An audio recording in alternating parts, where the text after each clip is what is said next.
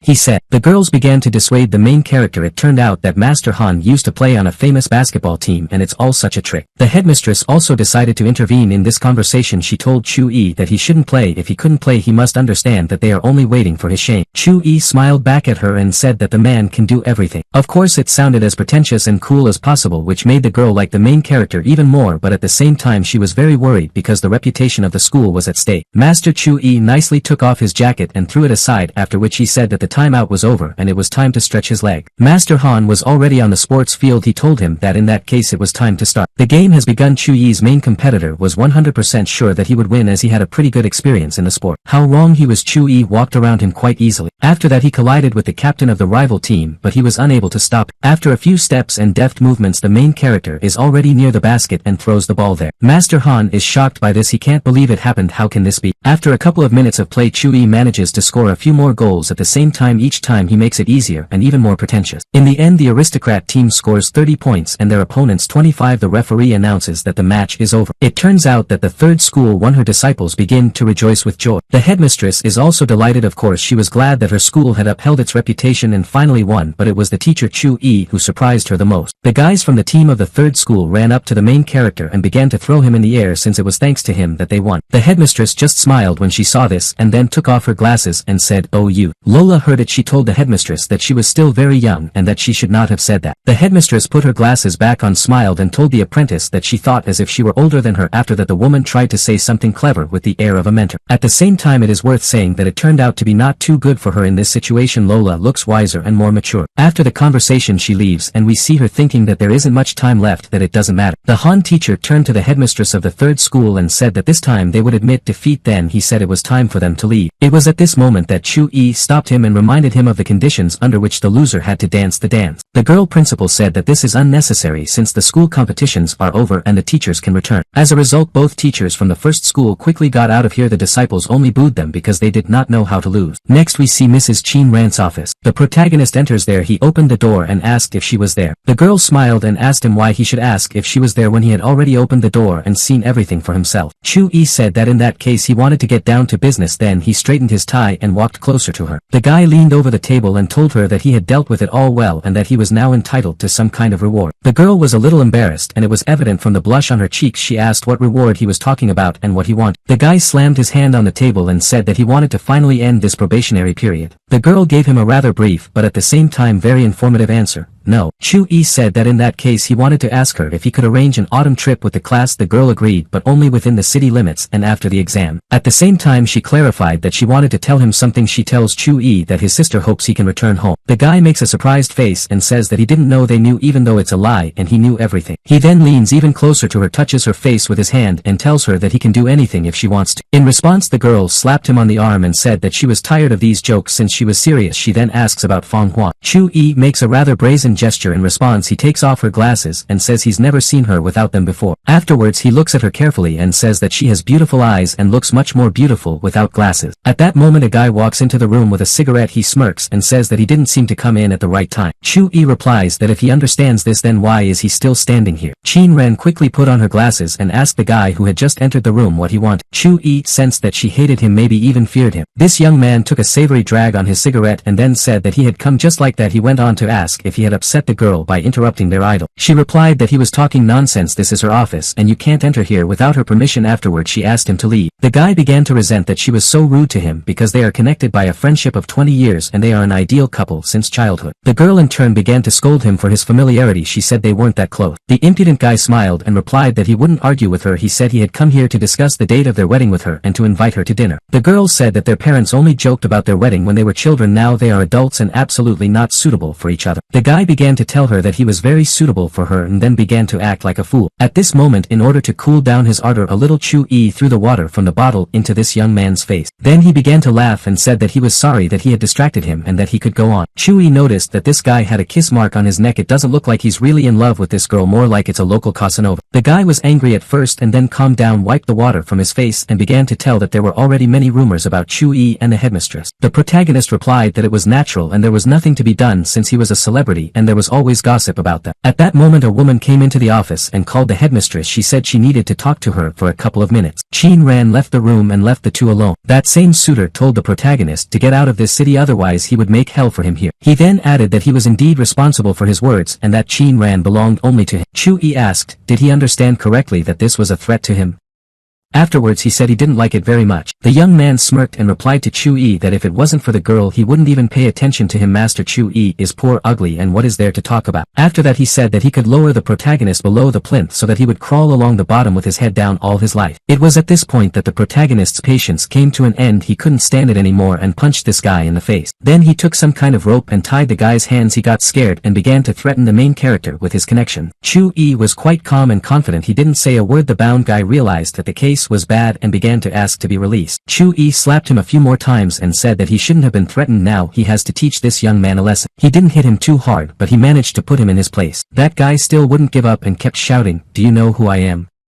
Are you looking for death?" Chu-yi was surprised by this guy's stupidity and slapped him a few more times, as well as recommending that he be more polite. Now the face of this young man was a little more difficult to recognize. Chu-yi gave him a couple of times. At the same time threats were still made against him. At some point the protagonist's attention was drawn to a huge pair of office scissors lying on the table. He took them in his hands and smiled the smile of a maniac. At last the prisoner came to his senses a little and realized the complexity of his situation. He said, "Don't." Chu-yi drops this guy on the floor and steps on his head and then says that he doesn't want to ruin Chin Ran's reputation, so this time he will feel sorry for this scoundrel. He lies silently, but at the same time mentally he still plans to take revenge on the main character. After a while we see the same guy on the street near the car. He calls Gao Wenxian and tells him to come quickly. After that he wipes the bloody snot from his nose and plans what he will do to Chu-yi when he gets the chance. After a while the vice dean of the third school to whom this guy had called arrived at the scene. He saw him and asked him what had happened to him. It turned out that the guy had made a special arrangement with Gao Wenxian to work here and keep an eye on the headmistress. The young man is unhappy that everyone is spreading various gossip about the girl having something with that teacher named Chu-yi. After that he grabs the deputy dean by the throat, hinting that he did not keep track of the girl as he was told. The fat man began to make excuses that this gossip was spread by the students of the same teacher's class. In fact, it's just chatter and there's nothing between them. He says that the headmistress has recently raised the requirements for the boy's certification, which means that she doesn't like him. In response, Mr. Zhao shows a photo of them together. He then lays the fat man on the floor and tells him that he must make sure that this young teacher doesn't pass the exam by any means. He is responsible for this task with his head. Of course the vice dean has no choice but to agree. Zhao, on the other hand, is sure that the girl will still be his. It turns out that he is pursuing selfish motives. He wants her to marry him, as in that case the Huaxing group will gradually move over to him. Next we see one of the Chen brothers. He is informed that Zhao Tianming has gone to the third school and everything is going according to plan. He replies that his good-for-nothing younger brother will finally be able to do something good, and the conflict between the teacher Chu-yi Zhao plays into their hand. Now all that's left to do is wait for them to cut each other's throats. A man with a goatee tells him that if their plan is discovered they will be in trouble. Chen Senior replies that they will never be revealed, as everyone will think of one side of the conflict and not anyone else. Afterwards he adds that even if they are discovered it is always possible to blame any accusations on some fool. In the next scene we see the protagonist sitting at a table. He's thinking about whether he's going to go on a date with a beauty tonight. It's about Feng Wang Shui. She invited him herself. They agreed to meet at a nightclub tonight at 10 p.m. Suddenly Chu-yi noticed teacher Tan. He asked if she would have time to help him choose the right clothes for tonight. Chu-yi only said that it would be an important meeting with one person. The colleague immediately guessed that it was some kind of girl. Chu-yi smiled shyly and replied that she was wrong and that this person was actually a guy. After a certain amount of time we see the protagonist already at the entrance to the very club. It looks like a colleague did help him as he dressed up. He is greeted by the one who invited him here. The girl looks luxurious. Chu-yi tells her that if she goes to business negotiations in this outfit no man will be able to refuse her any deal. In short, he pays her a compliment. The girl liked his words. She invites him to go inside. By the way, this is her place. Chu-yi was surprised when he found out that this club belonged to a girl. She said that there was nothing to be surprised surprised about. Then she suggested that he find a cozy place and chat. They proceeded to the VIP zone. The girl began to tell him that she had opened this club with her personal savings. Perhaps it will soon become her refuge. The girl said that she could leave the Fenghua group in the near future. The guy was surprised. Fong De-yun has a good attitude towards her. The girl says that she has been thinking about it for a long time, but her grandfather is too caring and protective of her. She doesn't like this job too much. She explains that she doesn't enjoy spinning in circles like this. Formally she is the director, but in reality she feels like a puppet. Outwardly the main character likes the girl very much. She also seems to be a good person, but something confuses him. Chi takes the glass from her hand and drinks it in one gulp. He then asks what the drink is called. It has such an unusual bitter spicy taste. The girl replies that she made the cocktail herself. Joy must be extracted from sorrow, it adds, hinting at the meaning of the cocktail. Chu-yi looked at the glass and thought, haven't I always been like this? He asks her to pour him more as he wants to find joy in suffering and laugh at this life. The girl herself takes a few sips. They both seem to understand each other quite well. After that she gets up and moves towards the pole. The waiter looked around and didn't understand what she was up to. One of the guests decided that she was really going to dance a striptease. The girl took several seductive poses and movements near the pole. Then she came and sat her delicious ass on a table. Chu-yi called her a seductress. Then he said that a little more, and out of envy all the men would pounce on him and kill him. The girl told him that he was the only one who deserved to see her dance. Chu-yi realizes that everything is coming to the same point. A gorgeous girl, a pole, alcohol. What could be better? At this moment from behind Chu-yi someone asks if he liked it or if he. On autopilot he replies that he sees in front of him just a dream and an idea. As it turned out this question was asked to the protagonist by his students who are standing behind him. Master Chu-yi looked around and was stunned. He asked how they got here. One of the girls said that they had been here since the beginning and had seen Chu-yi and this girl come here by the hand to drink alcohol. The protagonist quickly came to his senses. He decided that he had to act confident as if it was the right thing to do. As you know, the best defense is offense. He started yelling at the girls that they couldn't come here because it was a nightclub and they were schoolgirls. Tomorrow he wants to see their explanatory notes on the table. One of his students said that you are allowed to enter here from the age of 16 so they do not violate anything. Another disciple pointed out to Master Chu-yi that his lover seemed to have a problem. Just at that moment someone pushed this beauty and called her a bitch for seducing men here. A little more and she would have fallen to the floor, but Chu-yi arrived in time to catch her. It was a group of women. As soon as they saw Chu-yi the insults immediately flew in his direction. His companion told him who the women were. The one who talks the most is the daughter of the director of Dongfang Group. Her name is Dongfang Xian. The fact was that Feng Wang Shui had a deal with her husband.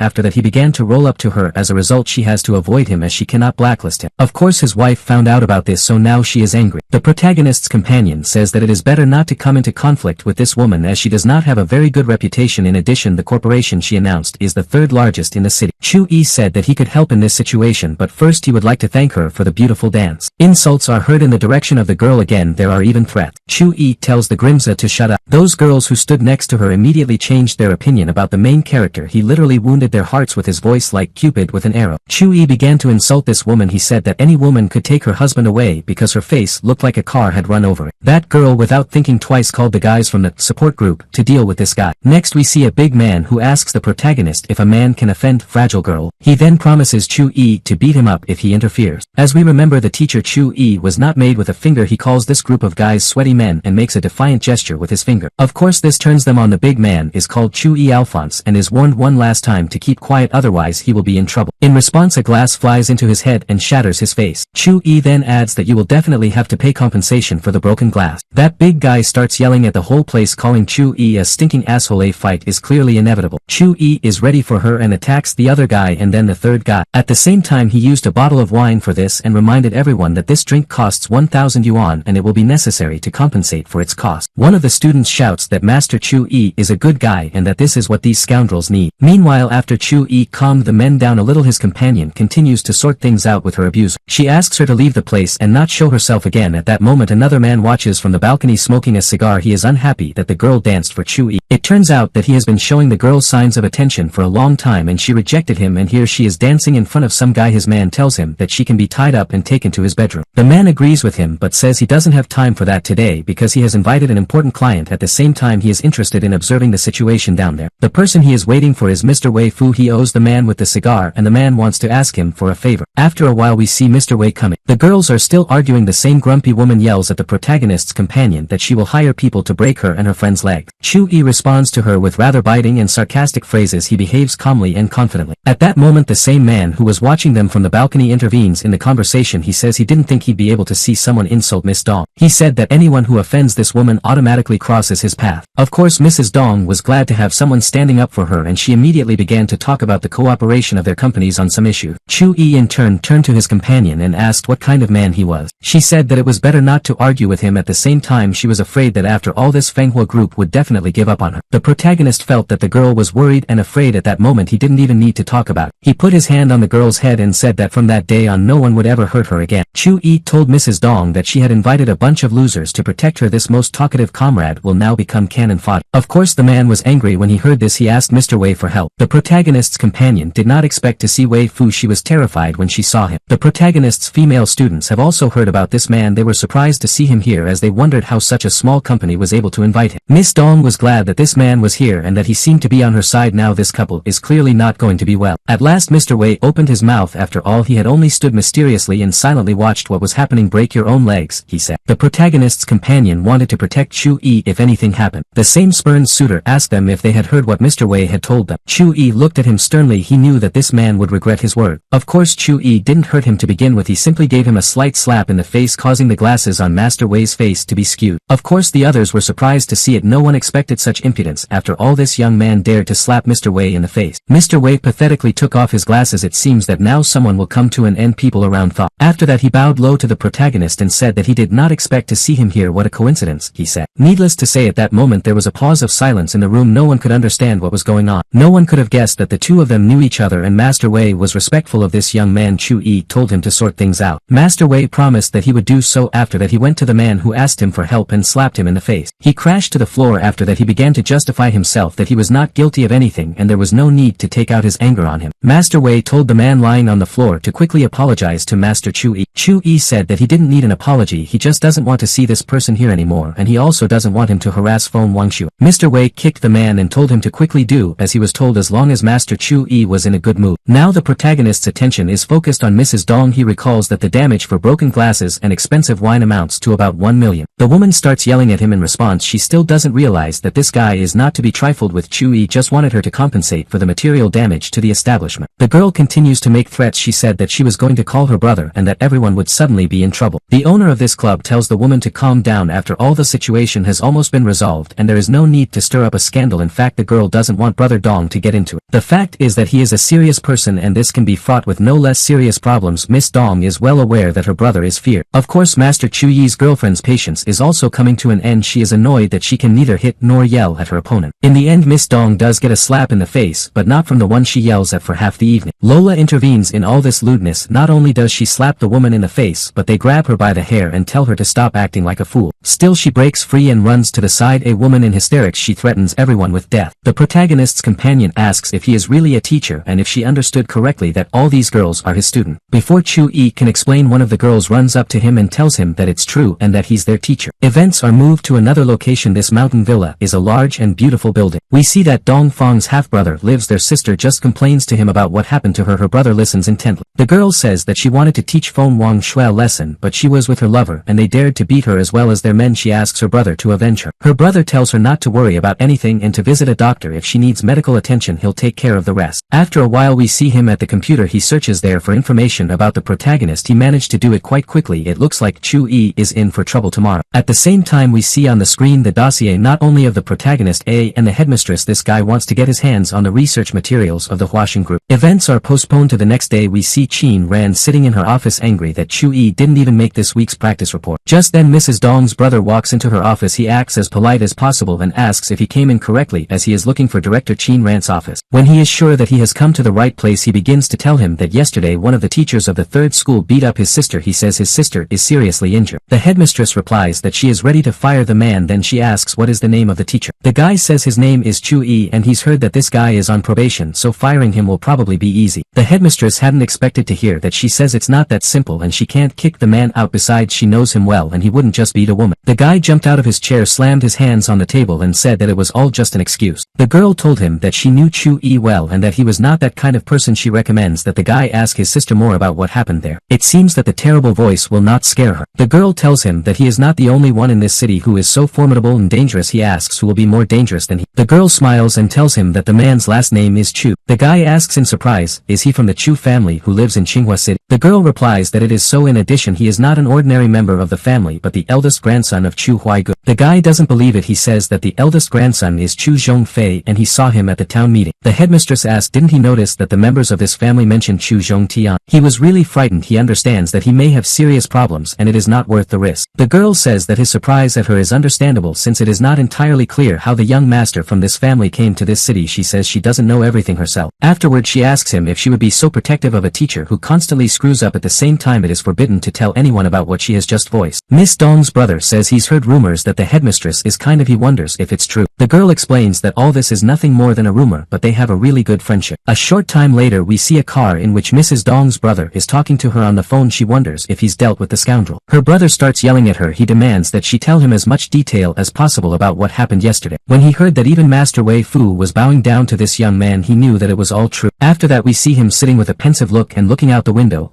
to the street. Now he thinks that the Chu family claims the Huashan group. The headmistress is also in her office thinking she was sure that if Chu Yi found out about all this he probably wouldn't blame her. At that moment someone knocked on the door of her office. Then the head of the 18th grade came inside and said that their homeroom teacher was not in class. He offers to call him. The girl principal is angry that the guy didn't come to class again. She agrees that he needs to call. She dials the protagonist but he doesn't pick up the phone, which makes her even angrier. Meanwhile we see Chu Yi somewhere in the city haggling with a street vendor for some goods. The guy tries to bring down the price and says it's just decrepit paper. The seller replies that he begged for this piece of paper from a monk and that it was intended for writing spell. He is ready to give this piece for only 1,000 yuan at least. Still the guy agrees to this price but he wonders where this merchant could get it. Once the money is in the hands of the seller he says he bought it from a nearby antique shop. At the same time such a piece of paper costs 10 yuan apiece. Chu Yi was angry as he was literally fooled. At the same time he was interested in the same antique shop. Chu Yi stepped aside a little inspecting what he had acquired. The quality of this paper is very good. She's definitely from the spirit world. The only downside is that the piece is too small. Suddenly the protagonist is pushed by this guy who runs past him. This young man is followed by an old man. Chi ask the old man what's going on and where they're all in a hurry. The old man tells him that Master Zhu Gu has come here today. Everyone is in a hurry to buy spells as they are able to exorcise evil spirits and summon good luck. We see the same master standing near the table and announcing that the auction has begun. A lot of people gather. The man says he spent 6 months making the 5 spells that are on the table. Chu Yi thinks about how they might be useful to him. It doesn't look like they're too high quality but they definitely have an effect. That master says that there are 2 health spells and 2 banish spells on the table as well as one for attracting wealth. Bidding starts at 100,000.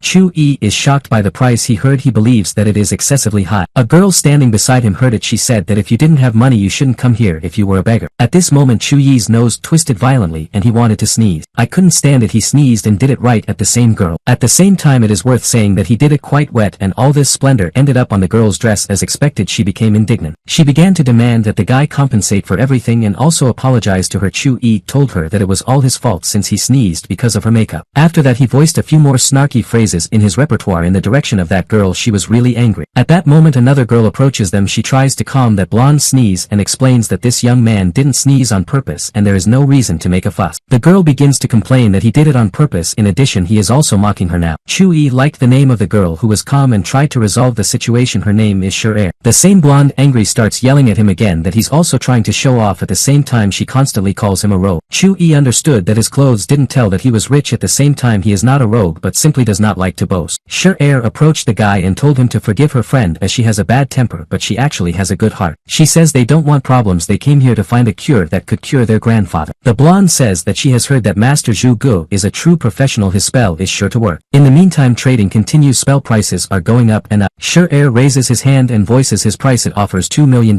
Chu Yi was surprised when he heard such an amount. It seems that these girls are very rich. Some guy laughs at the offer of 2 million. He says he offers 3 million. Sure doesn't give up as she needs these spells so she offers 4 million but immediately hears the sum of 45 million from that guy. The girl offers 5 but we see that it's too much for her. The protagonist turns on his magical vision to assess the situation. He sees a dark aura above Sure. It seems to be a hereditary disease and it is not that simple. Chu Yi says that the guy who constantly offers more money is a dummy and there is no need to compete with him. Also those spells will be useless for healing their grandfather. Chu Yi says that the problem is a hereditary disease. The girl was surprised that he knew about it. This was heard by the same master who sells his spells spells he said that the protagonist was lying and his spells were worth the money offered. Chu-yi replies that he didn't mean that the spells are useless, it's just that these two young girls won't need them. Chu-yi is sure that this guy is a dummy. After all, he asks him a few questions and we know he's right. The master who conducts these auctions became indignant as he realized that they had been exposed. He decided to start bidding again. At the same time, he was very angry with the main character and decided to take revenge on him. We see that behind his back in his hand he is holding a piece of paper from which the dark aura emanates. This master tells the protagonist to be more careful in the dark and uses that evil spell. Chu-yi laughs and replies that it's always nice to meet a soothsayer's colleague. He in turn predicts that trouble awaits this master today. He laughed and said that it was all nonsense. After all, he has excellent health and excellent luck. What can happen? Chu-yi replies that if he said that trouble would happen then so be it, and then runs up to the master. The man tries to attack the protagonist and shouts for him to get out of here. People who came to this auction are starting to shoot everything on their mobile phones. The event turns into a real farce. Chu-yi first grabs this master by the clothes and then punches him in the face. It is worth noting that this is well deserved since the main character simply exposed this scoundrel and he immediately sent a curse on him. The man backed away and grabbed his nose. The guy gave him a good slap so it bled. After that, Chu-yi smiled and said that he had warned that this person was in trouble today. His prediction seems to have come true. That old man realized that he would not be able to resist this young man. The most sensible thing to do is to run away. He grabbed a few of his spells and began to run. At the same time, 3 of them remained on the table. Chu-yi paid attention to them. The guests did not expect such a situation. Master Zhu Go simply ran away. At the same time, everyone was wondering who the young man who had exposed him was. Chu-yi was approached by one of the girls he was talking to. She asked what he meant when he said a hereditary disease. The protagonist began to explain in short, this is a family disease, so a different approach is needed. The girl asked if he was able to help them and cure their grandfather. Chu-yi said that it was possible to cure their relative, but he personally would not be able to cope with it, so he could only wish them luck. After that, he turned around and started to walk away. The girl with sadness in her voice asked, "How so?" The fact is that the protagonist understands that in fact it is not a disease but a curse. As a rule, they are quite high level and the guy's abilities are simply not enough to solve the problem. The girl tried to stop him with a lucrative offer. She said she would pay him as much as he wanted. The guy tells her that it's not about the money and she'd better go to someone else. He is sure that there are people who will be able to help them. The protagonist realizes that now he will receive more attention. It's not worth the risk as its power is not yet at such a high level. In addition, even if he managed to fully restore the powers of the Lord of Hell, he still wouldn't be able to save all the people in the world. Next we see Headmistress Chin Rant's office. She is carefully studying some documents. At that moment the protagonist looks into her office. He asks if she was looking for him. Without foreplay, the girl immediately asks what happened between Chu-yi and Zhao Tianming. As we remember, the protagonist then got a little excited. Chu-yi said that they immediately became friends and had a nice conversation. After that they said goodbye and agreed to meet again later. Of course the girl doesn't believe him. She asks where then were the traces of blood and the torn nylon rope on the floor. Chu-yi began to make excuses that nothing of the kind had happened. He even began to shift the conversation towards sexual orientation so that the headmistress would not think anything bad about him. The girl tells him that the man is very dangerous. She tells Chu-yi that although he is a young master of the Chu family, the people of his family do not recognize his position. The guy says that all this is nonsense since in a fight he cannot be defeated by this scoundrel. The girl just sighed and covered her face with her hand. She's not happy that she has to explain obvious things. After all, it is the 21st century and there are both cold steel and firearms. Chu-yi thought about it. In fact, if someone shoots him he will die as his abilities will not be enough to withstand it. The day has finally come when the protagonist is to be paid. For the first time it turned out that he had earned only 1,500 yuan. We see the protagonist holding a phone in his hands in anticipation of payment for his work. At that moment Master Tan approaches him. She asks the guy if Tom has received his salary. The fact is that it's high time, so he should go to the accounting department and clarify everything. The protagonist listened to her and headed towards the accounting department. There he met an arrogant young man who explained to him that the protagonist's salary had been completely deducted. Master Chu-yi didn't quite understand what was going on. He asked, why all of a sudden? The accounting officer replied that the guy hadn't shown up for many lessons this month. The owners of the school signed an order to deprive him of his salary. Chu-yi says that he has always asked the headmistress for help. He missed only 2 lessons. It is unfair to deprive him of his entire salary for this. An employee of the accounting department says that the headmistress also has to follow the rules of the school just like everyone else. Up to 500 yuan can be deducted for 1 missed lesson. Chu-yi asks the guy if this is all about avenging Chen Junyi. He became angry and shouted that Chu-yi was only a teacher on probation and had no right to accuse anyone of anything. If he is not satisfied with something he can resign. The protagonist understands that there is no point in fanning a scandal. It is necessary that at least the 18th grade graduates from school under his guidance. We can see that the guy who explained to Chu-yi about his salary liked all this. He would like to continue to do bad things to him. The events are transferred to the rented apartment of the main character. The lessons are over and Chu-yi sits at the table wondering what spell he will write. His choice fell on the spell of a small poisonous spirit. It looks like the protagonist wants to take revenge on someone. The little poisonous spirit is the simplest spell. Its effect is bad luck. The protagonist got down to business. As it turned out, even such a simple spell took him a lot of energy. For now that's enough for him. Events are postponed to the next day. We see the school cafeteria. This is where the protagonist came. Looks like he's up to something. Chu-yi greeted the same guy he had been talking to in the accounting department. The protagonist behaves very affably in a feigned manner. Meanwhile we see the guy from behind and realize that Chu-yi didn't just pat him but pinned the spell leaf on his back. The boy realizes that Chu-yi has a grudge against him and can come up with some kind of revenge plan, but he doesn't take it seriously. He's not his rival because this guy comes from a rich family. At the same time we learn that the deputy dean ordered this teacher to interfere with the main character. I wonder why he would do that. At that moment the guy accidentally drops the phone and it falls into a plate of food. It looks like the spell has started to work. After that he jumps up abruptly but slips and flips the plates of food on himself. In the next scene we see him kneeling on the floor with a bowl of shrimp soup on his head. One of the canteen workers walks past him. He doesn't notice him, so he slips and flips the tray of food over onto the guy on his knees. The man begins to beg for forgiveness but once again slips on the spilled soup and this time falls on top of the guy himself. Of course people around you start laughing, some openly and some covertly. Chu-yi only sits there with a faint smile, but he is satisfied. It's worth noting that this is just the beginning. The fact is that this spell can last for about 12 hours. Chu-yi goes to the teacher's room and hears the women there talking about how that teacher just fell down the stairs, spilled water, got electrocuted and so on. Chu-yi is glad because justice has been served. In his opinion it is revenge for him taking away his wages. All of a sudden everyone's phones are ringing at the same time. This is an alert in a group conversation. What happened? Everyone began to wonder and look at each other. Master Tan ran up to Chu-yi and congratulated him on being promoted. The unlucky man was fired from the school because it turned out that he had stolen $1,000,000 from the school's budget. Chu-yi will now be in charge of physical education. Now the protagonist is a full-fledged teacher, not an intern. The protagonist saw that he had received a message from the headmistress. She writes that the guy was hired in advance, but if his class does not enter the 5 on the exams then half of the annual bonus will be deducted from it. We see the same teacher on whom the protagonist cast the spell of bad luck. He's just coming out of school. He's very angry. He pulls out his phone to call his father and complain he will definitely help him and punish everyone who has offended him. On the phone another disappointment awaited him. As it turned out he accidentally sent the history of his correspondence to competitors. Just then his father calls him. The guy picks up the phone and hears him start yelling at him. Competitors got their secret information. Because of this their company will be deprived of the right to enter the market. How is this even possible? Next we see the vice dean. He learned that Chen Kai had been fired and Chu-yi had been promoted. He realizes that if Xiao Tianming finds out about this then he will be in trouble. At the same time there is also a certain advantage in this since now Chu-yi will have an even worse relationship with the Chen family than before. This can be used. Events are transferred to the capital. There we see two men playing chess. The younger one, which is Sher-Er's grandfather, praises the old man for his ability to play. An older man says the world is changing. He is a master of divination. At the same time the person is quite observant. It's Chang Hong's half-mentor. He told the younger man that his game was getting worse. As a result they already have a scandal. He called him an old bald donkey. In the end the younger man asks Jang Hoon how long he has left to live. The old man replies that if he has another attack his life is over. He realizes that he has about a month left. He doesn't really care about himself, but he's very worried about his children and grandchildren. The fact is that there is a certain curse that can harm them, so he asks the old man to find a way to fix the situation. The old man found out that there was someone in Jiujin City who could help. It's a kind of untapped talent. Perhaps he will find a way to cure the curse of this family. In the meantime we return to the protagonist's problems. We see secondary school number 3 where he works. Today 2 new students have transferred to this school while they will study in the classroom of teacher Chu-yi. We see a tall guy with blonde hair and that pigtailed girl named Sher-Er. Chu-yi looked at the disciples carefully. The headmistress in turn left the office. The newcomer was polite enough. She turned to Master Chu-yi, bowed and said that from this day on she was his disciple. Afterwards she turned back to the classroom and greeted everyone and introduced herself. It turned out that she had moved here from the capital. It seems that this girl not only has a beautiful appearance but is also very pleasant in terms of character. The other students liked it right away. The newcomer turned out to be her half-brother. He introduced himself in a calm and confident voice. It was immediately clear that he was very different from his sister, as he said that he didn't need friends and didn't need to suck up to him. After that he threatened the guys not to dream of getting his sister because otherwise they would regret it very much. He also said that he was not interested in studying at all. It is worth noting that both the students and the teacher did not like him, as the icing on the cake was an insult on his part to the appearance of everyone around him. The guys began to talk about how this major was too impudent. At the same time, judging by his clothes and jewelry he is indeed very rich. Chu-yi told the boy that if he wasn't interested in his lessons at all he wouldn't mind and could kick him out of the classroom right away. To this the newcomer voiced a few caustic phrases in the direction of the main character and tried to show who is in charge here. At that moment Lola enters the classroom. She hadn't expected it to be so lively today. It turned out that the newcomers knew her. Lola is the dream girl of all guys from the capital. The guy is surprised that she is studying here. Lola also didn't expect to see these siblings in her class. Sher-Er greeted her and said that they hadn't seen each other for a long time. The newcomer immediately changed his behavior to the friendliest one possible. He greeted me again, introduced himself and said that he would be glad to meet him again and that he was always ready to help. The disciples were shocked at what a duplicitous hypocrite he was. Looks like he's a real scoundrel. After a certain amount of time we see the protagonist talking to the newcomers in a separate office he asks why they were transferred here. Sure Air replies to the teacher that she had no other choice just like her brother, this is the only way to save their family. Chu-yi promises that in a year's time he will come to the capital and try to help. That being said, this promise really makes sense since after this time he will most likely have the necessary skills. The girl says that a year is too long, she's not sure if her grandfather will last a full year. Chu-yi explains that it's not that simple and if he tries now it could cost him his life, he's not willing to take any risk. Her half-brother intervenes, he tells Master Chu-yi that the student asks him for help but he refuses. Afterward he tells his sister that they need to leave, he thinks they're wasting their time here. Chu-yi doesn't mind and says, come on.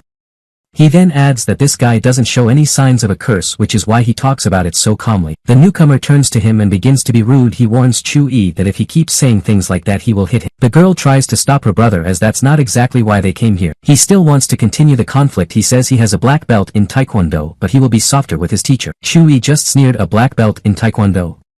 He asked. As soon as the guy stretches out his hand in the direction of the main character he immediately receives a slap on it. Chu-yi didn't injure him and recommended that he leave. After that he pushed the guy out of the office and he flew into another room hitting the wall. The girl understood that her brother was wrong in this situation. She began to explain that the guy just had a short temper and always tried to protect her. Just then she became ill and fell to her knees. Around her we see a dark aura of a curse. The girl asks for help. Chu-yi understands that this blood sacrifice is the most cruel curse on earth. At first he thought it was an ordinary curse but he didn't expect it to be this one, someone too brave and cruel. Chu-yi uses a special technique of Tai Chi, congratulating him on destroying evil spirits and ruffling the problem. He manages to do it quite successfully. The dark aura disappears and we see blue light in its place. After a while the girl comes to her senses. I think I'm getting better, she says. She asks Chu-yi if she understood correctly that he managed to break the curse. He explains that he temporarily suppressed it. At the same time in about a month it will manifest itself again. After all, the source is in her grandfather's body. The boy says that judging by the strength of this curse her grandfather really doesn't have more than a month to live. The girl is shocked. She begins to bow to the ground to Master Chu-yi and ask him to save her family. In return she is willing to give him anything. The protagonist is extremely uncomfortable to see this picture. He is sad that the girl is ready to bow at his feet if only he would help her. Of course he can't refuse. In the end the guy's heart melted. He told his apprentice that her grandfather should come to him and he would try to cure him. The girl began to thank him. She said she was willing to give him anything in return. She may even give him her family's property. The protagonist replied that he didn't help because of money or family connections. He helps her because she is his student. The girl was very surprised to hear this. It looks like this guy is very selfless, she thought. Then she quickly jumped to her feet, bowed again and said that she would try to bring her grandfather here as soon as possible. Her brother meanwhile was sitting on the floor in the next room. He couldn't understand how the teacher literally with one finger pushed him away so hard that he flew into another room. At that moment Lola approached the guy from behind. She saw him sitting on the floor in the lotus position. The girl joked about it. The guy didn't expect her to sneak up on him from behind. He was pleased that she remembered his name as he liked her very much. The girl said that she remembered all the famous people from the capital. She even memorized nicknames, hobbies and other nuances. The guy quickly got to his feet and tried to strike up a conversation with her. It was obvious that he was embarrassed. He asked her why she was studying here. In response the girl asked him why this place was bad. Afterwards she added that there was a man here whom she liked. The guy was very surprised to hear this. Who is he?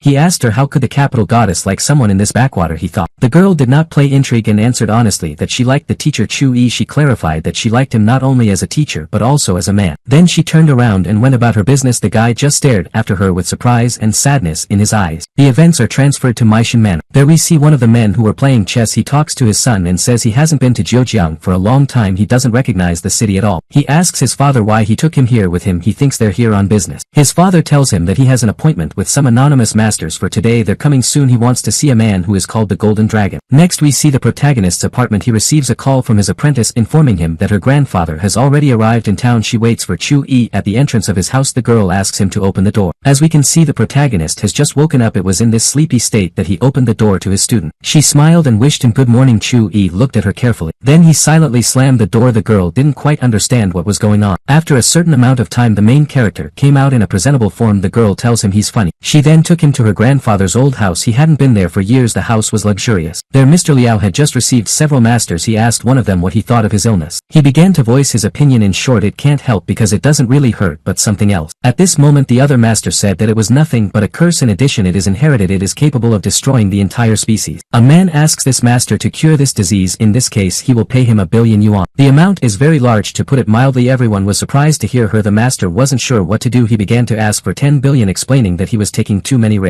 The second master tried to reason with him. Since 1 billion is already a lot of money, why ask for more? He replied rather rudely that it was none of his business. It seems that this man is very self-serving, he is only interested in earnings. The second master understands this. At the same time his cultivation level was lower than that of this greedy arrogant, so he couldn't help it. The sick man's son intervened in the conversation. He said that 10 billion is really not serious. Even for the richest people this is a very impressive amount. The master replied that if the money ran out it could be earned more, but if you died there was nothing you could do about it, and the curse could destroy their entire family. The son realizes that this is really dangerous, and it is all true. Before he had some doubts and thought that his father was just sick. Mr. Liao says that he is willing to sacrifice even 10 billion for the sake of their family. The master tells the man to sit up straight and hold his breath. You need to focus. It is important to remain conscious even if you feel very much pain. After that the master got down to business. He said he was going to cast out the curse. He walked over to the man and raised his hands above his head. A multicolored aura formed around him. The sick man groaned. A what? Is that a curse? His son asked. After a while Mr. Liao said that he felt much better. Is my curse gone?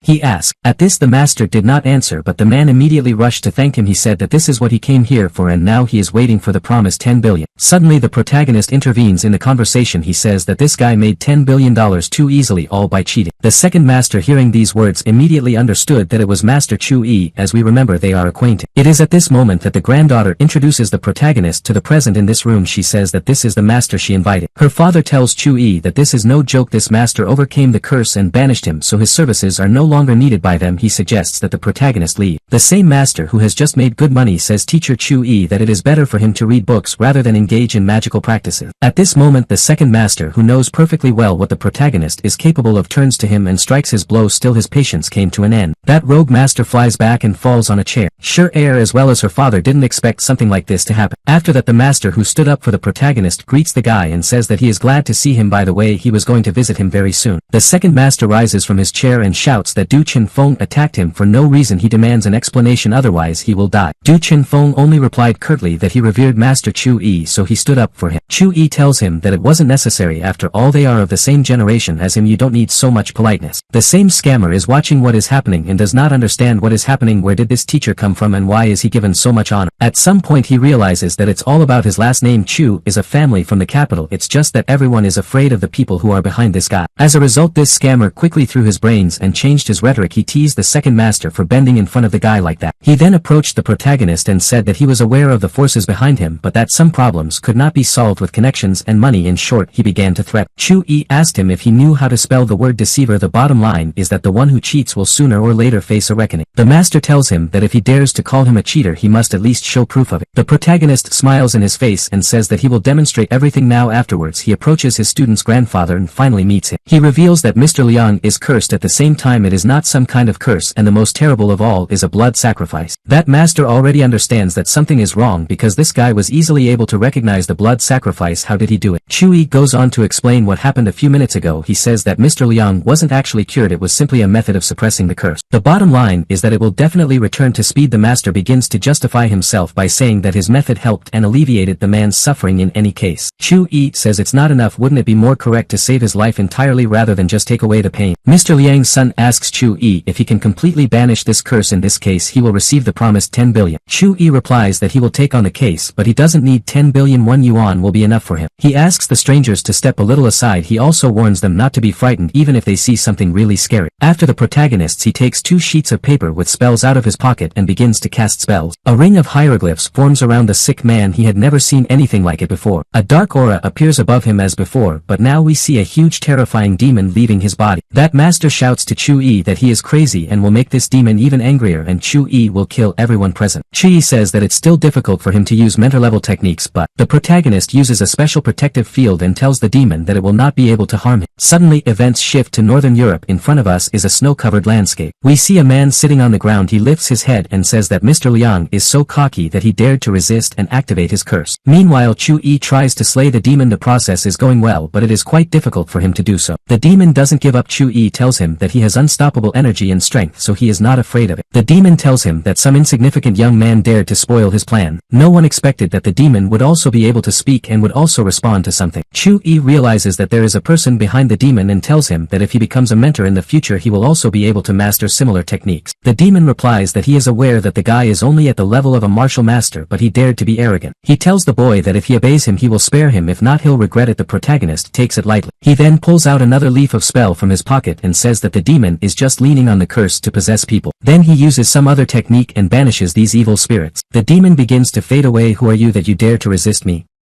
He shouts. Chu Yi says he's not afraid to say his name. He introduces himself as Han Zheng and he is from Jiujian City. He bravely defies evil promises to come back for him. Of course everyone was stunned that Chu Yi had called someone else's name, thereby framing that person. Why did he annoy him so much that the guy decided to plant such a pig on him? Chu Yi addresses Mr. Liang. He says that now he has truly banished that very curse. Very soon the family should feel relieved. The man replies that he already has the feeling that all his strength has returned to him at once. The effect of the expulsion is really tangible. Sure hugs his father. They are glad that now they will be able to live a normal life and not think about all these horror. Mr. Liang thanks the protagonist for his help. After all, he saved not only him but also his entire family. Meanwhile, that master rogue realizes he's in trouble. Not only did this guy expose him, but he also put him to shame. He turns around and leaves, but also plans to take revenge on the Chu family. At that moment, someone puts a hand on his shoulder and tells him that he is not done with yet and he is already going somewhere. Chu Yi tells Mr. Liang that they need to solve one more matter while alluding to that crook. Wu Sun seems to realize that now he has to admit defeat. He falls to his knees and begs Wu Chi for mercy. After that, he jumps up abruptly and lunges at him. He tries to kill the protagonist. To do this, he uses some kind of melee weapon hidden in his sleeve. Of course, Master Chu Yi easily stops him. He smiles and says he's not that easy to kill. This master understands that it will be difficult or even impossible to deal with him directly. He decides that he needs to take someone hostage. A small and fragile girl is most suitable for this role, so he rushes to her screaming, "Anu, come here." Of course, the protagonist can't let that happen. He uses the very chalice in which the fire dancing spell is hidden. Sure, crouch down.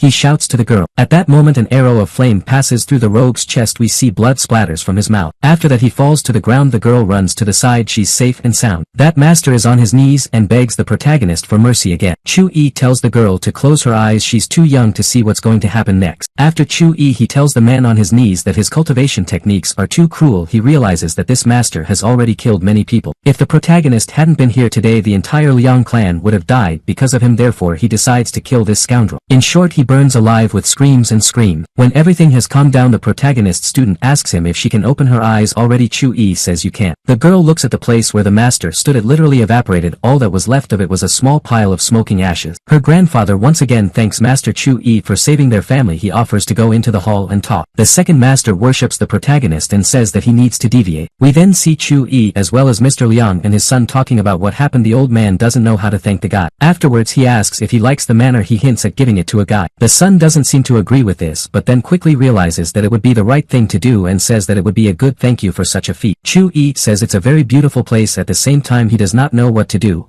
Refuse or agree to such a gift. Mr. Liang says that Master Chu Yi is a very selfless person. He goes on to say that his good friend the fortune teller will come to him in a short time. Chu Yi says that he is very curious as to how the man managed to get his hands on this curse. His enemy can use him again. When the man heard this, he became angry and slammed his hand on the table saying, he will not dare. He went on to say that he had a famous mentor Qin Zhantian in China and would protect him. In addition, this very friend who will arrive in a hurry is a semi-mentor. Chu Yi realizes that the person who put the curse on this man is a foreigner. Mr. Liao explains that this question is difficult to answer because the answer is yes and no. In fact, this man is an international mercenary. It is called a scar because of its scars. Previously, Mr. Liao commanded a Chinese detachment. This mercenary often killed his men from an ambush. One day, Commander Liao managed to severely injure him, but in return he received this very curse. He knows that the scar has escaped to Northern Europe. Most likely he will not be able to return here. Chu Yi, I wonder what will happen next. In any case, it will become much stronger in speed. Few people will be able to be his opponent. At that moment, a man enters the room and asks if he is late. It turned out to be Mr. Liao's old friend who had the gift of foresight. The owner of the house immediately jumped up and told his friend that he was not only not late but came at the most opportune time. His son and granddaughter greeted the guest who had arrived at Lam. They seemed to know him well. Chang Huang said that his prediction had suddenly changed. He guessed that the youngest man in the blue tie suit was the one who banished that curse. Chu Yi stood up from his chair and paid his respects to the guest. He introduced himself and bowed. The guy immediately sensed that this man was a master at divination. He also felt that he was a half-mentor. Of course, he is a professional in his field. Chang Huang praised the protagonist for his bravery, as not everyone would dare to mess with such a curse. Afterwards, he said that he would very much like to test the abilities of this young man. No one expected him to start doing this right now. Suddenly, a bright energy light better than yellow flew towards the protagonist. Mr. Liao was stunned by this. He shouted at his old friend to stop attacking Master Chu Yi. At the same time, the main character realized that he was not being attacked out of spite but just given an exam for him. It is is worth noting that he himself was interested in assessing the strength of the half-mentor. The protagonist successfully defended himself from that attack by creating a protective energy barrier of Yin in front of him. It came to Yang Chu-yi decided to counterattack the old man in response. He hadn't expected to see anything like this. He immediately realized that this young man was a descendant of the Tai Chi legacy. Suddenly Chu-yi managed to quickly move towards the man and touch his chest with 2 fingers. The protagonist then shouted, "Hit!" Chu-yi told the man not to move. At this moment the protagonist felt a certain weakness. He was dizzy. He stepped back a little. His apprentice immediately ran up to him and grabbed him by the arm. She asked if he was all right. The old man began to feel something. Yellow energy rays formed around him. He literally began to float in the air. He groaned loudly. It wasn't quite clear what exactly he was feeling. He was either hurt or pleased. With each passing second his body stopped getting younger. Mr. Liao stood in a state of shock and silently watched what he saw in front of him. When it all stopped he asked the old man what it was. Chang Huang smiled and then rested his knee on the ground and bowed to the protagonist. He thanked him for helping Chu-yi become his mentor. The owner of the house was very surprised to hear this. He asked, has his friend really just become a mentor? Sure. Air helped the protagonist sit on a chair. Chu-yi said that there was no need for gratitude. He simply channeled all the rich experience of the man in the right direction. As it turns out it wasn't that hard. Now the man not only looks younger, has also raised his level. He told the protagonist that with his talent he would soon become a mentor. After that he added that Chu-yi could just call him by his first name and invited him to his special department. Mr. Liao asked if his friend was joking. He said that even Master Chu-yi's strength would not be enough for that place. Chang Huan told him that it was all nonsense because if the guy could help him raise his level then he was salty enough for that. He thinks that in about 5 years the guy will become a mentor. Chu-yi said that he needed to go back to school. He is pleased that he heard such an offer but he is forced to refuse. Chang Huang tried to reason with him and said that this is a very special place and definitely worth visiting. Mr. Liao supported him and said that once there you can make a dizzying career for yourself, so there is no need to rush with a decision, and immediately refused. Meanwhile his students were spinning in the protagonist's head. He said that there was no need to continue since his decision was firm and the disciples were more important to him. The events move back to Northern Europe. There we see the same mercenary named Scar who walks alone through the snowy terrain, not a single living soul around. He sensed something very cursed that he had placed on Commander Liao more than 10 years ago. Someone had managed to banish. He's very surprised that it happened. He's going to take revenge. We go back to Mr. Liao's house again. The protagonist has already come to his senses a little, so he gets up and says that it is time for him to leave. The owner of the house says that he very rarely comes to this city and wants to gather all his friends. He would like Chu-yi to stay. The protagonist understands that the man feels indebted. In general he can agree since nothing really stops him. However Chu-yi agrees. At the same time he asks if he can take a friend with him. Mr. Liao smiles and replies that there is no problem with that. He then turns to his son and tells him to invite the guests. The son immediately takes up the task. Next we see the building of the local police station. There's Guopanlei sitting at the table smoking a cigarette. He's been getting really tired lately. The guy won't understand what's happening to him. Just then the phone on the table in front of him rings. He picks up the phone and asks who it is. It turned out that he was getting a call from the protagonist who invited him to the very event where Mr. Liang had invited him. Guopanlei is glad to hear that Master Chu-yi likes his suggestion, so he agrees. After a while we see him in the back seat of the car. He drove up to the mansion. He is amazed that such powerful people would communicate with a simple teacher. The boy enters the house and there the butler sees him off and also says that the teacher Chu-yi is already waiting for him. The guy enters the room and sees the main character. It looks like he's a little late as he's apologizing for keeping everyone waiting. He is greeted by the son of the owner of the house. He is glad to have a guest and greets him. Guopanlei will notice that there are quite a few influential people of this city at this event. During this night the protagonist managed to significantly raise his status in this city. Helped him do it to Guopanlei as well. The next day came. We see the class of the protagonist. A physical education lesson is taking place. The guys are running cross country. The main character is dressed in a funny tracksuit. He teases them that they are real wimps and can't run such a simple cross country run. The prefect turns to the class teacher and asks if it is normal for a literature teacher to teach physical education. It's nonsense. Chu-yi teases them again. We are talking about Tai Chi. The students are only angry with their teacher. The fact is that in most cases young people do not take Tai Chi as something serious. Many people are sure that this art is for the elderly. The elder begins to excuse themselves that this is clearly not suitable for their classes. After all they are young guys and they need something different, for example wushu. Chu-yi replies that they don't quite get it right. True Tai Chi combines strength and softness, internal and external energy. Still, as a teacher the protagonist is trying to teach them something. The guys don't like it too much but they still listen to him. At the same time jokes about starters are still heard. On the horizon appears a Fizrik of the second group named Sun Jin. He laughs at Chu-yi teaching Tai Chi to his students. He invites the boys to join his group. Chu-yi tells his students to pay attention to the teacher of the second group as he looks like a typical negative character in any work. Chu-yi laughs that such a scoundrel always ends up getting punched in the face. That teacher takes this as a challenge and invites the protagonist to compete in a martial art. Chu-yi continues to lecture his disciples. He says that now they will see what happens to those who like to show off a lot by the example of the gym teacher from the other group. As far as I can see you like to talk a lot but at the same time you were shy, said Chu-yi teacher Sun Jin. Chu-yi responds by asking him him if he really wants it, as it might just end in a verbal altercation. Why get into trouble? Nevertheless, the teacher of the second group does not give up and really wants to test how strong the main character is in body and spirit. Chu-yi doesn't mind in general. Meanwhile, at the school, the vice dean is talking to the headmaster Chen. The latter seems to have something to offer, but the vice dean is a little apprehensive. They're talking about the legality of what they've come up with. Superintendent Chen says that Mr. Zhao wants everything to be done in the end really beautiful. Meanwhile, on the street on the sports ground, teachers of different groups stand opposite each other. The protagonist's rival says that he will use only a third of his power. Meanwhile, he doesn't miss an opportunity to boast that he is the national champion of Sonda. Chu-yi makes a surprised face and says that the headmistress's skirt is too short. His rival is distracted by this to see how short the girl's skirt is, and Chu-yi took advantage of it. As a result, the main character manages to break the distance and deliver a powerful blow to the jaw of his opponent. He grabs his cheek and starts shouting that Chu-yi tricked him. The protagonist says that the art of war is built on deception and it was just a diversionary maneuver. As a result, Master Chu-yi's rival got angry and said that now you don't have to blame him for being as cruel as possible. He decided to use some rather dangerous punch which when hit makes the fighter so that he is knocked out for 3 days. Nevertheless, Chu-yi manages to dodge his opponent's attacks quite successfully. He tells him that his speed is letting him down even though he has enough strength. He then counterattacks and strikes Master Sun again. This time he hit him much harder, so he crashed to the floor. In the end, he gives up and tells Chu-yi that he admits defeat. The students like the way their teacher fought. They are surprised that Tai Chi allows them to learn how to fight so well, so they are ready to learn it. Chu-yi smiled as he didn't show any technique. He just slapped his opponent a couple of times. Children are so naive. At this moment, Chu-yi is approached by several guys from the second group who say that they also want to exchange experiences with him. The guys look quite sporty. Chu-yi looked at these disciples from Master Sun's group and realized that they were obviously up to something. He tells them that he is ready to share his experience with them. He's curious about what they've come up with. The guys rush to attack him. At the same time, one of them shouts that he apologizes in advance for the pain caused. We see Sher-Air's half-brother. He appreciates these guys and realizes that he couldn't beat them even though he has a black belt in Taekwondo. Chu-yi uses Tai Chi techniques. Attackers of his guy act quite harshly. They are surprised that Chu-yi successfully defends himself against their attacks with such smooth movements. The protagonist says that he will now show them what the real art of Tai Chi is. He makes several movements using the power of the attackers and they end up crashing into each other. After that, they both fall to the ground. Chu-yi laughs, gestures at them and tells his disciples that this is Tai Chi. He wonders if they've understood something. Of course, he acted as quickly and professionally as possible, so the guys clearly did not learn anything. While they all rejoice at the victory of the protagonist and he accepts congratulations, the teacher's son watches them with an evil expression on his face. In the meantime, we see that everything that happened on the sports field was recorded on camera. The same manager Chen talks to his boss and reports that everything was filmed and now they have proof. We see the Chen brothers and the eldest of them is on the phone with the manager. This is great news. I'm going to call the education department right now, he says. He then hangs up the phone and tells his younger brother that this is the end of Master Chu-yi. Afterwards, he adds that his younger brother was useful to him in some way. Next, he dials the number of the Department of Education. He reports that he wants to complain about a teacher from the third school. The fact is that he beat up several students and another teacher. He draws attention to the fact that he has evidence of this. The younger brother says that he should definitely attend the third school to see the desperation in the eyes of his enemy. Senior brother Chen meanwhile thinks that with a sensible approach, Fong Huang and Zhao Tianming can be pitted against each other. It will be beneficial for him. Next, we see the deputy director talking to Zhao. In a satisfied voice, he reports that Chu-yi has a big problem right now. Mr. Zhao says that at the moment he needs the opposite. He asks the deputy director to support Chu-yi. He doesn't understand why everything has turned in the opposite direction. Master Chu-yi is Mr. Zhao's enemy. The latter explains that Fong Huang is behind Chu-yi. Butting heads with this person is dangerous. That is why you need to act wisely. The protagonist was summoned to her office by the headmistress. She tells him that he has received a complaint that he beat up students and a teacher. Chu-yi is outraged. He says that all this is a blatant slander and a complete lie. The girl explains to him that the matter has come to the Department of Education. In addition, a physical education teacher as well as 2 students are in the hospital. At the same time, all 3 testified against the main character. Chu-yi indignantly says that this is a real setup. In fact, he didn't beat anyone. The guy asks the girl for help. She's a little surprised. He had never seemed so helpless to her before. After Chu-yi, he rushes into her arms, hugs her large breasts and shouts that he did not beat anyone and that he was framed. The girl felt very sorry for him. She tells him that she will do anything to protect his honor as she trusts him. She sees that the guy is really just joking and takes the moment to cuddle her a little. The headmistress got very angry and slapped him in the face. She said that the problem was more than serious and then he decided to fondle her. She yells at him that it's not a joke at all. After all, there is evidence that the protagonist is guilty since it was all filmed on a video camera. Chu-yi is surprised that there is a video of what happened at the school sports field. It seems that everything was planned in advance. The girl tells Chu-yi that he is very lucky that Vice Dean Gao stood up for him, another Vice Dean, and she will also be for him. This means that the case can be postponed for 3 days, but after this period Chu-yi will not be able to help in any way. The protagonist came closer to her, leaned over and asked if she was worried about him. The girl says that he has serious problems and this is quite obvious. The guy takes her hand and tells her that in that case he offers to go and settle the problem right now. The headmistress doesn't understand what he's talking about. Chu-yi drags her somewhere. She asks, does he really know how to handle all this?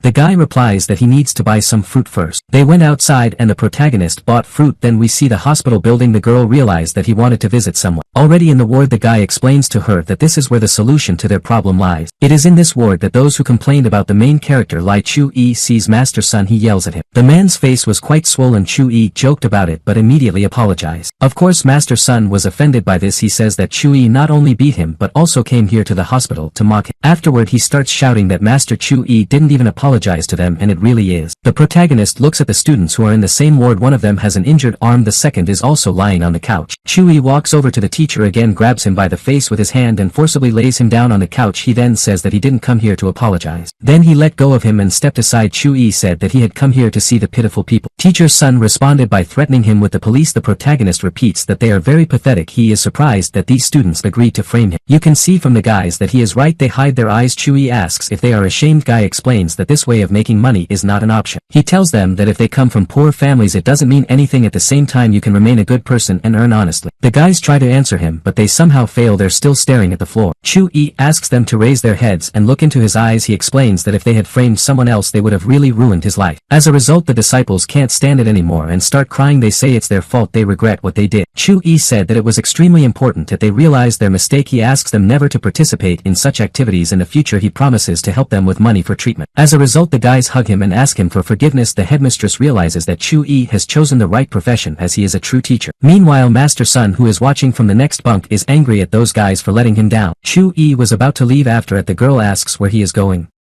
The guy replies that he needs to find the one who set it all up. However, the protagonist realizes that he doesn't have any leads. The only thing that catches the eye is that Vice Dean Gao supported him, which is extremely strange. Chu-yi realizes that his behavior changed when Zhao Tianming came to the school. Most likely this means that they work together. Chu-yi begins to delve into this theory. He realizes that he must have been right. It turns out that this is a battle of three companies. Most likely their real target is the Huaxing group, behind which is headmistress Qin Ran. Finally the guy figured it out and understood everything. It's the Chen family trying to use the protagonist's conflict with Zhao Tianming to their advantage. The guy realizes that he will have to deal with each one in turn. He starts with Chen. He pulls out his phone and calls Mr. Ma. If his rivals want to measure their connections then he is ready. Chu-yi decides to come in with trump card. Mr. Ma picks up the phone and asks the protagonist what happened. Chu-yi asks Mr. Ma to send a health inspection to the Kaixing Hotel. Is it possible? He says he has no problem doing it. He would thank Master Chu-yi by doing so. Mr. Ma knows full well that no hotel will be able to pass an absolute check. There will always be some violation. He calls someone and asks how things have been lately at the Kaixin Hotel. He adds that it has something to do with Chu-yi's teacher. The person he called informs him that they have framed the guy. He is angry as this young man is his son's homeroom teacher. Next we see the protagonist who has hailed a taxi and is about to go to the Kaixin Hotel. The taxi driver tells the protagonist that today the Kaixin Hotel invited the sanitary workers to a banquet. Journalists come there. He assumed that Chu-yi was going to the hotel as well to be interviewed there. The protagonist was surprised to hear about the banquet. The taxi driver told the guy that this hotel wasn't really supposed to be a 5-star hotel, otherwise why do they need to appease the sanitary inspector? After some time the car finally took the protagonist to where he needed to go. Chu-yi was very surprised that the taxi driver knew about literally the whole world. The protagonist stands in front of the hotel building and looks at it carefully. A journalist and a cameraman run up to him. Did you also come here to see the appearance of the second 5-star hotel in this city?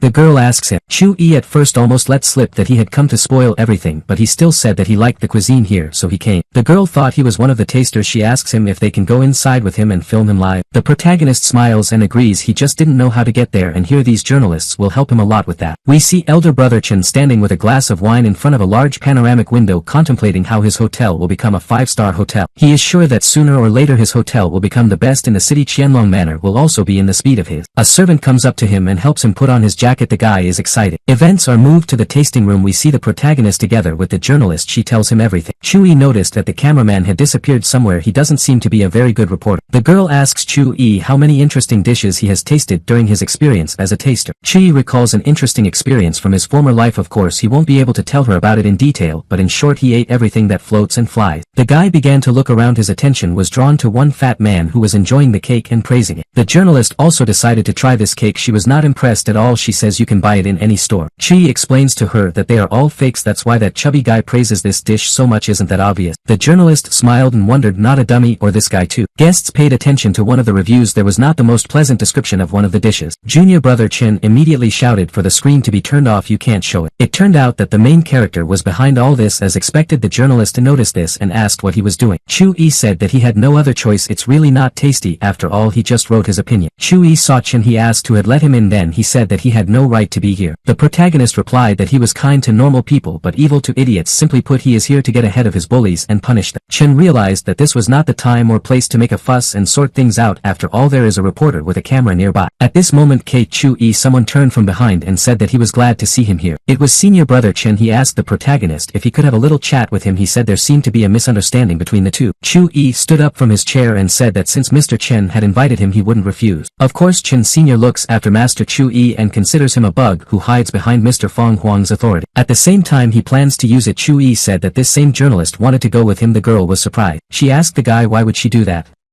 He said she would be able to see the fall of the Kaishan group. Senior brother Chen heard this and told junior brother that this worthless idiot had too much ambition. Events are transferred to a separate account. Elder brother Chen offers the protagonist a heart-to-heart talk. He tries to manipulate Chu-yi while behaving as good-natured as possible and leading the protagonist to the conclusions he needs. Of course Master Chu-yi easily saw through his opponent's games. He decided to play along. Senior brother Chen was fooled and was pleased that his manipulation had worked. He tried his best to turn the protagonist against Xiao Tianming. Chu-yi said that if this guy was guilty and was the instigator of the scandal, then he would report to Fong Huang to deal with him. Chen couldn't get enough of the fact that Chu-yi had so easily tricked Chu-yi and that Chu-yi would do the dirty work for him. Just at this moment the protagonist smiled and asked senior brother Chen what was he counting on. He asked in bewilderment what he meant. Chu-yi told him that he wasn't stupid enough to fall for all this. He understands what they want to get from him. At the same time he calls the two of them stupid. In this situation the Chen brothers tensed up when they heard this. Chu-yi tell them that the brain is not an ornament but a tool, intelligence, a very useful thing that helps in life. Senior Chen smiled and said that it doesn't change anything. He added that Chu-yi would be imprisoned anyway. To jail.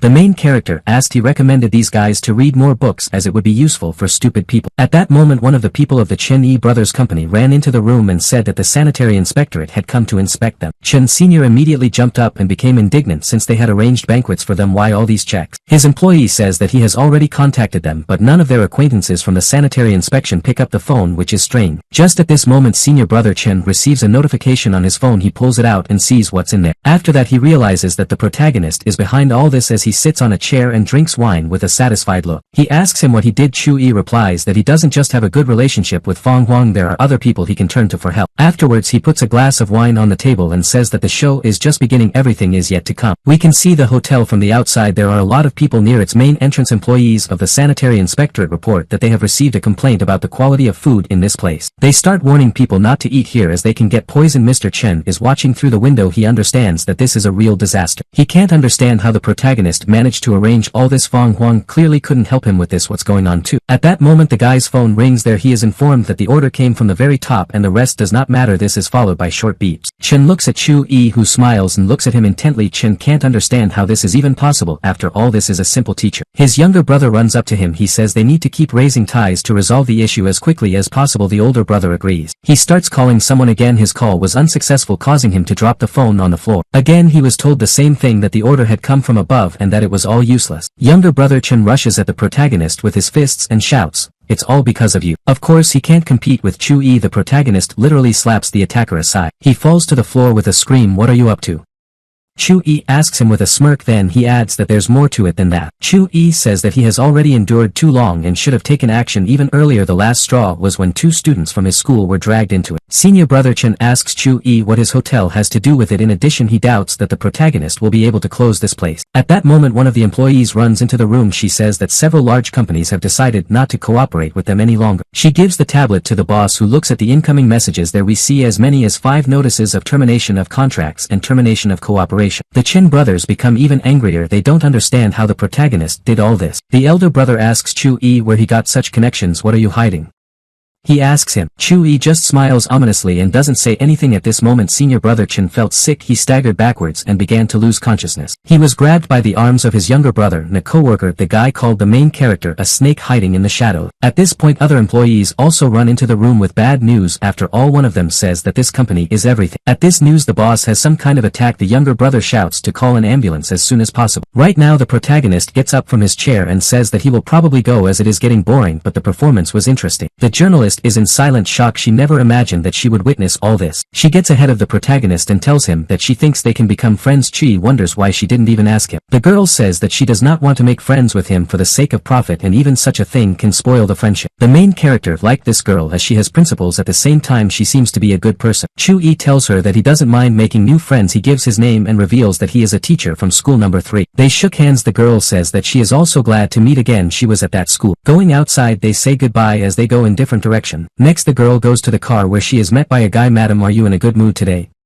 He asks her. The girl gets into the car and tells him that she managed to meet an interesting person today. Then she asks if the materials are there. The driver replies that they are here. It turns out that this girl knows much more about the main character than we thought. She analyzes the situation and ends up saying that this guy likes to make enemies. It turns out that she is not a journalist at all but the daughter of the director of the Wanxiang group. Her name is Jiang Qiu. The car starts moving. We see that at this moment the protagonist is watching her. He thought he had met another rich beauty. I wonder why there are so many majors in this city. However, Chu-yi decided not to use his recognition technique to find out more about this girl. They're friends now. In the next scene we see the brother of the same Lady Dong with whom Chu-yi quarreled. He had just been informed that the Kaixing Hotel had closed. They also told him that this was the work of Master Chu-yi, and the young man realizes that this teacher is really the master of the Chu family because this is the only way he could organize all this. He's glad he didn't get into a fight with him then, because it would have had very serious consequences for him. You need to be careful and not to conflict with him. At that moment his sister runs into the room. She just asks her brother about Chu-yi's teacher, although in the conversation she calls him a baby. She is unhappy that he still hasn't apologized to her. Her brother slapped her in the face and told her not to come to the area again. In the next scene we see the self-styled suitor of headmistress Qin Ran. He was also told about what had happened. He is impressed that a simple teacher has such trump cards. At the same time he is not afraid of the protagonist and is not going to give up. He still believes that Qin Ran belongs to him. The events move to the third school. A lot of people found out that the protagonist managed to destroy the Kaixin Hotel. Chu-yi is teaching the lesson. It seems that the guys are not too eager to study. Everyone is asleep on the front porch. On the back there is noise. Chu-yi is not happy about this. There will be exams very soon. His salary directly depends on the results that the guys will get on them. Still the protagonist reassures himself that today is just such a day, and in fact the guys will pass everything well. Chu-yi froze for a while. The same new guy asks him why he doesn't teach the lesson. The teacher replies that he sees their efforts, so he is pleased with them. As a reward he allows everyone to rest for a while. The guys are surprised to hear these words. Some have even woken up to it. Master Chu-yi hadn't said anything like that before. The guys ask him to teach the lesson. The protagonist says that in this case they will talk about the ancient language. He begins to tell. Not more than 3 minutes have passed and many people begin to fall asleep again. Even those who used to listen to him can barely sit now. The protagonist looks at them with tenderness. He knows that the next lesson is their English and they will definitely cheer up on it. In the hallway Chu-yi met an English teacher. The guy tells her that he leaves the students to her. The girl tells him that this is nonsense because they are her students too, so there is no need to worry about them. The dialogue turned out to be kind of silly. Chu-yi finally said to her, well yes. The protagonist went outside. He listened and heard some strange conversations. It looks like someone was scolding the disciples. Chu-yi froze and didn't understand what was happening. Then he realized it was from his class. He decided to go back and see what was going on. It turned out that the same English teacher was scolding one of the students from Chu-yi's class. Chu-yi asked her why she was so angry. The girl said that he needed to keep an eye on his students as they were completely ill-mannered. The mayor jumped up from his seat and began to explain to the protagonist that the teacher had told them about the difference between English and Chinese. At the same time she said that English is more important than Chinese. They disagree. The teacher began to argue again. Chu-yi says that everyone has their own approach to education and their own opinions. A teacher should teach, not impose his opinion. Now the accusations are already in the direction of the main character. She says that the children have such poor academic performance because of their goofy homeroom teacher. Chu-yi replies that she is somehow too aggressive. He is sure that we need to develop our culture. He agrees that English is important, but as they say, not only by them. The girl smiles maliciously, adjusts her glasses and tells him that sooner or later he will regret thinking so. After that insults are heard in the direction of the students. Chu-yi say that this is completely unpedagogic and unacceptable. He decided to put her in her place. place a little bit and made a rather offensive joke, calling the guards, informing her about a rabid dog on the school grounds. In response, the girl said that she would complain to the guards she pricked Chu-yi for his friendship with the headmistress. She said there was no need to hide behind it. Just then security guards enter the room. They ask the protagonist, "Where is that mad dog?" Chu-yi points his finger at the English teacher with a serious expression and says, "There she is." The guard was surprised what happened, that the two of them quarreled with each other and it came to this. At the same time, the head guard does not know what to do. Chu-yi is a legendary teacher and is friends with the headmistress. The English teacher was invited here by the old headmaster and she is the half-sister of the new headmistress. Nevertheless, the guard decides to try to calm the girl down. He tells her not to yell so loudly as it could have a negative impact on her reputation. That makes her scream even more. Now the guard listens to the insults in his direction. He tells her to watch her words. Of course, he doesn't like to hear all this. The girl throws the book aside and says that she no longer wants to teach English to this class. She invites Chu-yi to do so. The guy says that before leaving she would do well to apologize to the person she insulted by alluding to the guard. The girl is disrespectful to the guards as she considers them people of the lower class and is not going to ask them for forgiveness for her word. She says she is a PhD, not an ordinary peasant woman. It is their own fault that they work in low-paid jobs. Eventually the protagonist's patience runs out. It is simply impossible to listen to this nonsense any longer. He ended up slapping her in the face. The children clearly did not expect this. Their homeroom teacher just hit a woman and it turns out that he did it for them. The teacher is shocked. She is not yet fully aware of what exactly has happened. She says out loud that he just hit her. Chu-yi replies that this is some kind of nonsense and he couldn't hit a professor from an American university and a PhD. The girl turns to the students and asks if they saw their homeroom teacher just punch him in the face. The children unanimously answer that they do not. The girl starts to get even angrier and it feels like she's going to foam at the mouth with anger. Chu-yi turns to the guys and says that he positions himself as a serious teacher and believes that everyone should be treated with respect. A person's profession has absolutely no significance. An example of this is in front of you, Chu-yi says, gesturing to the English teacher. The students are impressed with what has just happened. Applause is heard in the direction of the main character. The English teacher couldn't stand it anymore and threw herself at him with her fists and shouted,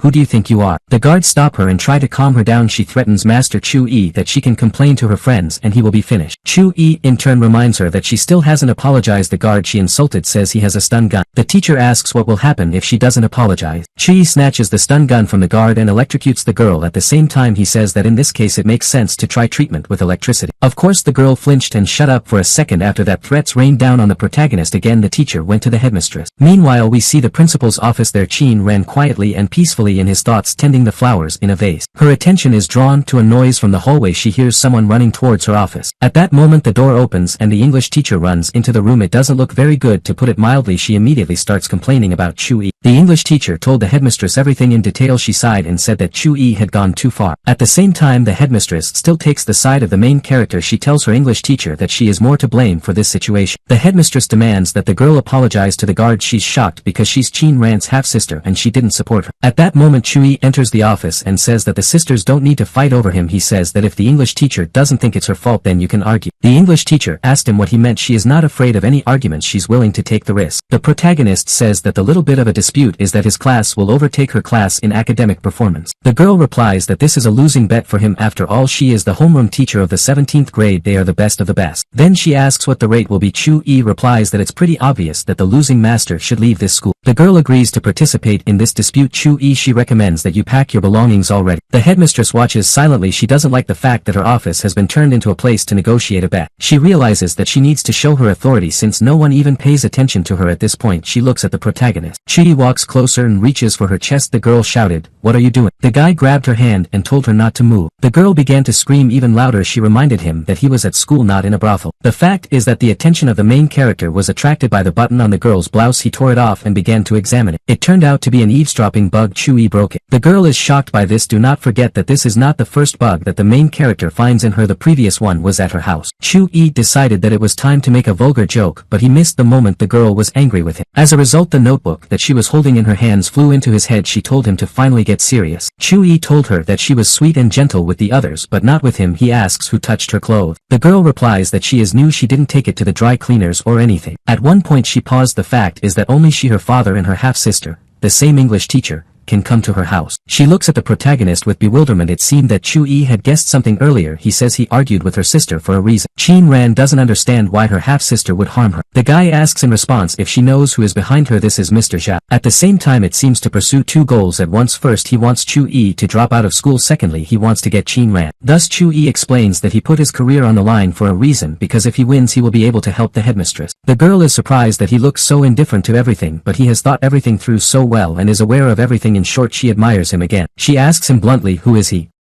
She wants to know why he came to this school. The guy tells her that everyone has their own secrets. He hopes that one day he will be able to share his with her. At that moment the protagonist noticed a bouquet of roses on the table. He liked it. They looked at him carefully and said, you can see that this is a beginner's job. She realized that he had changed the subject as she didn't seem to want to continue. In fact, the flowers were liked by the protagonist's lover from that other world. At this moment Master Chu-yi was flooded with memories from his previous life. Chu-yi tells the headmistress that if she wants to make the bouquet even longer she won't be able to do it without a base. He walks out of the office and thinks in his mind that he will return to his Yenyu someday, but for now he still has a lot to do here. He understands that he needs to take action to remove the obstacle. We see the protagonist against the background of the night sky who stands on the edge of the bridge. He thinks that he is only here because of one person, Qiu Lingyan. This man had nearly defiled his sister and nearly killed his father. Even the Chu family is afraid to deal with him. That is why his entire family abandoned the protagonist's family. In this life the protagonist wants to make things right. To do this he is going to gather the power of the entire city. Master Chu-yi jumps down. It looks like an ordinary suicide. In fact, this is one of the steps to increase the cultivation level. Chu-yi knows that no matter what it takes he has to teach Qiu Lingyan a lesson. He has to show him what real authority is. The protagonist reaches the level of senior master. What he did to the Kaishin Hotel should signal that he is here. Events are transferred to the park. There in one of the establishments a group of people are enjoying barbecue and beer. The protagonist invited those guards from his school. One of the guys says that he is very surprised that Chu-yi invited them here for dinner. Then the conversation turns to the fact that the main character has experience of serving in special forces. One of the guards blurted it out. Chu-yi says it's all in the past. In fact, if the Chu family hadn't bothered him he would have stayed in the special forces. Chu-yi wondered if maybe the Chu family was just ashamed of him or him. The same guard and the headmistress's driver says that Chu-yi was the coolest of them all. No one could beat him in a fight, not even the coach. The protagonist is embarrassed that he is being praised and this is not a topic that should be talked about openly. He decided to change the conversation. Chi asks about the other guys in the squad. The guard briefly tells him about them. The conversation turns to a girl named Lu Jia. The protagonist remembers that in a past life she came to him, but then he had nothing. Then he did not understand what it wanted from him. He asks how she is now. The interlocutor replies that when he was leaving she also planned to leave the special forces. She seemed to be in trouble. It looks like they're connected to someone rich. The guard banged his fist on the table and said that these majors did what they wanted. At that moment his attention was attracted by a guy who was brazenly rolling up to the girls at the next table. He was not alone but with his comrade and they behaved quite impudently. The second one immediately began to talk to the girls about the bed. The girls began to refuse and were about to leave. They said they had to go back to the dormitory. One of those guys grabbed one of the girls by her clothes to stop her and even tore her blouse a little. At this moment this same guard who was complaining about social injustice became very angry and told Chu-yi that it was wrong. A second guard tried to stop him. He said it wasn't their business, it is better not to interfere. Of course the guy didn't agree with that. He believes that a man should stand up for women and help the weak. Chu-yi supported him and told him that he could intervene in this situation and if anything happened he would back him up. An elderly security guard asked the protagonist if he knew who the guys were that they were glued to the girls. Chu-yi replied that it didn't matter to him. People like them need to be educated. There is simply no other way. Then he added that if there were any problems he would take care of everything. They don't just need to be beaten but they need to be instilled with fear. That young security guard and headmistress's driver grabs an empty bottle and heads towards them, anticipating what he's about to do with these impudent bastards. Afterwards he walks up to one of them holding a bottle and pointing to the guy with a sword to stop. He turned, looked at him appraisingly and laughed. He asked who was it that dared to disturb him. In this guard smashed a bottle over his head to show how strong and tough he was. It's worth noting that those guys were impressed. You don't see it every day. The guy's elderly colleague was also surprised. Chu-yi reacted quite calmly as he was not impressed. This ex-commando told these guys to get out of here. This method of intimidation didn't seem to work too well as they started laughing at him and teasing him. Chu-yi only covered his face with his hand. It was a real cringe. He was ashamed of his colleague. Chu-yi told him not to do such stupid things and he had already started beating those guys. The guard replied, "Alright brother Chu-yi." After that he pounced on one of the guys and hit him, saying,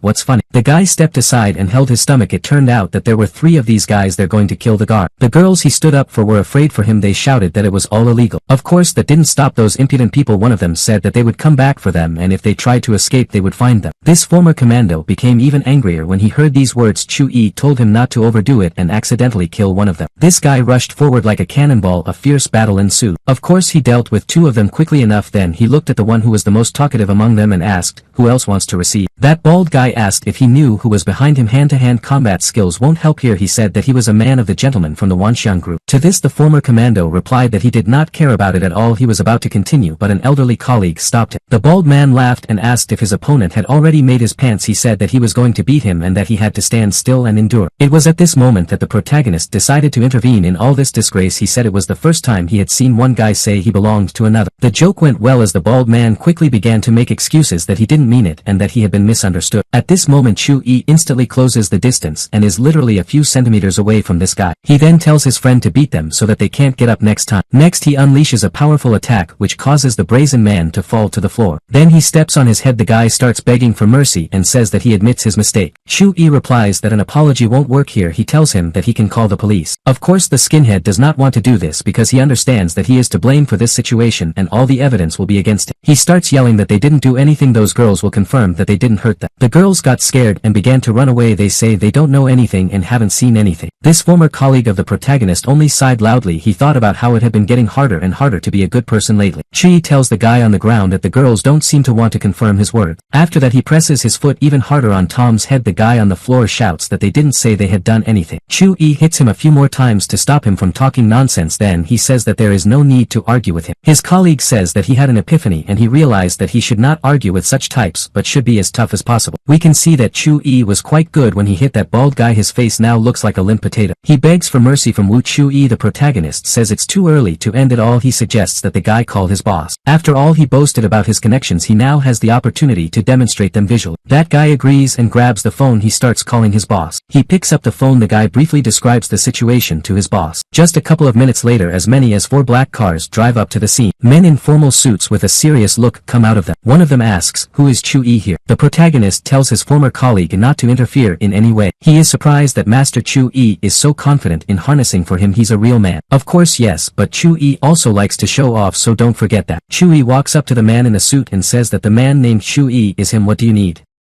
asks the protagonist. That man bows down before him. After that a red carpet is quickly spread out in front of Chu-yi. The guy is stuck and doesn't understand what's going on. This is clearly not what he expected. After that the bald guy's boss gets out of one of the cars. He says it's late at night and there doesn't seem to be anything for anyone to do here. He tells his man that he usually has fun during this time and doesn't like to be interrupted, and the man knows it. After that he shows his dominance and grabs one of the girls by the ass and she laughs loudly in response. The guy with the shaved head runs up to boss and starts complaining that he was beaten up and needs help. He then points his finger at the protagonist and says that he beat him. The same boss pathetically takes off his glasses. He asks the protagonist what his name is and who he is that dared to touch his man. An elderly guard suggests that Chu-yi apologize to them and not get involved so as not to get herself into more serious trouble. The protagonist introduces himself once again. He is surprised that everyone asks him for his name as he has already voiced it several times. The boss says he knows the guy's name. He thinks for a moment and then tells his thugs to give him a hard time, and that's all. Chu-yi activates berserker mode. He didn't want to beat the man, but that was until the words he spoke. Now the situation has already changed. In the end Chu-yi strikes and the guy ends up on Earth. His guards are shocked. They want to protect their master. Chu-yi grabs him and tells him to stop his brothers or else he'll get it again. He shouts at his brutes to stop and do nothing. He seems to have remembered. How does he know that name? Are you the same Chu-yi who destroyed the Kaishin group? He asks the protagonist. Chu-yi was even a little surprised that he had been recognized and that the rumor about him had spread so quickly. This guy tells the protagonist that he has a pretty sister and her name is Jiang Qiu. He can arrange for Chi to meet her and help them become friends. This is a curious coincidence because the main character is already familiar with this girl. He tells the guy that he just wanted to call her in to discuss a deal with her. Next Chu-yi sent his friends home while he began to talk to this guy. He says that his sister will be in the minute. He admires how Chu-yi successfully dealt with the Kaixing Hotel. He said that the Chin brothers constantly told him that he had no power. Chu-yi asks what he means. The guy explains that the company was created by his father with the help of his mother's connections, but then his grandfather's company went bankrupt due to incompetent management. Wanxiang Group was a successful project, but then the father found a mistress and she gave birth to a son with him. That son is very pampered and loved, and they began to pay less attention to this guy, and now they are even thinking of making that son from the mistress the receiver of the Wanxiang Group. Chu-yi wondered how complicated things were in their family, nor is he very positive about love relationships on the side. The interlocutor tells him that no mistress will fly away from him, and he knows this for sure. Just then one of his girls approaches him. She says that she enjoys being with him because he is rich and takes care of her. The guy slaps her ass in response and says that as soon as they come back he will reward her. Chu-yi just watches. Well, you're weird. That's the only thing he could squeeze out of himself. Just then the guy's sister appears. She asks if she's too late. Chu-yi walks up to her, shakes her hand and says with a smirk, "Hello, journalist." The girl replies, hello. They sit down at the table. There are guards around them so that no one interferes with their conversation. Chi says it's time to rip off their masks. The girl was worried, does he know anything? She thought her brother didn't understand what he was talking about, but he also tensed up a little. Chu-yi says not to worry about them. He offers to sit down and talk quietly. The girl asks him what he just meant when he said about masks. Chu-yi replies that if they agree to cooperate with him he won't mind helping their family. He asks the guy if he wants to get real power in the Wanxian group. He replies that he wants to, but it's impossible. He calls himself a simple major and his sister a failed journalist. Chu-yi asks him how long he has been in the status of the golden youth. You've completely forgotten your true self, the protagonist tells them. He believes that their actions are motivated by only two things: the fear that the mistress's son will succeed the company and the expectation of an opportunity to act. Chu-yi says that he is able to give them that very chance to act. The guy asks the protagonist why he needs it. Why does he want to help them? Chu-yi replies that there are several reasons for this as well. First of all, that same son of the mistress named Qian Tian is too arrogant and won't take him seriously. He wouldn't want to work with him, and he already knows these guys a little bit. In return he wants them to patronize him when they run the company. The brother and sister looked at each other. The guy asks the girl what she thinks about it. The girl explains the seriousness of the situation. The risk is really very high. She tells Chu-yi that if he can only boast of destroying the Kaixing Hotel then they have nothing to talk about. Chu-yi smiled and said that he recommended to look at it and gave me his phone. The protagonist shows the phone numbers of famous and influential people in this city. The guys realize that he has a lot more connections than they thought. Chu-yi says they're not quite right. His main trump card is not his connections but himself. The guys don't quite understand him. They tell him that he is an ordinary schoolteacher. Really influential people will have to confront. Chu-yi replies that there is no need to jump to conclusions. Afterwards he shows some magic trick and says that this is his trump card. His new acquaintance realizes that the protagonist is a fighter. Now he understands how Chu-yi knows Du Qingfeng. The girl thinks that even he couldn't do that. This showcase convinced her that it made sense to collaborate with Chu-yi. Chu-yi says that in this case their hands are free and they can do as they see fit. If they need his help they know where to look for him. The protagonist is about to leave. I wonder why he came to this small town with such abilities and doesn't live in the capital. The protagonist replies that he pursues some of his goals and it's not money. Its goals are different from those pursued by everyone else. Chu-yi began to leave again, but now a young man ran up to him and asked him to teach him such tricks. The girl was more serious and only stared after him. She realizes it's time to step out of the shadows and into the light and act. Events are transferred to the school. We see that the headmistress is looking closely at the 18th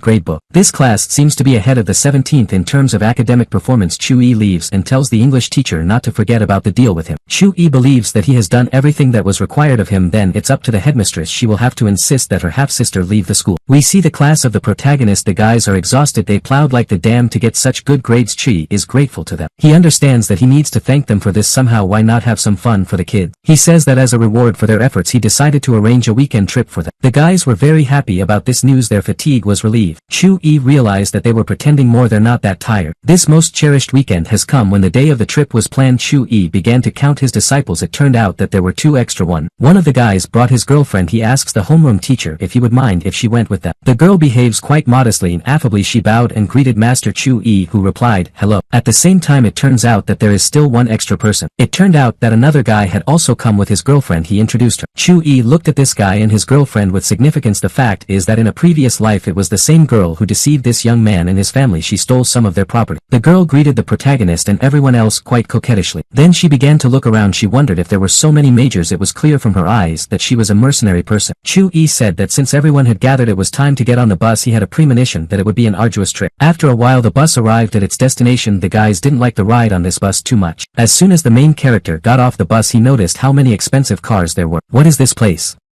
One of the students said that it was the recreation center of the Vantian group. It is a very popular holiday destination among the wealthy. The protagonist heard that a conflict was brewing nearby. It seems that the trip will not be very successful since the guys are already arguing. Two students were arguing among themselves about who should have the best room. The mayor was quite confident and told the second guy who was making noise that if something didn't suit him he could live anywhere. The guy took his girlfriend by the arm and said to her, let's go. Chu-yi walked over to the headman, put his hand on his shoulder and said that they were overdoing it. The guy began to explain to him that this was not the case. In fact they are okay with this classmate, but he has a nasty and arrogant temper. In addition they saw through his girlfriend. Brother Sher said that on the way his sister wanted to talk to her but she didn't even look in her direction. Chu-yi realizes that the boys are right, that this girl really isn't a very good person, but he can't do anything about it. At that moment a guy comes up to the prefect and asks why he can only brag about his authority at school in front of his classmate. He scolds him and tells him not to bother with his sarcasm. He doesn't want to conflict. It turned out that this guy who came up with claims from Dajian Group, he is the son of the owner of the company. Chu-yi was curious. curious. That guy kept getting into trouble. He behaved as familiarly as possible with the headman. He was clearly begging in the face. He took his hand from his shoulder and said, "Don't touch me." He threw himself on the floor and screamed. The mayor froze for a second as he did not expect such a thing at all. Afterward he told the guy lying on the ground to stop pretending. Suddenly some people appeared nearby and began to create a kipish. A man in a suit started shouting that he needed to call an ambulance as soon as possible. Something happened to the gentleman from Dajiang group. Chu-yi walked over and said that he understood a little about medicine and could take a look. He checked his pulse and said it wasn't a big deal. It was just that this guy had a congenital heart defect. At the same time, if he is not helped he will die in 5 minutes. Everyone panicked. The ambulance won't be able to arrive so quickly. Most likely this guy is no longer a tenant. Chu-yi said that everyone was panicking in vain. It's nothing. The man in the suit became indignant when he heard these words. What a trifle it is if a person can die in 5 minutes. He thought that Chu-yi was a doctor and asked which hospital he worked at. The protagonist replied that he was not a doctor. "I'm a teacher from the 3rd school and I teach literature and physical education there, and more recently I've started teaching English as well," Chu-yi said. The man was surprised by this flood of words. He said that if the protagonist is not a doctor then it is better to wait for an ambulance. Mr. Jiang has a private doctor. Chu-yi asked a few of his disciples to support this man in a suit who turned out to be the manager of Dajiang group so that he would not get in the way. He in turn began to look at the guy lying on the ground. He was already foaming at the mouth. The manager started shouting. Chu-yi knew that he didn't have time to explain. "We need to help this guy and we need to do it as quickly as possible." Of course he used magic to cure the sick. Luckily he had the right spell. A couple of seconds after Chu-yi cast it, Chu-yi took a deep breath. It seems to have worked now. I liked the main character even more than before. The manager was shocked by what he saw. Just then the boy's father, his mother and their family doctor pulled up. The doctor saw that the protagonist was using magic to treat the guy. He doesn't seem to believe much in magical practices as he immediately started shouting that it's the 21st century and it's all nonsense. Chu-yi said that if he removed or tore this piece of paper that was on the boy's chest he would die immediately. It takes at least half an hour. The boy's mother ran up and started shouting at the main character. She told the doctor to remove the paper and provide real medical care. Chu-yi replied that if his help was not needed here and they were willing to kill their son then he could leave. The woman ran to her son and removed the leaf from his chest. The guy immediately groaned. His attack was repeated. The woman began to scream for the doctor to do something quickly. He began to try to push the pill into the guy's mouth. His mother was afraid it wouldn't work. A couple of seconds later the guy started bleeding from his mouth. The blood-spattered doctor doesn't understand how this is possible. He says that if you don't take the guy to the hospital immediately he will die. "My son,"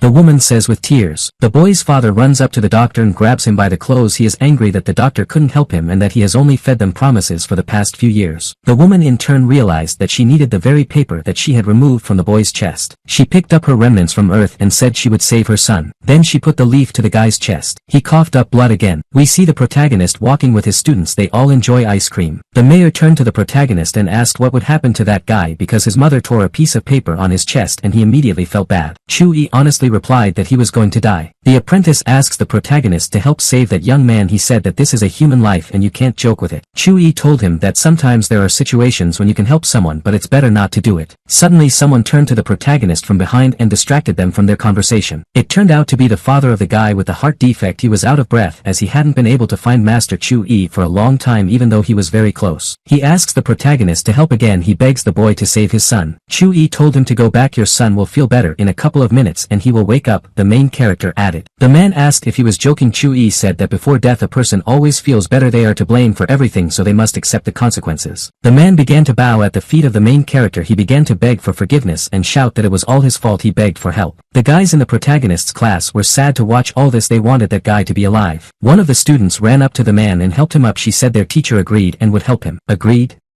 The man asked. The girl replied that it's just that their teacher has a poisonous tongue but he doesn't leave anyone in trouble. No wonder he didn't stray too far. After that the students began to drag their homeroom teacher back. Chu-yi hadn't expected this at all. Upon arrival at the scene the main character was approached by the boy's mother. She too begged his forgiveness and begged him to save her son. Chu-yi said he could help. He asked for a clean room and no one to be allowed in. His request was quickly complied with. 2 hours later the boy's parents rush near the door to the room where the protagonist is working his magic on him. They're worried about what's going on there. Just then Master Chu-yi opens the door. He reassures them that everything is fine. In an hour the guy will wake up. It's better not to disturb him now. Chu-yi didn't just save him but completely cured him of his illness. The same family doctor is shocked. How can such a disease be cured by magic? His parents attacked him and yelled at him to shut his mouth and get out of here. After a while they went to the guy's place. He was lying on the bed in an unconscious state. They really hoped that that teacher had really helped him. At some point the guy opens his eyes. Parents are very happy about this. His mother asks him how he feels. The guy lifts himself up and says he feels great. He feels perfectly healthy. healthy. Next we see the protagonist sitting with his student and discussing what happened. The mayor asks the teacher if he really saved that guy and he is now completely healthy. The answer is obvious. After a while the protagonist is confronted by the guy he saved as well as his parents. The man tells Chu-yi that from this day on he is his debtor and will always be happy to help him. Chu-yi leaves but tells them that they will meet again in the future. The man stares after him. He wondered where this young man with such great talent came from. In the next scene we see the protagonist who is meditating. The seed he planted had finally grown. Now it's time to harvest the fruit. The protagonist realizes that there are several things he has to do in this life. You need to deal with this as quickly as possible. It is important for him to be in time to pass through the heaven limit. Curiously, the main character is engaged in meditation right in the night on the street. His attention is drawn to one of his students. This is the head of his class. It looks like he has a conflict with another guy from school and they're going to fight. Hulai tells the second guy that they don't really need to bring things to a fight. He doesn't want that at all. His opponent is determined and immediately rushes into the attack with his fists. Suddenly the protagonist appears from the side. He interrupts the guys and asks what they are doing here. The second guy says he has to beat the headman. Hulai in turn says that he will not be able to do it. Teacher Chu-yi says he doesn't mind and would be happy to see the show. The guys didn't expect this. Then they begin again to exchange pleasantries, so to speak, towards each other. Still the fight begins at the same time. This cannot be called a fight of professionals. Chu-yi smirks and jokes that it's more like some kind of lover's hug than a fight. At that moment a woman's voice was heard from the side. The girls said that Master Chu-yi seemed to be in a good mood. Chu-yi turned around and saw Ma Yin's girlfriend whom he had met the other day. She asked if the protagonist had any free time. The boys stopped from what they were doing as they were surprised that the girl was alone here at night. Chu-yi asked her what she was doing here alone and why not with her boyfriend. She replied that her boyfriend was acting like a child and she liked serious people. For example, like you, teacher Chu-yi. She added. The guys were stunned. It seems that their classmate's girlfriend has fallen in love with their teacher. Chu-yi replied that he didn't like guys. His disciples hovered and looked at each other. What did he mean?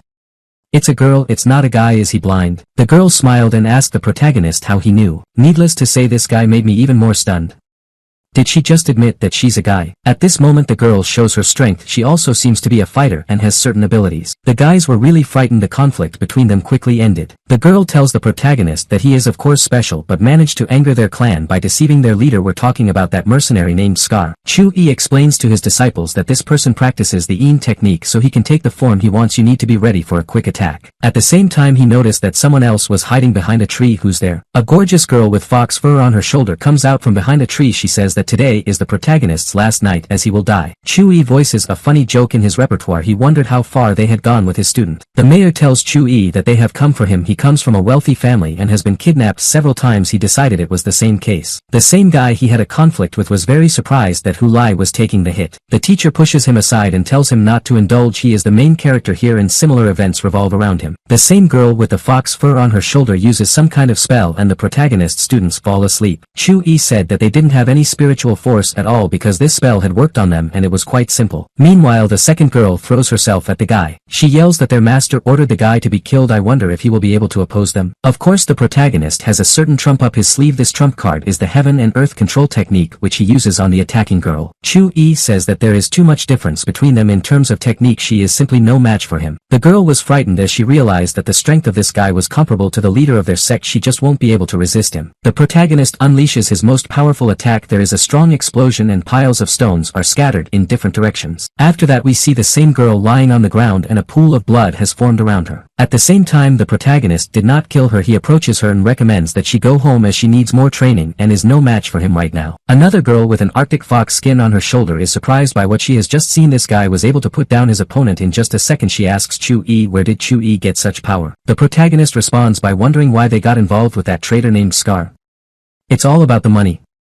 He wants to tell her something. Chu-yi tells the girls that a person can never take all the money with him to the grave. At the same time money itself can bring a person to the next world. Strange as it may seem, but both girls listen to the words of the protagonist and realize that he is really right. The main character does not touch the second girl. He tells her to pick up her girlfriend who is lying on earth and let them fail together. It is worth saying that the girls like the main character in their sect. They are just pawns. They regret that they did not have such a teacher before because in that case everything would have turned out differently. A girl with an Arctic fox on her shoulder drags her friend and tells the protagonist that she is grateful to him for his mercy. The guy needs to be wary of the commander of their sect named William. It's already in China. The protagonist listened to this, but it doesn't seem to scare him. Now he is trying to bring his students to their senses. As we remember, they were put to sleep. They still can't come to their senses. After a while the guys finally woke up. Chi reminds them that they were going to fight each other. It is clear that the guys are not up to it now. They ask the teacher if he defeated the two. The protagonist answers in the affirmative. Afterwards he asks the guys if they are going to continue to fight. The guys noticed a bloody footprint on the ground as well as a huge huge handprint on the concrete slabs. They are amazed at their teacher's skill. After that they tell the protagonist that they are no longer in conflict and will not fight now. They're going to go out for a bite to eat because they're hungry for something. Then they run together in an embrace to eat for the night. Chui only looks at them with tenderness. At the same time his thoughts are about the very leader of the sect with whom he will soon have to meet. The next day came. The protagonist went to a morning training session. You need to practice more to successfully confront that William. The guy managed to find a fairly quiet place. There was a very good energy there. It's the perfect place for successful workouts. The protagonist got down to business. He began to train. Chui comprehended all the subtleties and nuances of Tai Chi. Things were going well and the training was successful. Suddenly a girl appeared. She watched him train. The girl was impressed to see the real Tai Chi technique. She hid behind a tree so the guy wouldn't see her. It turns out to be Jian Yanji, who is a superstar. During the training the main character tried not to be distracted and did not pretend to notice her. When he finished he asked her what she wanted and why she was spying on him. The girl was frightened by this, backed away, caught on a small bush and almost collapsed on her ass. Luckily Chui managed to run up to her and catch her so that she wouldn't hurt herself. At the same time it should be said that he did not grab it very successfully or vice versa, since Jian Yanji's chest was in the guy's hand. Chui realized that the situation was awkward, and as you know the best defense is an attack, so he began to shout that this girl's chest attacked his hand. She was embarrassed and hung up as the guy put on a real show. She said it was just an accident and there was nothing wrong with it. Chui sighed and said in his repertoire that they were both lucky that the girl didn't have much breasts, as we remember he has a peculiar sense of humor. Of course the girl was angry, but she understood that he was joking more than serious. Besides she was really interested in him. She assumed that the guy was a Tai Chi master. In this regard she offered him to star in her film about Tai Chi. The protagonist refused. Jian Yanji asked him if he had seen her before. Most likely he had at least heard her name. After all she is quite famous in the film industry. At this moment Miss Zhou and a man appear on the horizon. The woman tells the girl that filming will begin soon and the very master they were looking for has agreed to take part. The same man who walked behind her is the 72nd generation master. He is a true master of Tai Chi. Jian Yanji said that she had also managed to find a master. It is this young man who is standing next to her. She's just trying to get him into their movies. Miss Zhou told her that the guy should go to the audition. In that case, after all, money has already been spent on this man and he is suitable. She says she doesn't want to incur losses. Jian Yanji explains that there is no need for any casting as she immediately wants this young man to star in the film. At that moment the man spoke. He didn't see the protagonist as a serious rival at all. Then he began to insult him. Jian Yanji, he said that this young man had misled her. He doesn't seem to know Tai Chi. He looks like an imposter. Of course this man was pursuing selfish goals. He spent a lot of time to be invited to the filming and at the same time paid a lot of money. It's only natural that he doesn't want competition. Jian Yanji didn't want to agree with Miss Zhou's choice. At this point the protagonist decided to bring some clarity to the situation. He began by saying that he had remembered the girl. He said that a couple of decades ago she starred in a commercial for a gel for babies. He then said that he gave his consent to her proposal. He will help her with the filming, but he doesn't want anyone to know until it's released. The girl was delighted and said, "Excellent."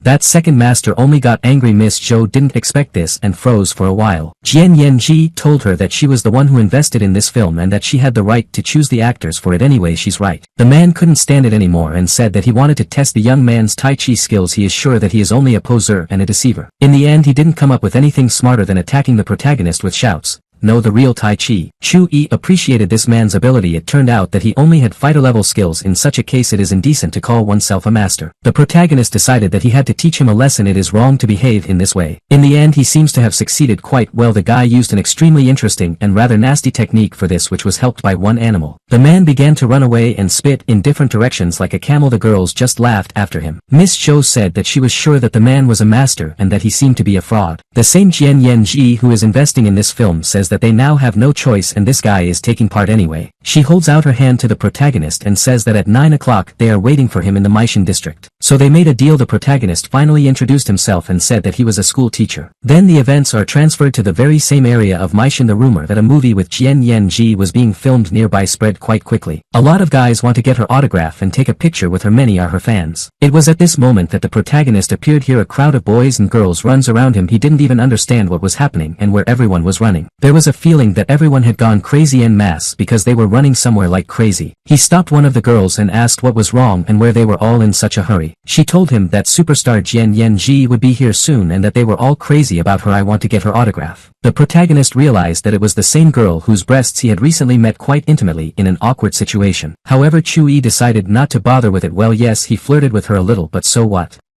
then he'll just help her with the filming and that's it. The guy decided to go out for a bite to eat. It is worth noting that the local prices horrified him. Even in an ordinary canteen the prices were higher than in city cafes. Chu-yi began to enjoy his meal. In the process he heard the name of the famous girl. A man was talking to her and it looked like he was unhappy about something. He tried to take her somewhere. The girl refused. As a result the man said that although she was a superstar she was no different from a simple courtesan. Miss Cho stood up for her. She told the man not to approach the girl and she also knows their boss won. In the end this comrade came up with nothing more than to slap her in the face with a shout of exclamation point.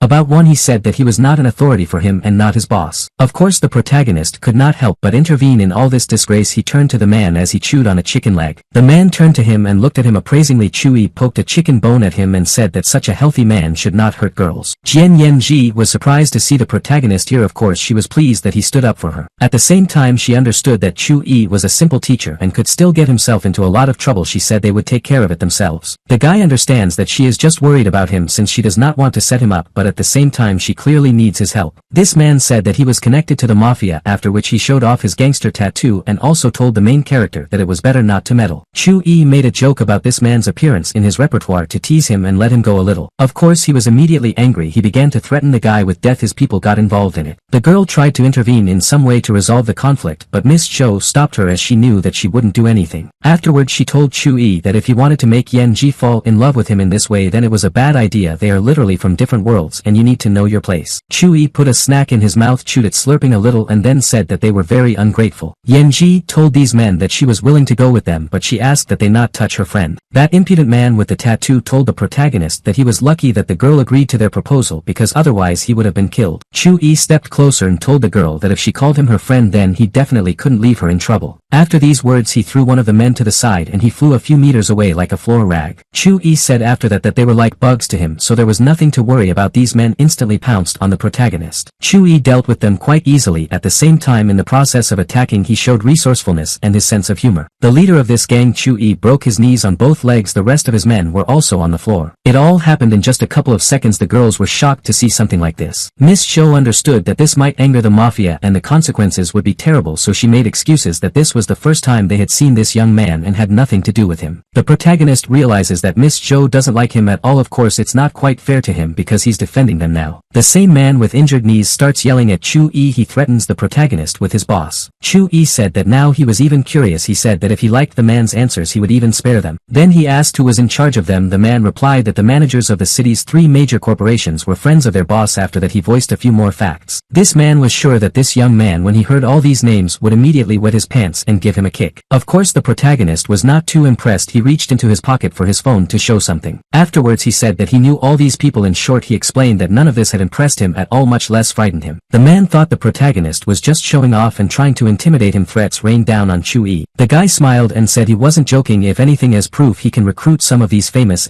people. We see a VIP room in a hotel where the very boss to whom the celebrity was supposed to bring this girl sits. In front of him sits the Tai Chi master that Chu-yi fed shit before. The boss threatens him that if the girl doesn't come he'll get a kick. He says that she will definitely come since they are all the same and come to show business through bed. Of course he wants to take revenge on the girl since she deprived him of his earnings, and her friend also fed him chocolate made by animals. At that moment the boss's phone rings. He thought they wanted to tell him that the girl had finally arrived. The Tai Chi master sitting across from him chuckled. This superstar is just an ordinary whore, he thought at this moment. The boss picked up the phone and said pathetically, "Hello."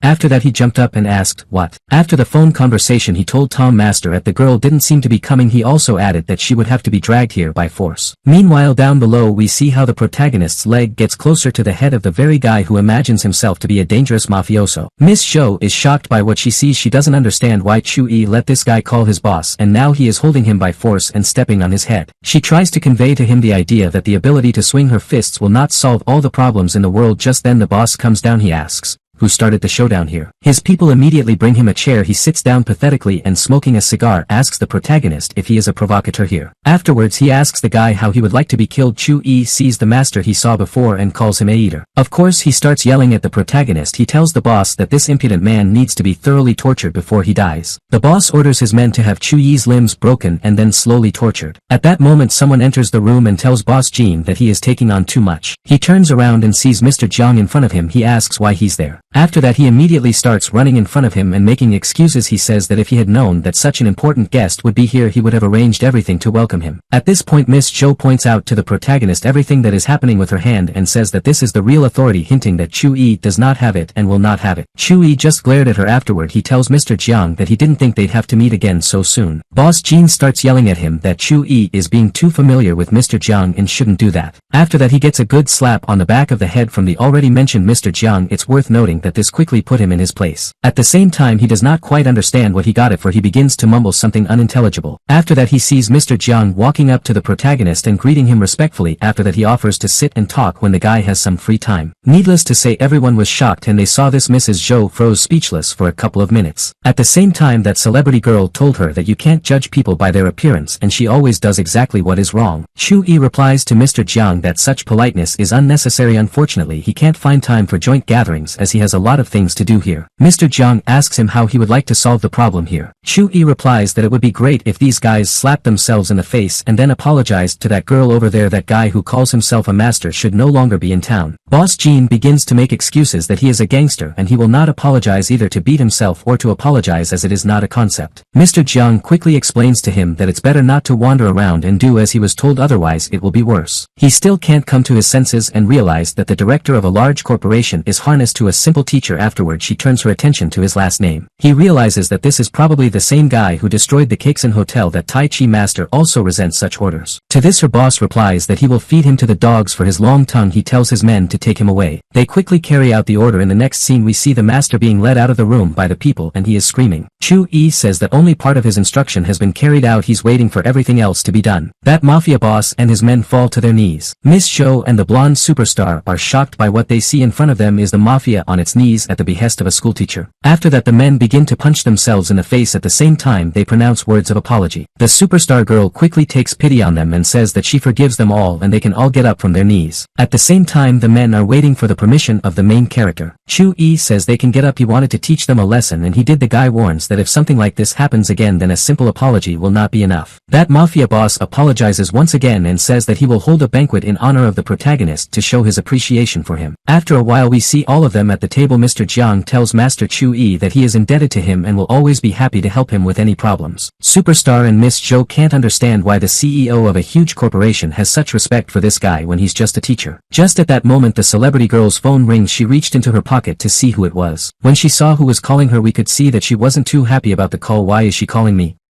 Yan-ji thought. Still she decided to answer the phone. She apologized and got up from the table. Chu-yi was able to see who had called the girl. It seems that this was the same Yang Ling that the protagonist had previously known. After a couple of minutes the girl finally returned to the table. She apologized once again for having to leave for a phone call. The same mafia boss asks her if everything is okay. He assumed that she was in trouble with investors so he offered to help her. The girl says that's not the problem. She got a call from a colleague of hers. Most likely everyone at this table knows her well. The girl's name is Yang Ling. That mafia boss says he knows her very well. He calls her a gorgeous girl, hinting at something. The girl says that now they make a saint out of Yang Ling so as not to spoil her reputation, but in fact she got into show business through the bed. Yang Ling had plans to join the film crew through her connections but she turned it down. Then it turned out that the director had taken her in. Now she's calling. Chu-yi said that Yang Ling seemed to just want to steal a reputation better than a superstar. The protagonist recalls how he was a beggar in his previous life and Yang Ling managed to make a career for herself quite easily. In any case they were not on the way. Mr. Jiang said that he had heard that Yang Ling was no angel in Tsinghua City. She even seemed to have a so-called daddy. Ms. Zhou says this is indeed true. At the same time now Yang Ling definitely does not have any problems with popularity. Yan-ji says that for this reason alone she has to make a really high-quality movie to beat her competitor she doesn't want to lose. The mafia boss tells Miss Yan-ji that if she needs a good location for filming she can ask him for help. He'll be happy to help. The girl replies that she already knows the perfect place for filming. It is Mount Maishan. The boss thought for a moment and then said that this is where you probably won't be able to get. The fact is that there is Wantian International. Chu-yi was eating chicken at this moment. Chavkaya, he said that this is not a problem and they can easily go up this mountain. They can go there right now. Mr. Jiang agreed. He said there was a beautiful view from there. At the same time he did not quite understand the main character and thought that he just wanted to shoot nearby. Chu-yi didn't finish the chicken leg and said that he wanted to go there right now. Why put off what you can do now? Events move to the street. The protagonist and those with whom he sat at the table are near the peak of the mountain. To be more precise they are near the village of Qianlong. Ms. Zhou says that the air here is very clean and fresh. That mobster says that the best setting for a movie is inside the village but they just won't let them in. Chu-yi went there with a pretentious look sucking on the chupa chups. The man tried to stop him and explain that it would not work. Chu-yi told him that if they came here to film they had to go inside. How could it be otherwise? Master Jiang ran up to Master Chu-yi. He said that they really couldn't go there because even he wouldn't be allowed in. For real?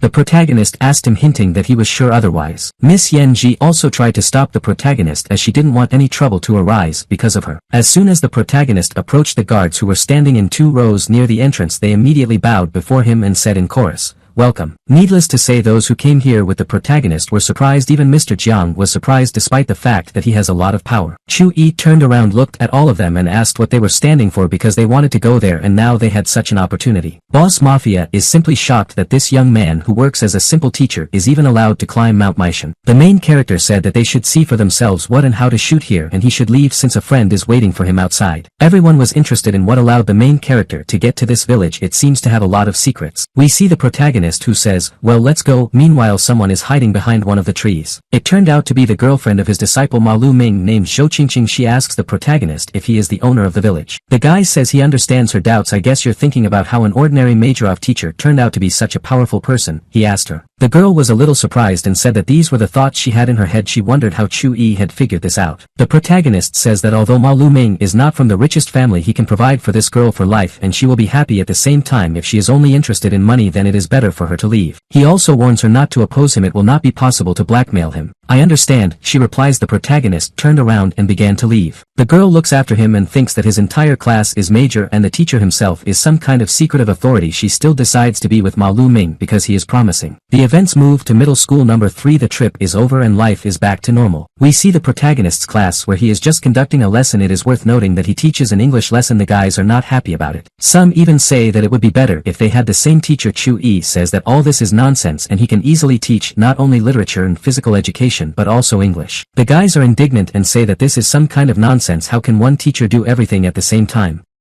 It's impossible. Chu-yi tells them that they are exaggerating. It's not that bad. While they are looking for a new teacher, he will just spend a couple of lessons as a substitute. At that moment, a young man enters the classroom and addresses the protagonist. He says that Master Chu-yi was given a love note. Of course, the protagonist is very surprised by this. "To me?" He asks the guy again. Disciples begin with the meaning of to roll. They wonder who is the beauty who fell for their teacher. Chu-yi asks the guy who gave him the note who gave it to him. He replies that some guy told him to do it and runs away. Of course, the protagonist wasn't prepared for the fact that a love note for him was from a guy. He tensed up a little. All sorts of thoughts had already arisen in his mind. Opening the note, the protagonist found out that this was not a declaration of love but a challenge to battle. Master Chu-yi calmed down a little. It's better to be a challenge to a fight than a declaration of love from another guy. It is worth saying that the main character read the contents of the note aloud. The guys in his class were impressed and each of them was already imagining certain pictures in their heads. Chu-yi guessed whose note it was. This was clearly Chen Junyu's handwriting. It looks like he won't calm down. What was he up to? After the lessons, the protagonist arrived at his destination with Mr. Fong Huang. The latter asks him what he thinks, who decided to on him. The man offers to solve this problem. Chu-yi replies that if this person dares to write a letter, he has thought it through and prepared beforehand. There's no need to rush. It turned out that the main character was right. The author of the note turned out to be the one he had not thought of. Senior brother Chen wonders why Chu-yi didn't come alone. The younger brother is dissatisfied that the protagonist did not come alone, but with help. He doesn't seem to like Fong Huang. Mr. Fong Huang suggests that the Chen brothers should immediately say what they want and not pull the raccoon's tail. There are even threats against them. Elder brother Chen tells the protagonist that he has no idea why they called him here and that it's not that simple. He then points his finger at the protagonist and says that he will die here today. Chu-yi wonders who is planning to kill him. Could it be that this couple in love? Or maybe there are some helpers. They don't seem to be around. Senior brother Chen asks Elder Chen if the one they are waiting for will come. The latter replies that he doesn't know. You can see that they are confused. It looks like they asked someone for help, but that person threw them down and let them down. As a result, one of Mr. Fong Huang's men quickly puts them on the ground. He laughs and says that you have to think first and act later. After that, he asks the protagonist if he wants to ask them something or if they should be immediately thrown into the river, and that's it. Younger brother Chen yells at the protagonist that he won't live long and that he will soon end up at the bottom of the river anyway because he doesn't know who he's. Just at that moment, some guys appear on the horizon. It seems that this is the help of the Chen brothers. The protagonist, however, as usual, does not lose heart and only jokes about it. The leader of this group of fighters is wearing a mask. He shouts to his men, "Attack."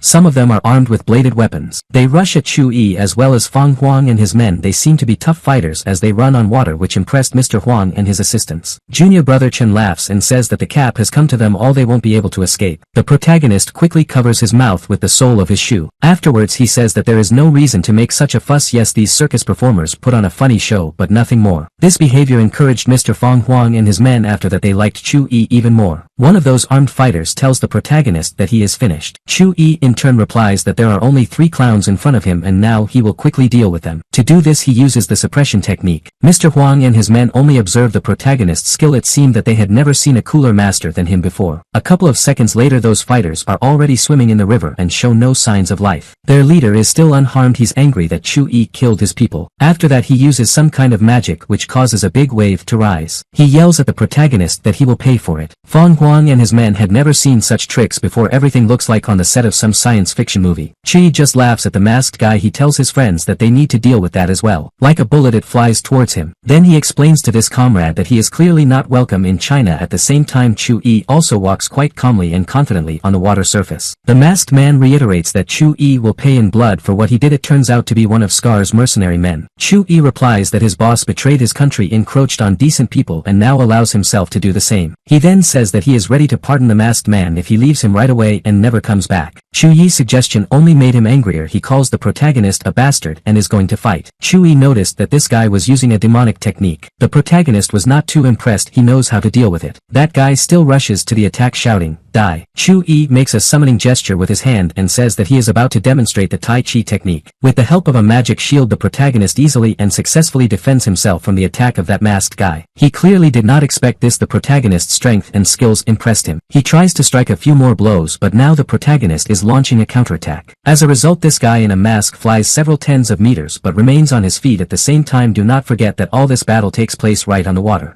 Chi flies into the air and kicks him. This guy also uses some kind of technique to defend against the protagonist's attack. A big boom is happening. Splashes of water fly in different directions. Mr. Fang Huang's security guard managed to open the umbrella in time to prevent his boss from getting wet. After that we see the protagonist against the background of the sunset like in some romantic movie. As we understand it he won. Finally Mr. Fang Huang concludes that the protagonist is not human. He pauses for a moment and then says that he must be a god. It's funny that just at that moment the protagonist's strength ran out and he flopped into the water. He could no longer walk on water. Of course it looked ridiculous from the outside. He doesn't seem to be very good at swimming either. Mr. Fang Huang's guards quickly pulled him out of the water. Chu Yi understood that at his level it was not worth showing off like that, yet such techniques take a lot of energy. Chu Yi says that they have solved the main problem but they still need to figure out what to do with the two of them, alluding to the Chen brothers. Junior brother Chen shouted that killing a person was illegal, that it should not be done. At this moment his face was already familiar with Mr. Fang Huang's shoe. He told him to shut up and not talk about the laws. The protagonist leaves and we see that behind his back one of Fang Huang's guards throws Chen's younger brother into the river. A few minutes later Chu Yi, Fang Huang and his guards are in the car. The protagonist sees that the driver is constantly looking at him in the rearview mirror. At one point he leans closer to him and asks, "Why am I so scary?" The guard begins to make excuses that this is not the case. He says he just remembered the day they first met when they got into a fight at a karaoke bar. Chu Yi leaned back in his chair and thought that he seemed to be underestimating the other Earth Masters too much. He understands that he can't beat everyone right now. He finds it ironic if someone on Earth manages to kill the Lord of Hell. Chu Yi realizes that he needs to train harder as he develops too slowly. The young man thinks that Qianlong village might be a good place for his training but there is no spirit stone there. It looks like the guy knows where to get it. The fact is that the headmistress can help him with this. Of course he can ask her directly, but will she give him what he needs? However Chu Yi decided not to guess but just call her. After all they are friends. He pulls out his phone and finds herself calling him. Chu Yi picks up the phone and tells the girl that it's a funny coincidence as he was just thinking about her and she immediately called him. She tells him to stop talking. She calls him to invite him to her birthday party this weekend. As we can see the girl pursues some other motive. She wants to intimidate the other corporations in the city with the Chu family's authority but she doesn't tell Chu Yi about it directly. The guy tries to excuse himself and say that he is a beggar, so if she wants a gift then his gift will be worth no more than 100 yuan. The girl is angry and tells him that if he doesn't want to go he may not go. His behavior irritates her wildly. Chu Yi replies by saying that it seems to be raining there and it's probably because God is drooling over such a beauty. The girl can't stand all this nonsense and still hangs up. The protagonist behaves so impudently for a reason, but for the reason that he guessed what the headmistress really needed. Still he's willing to help her. Next we see a meeting of the same sect headed by a mercenary nicknamed Scar. Their group is called the Knife Sect. Their leader asks the other members if they have heard anything from William. It seems to be the same masked guy that Chewie fought. One of the people reports that they can't get in touch with him. A group was sent to look for him, but they were unable to find him. This angered Scar. He angrily slammed his fist against the stone wall, causing the shards to fly in all directions. Then he says that they will invade China. He wants to see what this guy named Chewie is like and if he's really that good. Next we see the protagonist with his colleague Miss Tan is surprised that the headmistress invited the protagonist to her birthday party. She asks the guy if they are lovers because it's suspicious. Chewie tells her that he needs help choosing a gift, not chatting with gossip. They stumbled upon a small shop selling antiques. The girl tells the guy to try to buy something there. The protagonist listens to her advice and heads to that antique shop. The girl didn't really expect him to agree at all. She says she was just joking. You can't give headmistress Ran some old junk for her birthday. The protagonist still came closer to the counter and began to take a closer look. The first thing that caught his attention was the amulet for the protection of the spirit world. It had already been used, but there was still power in it. The seller immediately began to convince the protagonist that this is exactly what he needs. The huckster said it was literally the treasure of his shop. The amulet costs 50,000. At this moment Chewy's colleague ran up, pushed the guy aside and began to be indignant that the price was too high and it was completely unjustified. The main character told her to calm down because this is a business and you just need to bargain. He's going to show you how to do it. The girl couldn't understand why the guy should buy that amulet. After all, it was already broken and not too beautiful. Chewy told the seller that he wanted to buy this thing and was willing to pay 10 yuan for it. The girl was stunned by the way the main character bargained. After all, the seller offered 50,000. Chewy lowered the price to 10 yuan. How so? The humor is that the seller immediately agreed to sell that amulet to guy for 10 yuan. The protagonist smiled and looked at his girlfriend. Just then someone approached the guy from behind and asked if he could see the thing he was holding in his hands. Chewy said that this item he has already bought, so it is his. The man tried to take the amulet from the guy's hand. The protagonist wouldn't let him go. Chewy felt that this man standing in front of him was much stronger than an ordinary person. He has the power of a martial artist. A young girl stood beside him. It turned out to be his granddaughter, as she said that her grandfather was the head of the area although he had already retired. At the same time, his authority is not going anywhere. The girl offered 100 yuan for this pendant. The protagonist just laughed it off. After that he turned around and started to walk away. He said that he would not give this pendant even for 100 million because he needed it. Then he grinned and said, "Goodbye." That girl started shouting something after the main character with Miss Tan. The guys just didn't react to it. Her grandfather told her to calm down and stop it. He apparently also felt the power of the protagonist, as he said that he was no longer old enough to compete with such people. Grandpa said it was better not to mess with that guy. The girl was surprised and replied that he must have made a mistake. It doesn't look like this young man is very strong. She was also embarrassed by Chewy's announcement of 100 million. Her grandfather said that this amulet was worth about that. It is a protective spiritual pendant made of jasper. In short, its defense is enough to withstand a tank's attack. The granddaughter was shocked to hear these words. Her grandfather began to tell her that her uncle had once survived a shell strike. Have you ever wondered how exactly this happened and what helped him in it?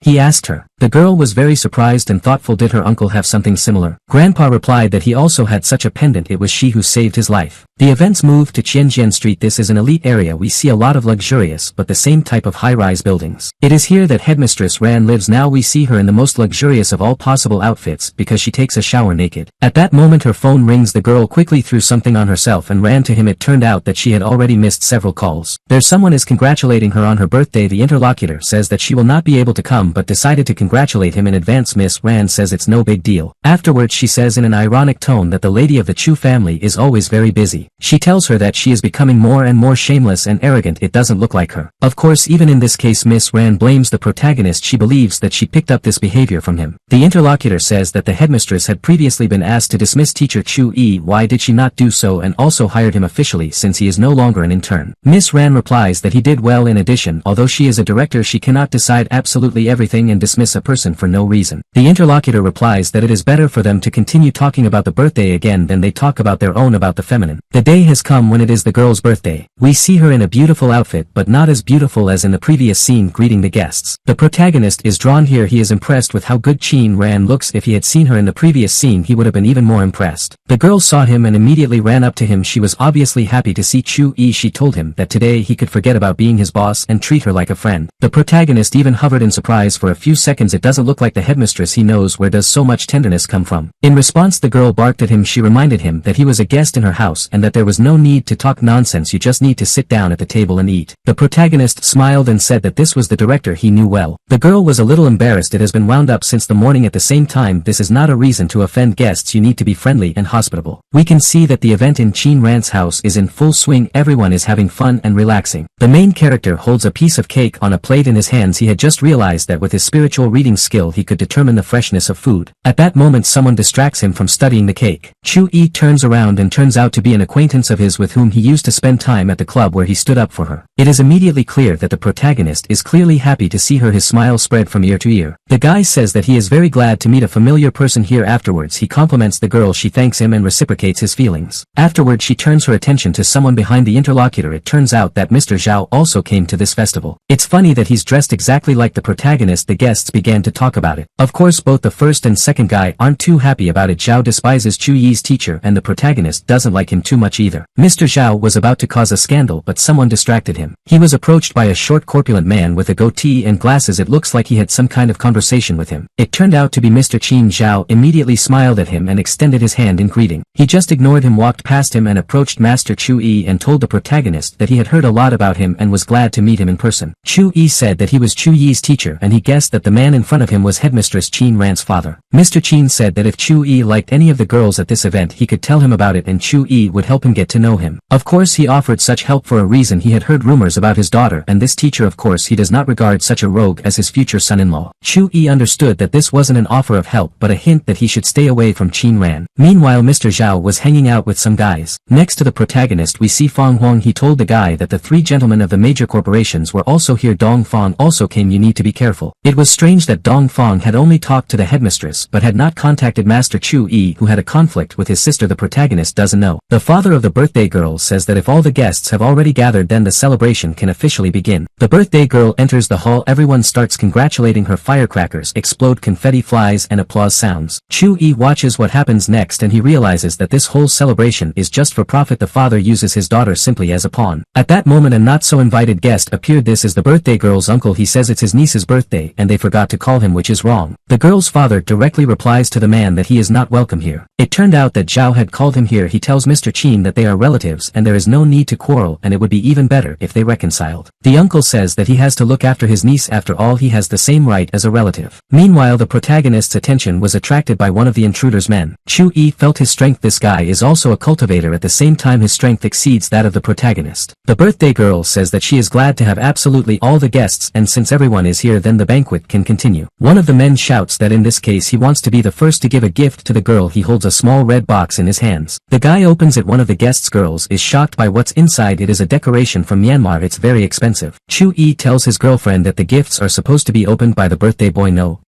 Why do all this now to show off? The girl replies that he is right. This is usually the case but this banquet is different. Everything looks like some kind of auction. The fact is that almost all the guests are from noble families and they compete in who will cooperate with the Huashan group. Then the girl was a little embarrassed, smiled and said that she had also come here for profit. At the same time she thinks that this is what Fang Huang is here for. The man also smiled back at her but said nothing. Everything was clear as it was. Chu-yi said that he was the only one who had come here just to celebrate. Meanwhile Zhao and his friends talked about how they still hadn't given their gifts and neither had Master Chu-yi. At this moment another guy hands the birthday girl his present. In the meantime the girl with whom the main character quarreled near the antique shop appeared. It seems that Mrs. Qin knows her well and is happy about her. The girl praises the birthday girl for her appearance and gives her her gift which she made with her own hands. Chu-yi saw her and immediately remembered. Of course he's not too happy about this coincidence, how dark the world is. Zhao also paid attention to this little girl. He thought that she was one of the students of the school where Miss Qin Zhao was the headmistress. Then the guys heard that someone was talking to the birthday girl's uncle and at the same time he behaved with him as familiarly as possible. Qin Ran's relative was even angry at first and was already ready for a conflict but he didn't know who it was yet. It turned out to be Mr. Chen,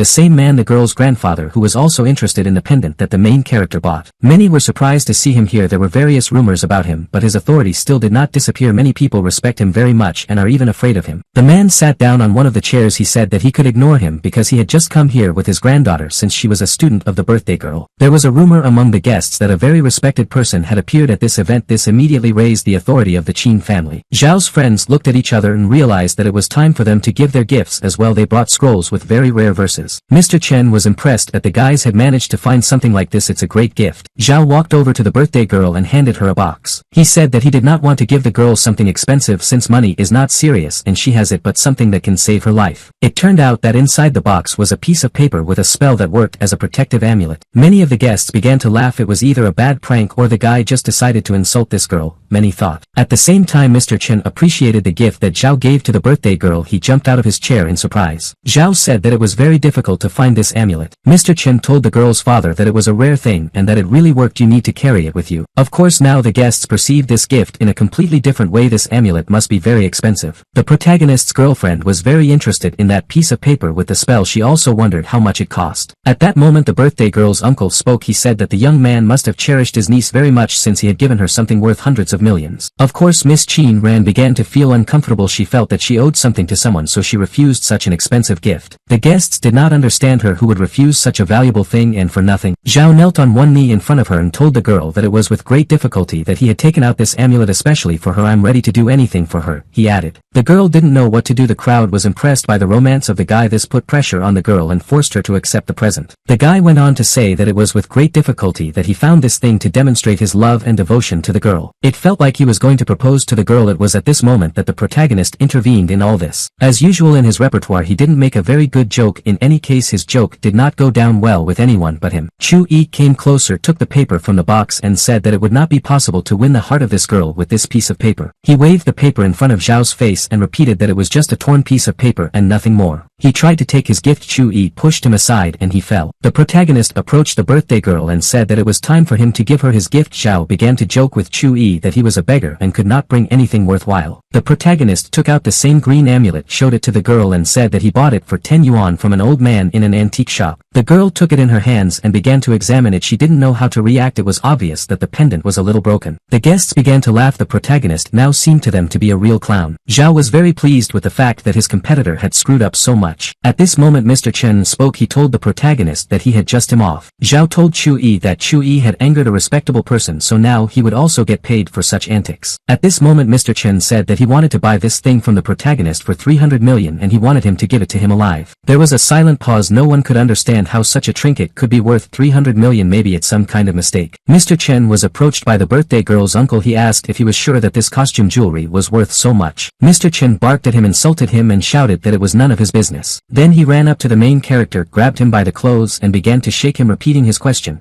Will you sell me this amulet for 300 million? Chu Yi replied that he would not sell this thing for 300 million since the minimum price of this item according to him was 1 billion. The man said he didn't have more than 500 million. At the same time, he clarified that the amulet is broken, so 500 million is quite a fair price for it. Chu Yi replied that this item was essentially priceless. If someone really needs it, they can get it for $10 billion. The guests did not understand what they were bargaining for. How can that trinket be worth that kind of money? The birthday girl's uncle decided that Mr. Chen had just become senile, and that's the whole point. He began to shout at those around him that they did not understand anything. He said that it was not just some trinket but a spiritual amulet. At this moment, Uncle Qin Ran realizes that this pendant is indeed priceless. Even 50 billion for it is not serious. He explains that the amulet that Zhao brought can protect against a bullet, while Chu Yi's amulet can protect against an entire projectile. At the same time, it is broken, so a little weaker but still valuable. He recalls that Commander Chen survived thanks to such an amulet. The birthday girl tells the protagonist that it's too expensive and she can't take it from him. She acts quite cold and doesn't show her emotions, but at the same time she is very happy at the moment and doesn't even quite understand why. Chu Yi walks closer to her. It seems to the girl that now he is confessing his love to her. The guy leans over to her and says in a gentle languid voice, "You," and pauses. Then he goes on and says, "You fool." The girl is confused. He tells her in her ear that she can then resell it to that old man and he will give her a lot of money and be grateful to her family, which is very profitable for her. After that, the guy still gives the amulet to the girl, pathetically turns around and says that this thing no longer belongs to him and it's time for him. As he leaves, he reminds Mr. Chen that he can now try to buy this amulet from the girl instead of him. Perhaps she would agree to his proposal. That old man immediately ran up to Mrs. Qin Ran and asked if she was really willing to sell him this amulet. Meanwhile, we see that Chu Yi has stepped aside and finally wants to taste the cake. Zhao is watching him at this moment and is angry. Chu Yi has tasted the cake and thinks that everyone around him is already tired of wanting benefits to establish connections with someone and to increase his authority. Chu Yi walks towards the fountain. At that moment, someone stops him. It turned out to be the birthday girl's uncle. The protagonist asks, "What's the matter? Do you really want to take my piece of cake away from me?"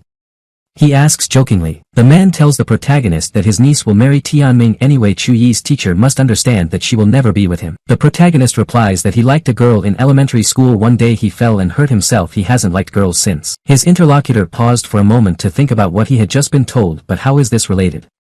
He asks the protagonist. Chu Yi responds to the birthday girl's uncle in a rather cheeky and rude way so that he doesn't meddle in his own business. He gets angry and tells his guard Mr. Mo to teach the impudent man a lesson. This is exactly the same fighter, the power of which was previously felt by the protagonist. He charges at Chu Yi, but the guy manages to defend himself quite successfully. Chu Yi didn't even drop the cake from his hands. He tells the guy who attacked him that there will always be someone who is stronger than you. After these words, the protagonist launches his counterattack directly into the opponent's back. As a result, it flies towards the fountain and flops into the water. Splashes are flying in different directions. This guy's boss is shocked. How did this young man manage to defeat one of Jinling's best fighters so quickly?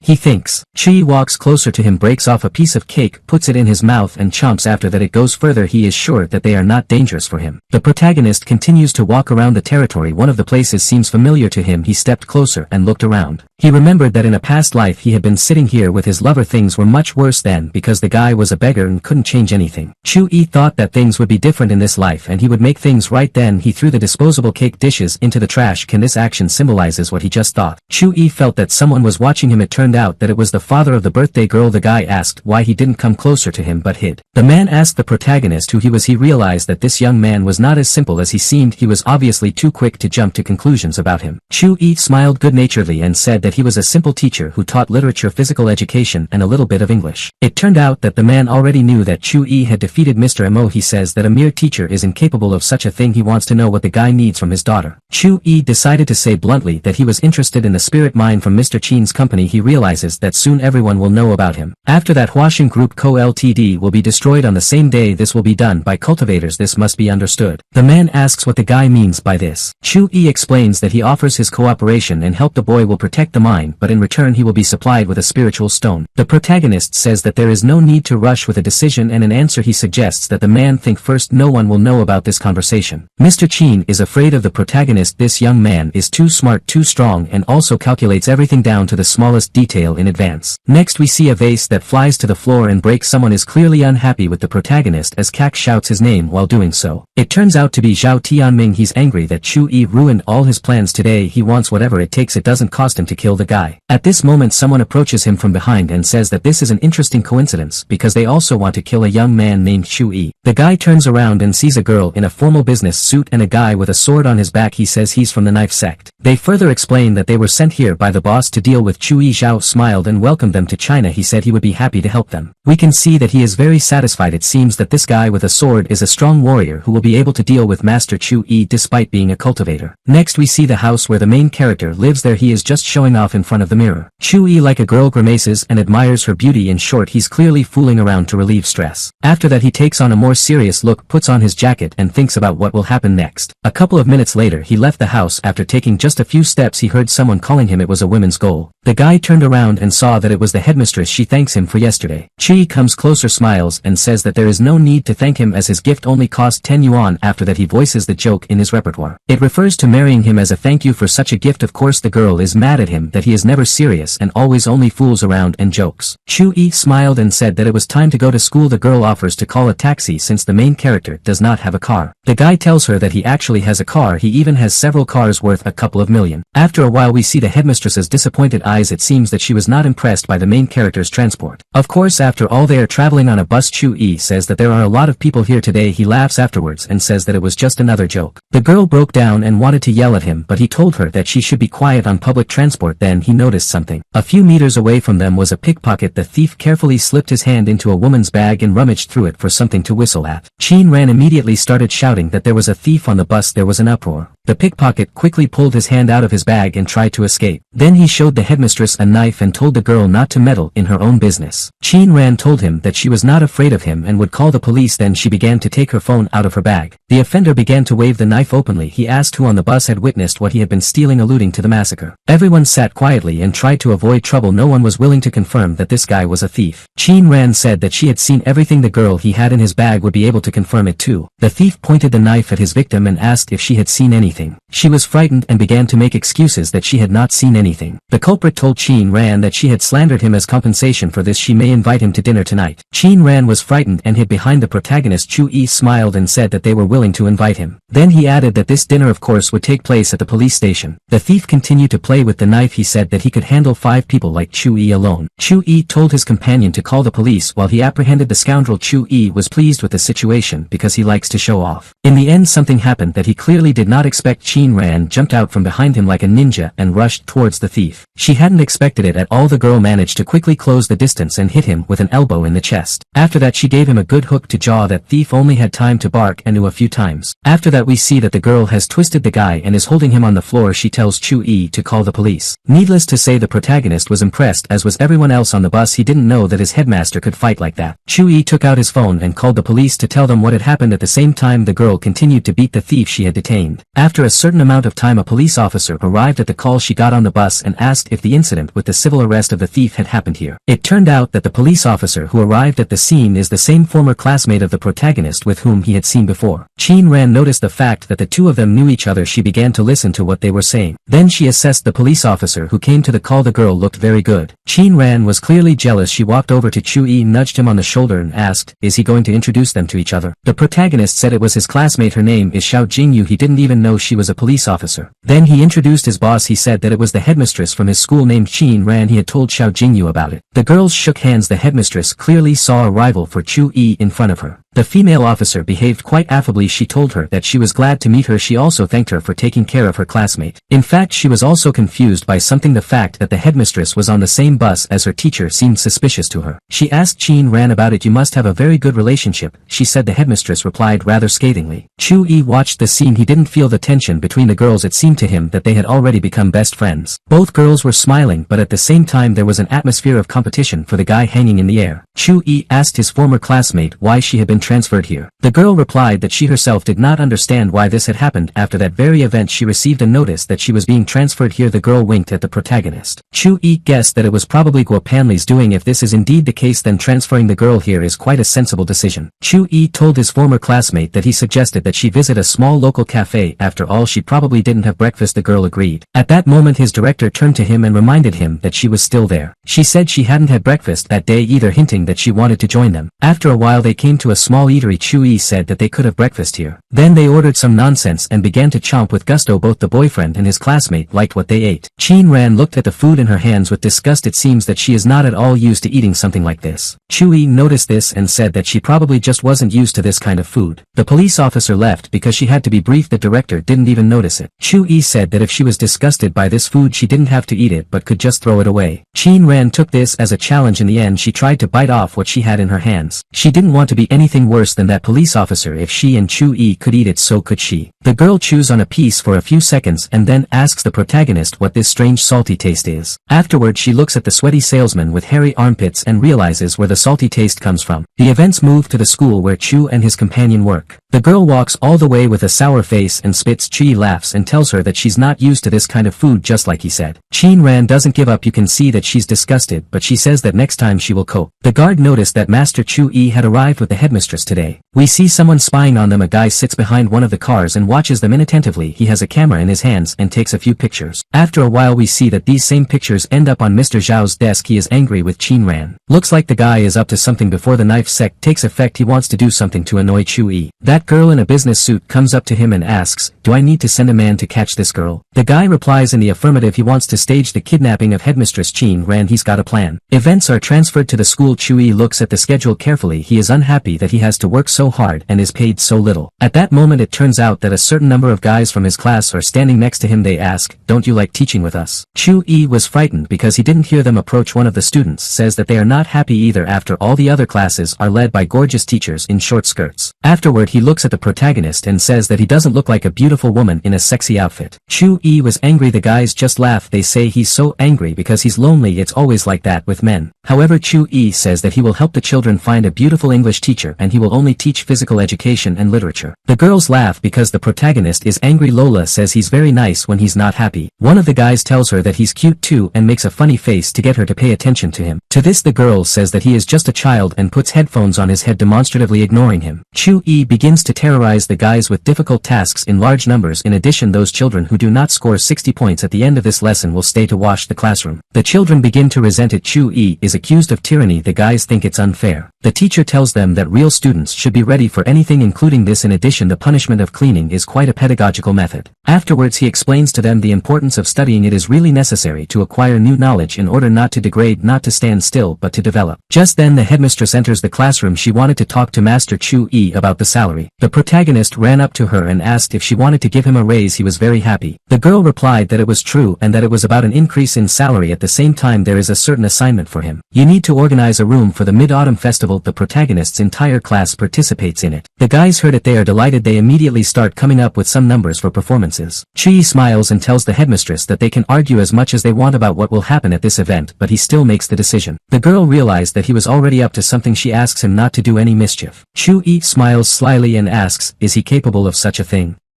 The girl silently replies, yes, absolutely. At this moment the attention of the protagonist and his interlocutor was attracted by a certain conversation that was taking place not far from them. It turned out that their colleague was being insulted by a man at that moment. He said that he is an exemplary teacher of the country and also has a certain prize and a lot of other awards. The principal told the protagonist that this was their new teacher. His name is Cho-yi-ming. He really has a lot of regalia. She tells Chu-yi not to mess with him. It turned out that at this moment the main character was already moving in his direction. Chu-yi walked up to the new teacher and said that he heard a dog barking in the distance, but he didn't immediately understand where it was from because there were no dogs here. The newcomer immediately resents Chu-yi calling him a dog. Chu-yi spreads his arms to the sides and says that it's not his fault because the one who barked is the dog. In short, a conflict is brewing. The new teacher wants to say something to the protagonist in response but can't find the right words. Afterwards he begins to ask him who he is and what class he teaches, and the chubby guy he insulted is trying to calm him down. Chu-yi just looks at him with a smile. The protagonist has already confidently made a diagnosis and he has no doubt that this guy is an outright moron. In the end this newcomer says that he has guessed who he is. It's Chu-yi's teacher, the one who is always causing trouble. In addition, there are already various bad gossip about him and the headmistress. The protagonist just grinned and asked when he managed to become so popular. The newcomer told Chu-yi that he was challenging him for insulting him. Its essence is that each class must perform a number at the Mid-Autumn Festival event. The one whose group wins will stay in the school. The failing teacher will leave her. Chu-yi has a suspicion that this guy is working for Zhao Tianming. I wonder what he's up to. This newcomer asks the protagonist if he is ready for such a competition or if he is scared. The headmistress runs up to Chi and tries to dissuade him. She says that this teacher will lead a group where all the students are very talented and it is stupid to compete with him. Chu-yi immediately replies that he accepts his challenge. In fact, the protagonist has his own reasons for answering this way. He understands that this is more reasonable and correct on his part. This new teacher is pleased that Chu-yi agreed to his bet. It seems that he is indeed working with Mr. Zhao. We see Chu-yi leave with the headmistress. His opponent just stares after him. He is confident of his victory. The headmistress meanwhile scolds the protagonist. She even tapped him on the shoulder with a cool magazine. The girl says that he is too harsh and short-tempered. Chu-yi patted him on the head like a puppy and said that there was no need to panic as he would win. He's unhappy that she's underestimating him. Chu-yi said that she had no idea what kind of tricks he could do and then went back to the classroom. The girl didn't quite understand what tricks he was talking about. Chu-yi walked into the classroom, walked over to the table and slapped the magazine on it. Then he started shouting that the guys should not mess around and do everything to defeat the first group. The guys did not expect this as they had not heard about any competition with the first group. At the same time they knew that there were a lot of talented guys and girls there. Chu-yi said that they underestimate themselves, which is not quite right. At the same time the girls were more determined than the boys. They were sure that they could easily defeat the guys from the first group. Chu-yi smiled and said that he now recognized his disciples. At the same time he will not rehearse with them as he has other plans. We see that after school the beautiful Miss Fong is waiting for the main character near the school building. Sitting on the hood she sees the guy and asks why he's taking so long. Chu-yi responds with a compliment. He says that if she had gone into modeling she would have earned more. Of course the girl is pleased to hear this. She says that they have to attend the auction today, but if Chu-yi comes up with something more interesting then she will think about it. The girl clarifies that they can find ritual tools at this auction. Meanwhile the headmistress watches them from the window. She is very jealous. She is extremely unhappy with the fact that the protagonist got into another lady's car. Chu-yi asks his companion what auction they are talking about. It's strange that there will even be ritual tools. The girl replies that in fact it is quite an ordinary auction. An old friend of hers told her about it. Chu-yi thought about his slow cultivation. If he manages to find a special tool, then it will come in handy. Do not forget that the main character has a conflict with the knife sect. Chu-yi and his companion arrived at their destination. Miss Feng was immediately welcomed. The guy said he was waiting for her and thought she had left him. After that they were approached by another girl who turned out to be the guy's sister. She said that he was always talking about Miss Feng. The latter was pleased to hear all this. Chu-yi watched silently. Then she said they wanted to get inside. The protagonist together with the girl proceeded inside the building. Following them was the same guy who liked Mrs. Feng. He was literally drilling into Chu-yi's back. His friend tells him to push him, otherwise he will lose the opportunity, as such a beauty will quickly find another boyfriend. Afterwards he says that you can't spoil girls too much, sometimes you need to use special methods. That guy lights a cigarette and says he understands what I'm talking about. This time he doesn't want to cause trouble so as not to upset his father. Afterwards he says that this time Mr. Jiang from Jinlin has also come here. The blonde man asks in surprise, Jiang how?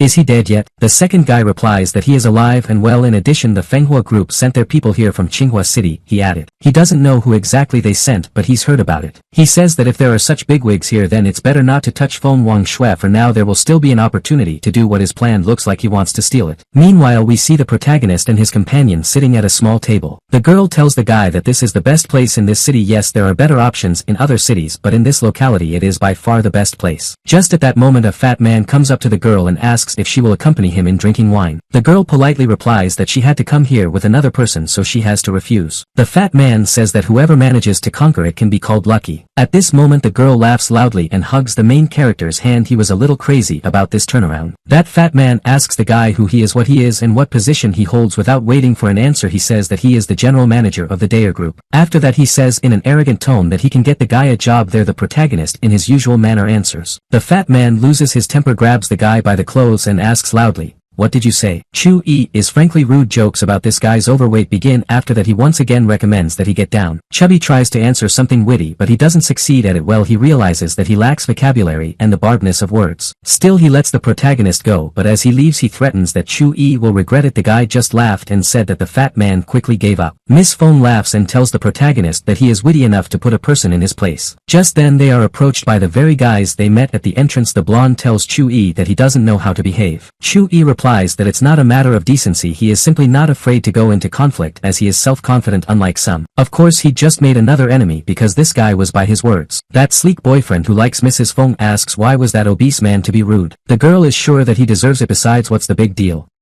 Is he some kind of authority?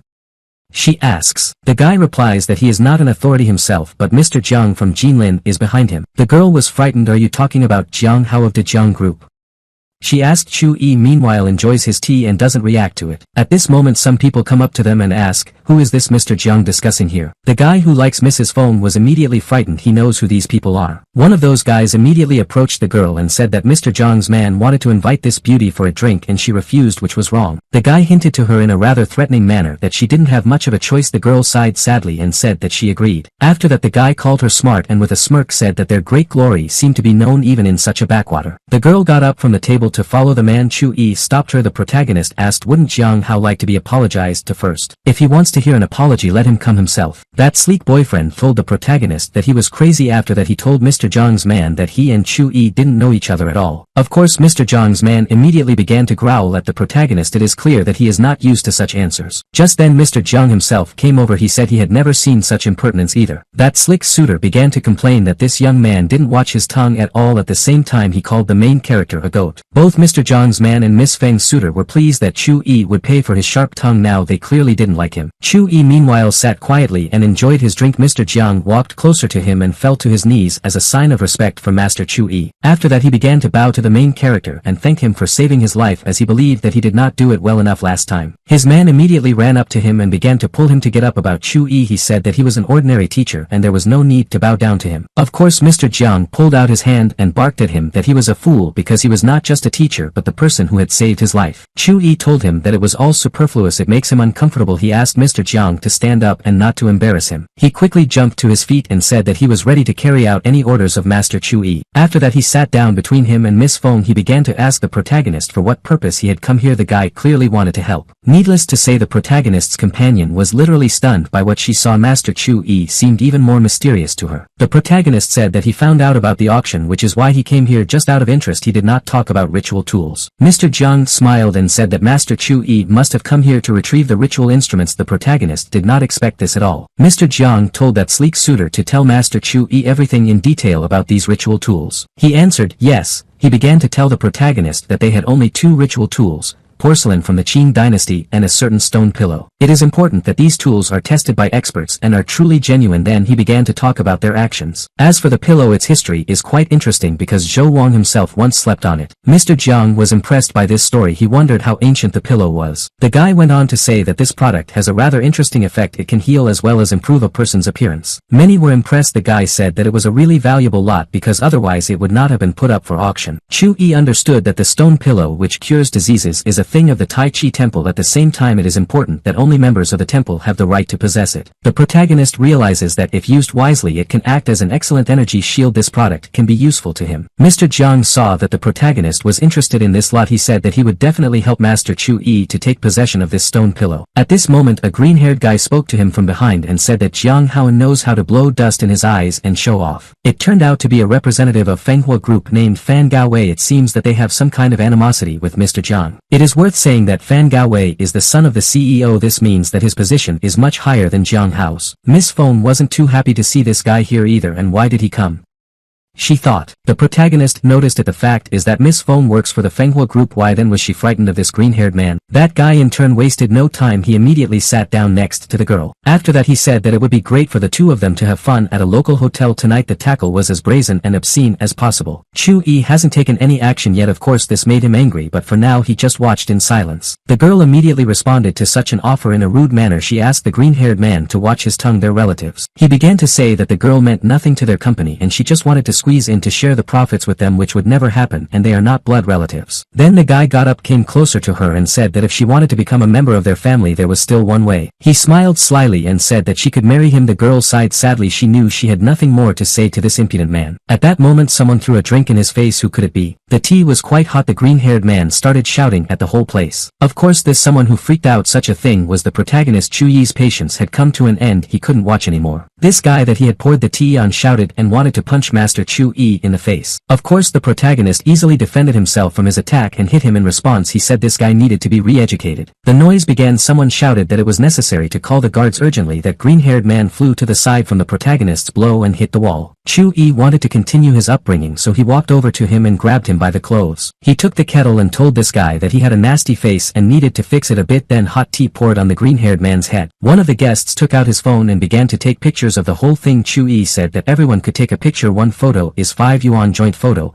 10 yuan. Of course those who knew who this green-haired youth was were shocked by what was happening because the consequences would be terrible. Chu-yi poured the entire teapot on this guy's head. Then he leaned closer to him and asked if he had cheered up. He began to beg the protagonist for mercy. He begged Chu-yi not to do anything else to him. He allegedly admits his mistakes. Of course it was all just a mask. In fact he was already planning to return with his family and finish off his abuser. Chu-yi replied that he still seemed to want to deal with him. He said that if this young man wanted to call his family he could do it right now. Chu-yi picked up the phone and asked, who should I call? He flipped through the list of rooms. It seemed that he was really going to call the members of the Fan family here. That suitor of Mrs. Feng was sure that Master Chu-yi was showing off in vain. After all, the Fan family would severely punish him for such pranks. Miss Feng told the protagonist that it was better not to do this since her grandfather respected Master Chu-yi, but he could punish him for his beloved grandson. Chu-yi told the guy that he only knew their grandfather from this family, so he would call him now. The green-haired man was pleased that things had turned out the way they did. He was sure that his grandfather would stand up for him and his offender would regret it. Grandpa picked up the phone. Chu-yi told him that his grandson wanted to talk to him. He was already in the mood that he was going to complain to his older relative. Chu-yi gave the phone to the guy and said that grandpa would say a few kind words to him. The gentleman from the Fan family immediately grabbed the phone and began to complain about what had happened to him in this establishment. Much to his surprise his grandfather immediately barked at him to shut up. The guy didn't understand what was happening. My grandfather shouted so loudly that even the people around him heard it. Of course they didn't expect anything like this either. The grandfather began to shout at his grandson to go home quickly, otherwise he would regret it. Then he began to reprimand him for his behavior. Chu-yi snatched the phone from his hands. Do you seem disappointed? he asked Mr. Fan. He hovered for a couple of seconds and wondered what to do. He then bowed to Miss Fong and apologized to Miss Fong for his behavior. He started calling himself a spoiled jerk. The girl, to put it mildly, was shocked by this. Chu-yi nonchalantly turned to her and said that it was time for them to go to the auction. As it was about to start, the girl only said to him, "Aha." People around him were shocked. No one expected such a turnaround. How is this possible? Miss Fong still decides to ask the protagonist if all this will be fraught with any problems because the grandfather really loves this guy. Chu-yi tells her that she heard him yell at him. Most likely this green-haired young man will now become much more modest. In addition, I am on very good terms with Mr. Fong Sr., the protagonist added. In any case, nothing threatens either Chu-yi or his girlfriend. The guy says that if she wants she can easily leave the Fenghua group and no one will stop her. It gives a guarantee. The girl thanks him for this. She is pleased that he cares about her. Do I have a special place in his heart? She thinks. Chu-yi tells her that they are friends, so there is no need to thank him. Such a thing is his duty. The word friends upset the girl a little. She thought they were more than just friends. Of course the protagonist understands that she feels something for him. He doesn't like to break it off like that, but he loves another one. Don't give her false hopes. At this moment Mr. Jiang interrupts the protagonist's thoughts. He yells at Chu-yi to wait for him as he wants to go with him. He then runs up to Chu-yi and his companion. He thought that Miss Fong was the protagonist's girlfriend and suggested that she find a good place. She resented that he had called her that. She began to explain that they were not dating but just friends. Finally the guys entered the hall where the auction will be held. This is quite a spacious room, the main character thought. It turned out that the guys were a little late and the auction had already begun. A certain lot was sold to a gentleman. The guys paid attention to the buyer. It was a middle-aged man with a mustache who held up a sign with a number revealing a desire to buy the lot for the price offered. Chu-yi immediately realized that this was quite a rich man as the host announced the price of the lot in the amount of 3 million and this person agreed to buy it. Mr. Jiang leaned over to the protagonist and said in a low voice that it seemed to be Yen Bang's butler. The girl heard the name. It seems that we are talking about the same Yen Bang,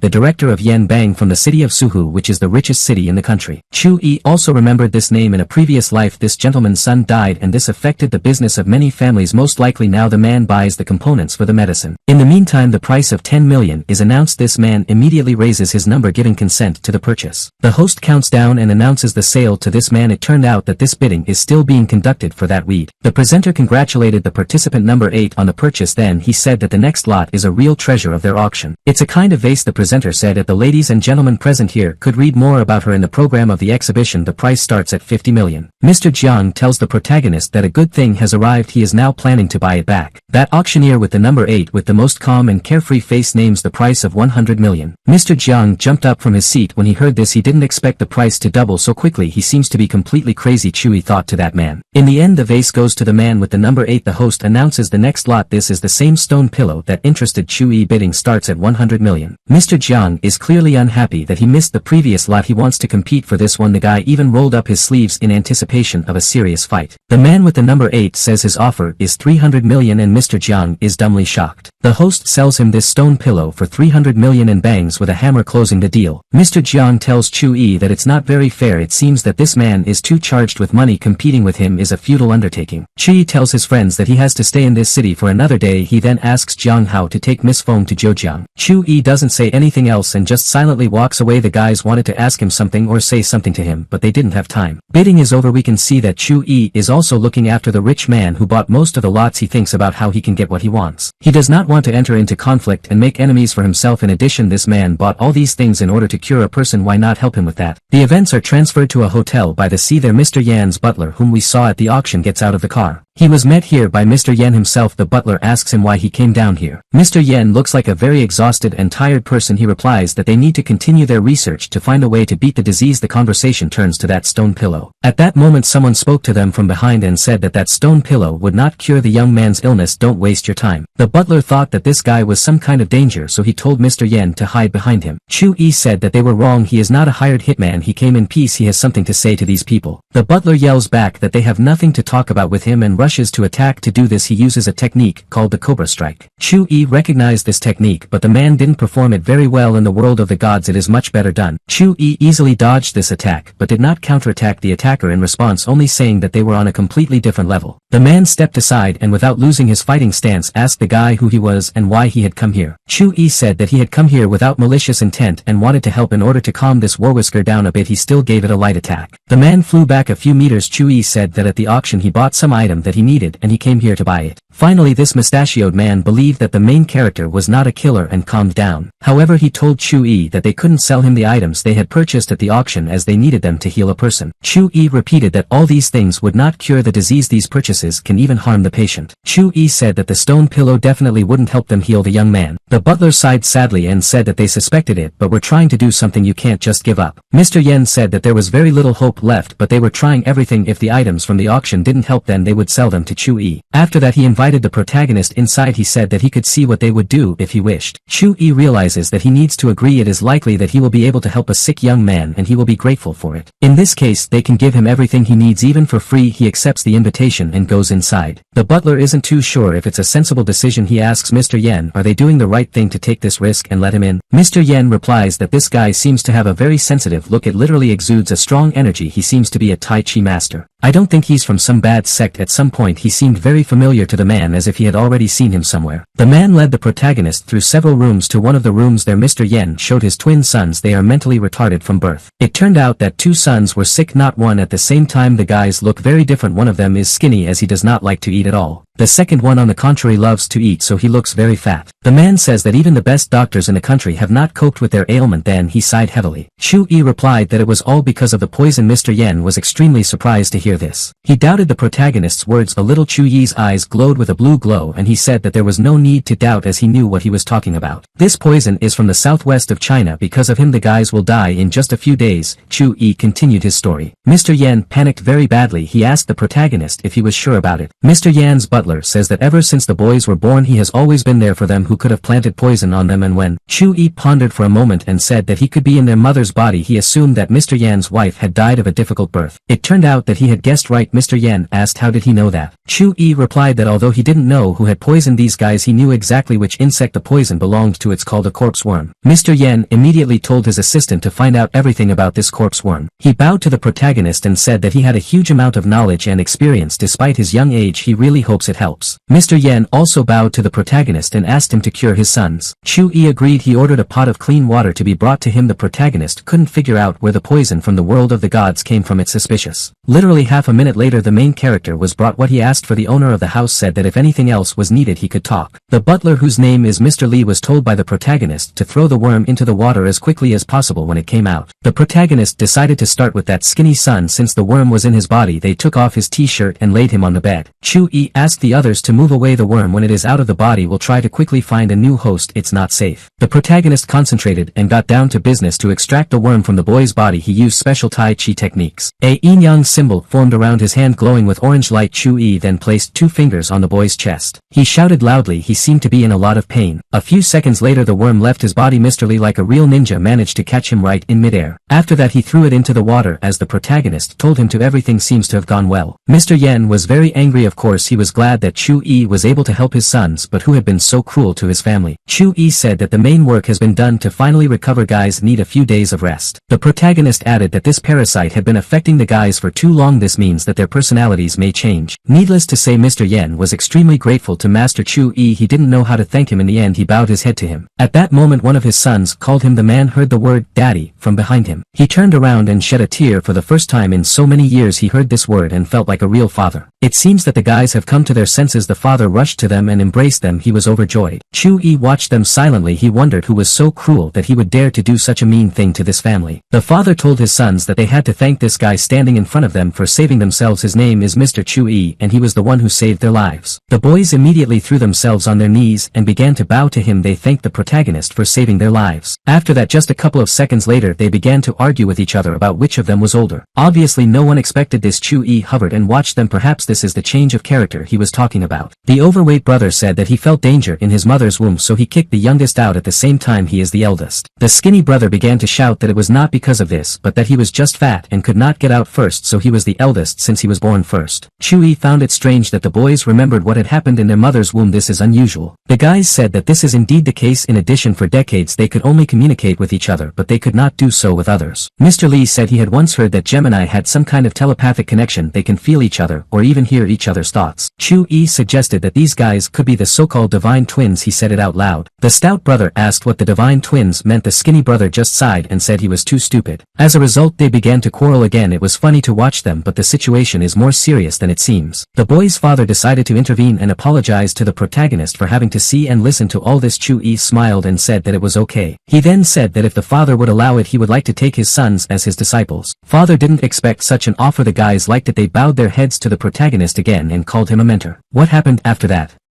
They started arguing again and then about which of them would be the senior and which would be the junior student. It even came to the point of jostling. Meanwhile Mr. Lee walked over to Mr. Yen and whispered in his ear that he couldn't waste this opportunity because this young man had great skills. Chu-yi said that if everyone agreed to his proposal then from now on he considered the two of them to be his disciples. In a few days you will be able to start training. Afterwards Master Chu-yi said that it was time for him to leave. As we can see, as a thank you they gave him the reason why he came here. The guys called him a mentor and shouted, "See you later," and also felt sorry for Happy Journey. Mr. Yen couldn't shake the feeling that he had seen this Mr. Chu-yi somewhere before. His assistant said it happens. It can be deja vu. It could be that he just saw a person who looked like him somewhere. After that he reminded Mr. Yen that in 3 days a trade meeting organized by the Tang family would be held in the capital. It was at this moment that Mr. Yen remembered that Chu-yi looked like Tang Chongda. Mr. Lee said the resemblance is indeed present, but they are unlikely to be related. The Tang family is very attentive to their successors. Mr. Yen thought about it. He said there was a possibility that Mr. Tang had 4 children. One of them is female. Do you mean Tang Wanru? Mr. Lee asked. He said he had never heard of her marriage. That being said, if this guy is her son then he is indeed a relative of Tang Chunte. Mr. Yen said that there was no need to worry about it now. They will be able to find out more about this in the capital. Either way they owe a lot to this guy. The events moved to Qianlong village. There's someone saying, "Stand back, do not approach without my orders." Next we see the protagonist and several of his friends. Chi thinks about waiting for the stone pillow to take effect. At the same time this process cannot be hindered. We see that the protagonist is standing right next to her. He muses that he has 4 more spell papers with him. This allows you to launch the 9 seals of heaven. At that moment the guy's phone rang and distracted him from his thoughts. The protagonist reached into the inside pocket of his jacket to see who was calling him. It turned out to be Chin Ran. Guy didn't understand what she wanted at first. It was only after a few seconds that he realized that he had completely forgotten that he had lessons today. It looks like he's in for trouble. Chu-yi picked up the phone and said hello, anticipating that he was about to be scolded. The girl without too much foreplay immediately asked why he was truant. Afterwards she said that he must have had a good time last night. As we remember, she saw him and another girl get into the car. She is very jealous of him. He hasn't even come to class today. Chu-yi said that he was in Qianlong village. After that he heard only short beeps. It looks like the girl hung up. The protagonist clearly did not expect this. She probably thinks he's cheating on her. He decided he needed to send her a message. At the same time it is necessary to take care of it. He wrote a few words and it seemed to him that it was the perfect message from a caring guy. After that he immediately sent it to Chin Ran. We see that the girl received his message and began to read. The content wasn't as caring and cute as the protagonist thought, as it talked about menstruation. As a result the girl became even angrier. Just then one of the guys walked into her office. He didn't even have time to open his mouth before the headmistress yelled at him. After her scream he immediately ran out into the hallway with a frightened face. At the same time the protagonist was sure that he had managed to calm Chin Ran down. He decided it was time to get down to business. The guy sat down in the lotus position and put the stone pillow in front of him. Then he began to conduct some practices with her. In the process he also used that magic paper for spells. Next we see some bright flashes. After that on one of the mountains luminous rays were formed in the form of a city. The guy looked there and thought this place had good potential. Perhaps one day it will become part of the Tai Chi temple. The protagonist thought that in his previous life he was a deity of the Tai Chi temple. This means that he must build his part of the temple. After a certain amount of time we see a rather tired protagonist who has decided to return home since tomorrow he still needs to get to class. Let's not forget that he seems to be in for a rather difficult conversation with the headmistress. At that moment someone called the guy. It turned out that they were several of Chu-yi's acquaintances including Xiao Jing and Mr. Zhao. They asked what is he doing here. After all, outsiders are not allowed into Qianlong village. Chu-yi looked at the village and said that if they were talking about it then it belonged to him. Zhao chuckled. He said that ordinary people were not allowed there and that one could only dream about it. He thought that Chu-yi was just showing off. The cop girl stood up for him and said that Master Chu-yi was her friend, don't insult him. The guy just grimaced in response. After all, he doesn't like the protagonist. He wants this girl, but she clearly has a crush on Master Chu-yi. He is already in anticipation that the mercenary and head of the Scar sect will come here and the protagonist will come to an end. The second girl girl from this group who is dressed in a rather revealing outfit called her bitch and said that there was no need to build an untouchable. A conflict seemed to be brewing at the same time. The girl with the purple hair did not want to aggravate it since she had just transferred here and did not want problems. Still, the protagonist decided to intervene in this conversation. As we remember, his tongue is quite sharp. He told Zhao that he didn't have any taste at all if he found such a stupid woman. Afterwards, he made a joke about how if ugliness could generate electricity, then this girl with pink hair would be like a power plant. Of course, this busty girl didn't expect this at all. I guess no one had ever said anything like that to her before she called Chu-yi a bastard. At that moment, the second guy spoke. He told Chu-yi that it wasn't nice for a man to talk to a girl like that. This is ill-mannered to say the least. Chu-yi replied that education and politeness should only be shown to people, not rabid dogs, alluding to that girl. At that moment, this girl's patience came to an end. She swung waving her big charms and wanted to punch the protagonist in the face. Chu-yi didn't take any action. He waited for his girlfriend to prove herself. Now everything turned out exactly as he had hoped. His girlfriend caught the hand of the pink-haired girl and asked her to stop. She then took out the handcuffs and said that if she didn't, she would have to go with her, hinting at an arrest. This pink-haired woman didn't expect this at all. At the same time, she had almost nothing to say. She only replied that she remembered it. Xiao Jing said that it is her duty to ensure the safety of citizens. She handles it well. Did the sect leader get to China with your help? Chu-yi asked Zhao. If that's the case, then in 10 days Chu-yi will be waiting for him at the peak of Mount Maishan. Mr. Zhao immediately began to freeze that he had no idea what kind of sect he was talking about. It's all slander. Chu-yi turned around and told his girlfriend that they had better leave. Why listen to that dog squeal, he added. The same pink-haired girl is surprised that Chu-yi knows about the sect leader's arrival in China and that it is related to them. Zhao says he doesn't know the answer to that question. He was sure that Chu-yi was just probing him. He thinks that the protagonist doesn't really know anything but only guesses. His companion says there's no need to worry. Both Chu-yi and his girlfriend have no proof. In addition, he is already literally in the crosshairs of the sect leader. Soon he would simply kill him and Master Chu-yi would no longer be a problem. Then their families will be able to own this city. The Chen family will take the first place in the city's family. Next, we learn that for the next few days Chu-yi was consolidating his martial and magical knowledge. He also rehearsed that production with his students. Events move to the outskirts of the city. We see a rocky shore and raging waves. Zhao and his friends are standing on the shore. This is where the sect leader should arrive today. They look out for him, but he seems to be late. The other guy says there's no need to worry. If he's supposed to come here, he's going to come. At the same time, we see that this guy has his own plans. There are people who are bored with him. He plans to ask the sect leader to deal with them as well. His girlfriend starts sucking up to him. She says he's so masculine when he's angry and likes him even more. Suddenly Mr. Zhao noticed something. He stared into the distance. It turned out to be the same knife sect leader before he had left China in disgrace. Now he plans to take revenge. We see him with a pensive look standing on the upper deck of a sea vessel. He's back. He is ready for revenge. Without waiting for the yacht to reach the shore, he jumps from it and flies in the direction of land. Mr. Zhao and his friends on the shore are watching with great impression. Are people capable of such a thing? They are very surprised. Still, the sect leader nicknamed Scar steps ashore. Those who meet him here bow and welcome him to the city. They say they're glad to see him here. He tells them that they don't need so much politeness. He simply doesn't need it. He's more worried that some snot-nosed guy dared to challenge him. He came here to deal with all his enemies. At the same time, there are a lot of them here. He asks Zhao and the other boys to notify all the enemy families that he is here and will come for them soon. The events move to the Jinlin City Fight Club building. There's a brutal fight going on there. We see this mercenary nicknamed Scar. He easily overpowered one of the men. He says the Chinese fighters are very weak. They only say that they are guarding the city, but in reality they are nothing like fighters. In one day, Scar visited a dozen local fight clubs. At the same time, all their representatives fell and no one could resist him. We see the capital in the lotus position. A familiar man whom Chu-yi has somehow rejuvenated is sitting and meditating. Suddenly visions come to him. He knows the Scar is back. The last time he saw him, the mercenary was very strong. It's scary to imagine how powerful he is now. He understands that help is required of him. Looks like he's ready to give it. Events are moved to another location. It is a waterfall in which one master also cultivates and meditates. Suddenly he opens his eyes. You stole my techniques and now you dare to come back? Thought I was dead?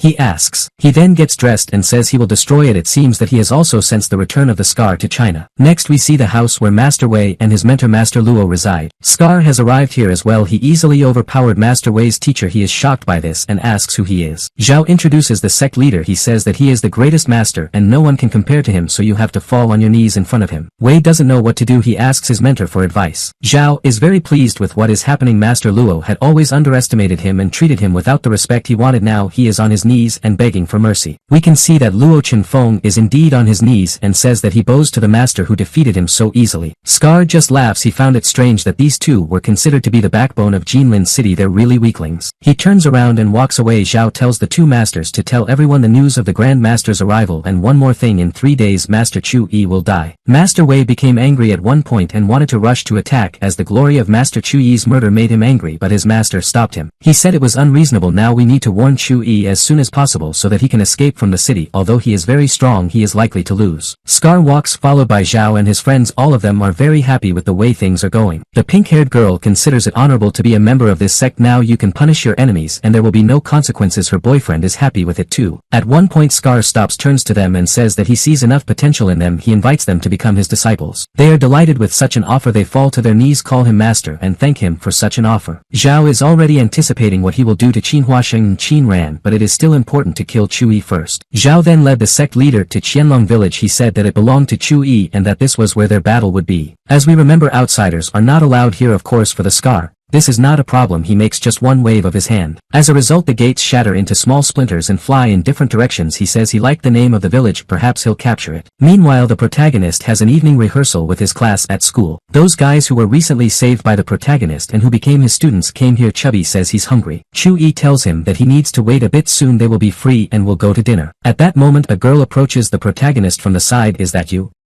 She asks him. Chu Yi turns his head and sees Yang Ling in front of him. Of course he is very surprised to see her here. In his student years she was his girlfriend. She is now a well-known superstar. Chu Yi tells her that they haven't seen each other in a long time. She says that her classmates told her that Chu Yi had become a teacher at the school. She is sure that he made a mistake as he is a smart guy and could have found a better job. Chu Yi replies that he is fine with Yi. He enjoys working as a teacher at a school. The girl looked at him meaningfully and said that he had changed. It looks like life has put you in your place. She said the old Chu Yi would definitely argue with her. The protagonist replies that she hasn't changed at all. She doesn't choose an expression. The guy says he still can't forget her and even thought about her yesterday. I even put your picture on my phone's desktop yesterday, he told the girl, and then it suddenly broke, the guy added and smiled. Of course the girl was very angry. At first it sounded like a nice compliment, but then it turned into an insult. Chu Yi decided to finish her off. He shouted to the fat man who had recently been his pupil that this girl had some goodies with her. The chubby guy immediately got nervous and ran to her saying yummy yummy yummy. As a result he pounced on her and knocked her to the ground. The guy tore off her bracelet and began to chew on it because he thought it was sweet. Yang Lin started yelling at the protagonist that he wasn't worthy of her anyway and was just jealous of her. Chu Yi was amused. After that the girl added that from that day on he officially became her enemy. It doesn't seem to bother the protagonist in any way. That fat man was pleased. Oddly enough he liked Yang Ling's bracelet, but he didn't like the girl herself. The protagonist's phone rang. It turned out to be Master Luo Chenfeng. Chu Yi hadn't expected his call. He picked up the phone and heard, Master Chu Yi, get out of here as quickly as possible. People from the sect arrived. They are already in Qianlong village. The protagonist realized that Luo Chenfeng was injured. He was very angry. The master told him that he had to be very careful. Chu Yi replied that he wanted to ask him something. The request is to inform all the elders of Zhejiang about what has happened. They should know that Chu Yi will have a meeting with the sectarians at 8 p.m. on Maishan Mountain. The protagonist says that they will have a banquet for them there. It looks like he's up to something and he clearly has a plan. The protagonist's interlocutor is not entirely sure that this is a good idea. The fact is that evil master has too high a level. Chu Yi meanwhile doesn't abandon his class. He wants to wait for the performance. It's just as important to him as it is to them. He realizes that the performance of his class is more important to him than the murder of the head of a dangerous sect. At some point it seems even more difficult to him. He is approached by the chubby teacher. Chu Yi stood up for when he was insulted by the new teacher. He asks the protagonist if he can handle it. Chu Yi replies that he doesn't have to worry about anything. It's not his sport. Even if the protagonist loses, then this second chubby teacher is in no danger. Chu Yi realizes that their class has a hidden trump card in the form of beautiful girls. They can already suppress all competitors with their appearance alone. That teacher tells the protagonist that he's just worried about him. It would be a shame to lose and lose your job. Chu Yi replies that there is no reason to worry. Soon they will all see an interesting show. We see a gallery. Yang Ling found a vacant place there. She sat down next to a famous composer named Fang Qian. He says that the ETV school is quite good. The girl asks if the composer is looking at someone from this school as his student. He replies that not yet, but he does not rule out such a possibility. The presenter announces the next number. It will be a performance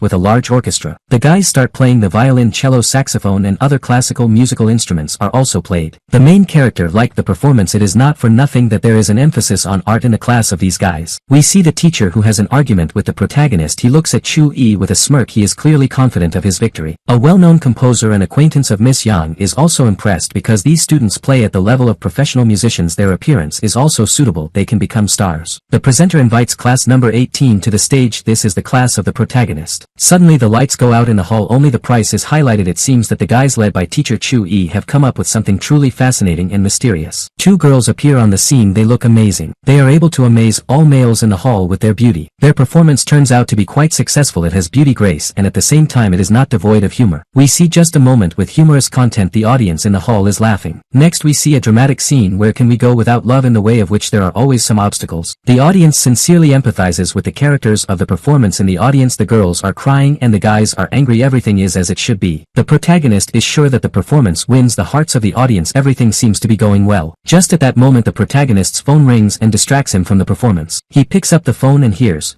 Master Chu-yi is in trouble because Wang Ling has a throat problem and we need to sing the last song. Chu-yi ran to their dressing room. It turned out that the girl really had throat problems. It looks like she broke her voice. At the same time the girl does not give up. She tells Chu-yi that she will do anything to sing well. She hopes to hold on. Chu-yi says she better not do that. The condition of the throat can only get worse. He decides to sing on his own. The girls are shocked. Does Master Chu-yi know how to sing? We can see that the protagonist has dressed up a bit to go on stage. One of the girls says it's a bad idea and she'd better try singing. Chu-yi tells her that he shouldn't be underestimated. He'd rather go. The protagonist thinks that there is no task in the world that he could not cope with. He takes the microphone and takes the stage. The audience did not expect to see the class teacher on the stage. Everyone wanted to see that girl with her performance. The ex-girlfriend of the protagonist, who is now a superstar, was no less stunned than others. She was sure that Chu-yi would be embarrassed now. The guy starts singing and it turns out that he's just terrible. Some of the audience are shocked, some laugh and some start booing him. The girls in his class also hear all this and are very upset. They are sure that their homeroom teacher ruined their entire performance. Viewers are still dissatisfied. A lot of people joke about it. Only one viewer is satisfied, the ex-girlfriend of the main character, who is also a Chu-yi, says that it was all a joke and that the real show is about to begin. He uses the mesmerizing voice technique from the Xianing temple. He starts baking again. It sounds very different now. Everyone is shocked while singing. The protagonist remembers his beloved from the divine kingdom. He misses her very much. The singing of the main character is really mesmerizing. Everyone is literally crying as they are imbued with the content of the song. At the end of the protagonists, he tells the girl that he is doing well and that he will definitely return to her very soon. The audience is delighted with the performance of the class teacher of the 18th group. The headmistress also liked it very much. Chu-yi sang so sincerely that the girl realized that his heart was already occupied by someone. The protagonist's ex just chuckled. She's sure this song is about her. The producer is also impressed. He says he's never heard anything like it before. This teacher is a real talent, he says. The girl asks him if he has decided to produce this guy. The producer says that he would really like it because this teacher clearly suits them. His voice is unique. He immediately ran to sign a contract with him. He was very interested in cooperating with Master Chu-yi. Chu-yi walked into the dressing room. His guys immediately ran up to him and began to praise him. They really liked the way he performed the song. The guys advise him to think about the stage. Chu-yi says that it's not that simple because talent alone is not enough to get into show business. The guys say that in their opinion this also requires impudence and teacher Chu-yi has enough of it. Chu-yi gave them a slap and told them that they would do well to teach them a good lesson for being so disrespectful to their master. You Master Chu-yi with such a good voice need to go to the stage, someone said to the main character from the outside. He turned around and saw his ex as well as a man next to her in a purple suit. The girl said that she wanted to introduce the most famous producer in the country. The children immediately began to talk to each other. Firstly, they were happy to see superstar Yang Ling in front of them. Secondly, she has a well-known producer next to her. The other guys suggested that they seemed to want to make a contract with Master Chu-yi. Some of the children began to rejoice for their teacher. They told him that his star chance had arrived. The protagonist politely greeted this producer. Then he said that he was not interested in such an offer. The children were shocked by this answer. Why does a teacher turn down the chance to become famous, successful and famous? Yang Ling tried to reason with the protagonist. She said there was no need to rush into rejection. She was interrupted by a producer. He told Chu-yi that he recommended that he think it over. Show business clearly needs it. Chu-yi waved his hand away, turned around and walked in the opposite direction. He said again that he really wasn't interested in it at all. Yang Ling ran in front of him. She asked if he really wanted to work in such a low prestige position for the rest of his life. She tried to explain to him that this was a life-changing chance. Chu-yi told her that it was up to her to decide what was prestigious and what wasn't. In addition, he is quite satisfied with everything. After these words, he pushed her aside with his shoulder and said that there was no need for him to block the way. Do you have any idea what you're doing?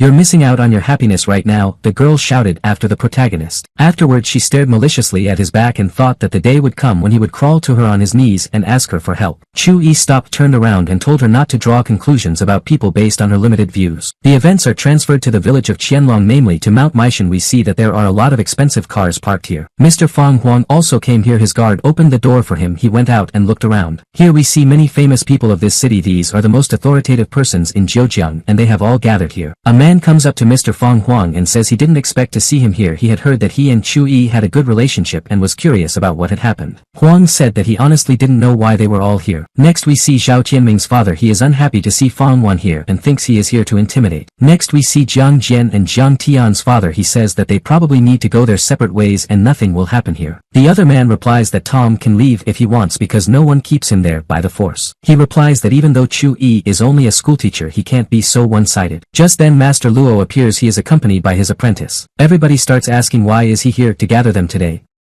The master replies that he gathered them all here because of one person. He began to tell them more and more about it. There was a noticeable excitement among the guests. Someone didn't quite understand what was happening. Someone became afraid and panicked. Master Luo said that this villain broke into his house this morning and severely injured him. He began to cough. The guests are very unhappy to hear this. How is it that some man comes to their city and causes chaos here?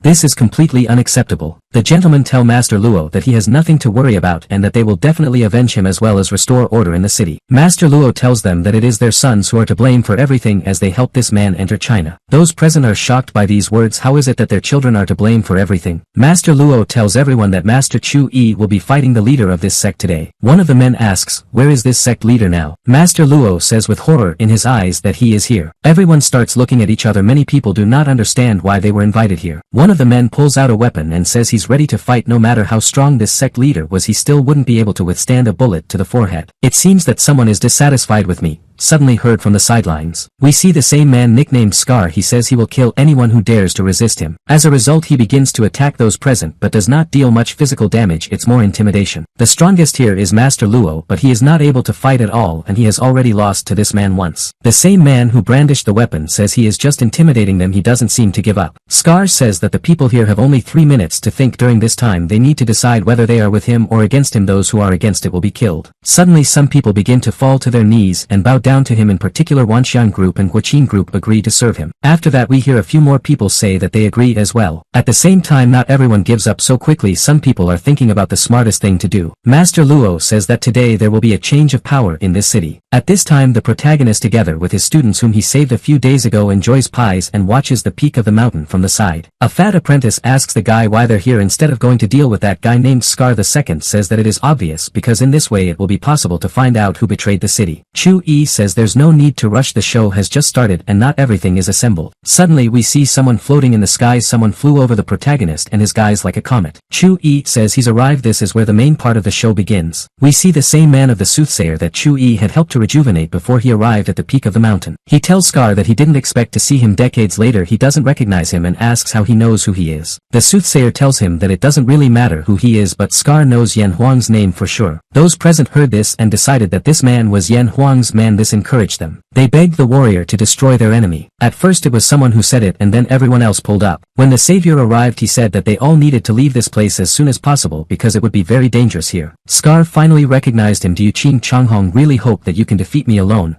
He asked the man. In the background we see Mr. Zhao and his friends. They shout at Scar that this person has the same level as him. They ask if their mentor is confident of winning. The latter gets angry and shouts that Qing Changhong is just a non-entity and an empty place. Now he will show what he is capable of. He tells his opponent that if he came here for death he is now granting it to him. Qing Changhong replies that he didn't come here alone. He won't be fighting alone either. At that moment the same man we saw appears meditating right in the waterfall. He appears and immediately attacks Scar. A large explosion occurs. Many people are impressed by the power of the great masters because it was really powerful. It's worth noting that the Scar is still alive after all this. He refers to the man as the master of lightning and says that he has only mastered one treatise, 1,000 lightnings. He then says that this is not enough to defeat him as he has a more powerful legacy. Now it's him who attacks. It uses a technique called the lightning network. His opponent clearly did not expect this. He screams in pain. Qing Changhong is surprised that Scar has managed to master the last move from the lightning treatise. He replies that this is not all and there are more serious techniques in his arsenal, but they are simply not worthy of them. After that several more men fell to their knees and said that they recognized his authority and bowed before him. Scar says that no one but Chen Zhantian should be left alive. He uses the same move again, but this time he attacks Qing Changhong. He just closes his eyes and turns his head away. He was clearly ready for death and he was sure that it had come. At that moment the protagonist appears right in front of him. He deflects the attack quite easily and with a smile on his face. Mr. Zhao shouts to Scar that it is Chu Yi. The protagonist as usual begins to joke in his casual manner. Insults are heard in Scar's direction. He clearly wants to him off. He seems to be pretty good at it. Scar begins to get angry and screams that this cheeky kid is about to come come to an end. Meanwhile, people begin to shout to the protagonist that he came here in vain as it is extremely dangerous here. They recommend that he go. Chu-yi only smiled and said that he apologized for being late as he had a school concert and it had just ended. Of course, no one expected to hear such nonsense. What kind of concert is it when life and death are at stake? Chu-yi said that there was nothing to worry about since he has come here. The cultist will definitely not leave alive. At the same time, not everyone shared the enthusiasm of the main character. If the two experts couldn't deal with this knife sect leader, then probably Chu-yi wouldn't win. In addition, if he loses, those who sided with him will die. At the same time, not everyone wants to betray their homeland. That master fortune teller shouts to the protagonist that this villain is not just a master. Chu-yi recommends getting out of the way as he is only at the level of a senior martial artist. Chu-yi replies that until you fight him you won't know what the true power of a warrior is. The enemy says that in that case he will now arrange a heavenly rift. After Chu-yi's death he will become part of his power. The protagonist replies that his source of power is in Qianlong village. In short, you won't be able to defeat him. After all, it will not be the opponent who will confront him but the energy of this mountain. Scar just laughs when he hears this. He repeats to Chu-yi that the time has come for him to die. After that he attacks the protagonist. Chu-yi doesn't care. He tells Scar to be careful not to break his houses in his village, otherwise he will have to pay compensation. Zhao is angry at this and yells at the protagonist that he is talking some nonsense. These are not his houses but Qianlong village. What does he have to do with it? Fan Wan suspected it. That master fortune teller says that everything is correct because the village really belongs to the protagonist since it was given to him by the founder Van Tian. Mr. Zhao and his friends were a little stunned and they heard this. Still, there is a certain advantage in this. They think that after Chu-yi's death the village will be theirs. Meanwhile, Scar uses a technique called whirlwind. Sufficiently strong air currents lift even cars. People panic and try to grab hold of something so as not to fly into the air. Chu-yi understands not to underestimate his enemies. This applies to both him and his opponent. Chu-yi concentrates his power into a small bundle and shouts, "Get it." Scar praises him for the fact that the martial artist has 5 times the strength above his level. It seems that the protagonist has secret techniques. He says that in this case he will show his true power and what he is capable of. He uses the destruction technique. The protagonist successfully blocks the attack. Scar says he's seen a lot of brazen people in his life. They're all dead now. He suggests that Chu-yi give him his techniques. In this case, the Scar promises to leave his corpse intact. Chu-yi, as usual in his repertoire, responds with humor. He says that there is a saying,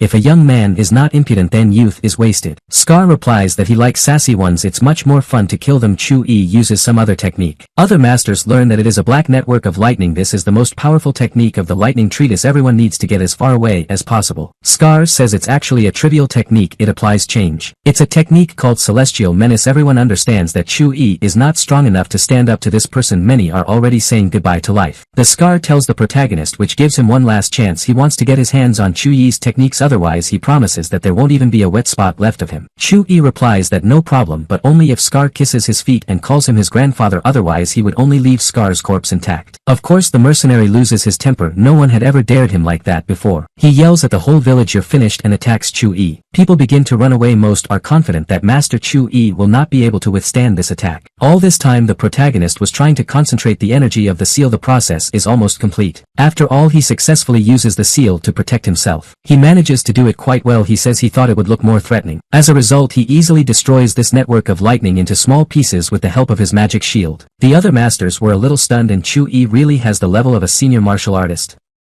He just used some secret technique that no one knows. The deflected attack hurt the sect leader. He coughed up blood. After that he flew into the air. Mr. Zhao thought that he had decided to retreat and was leaving them. Scar said he was fine. He doesn't really care about this paltry attack. Chu-yi began to grimace and mock him. His goal is quite obvious, to demoralize his enemy. This made Scar even angrier. Mr. Zhao lost his temper as well. He even called the protagonist a bastard. "Stop."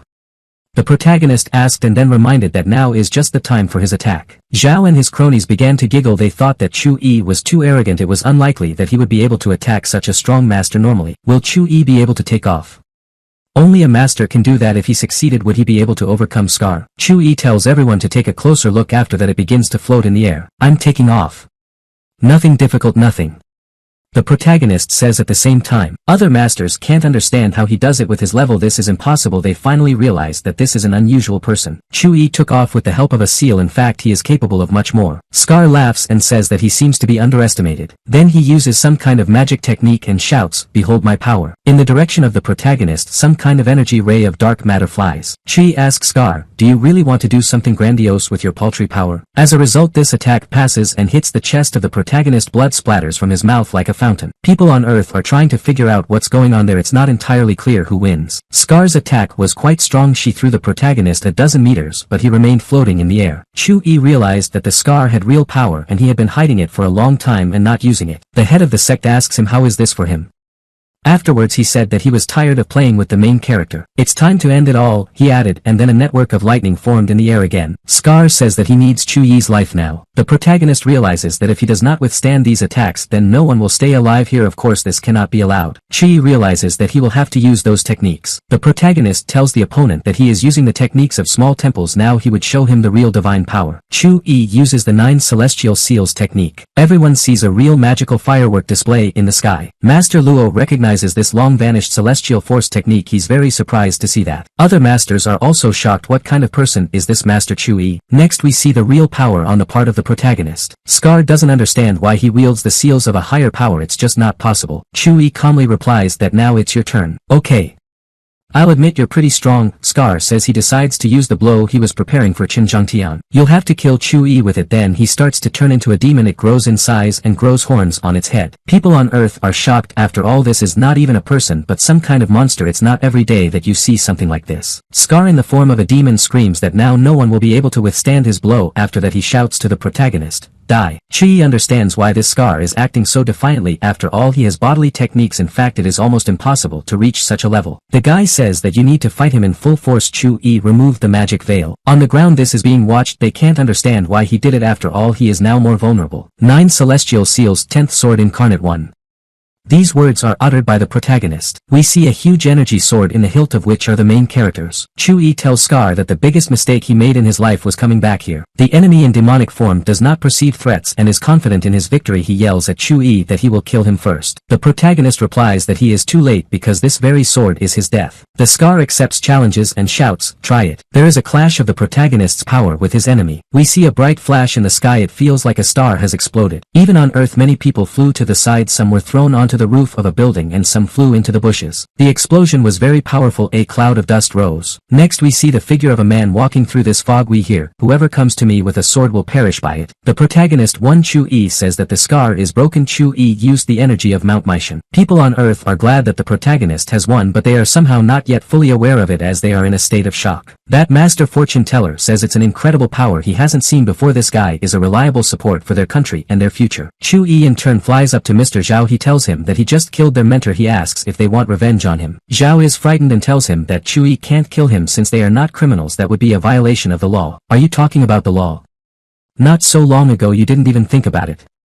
The protagonist answers him. Suddenly the other guy pulls out a gun. He takes aim at Chu-yi and says that if he gets close to them he will shoot. As a result the energy beam pierces his arm. It wasn't Chu-yi who did it. We can see that this is one of those masters. He says that Master Chu-yi doesn't need to get his hands dirty on them. The protagonist has now lost a lot of strength. If he had been shot it could have cost him his life. Chu-yi turns around and starts to walk away. He says he's tired and needs to rest. Those who betrayed the country and swore allegiance to the Scar are beginning to beg for mercy. Chu-yi simply ignores them and flies into the air before leaving the place. One of those masters nevertheless decides that the gentlemen who betrayed them are a couple on their last journey. We see the frightened faces of Mr. Zhao and his friends. No. Do not.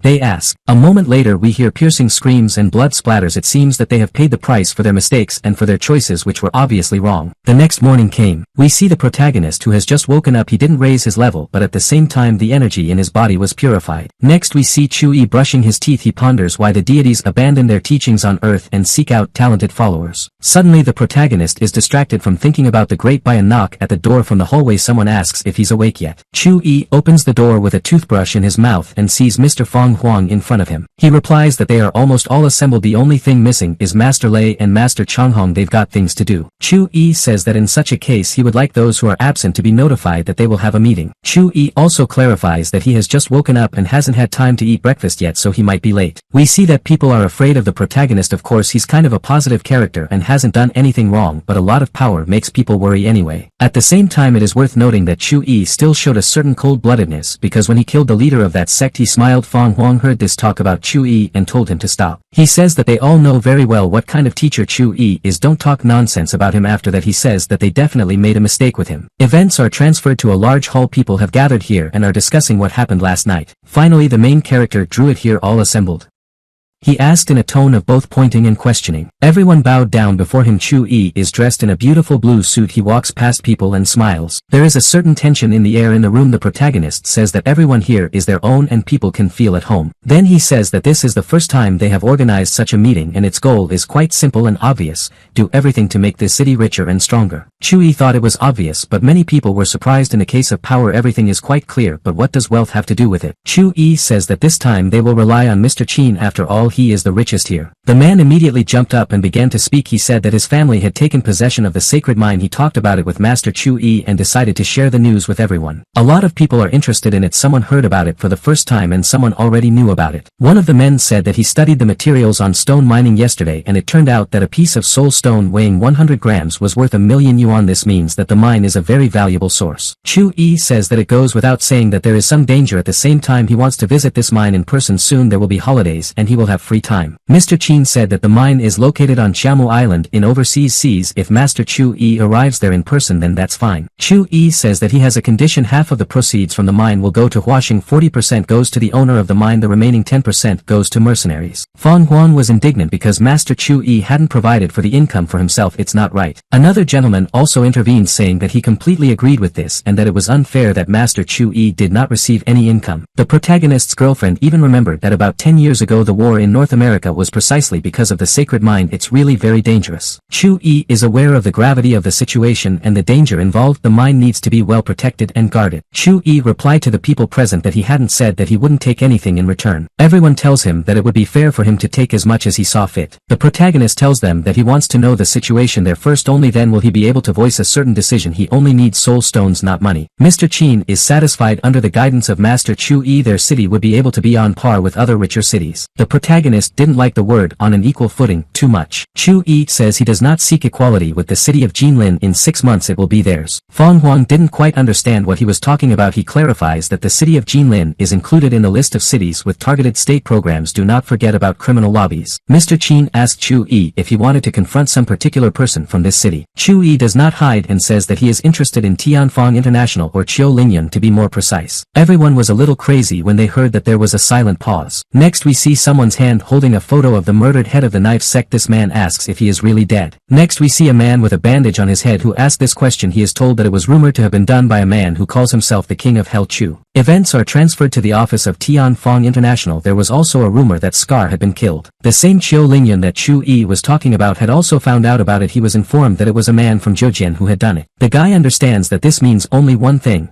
the highest martial arts master has appeared in this town. His elderly advisor says it's quite possible. The guy replies that in this case you need to invite him here and try with all your might to win him over to your side. This will allow it to become the most influential group in the country. He asks the old man to watch Qin Huasheng. I suspect he has some secrets. The old man replies that he has already sent the man. This is an experienced master and he will definitely not let you down. Next we see Zhejiang Airport. There the main character is standing with his luggage and tapping his phone. Chu-yi is about to fly to Europe to take a look at that mine. Suddenly someone speaks to him from behind. Chu-yi turns around. It turned out that they were his disciples. One of the girls laughs and says it's an incredible coincidence. Chu-yi hadn't expected to see his disciples here. Why are they here? He immediately had a bad feeling. That girl runs up and asks, is their teacher also flying to Chamu Island?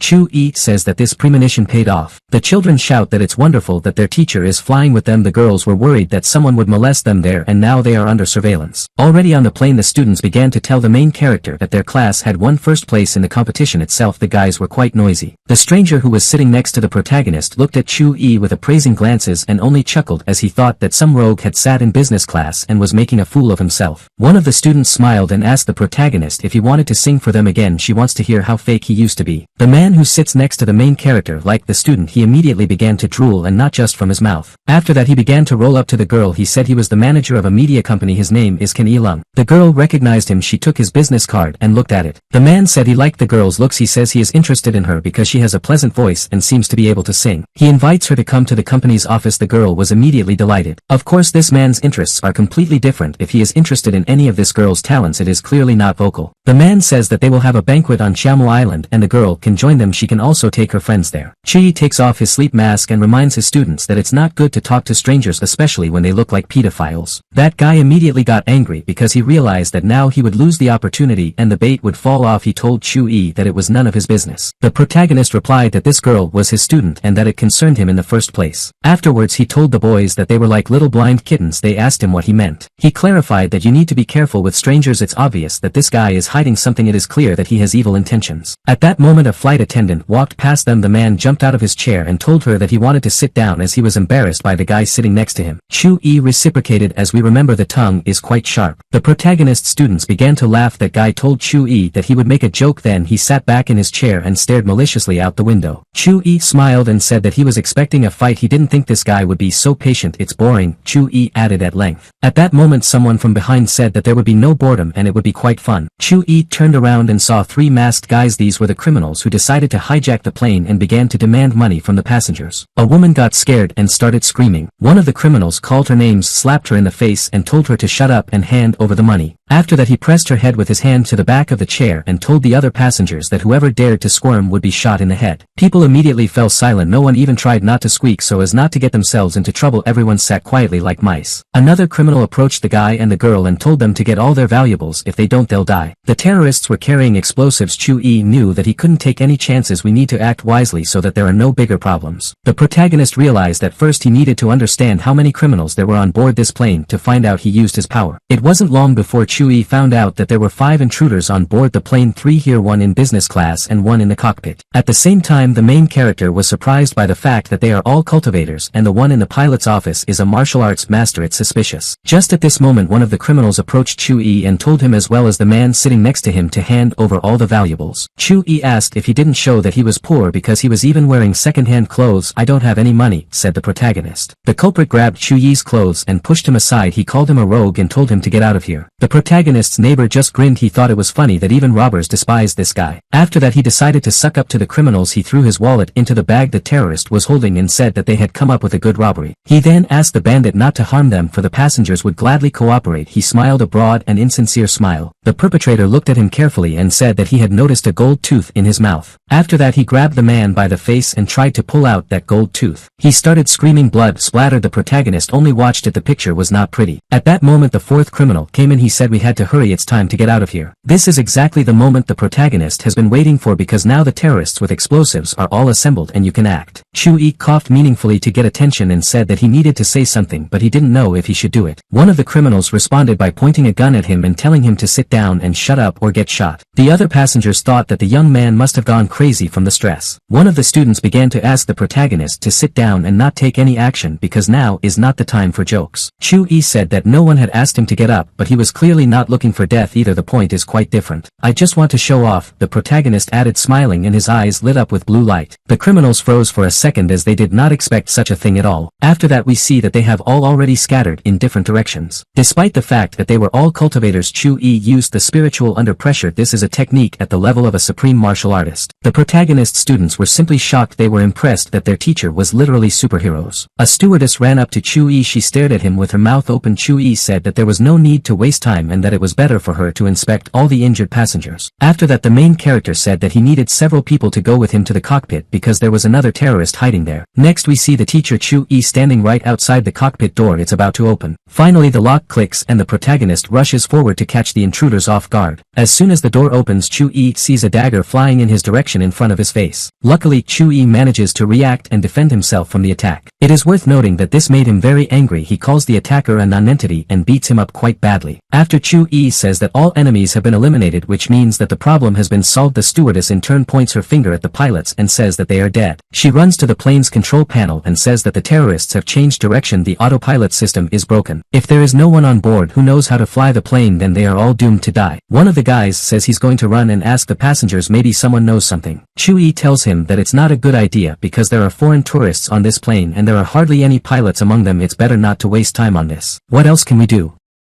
The guy asks through panic. At this moment the same man who molested Chu Yi's student begins to scream from the salon. He says that the main character is to blame for everything since he started this whole mess. The protagonist's students rush to the defense. They're trying to explain to this guy that he's an idiot and doesn't understand anything. Chi tries to calm everyone down and tells them that there is no need to panic as he will probably be able to fly the plane. That man from the service staff began to explain to the main character that this plane is a complex machine and in order to fly it you need to learn it for many years. Suddenly the plane enters a zone of turbulence. Everyone starts to panic even more. The plane flies down at an angle directly towards the city a little more and there will be a collision. The stewardess tries to calm everyone down and says that panic only gets in the way and you need to stay calm. Chu Yi took out a piece of magic paper and decided to write a spell. It shouldn't be that hard. Those who heard about it shouted that he must have gone mad. What the hell are spells? In fact the protagonist knows what he is doing. His plan may well work. In any case he doesn't want to die here so he should try to make things right. Chi finishes his spell and then applies a piece of paper containing it to the control panel of the aircraft. After that he concentrates and gives the order. Up. So far it hasn't worked too well. The aircraft gradually lowers its altitude as before urban buildings on Earth are getting closer. That same screaming man begins to sob and throws himself in the arms of some woman. He calls his mother and screams that he doesn't want to die. Still the protagonist's spell worked. The plane gradually begins to level off. Passengers literally fuse with the backs of the seats, which is quite natural because physics. After a couple of seconds everyone feels relieved. People begin to reconsider each other. Someone is looking out the window. It looks like they're all still alive. Chu Yi tells the guy that now he can hold his mommy in peace and not cry. It turned out that the woman to whom he threw himself into his arms was indeed his mother. Now she calms him down. After that this man raises his head, looks carefully at the main character and asks who he is. He did not receive an answer as his mother began to squeeze him again to hug him and to feel sorry for him. The protagonist is approached by his students. Chu Yi is even called omnipotent. There are also various kinds of jokes. This is understandable because everything is based on emotions. Chi tries to calm the children down as they are making too much noise. The stewardess asks the children what their teacher teaches because he turned out to be an excellent pilot. Then she hears the answers: Chinese, physical education, English. The stewardess is shocked. How can one teacher teach so many different subjects? Finally the plane arrived at its destination and everyone landed safely. It's late in the evening. Outside we see the hotel building where the protagonist is staying. Now he is standing by the window and admiring the night sky. At the same time he thinks about what happened on the plane. To him this is not a mere coincidence. He realizes that it was set up on purpose because of the mine. It seems that this time the enemy is quite smart and a serious and even interesting confrontation is coming. At the same time it is quite curious who planned the bloody sacrifice of hundreds of people in order to change the fate of this island. Even the strongest masters do not have such knowledge and capabilities. The protagonist wondered if it was possible that there was a pre-celestial level master on this island. If this is indeed the case and Chu Yi is right, then he will be in big trouble. The protagonist was distracted from all these complex thoughts by a phone call. Chu Yi walked closer to the table where the phone was and looked at who was calling. It turned out to be Jian Kuan. I wonder what he wants. He's probably calling about the mines. Still the protagonist answered the phone. Chu Yi immediately asked, was this call about the mines?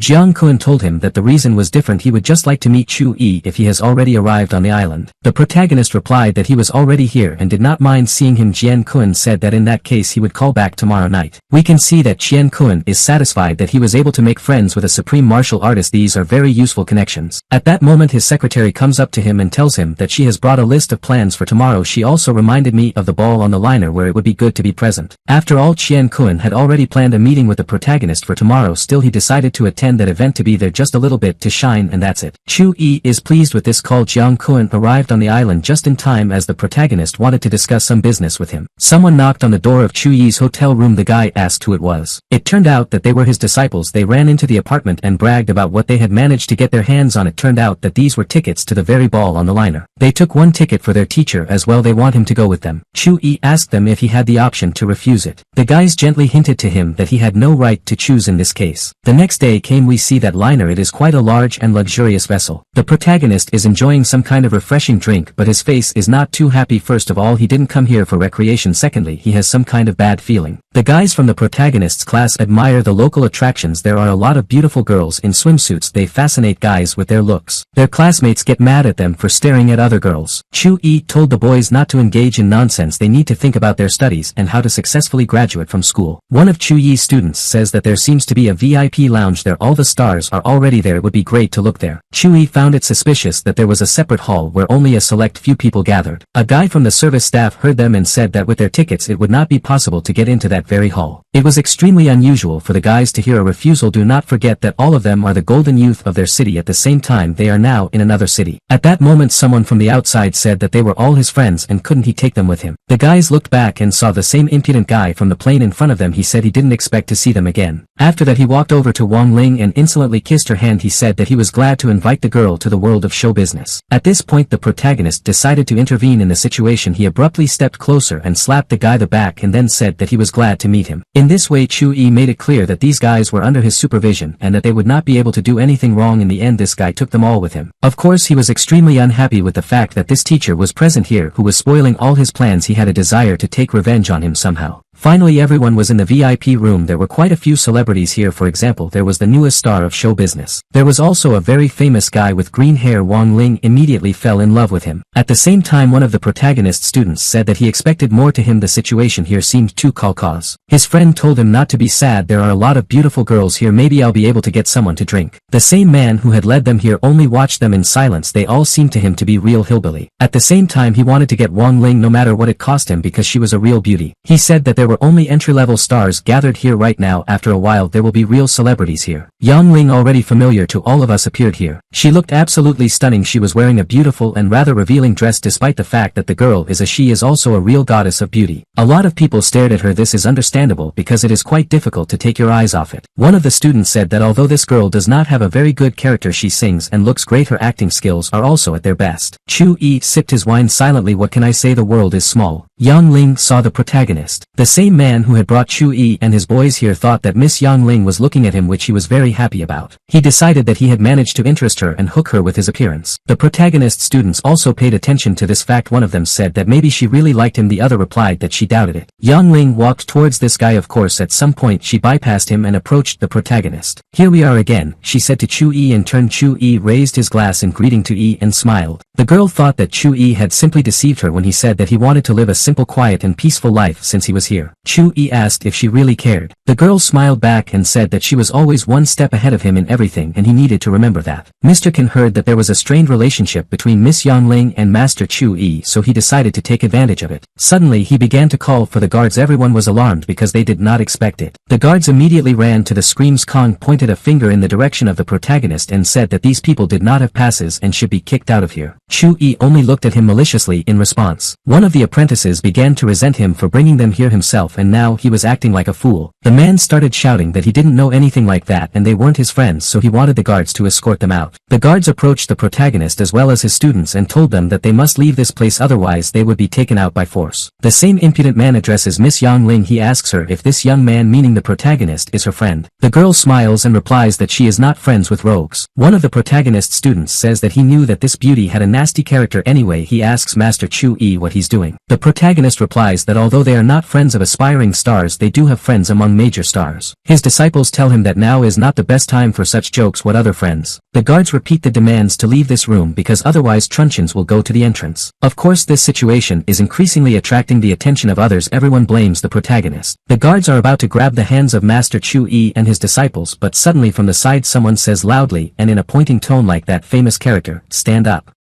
At least I didn't break the handle." It is one of the best actresses named Jian Yanji. She says these guys are her friends. Needless to say, she's a true superstar. That impudent man who started all this is surprised. He can't believe the fact that this superstar knows a simple teacher. The girl walks up to Chu-yi, smiles, waves at him and says that they haven't seen each other for a long time. The guards are confused. As a matter of fact, the protagonist students are just as confused. Chu-yi tells the girl that she is even more beautiful now than before. He then gestures to the wide-eyed and open-mouthed boys and says that they are his students. They can't believe that Chu-yi knows this girl. At this moment Yang Ling interjects into their conversation. As always she behaves quite brazenly and shamelessly. She asks Miss Jian what her relationship is with Master Chu-yi. The fact is that in Yang Ling's understanding, friendship between a guy and a girl is impossible. In principle this is especially true in this case if we are talking about a beauty and a fierce henpecked man. Other guests are also surprised that this superstar is friends with a simple teacher. At the same time not everyone agrees with this. Miss Jian Yanji replies that she is cooperating with Master Chu-yi. In addition she admires him very much. Yang Ling is surprised. She asks what kind of cooperation we are talking about. Miss Jian Yanji smiles and says that it's obvious that they're cooperating in, but it is at this point that she is interrupted by the protagonist. He tells Yang Ling that it's none of her business, it's a secret and they're not going to divulge it. Yang Ling just chuckled and said that she didn't really care and wasn't that interested. At the same time she tells this girl that if Chu Yi seems good to her then he actually has a dirty soul and this should be remembered. She replies that she doesn't agree at all and that Yang Ling is wrong. Yang Ling was angered by this situation. She turns around and is about to leave but at the same time tells Chu Yi that she still despises him. Miss Jian tells Chu Yi that she got the impression that Yang Ling was jealous. The protagonist replies to her that this is not the case, it's just that they've dated before and she still can't come to terms with the fact that her ex-boyfriend has a pretty good life. The protagonist's students were stunned and they heard this. His girlfriend was also surprised. One of the disciples approached Chu Yi and began to ask about how close their relationship was and if they had it. Chu Yi slapped him in the face without much hesitation and told him that he needed to do 10 extra homework assignments to get the nonsense out of his head. The protagonist's girlfriend laughed. She said that Chu Yi had a similar good relationship with his disciples. Really? The protagonist asked. The girl told the main character that their film would soon be released. She smiled and said that she didn't want to brag but at the same time he would objectively be the best in the last decade. Chu Yi still thought it was bragging after all it was. The girl reminds that their movie was shot at the same time as the film in which Yang Ling took part. They will be released at the same time. This means that there will be a box office war. Chu Yi takes a glass of wine, raises it and says that in this case he wishes the girl a successful victory. She laughs and thanks him for the nice toast. We can see that Yang Ling is watching them at this time, making him even angrier. She wants revenge on both of them. Afterward her attention is drawn to another guest. Yang Ling smiles and realizes that Jiang Yanji might be in response. It turned out to be a nymphomaniac from the world of show business named Sun Hailu. The girl looks just gorgeous. Her mouth-watering curves and sexy outfit are alluring. At the same time it is worth saying that this girl is not a superstar and in general she is not so famous in the world of show business. Not all guests are happy to see her here. The protagonist's girlfriend is among the latter. Why did she come here? Jiang Yanji thought. The protagonist paid attention to this. He guessed that his girlfriend had something wrong with this buxom beauty. That nymphomaniac approached Chu Yi's friend who called her a superstar in an ironic tone and said that they hadn't seen each other for a long time. Miss Jian Yanji replied that they had nothing to talk about. Sun Hailu said that she shouldn't say that after all they are old friends. Then the conversation turned to a certain Mr. Shi. Miss Jian Yanji said that she didn't know who it was. It was the nymphomaniac who smiled and asked if she had never heard of Shi Binghong. He was very glad that Jian Yanji had come to this event. The latter understood who he was talking about. Her face was full of fright. At this moment the red-haired arrogant who wanted to kick the protagonist out of here approached Miss Sun. He said that he would also like to see Mr. Shi. Right after that Yang Ling also ran over. She said that she would also like to see Mr. Shi. Miss Sun pathetically rolled her eyes and said that Mr. Shi would probably be happy to see them all but it seemed that the superstar refused. She begins to be openly rude to the protagonist's girlfriend. Even swearing and name-calling are used. Of course Miss Jian was very angry. She wants to say nasty things in response but she doesn't want to stoop to that level. Miss Sun sees that she has managed to make the girl lose her temper and continues in the same vein. Of course the protagonist decided to interfere in this since he does not like this. He began with a joke about the silicone breasts of this nymphomaniac. The protagonist's girlfriend was very pleased that Chu Yi stood up for her. He's a true friend. Of course Chu Yi's joke immediately drew attention to this girl's big breasts. Everyone began to take a closer look at whether it was really silicone. Chu Yi continued. Now jokes about excessive makeup and what's hidden underneath have been put into play. The protagonist clearly managed to unsettle her. Miss Sun was angry but she couldn't find the right words to say anything to him. Chu Yi said that if you pour makeup remover on her face then no one will be ready for such a horror movie or vice versa, it will turn into a comedy. Similar humor was popular with the guests. People started giggling. At the same time Busty Miss Sun could not find the right barbs to answer the main character since she did not know at all. Yang Ling interjected. She asked the protagonist if the one he was crossing the road understood. If Mr. Shi finds out about this then Chu Yi is a K-pek. Chu Yi took a glass of wine in his usual manner and said to Yang Ling that he would give her some advice out of old friendship. The point is that teachers should never be underestimated. In response the ex came in with trump card. She reminded Chu Yi that his father was hunched over in a miserable job, his sister was disabled and his mother was missing. The guests began to talk about it. Many people were sure that if he behaved so impertinently he had some kind of authority anyway, but it turned out that he was an ordinary teacher. After that Yang Ling called Chu Yi a pathetic pervert and a loser who couldn't please any girl. Chu Yi didn't even have time to open his mouth before Yang Ling said that if he thought that he would stand up for this girl and allow him to become famous then he was mistaken. Yang Ling was quite herself. She was sure that she had just outplayed and destroyed as well as embarrassed her ex. At this point one of the protagonist's students couldn't stand it anymore and was ready to rush into a fight as she didn't like that her teacher was insulting. But the protagonist's girlfriend spoke. Who might like it? She asked for example me, the girl said and smiled shyly. Chu-yi obviously didn't expect to hear this. His ex was also surprised. She even asked, what did you just say? The protagonist's girlfriend said that she likes guys like to teach Chu-yi. If one day he proposes to her and wants to become her husband, then she will definitely agree. In fact, the girl just stands up for him and does not confess her love as it looks from the outside. The same impudent man who molested the protagonist's student says that this is some kind of nonsense. How can anyone like this freak?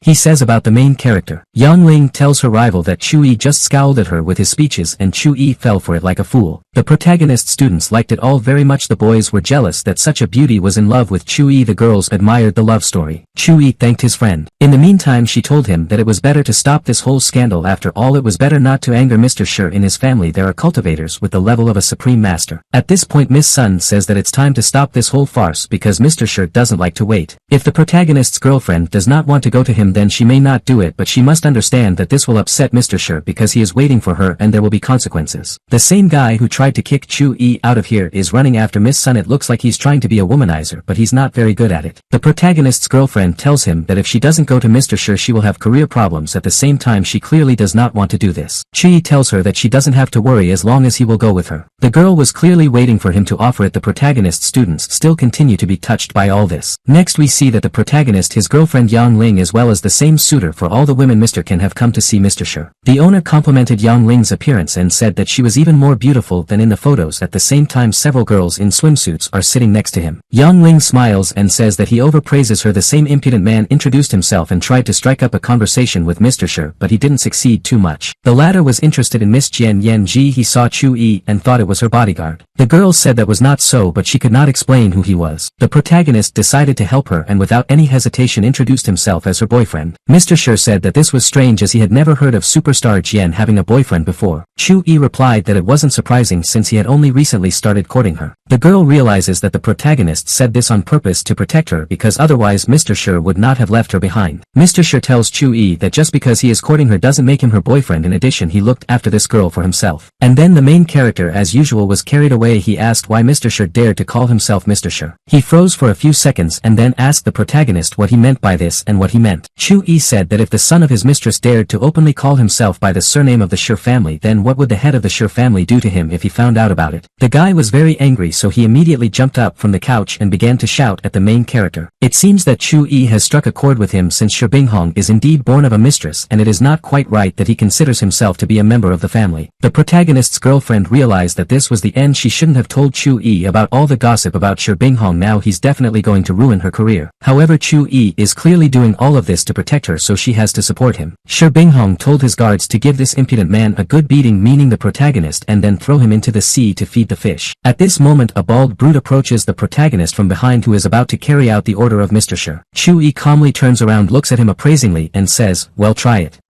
It looks like there's going to be a fight. Suddenly at that very moment a friend of the protagonist enters the room. He tells Mr. Shi that if he dares to disrespect Master Chu-yi again, then no one will do business with him again. This is Jiang Koen. Yang Ling is surprised that he stood up for the protagonist. Shi Binghong asks if Mr. Jiang really wants to stand up for this arrogant young man. He replies that he not only wants to stand up for him but also demands an apology to him because otherwise he will break the contract. Shi Binghong is extremely surprised. He says he's not going to apologize to anyone. His wrath is now directed at Mr. Jiang. He says that even without his company he will easily be able to do business. He tells his guard that two people will be going to feed the fish today, meaning not only the protagonist A and Mr. Jiang. The latter realizes that Chu-yi does indeed have steel balls if he chooses to be defiant to a member of the Shi family. For some reason the guard decided to start with the girl. He says that she offended Mr. Shi and is also guilty of being too pretty. As soon as he stretched out his hand towards her, Chu-yi quickly applied the trick and this man had already stretched out his legs. It's funny that the protagonist threw it right at the boss. He hadn't expected this at all. In the end this big guy crashed at Shi Binghong as the latter didn't have time to react and jumped to the side. Chu-yi says that if they are so willing to be beaten then he doesn't mind and will do them the honor. His girlfriend tried to stop him. She tells Chu-yi that it's best not to do this as there's a master level cultivator behind him. It is dangerous to resist it. In addition, this cultivator is also the head of a special department. It's far from that simple. Mr. Shi recovered a little, jumped up and said that he was giving Chu-yi one last chance to apologize to him. He said that his family was protected by a cultivator named Qing Changhong and it was not good to joke with him. At this moment the protagonist's friend began to laugh loudly because this is quite a funny coincidence. Mrs. Yang Ling as well as Mr. Kan didn't understand what was so funny about it. Why did Mr. Jiang laugh when he heard Changhong's name?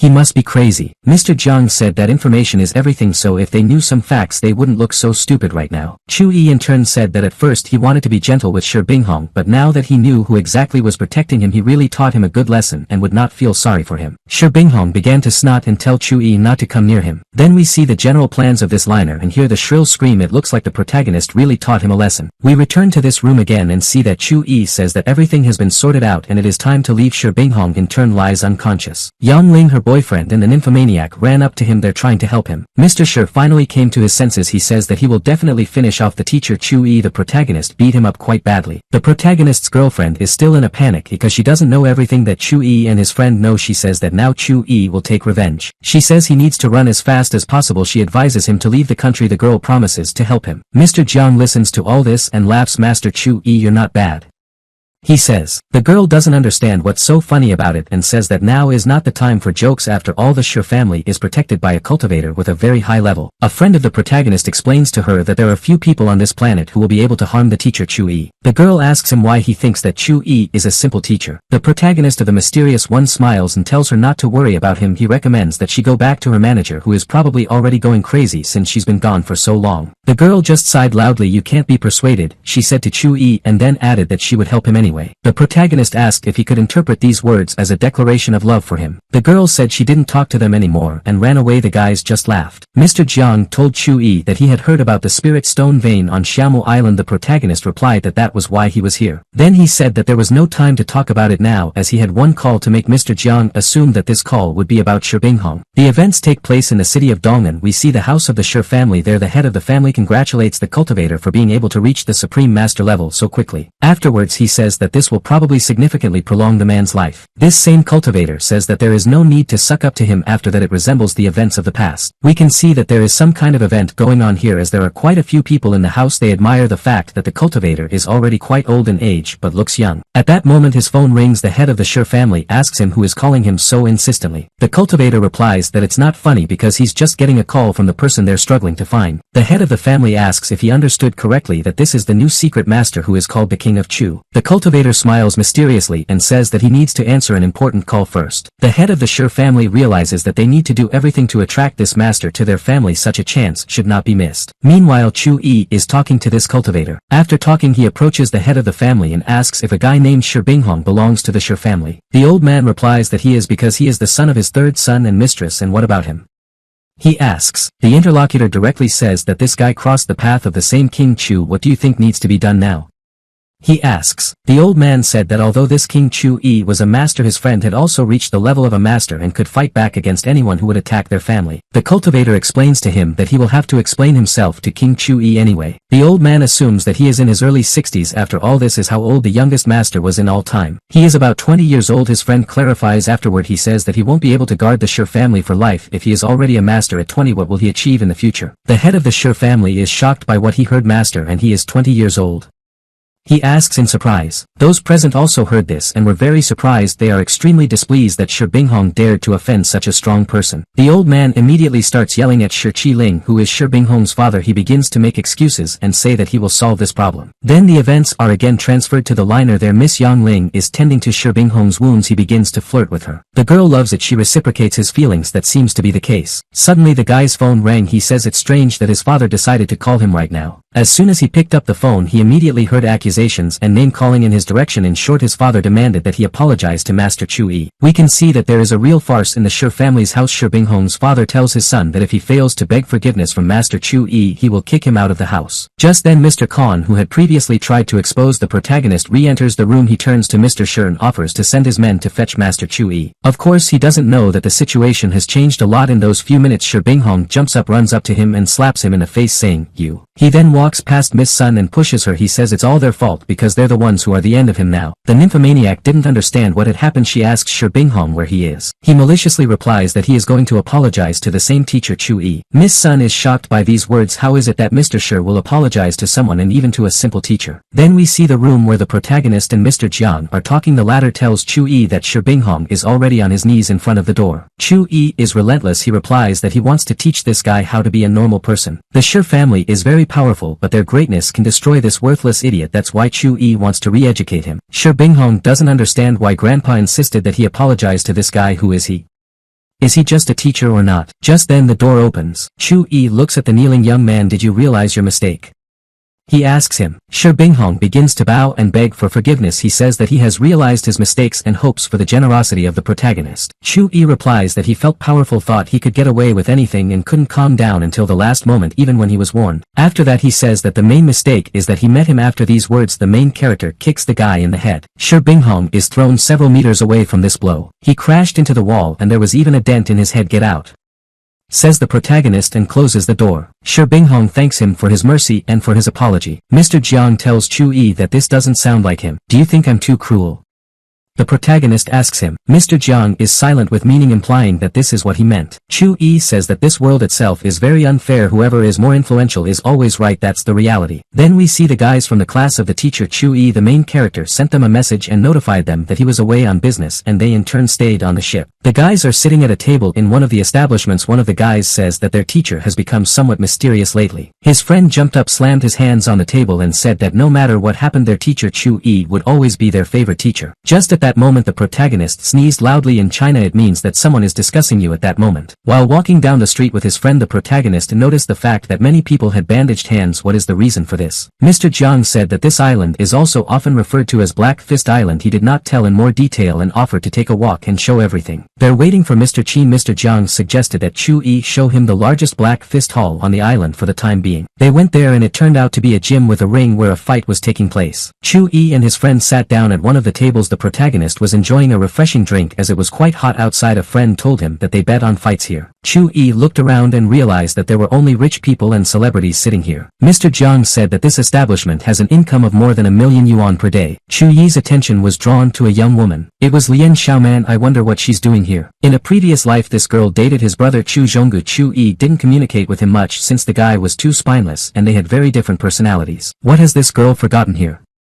The protagonist's attention was also drawn to an elderly man who was walking next to her. He had the aura of a supreme martial artist. In addition, the protagonist smelled a strong smell of magical medicines from this man. Chu-yi assumed that he was the healer of the Chu family. Since the Chu family has hired a healer, it can only mean that the head of the family is very ill. Most likely they came here for this very purpose, to find a way to prolong the life of the head of the Chu family. At the same time, it is worth saying that inside the main character felt that something trembled. Perhaps it has something to do with his failures in his past life. The girl together with the man approached the protagonist's friend and greeted him. They inquired if he had any ancient medicines, for they would be glad to obtain them. He replied that he had just arrived here and had nothing. He advised them to go to someone else. He actually has mountain ginseng, but he decided to leave it to his son. It turned out that the girl was aware of this. She knows that he bought that ginseng for 20,000,000 yuan. It offers so much more. Those who heard this conversation were interested in it and were surprised by such generous offers. Who are these people that they have so much money? In turn, the owner of this plant said that he was not ready to sell it. In this case, it's not about the money, he's got enough of them. The people around him were even more stunned. He sold this girl well and did not sell out for a lucrative offer. The man who accompanies her said that they urgently need mountain ginseng, be that as it may, they want to get their hands on it. After that he said that they wanted to talk to him in private and held out his hand to the protagonist's friend. Mr. Jiang jumped up and threw his hand aside and then said that he also knew martial arts and that there was no need to try to attack him. Of course he didn't know that this old man was not an ordinary person but a master. As a result, the elderly man grabbed him by the arm and it was almost impossible to break free from his stranglehold. Then he threw it aside and said that there was no need to be impertinent here, otherwise appropriate injuries will be inflicted. The protagonist's friend understood that he had run into a fighter. He was hoping for Chu-yi's help. Of course it was not long in coming. Chu-yi stood up from the table and said that it was the first time he had seen someone want to buy something by force. How can you do that? The girl looked at the protagonist with an appraising look and asked what trash he got out of. She advised the rogue to get out of here. Chu-yi would agree that it really wasn't his business, but his hands itched too much to interfere in all of this. The old man looked at Chu-yi and asked if Chu-yi really liked to interfere in other people's affairs. The protagonist only silently smiled back, hinting that everything was exactly like that. The old man said that in that case he would pay for it. After that he tried to attack the protagonist. Of course Chu-yi is much stronger than him. He used only 2 fingers to defend himself. As soon as he touched the old man's hand, he immediately flew back. Chu-yi told him that his skill was not enough to compete with him. The girl ran up to the elderly master. She asked if he was all right. The old man told her that this young man was much stronger than he was. In this case the issue cannot be resolved by force. They assumed that this unknown young man was Jiang Kuan's bodyguard. part it is strange that such a strong master works as a simple guard. The girl stood up, looked at Chu-yi and then bowed to him and said that they really need this mountain ginseng very much. She asks to meet them halfway. After that she casually mentions that they are from the Chu family. A friend of the protagonist heard Yi and asked if it was the Chu family. Chu-yi hinted to him that he didn't need to divulge this information. The protagonist said that he himself was supposedly from the Lin family. The girl suspected something was wrong. She asked, are there any other Chu families in China besides the Chu family of Qinghua? Chu-yi turned on the fool from pretending that it was the first time he had heard of the Chu family. The girl introduced herself and said that she was Chu Zhonggu's wife. The same old man who came with her is their family's healer. Chu-yi thought that Chu Zhonggu was still too young to be married. It's kind of strange, he said. The girl replied that none of this concerned him. She wants to continue the conversation about buying ginseng. The protagonist's friend repeated that he was not ready to sell it for any money. Chu-yi said that they didn't really need this plant as it would not cure the illness of the head of their family. At the same time he in turn is ready to offer some pills that can help in this treatment. The girl smiled and asked, does he really know medicine?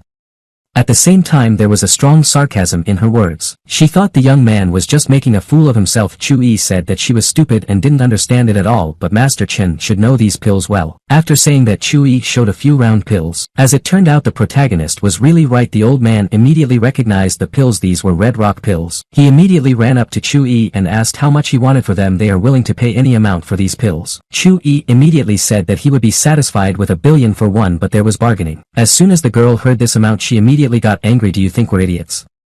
She asked Chu-yi. Master Chen ran up to her, grabbed her hands and explained that it was the Red Rock legendary pill. Each of them is able to extend a person's life by a year. Perhaps they will cure Mr. Chu's illness altogether. The girl asked what was so special about them. The old man told her that these pills were extremely rare. Their main effect is that they are able to prolong life. The funny thing is that in the world of the gods these pills are sold in ordinary medicine shops, but only Chu-yi knows this. After that the old man ran up to the protagonist again, bowed down and asked him to sell them these pills. At the same time, 3 billion is too much. Yes, the Chu family can raise this money, but it will take time as the Chu family will have to sell a lot of possessions. At the same time it is necessary to coordinate this with all family members. The girl thought about all this and at some point an idea appeared in her head. She said that she would write a receipt and then Chu-yi could come and collect his money. Oddly enough the protagonist agreed, however he has a condition that he wants Master Chen to sign there as well. Chu-yi will come for the money in the new year. The deal is done. Chu-yi received a receipt and the buyers received a much desired product. After that the girl and the old man left. In fact the girl is pursuing her own motive. She wants to present these pills to the head of the family so that she can be finally accepted into the clan and be considered a full-fledged wife. Master Chen asks her if she should have signed that IOU without the family's knowledge. 3 billion is a lot of money. The girl smiled slyly and answered, who said they were going to repay the debt? Afterward she added that they wouldn't cheat on this guy, it's just that they won't give out all the money at once. It will start with a few million and then it will stretch for a decade. It doesn't look like he's any kind of authority. What will he do to them? This will not affect their reputation in any way. The old man seemed to like the idea. He told the girl that she had made it all up. We see that the girl is a real cunning fox. She seems to have a lot of cunning plans going on in her head. The protagonist's comrade doesn't understand why Chu-yi fell for all this. In addition, such pills could be put up for sale somewhere at auction and sold at an even higher price. Chu-yi said that he had outwitted them, not fooled them. He knows that they won't be able to pay him right away and they may even try to cheat somehow. Jiang asked why he had agreed to all of this, given them the pills and signed the receipt if it was useless. Chu-yi smiled and asked him if he really thought that his belongings could be taken away so easily. He said he would come for the money in the new year. It looks like the protagonist is up to something. After that Chu-yi said that the Chu family owed him a long time ago. Jiang asked what would happen if they refused to give Chu-yi the money. The protagonist replied that everything was obvious. If they refuse then their family will be completely ruined and killed. Jiang felt that Chu-yi was angry with the Chu family. I wonder what is the reason for this. Maybe he's really from their family. Chu-yi said that one should let go of this situation and not think about it. Why not place a bet? Don't forget where they are. Now there will be a battle of the winner in 15 fights named Black Tiger against a newcomer named Skinny Monkey. One of the workers of this place accepts bets. Chu-yi immediately started shouting that he wanted to bet 100,000 on the victory of that little one. Jiang tried to stop him. He said that a fighter named Skinny Monkey would definitely lose. Why bet on it? The protagonist said that he doubted that this guy would lose. He is rather sure of the opposite. A battle ensued. We can see that this small fighter turned out to be much stronger than everyone thought. He won. The protagonist was glad that his bet worked. Jiang asked him how he knew that this fighter would win. Chu-yi said that he hadn't guessed, but he knew for sure. Besides, he knows that there are 4 other guys here who will definitely win. After that Chu-yi made another bet, and this time the fighter he bet the money on won. This has happened several times. Jiang was shocked by what he saw. Chu-yi has already won 5 bets. Jiang did the math and it turned out that the protagonist had already won $5 million. Chu-yi was glad that such a large amount of money had come to him so easily. Jiang tried to calm him down because it was dangerous to win here all the time. At that moment a big man in a suit and sunglasses appeared next to them. He said that his boss was inviting these guys to his place. Jiang tried to excuse himself by saying that they were very busy and didn't have time for it. He was trying to get out of here as quickly as possible. Chu-yi walked over to the big man, hugged him and told him that the boss was finally inviting them because they had been waiting for this for a long time and would not refuse. Of course it looked as stupid as possible from the outside, but Jiang knows that Chu-yi is not acting rashly. He must have planned something. Events are transferred to the VIP room. It was here that the bald big man brought the protagonist and his friend. Then he reported to his boss that these were the guys. The arena boss turned around and looked at them. His name is Shin Hongru. Jiang was surprised that the Black Fist arena boss was Chinese. He didn't know about it before. This same boss introduced himself and asked how he could address his guests. Jiang remembered where he had heard the name. This is the same man who was in the Southern Mafia. The boss hastened to justify himself and said that it was all just rumors and nothing more. All this is long gone. He left China a long time ago. He's just making money here. At the same time, these guys came and literally took 5 million from him, which he is clearly dissatisfied with. Chu-yi wonders if the boss really wants him to pay back the 5 million here since the boss is so greedy. At this moment, several of the boss's guards pointed their pistols at Chu-yi. They advised him to watch his tongue. Shen said that it was okay and they could put away their weapons. He will not demand that he simply get his money back. He invites Chu-yi to play again. Bet the same 5 million. If Chu-yi wins, he will receive an additional 5 million. If he loses, he will return it back to the boss. The protagonist began to ask questions in response. The man asked if he agreed to the above proposal. The main character began to be clever and voice some philosophical moralizing. After that, weapons were again pointed at him from different sides. Jiang was very panicked. He understood that they could be killed at any time and there would be no consequences for it. At the same time, Chu-yi behaves this way on purpose because from the very beginning he had some kind of tactics and he adhered to them. Still, the main character said that if they want to play with him for money, then he is ready for it. Shen smiled and told Chu-yi to look at the screen. After that, he pointed at one of the guys and said that he was the best of the strength class fighters. He is a very promising fighter. In about a dozen years he should become a master. After that, the man showed a certain girl. In the future he plans to make her a representative of this club because she is beautiful, which will attract a lot of attention. The audience liked this kind of confrontation. Beauty versus the beast, they shouted. The boss told Chu-yi that these fighters were roughly equal in strength. They have the same chances of winning. After that, he invited the protagonist to place his bet on one of the candidates. Jiang was worried that the girl's beauty wouldn't cloud his friend's mind. As it turned out, the main character knows this girl because in the past they met at work. He was surprised to see her here. Chu-yi said that he had some other suggestion. He wants to ransom this girl for the same 5 million. The fact is that in a previous life the protagonist would have dated her if it weren't for the problems in the Chu family. Could it be that she had spent her entire youth in this fight club in her previous life? Most likely that's exactly what happened. The protagonist is very unhappy about this. He made up his mind that this time, no matter what it cost him, he had to correct this terrible omission. Jiang doesn't understand why Chu-yi needs this girl because he already has a lot of things to do and worries about. The boss of this establishment says that he would not sell this girl even for 100 million. Chu-yi asks why that's the case. The boss explains that he spent a lot of time and money to make her the star of the ring. Chu-yi says he doesn't care about any of this. He wants to take this girl and will do it anyway. Finally, the patience of the boss of this establishment comes to an end. Chu-yi made him angry. He took his words as a threat. As a result, he decided to attack the protagonist to teach him a lesson. The umbrella in the man's hands turned out to be a hidden weapon. At the end of it was a sharp blade. A fight ensued. Chu-yi used a trick to intercept this umbrella. The battle continued. The man used a few more clever tricks. Chu-yi even liked it. Not bad.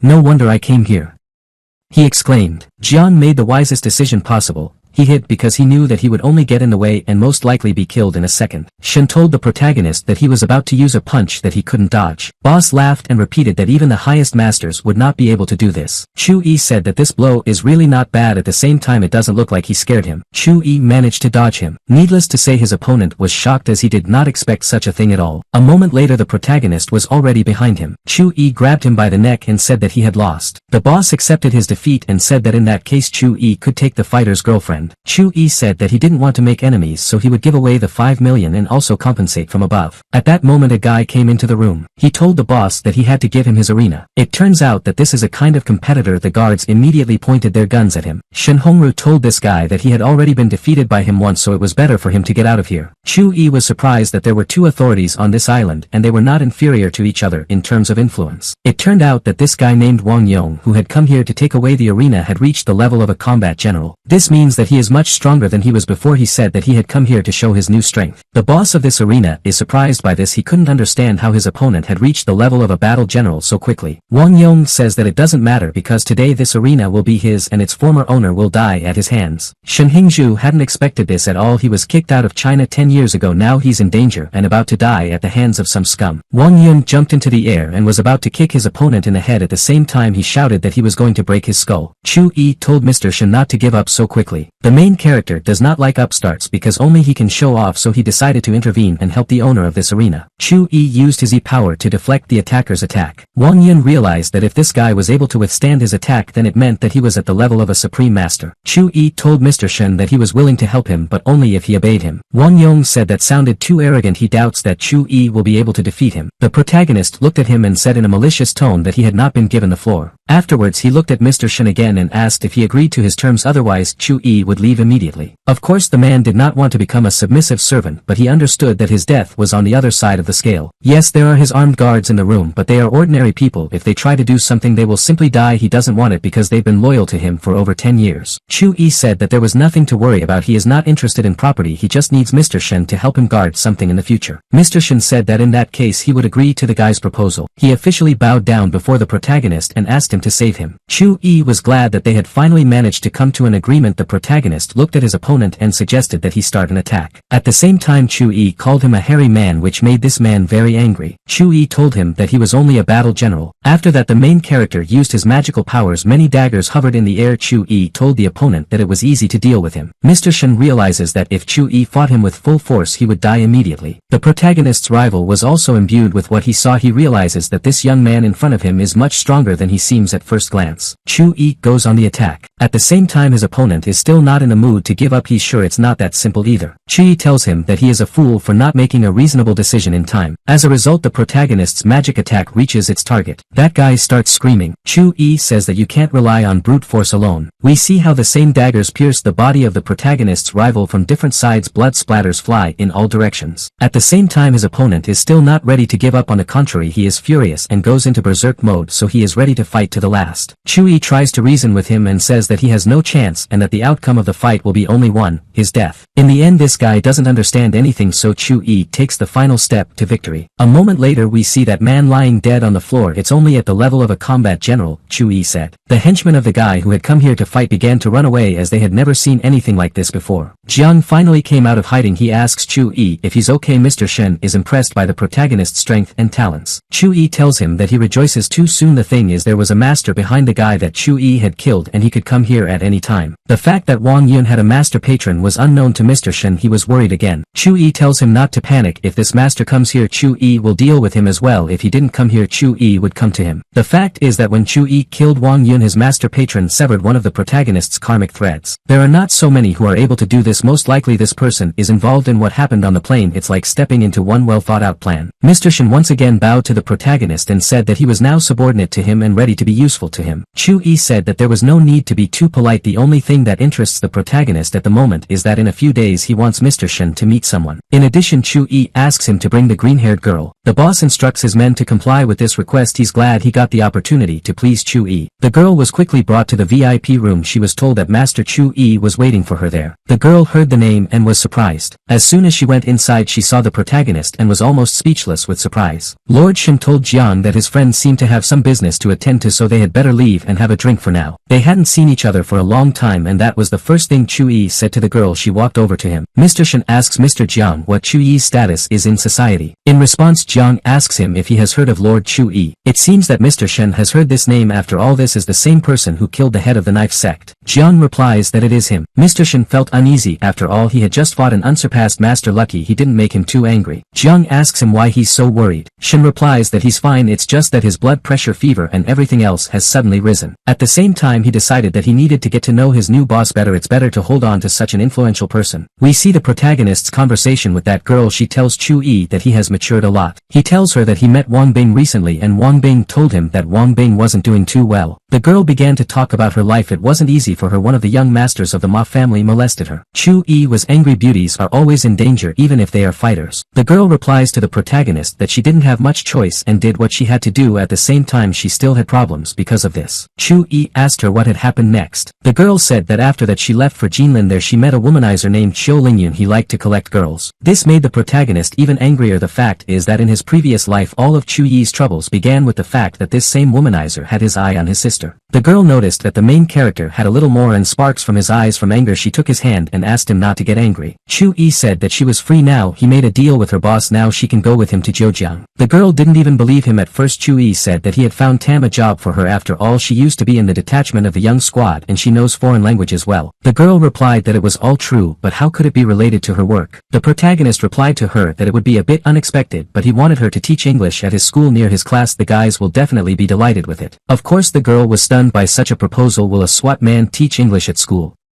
She asked Chu Yi. The protagonist smirked and asked, does she really think the teacher's position is too low for her? Then in a demonstrative tone he said that if she didn't want to then. The girl interrupted him and said what she wanted. She's willing to work anywhere as long as Chu Yi is by her side. At that moment their eyes met. There was a moment of silence. No one said anything. They just stared into each other's eyes in silence. Next we see a ship that is moving on the water surface a little more and we can see the island I bought. Someone says to someone. Then we see that the owner of the mine and several other people are talking on deck. Mr. Shen warns Mr. Qin that a war once broke out over such a spring. The owner says that this mine does not belong only to him but to all of them at the same time, including Mr. Shen. A friend of the protagonist says that under the guidance of the teacher Chu Yi no war will happen and they are completely safe. Suddenly the same island appears on the horizon. At last they arrived at their destination. Next we see the island itself. It is quite rocky and with high mountains. Mr. Qin says that there is not a single worker on this island yet. Now there are only guards here. The mine itself is located in the mountain gorge. It goes straight into the sea. Chu Yi also disembarks and is shown where the entrance to the gorge is. The protagonist looks around. He already likes it here. It is a medium-sized mine. Chu Yi is considering this place for the construction of his temple in the future. In principle a small temple can already be built here. The guy is happy with this island. He is told that it's time to finish inspecting the entrance. You have to go inside and see everything there. They all go inside. We see that together with the protagonist the very girl he ransomed came here. Chu Yi asks if or has been mined here before. Mr. Qin replies that they have already tried it, but it was very neat. At the same time the official work has not yet begun. Next the man shows the place where the spiritual ore ends. Next there will be only ordinary rocks, so there is no point in digging further. Chu Yi tells Mr. Qin that he is in too much of a hurry. There is no need to jump to conclusions, he adds. Chu Yi stepped closer to the breed. He told everyone to watch carefully and not get distracted. After that he struck the stone with his fist. Mr. Qin told him that it didn't make any sense as the experts had checked the place well and there was definitely nothing there. Chu Yi smiles and asks if he's really that sure. It turned out that the main character managed to get something. Chu Yi opens his fist and in his palm we see a blue stone. It is the soul stone. At the same time its quality is much higher than that of ordinary soul stones. Chu Yi says that there is no need to interrupt the excavation. He recommends digging further as there will be a lot of rocks that will surprise everyone. Those present say that it is very pleasant to be here. Here new cultivation levels can be reached much faster. Next we see, as they say, a competing firm. Two intruders also roamed these labyrinths. They found shards of soul stones scattered on the floor. One of the men says that this is the spiritual mine. They spied on Mr. Qin. They were sent by Mr. Chiu. He says that we need to leave and report all this to Mr. Chiu. Measures can then be taken to use this mine for beneficiation. Gentlemen, if you need spirit stones then buy them from me and don't steal them behind your back.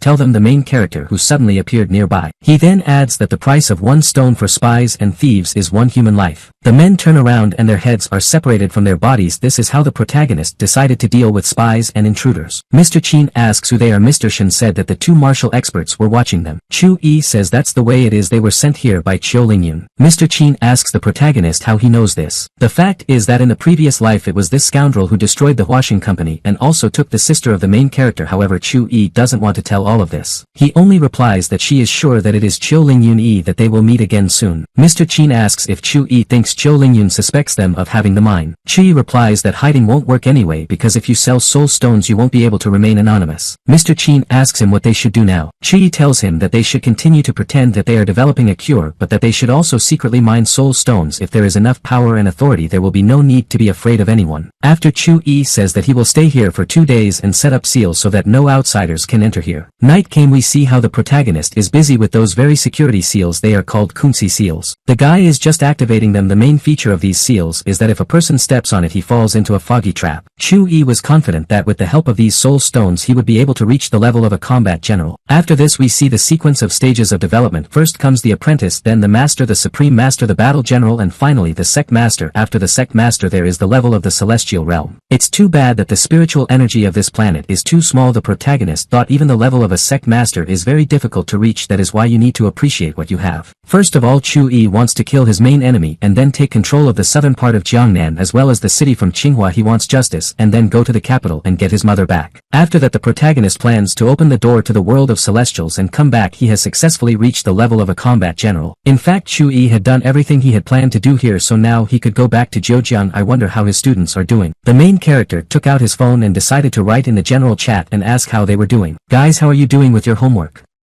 Writes the main character to the class group. Children immediately begin to complain that it is impossible to do homework because it is too difficult. Many warn in advance that they will arrive unprepared. Chu-yi was angry with his disciples. It was at this moment that the protagonist remembered that the guys needed to be warned about some positive news. He wrote another message in the chat saying that tomorrow they would see their new English teacher and she was a real beauty. Some of the guys were very interested. There were also those who doubted that the teacher would turn out to be a beauty and began to demand a photo. At the same time, it was clear that everyone in the chat immediately perked up. Chu-yi was angry at them, but it was clear that he clearly loved his class. Just then his girlfriend approached him. She noticed the storm of emotion on his face and asked him why he was reacting so vividly. Chu-yi looked at her, then turned on the camera on his phone and pointed the lens in her direction. Why are you taking pictures of me now?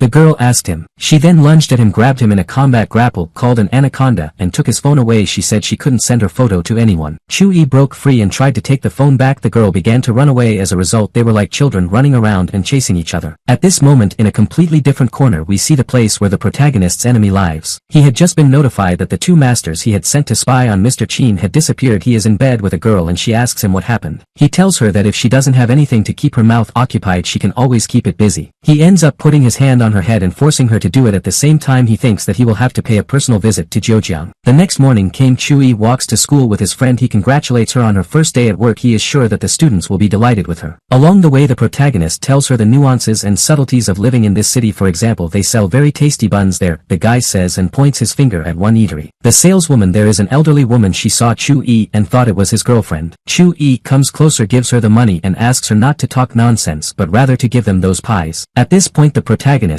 spider sense tells him that evil forces are circling around him and he is in terrible danger. It turned out that he was not mistaken, because the very disciples whom he had recently saved and actually taken as his disciples pounced on him and began to embrace him. They are glad to see him as he suddenly disappeared and they thought he was dead. Chu-yi says that this is all nonsense and that you need to keep your emotions in check. You had the conscience to come back here. Suddenly the main character hears behind his back. He turns around and sees the headmistress at the table who is popping something. He's surprised to see her here, as we remember the girl is not too much of a fan of this kind of cuisine. The students tell the protagonist that he left them in the village and were bored there and that the fat man ate almost everything. After that, the master's girlfriend came to them and helped them. The phrase, the master's girl, was extremely unfortunate. Do not forget that the main character is not alone here. At this moment, Chu-yi heard the chopsticks in his companion's hands break. It seems that she has heard all this and she is not happy about the phrase, the master's girl. The thin brother pounced on the elder and began to explain to him that he was a fool since he talked too much and thus could create problems for the master. The fat man tries to correct himself and say that he meant the master's second girlfriend. Of course, by doing so he only makes things worse and only makes the situation worse. That's when Chu-yi comes closer to them, grabs them and tells them that they're going to cause him trouble and they're not going to shut up right now. Still, Chu-yi then walks over to the headmistress, smiles and wishes her good morning. He then sits down at the table, picks up a loaf of bread and starts chewing it and says it's an incredible coincidence that they met here. The girl is angry with him at first but then smiles and says that last time they ate here and she liked it. In addition, she brought his disciples here because they were looking for Chu-yi. Chu-yi was surprised that she was immediately angry and then quickly switched gears and began to smile. It's kind of suspicious. At this moment, the protagonist's companion approaches them. The headmistress greets her and introduces herself. The green-haired beauty also says her name and reciprocates her feelings. She introduces herself as Chu-yi's comrade in arms. Then they shake hands and begin to exchange pleasantries. The situation is quite tense. There is jealousy on both sides. The protagonist's girlfriend says that Chu-yi helped her find another job and he wants her to become an English teacher. The headmistress asks Chu-yi if this is really the English teacher Chu-yi was looking for. You can see on her face that she's not too happy with his choice. The protagonist replies that this girl used to serve in the peacekeeping forces and her English is very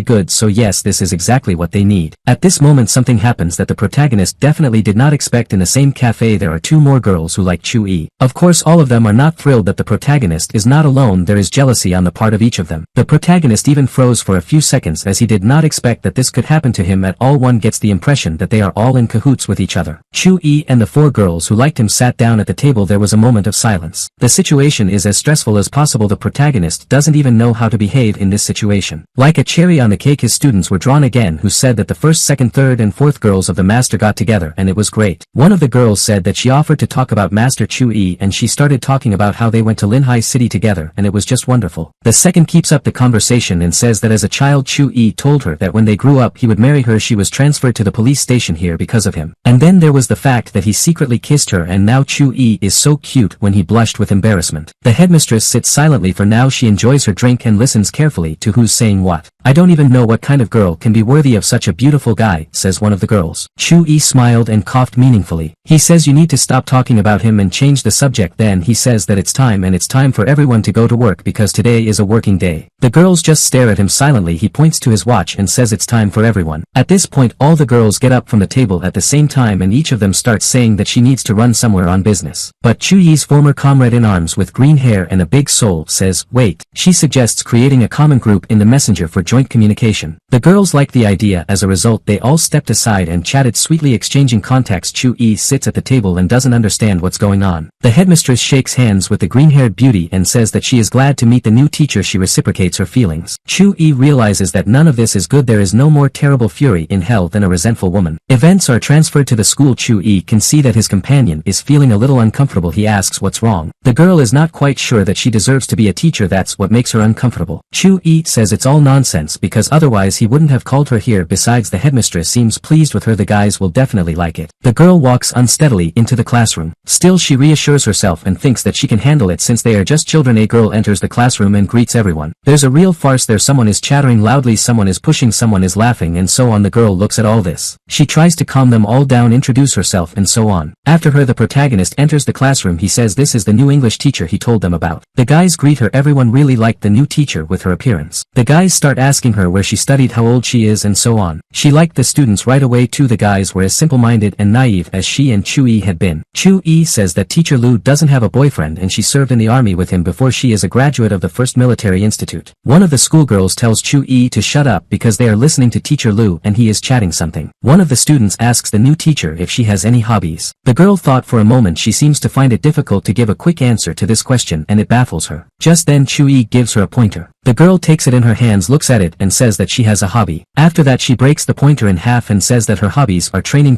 and more training. The guys are impressed and understand that the girl is not as simple as she seems. Despite its beauty and femininity, it is a true fighter. Don't think I'm so easy to ignore. It seems that the time has come to show them your authority, thought the main character. The guys begin to make noise with delight. They like their new teacher because she is very cool. Chu-yi hadn't expected this at all. They've only known her for a couple of minutes, but they seem to like her even more than he does. At that moment one of the girls pushes the protagonist out of the classroom and says that it's time for him because now they have an English lesson. Chu-yi was about to say something but the door slammed shut behind him. It seems that the guys exchanged him for a new beautiful teacher. The protagonist went to the teacher's room. He sat down at his desk contemplating what had just happened. Suddenly a colleague came up to him, gave him a glass of coffee and asked him why he was so sad. Chu-yi was glad to see him. The girl offered him a cup of coffee and cheer up. The protagonist literally threw himself at her with hugs and shouts, "Teacher Tan, I love you." The girl hadn't expected this at all. The working day is over on Twilight Street. The protagonist walked out of the school building. He tries to calculate the time and predict further events. As we remember, he has already lived one life and knows what will happen and when. According to his calculations that Mr. Chiu should appear soon. Next we see the protagonist standing at a bus stop. He's looking at the screen of his smartphone. He doesn't know what's going on with Lu Jia, who recently became his colleague, but he believes she's okay. Just then his phone rings. It turned out that he was getting a call from the head of his class. It's strange because the lessons are already over. "Hello, what's wrong?" said the protagonist after picking up the phone. His disciple began to cry out that a real disaster had happened. Chu-yi tried to calm him down so that Hulai would talk to the point and not panic. The boy began to say that they had a fight here and some of them had already been taken to the hospital. "Fight? Hospital? Are you serious now?"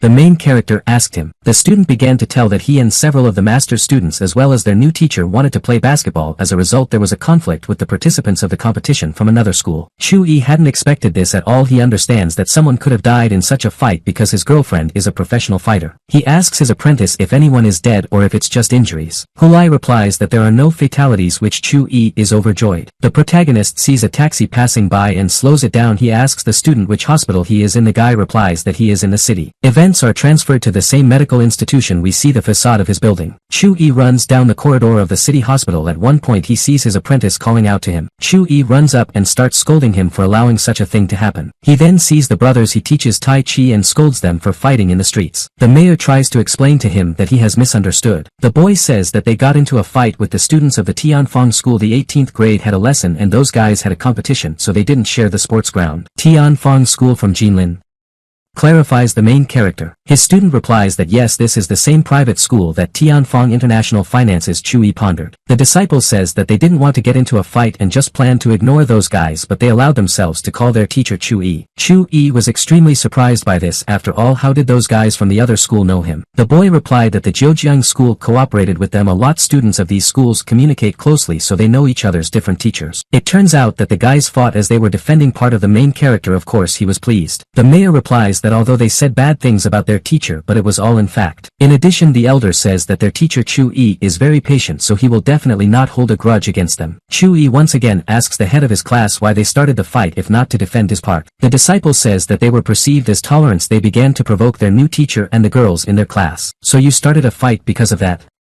Clarifies the main character. And to this the disciple replies that this is not the main reason. The main reason is that they do not tolerate and do not have to tolerate such things. As a result, a verbal skirmish began. The protagonist's students as well as his colleague turned out to have sharper tongues. As a result, their rivals let go of their hands. Chu-yi finally understood. He asks who exactly was involved in the fight. He wonders if the brothers he teaches Tai Chi fought. The mayor replies that they were not involved in the fight, they were just supporting the new teacher. The mayor admires the fact that Lola as well as Chen Zhuyang are excellent fighters. They fought several enemy opponents and defeated them in the process. Unfortunately, it didn't end there. Those students called their physical education teacher for help, but their new teacher quickly put him in his place. That's all there is to it, said the apprentice, rubbing the back of his head. It turns out that there were only 3 people on the side of the third school and there were several dozen opponents and they won. Just then someone from behind addressed the protagonist. It looks like the trouble isn't over yet. It turned out that the guys in the hospital were the ones who were against the guys of the main character. Chu-yi decided to take a look at them. One of the guys with his arm bandaged said he was going to call the police. Chu-yi told him that he was the homeroom teacher of this class, so he was responsible for them. After that, Chu-yi asked if he understood correctly that they had been beaten by a girl and were now in the hospital. Metaphorically speaking, it was a blow below the belt on his part. These beaten guys examined the main character and realized that he is not rich, so you can behave with him as impudently as possible and there will be nothing for it. The same guy with a bandaged arm walked up to Chu-yi and started being rude to him. They also used threats like,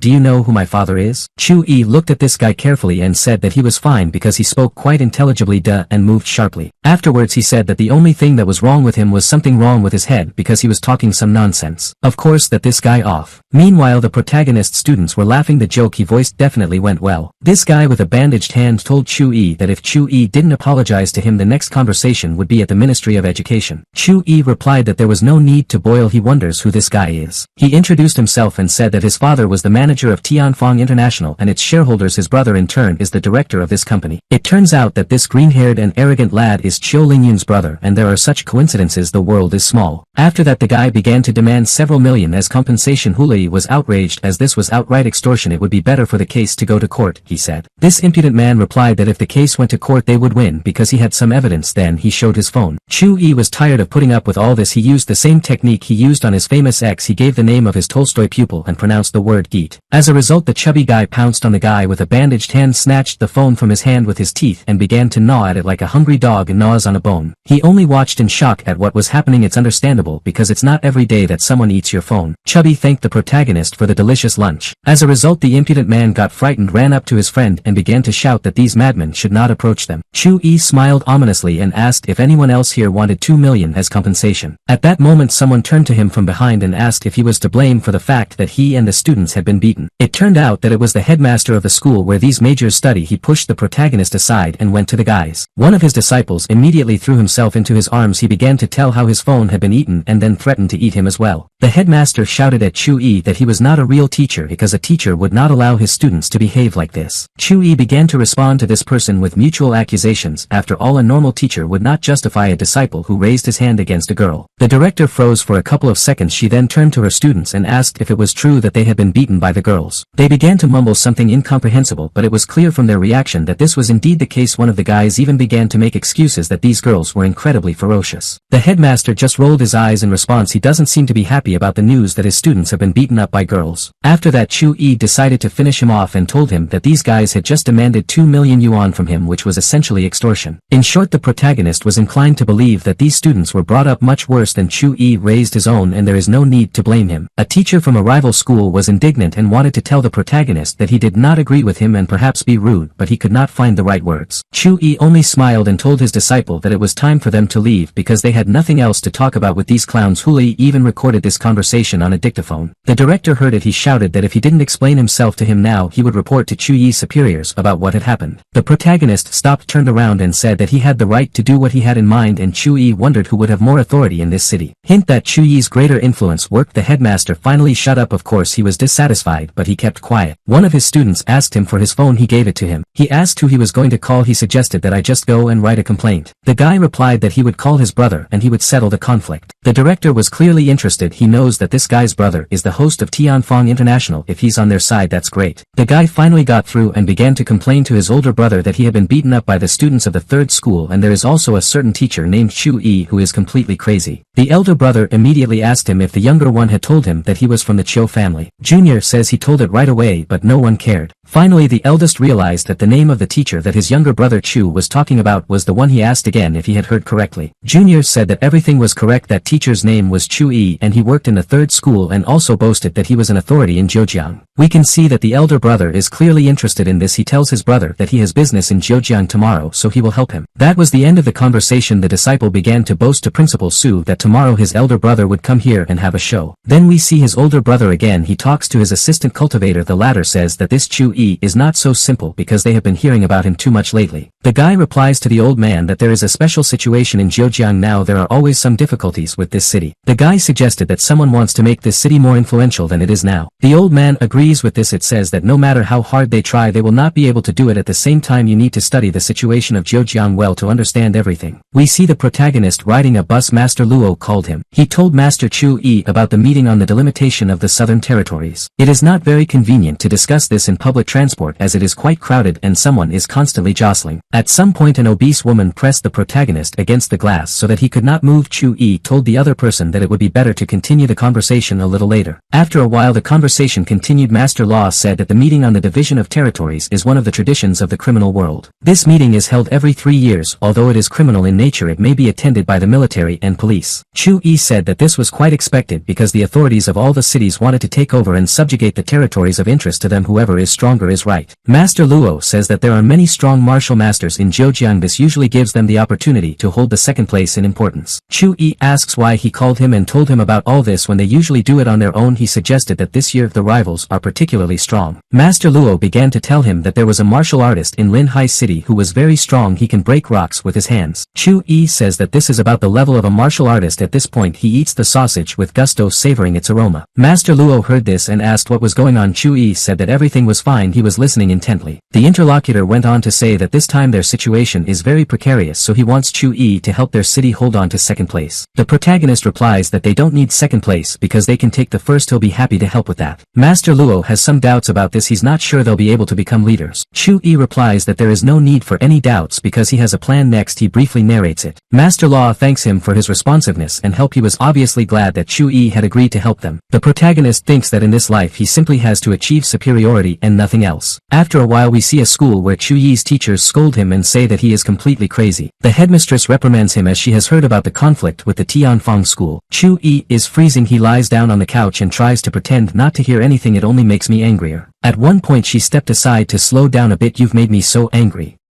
she said. Chu-yi just chuckles in response. It seems that at that moment he was just looking at her beautiful legs and more. The girl told him to know his place and not to indulge. Chu and Murno sell on the sofa and the moth's matral on the nay. The headmaster asks him how he is going to resolve the problem. The bosses are already aware of everything. News of this fight may make it to the newspapers. You're the headmaster of this school. Are you going to put up with this?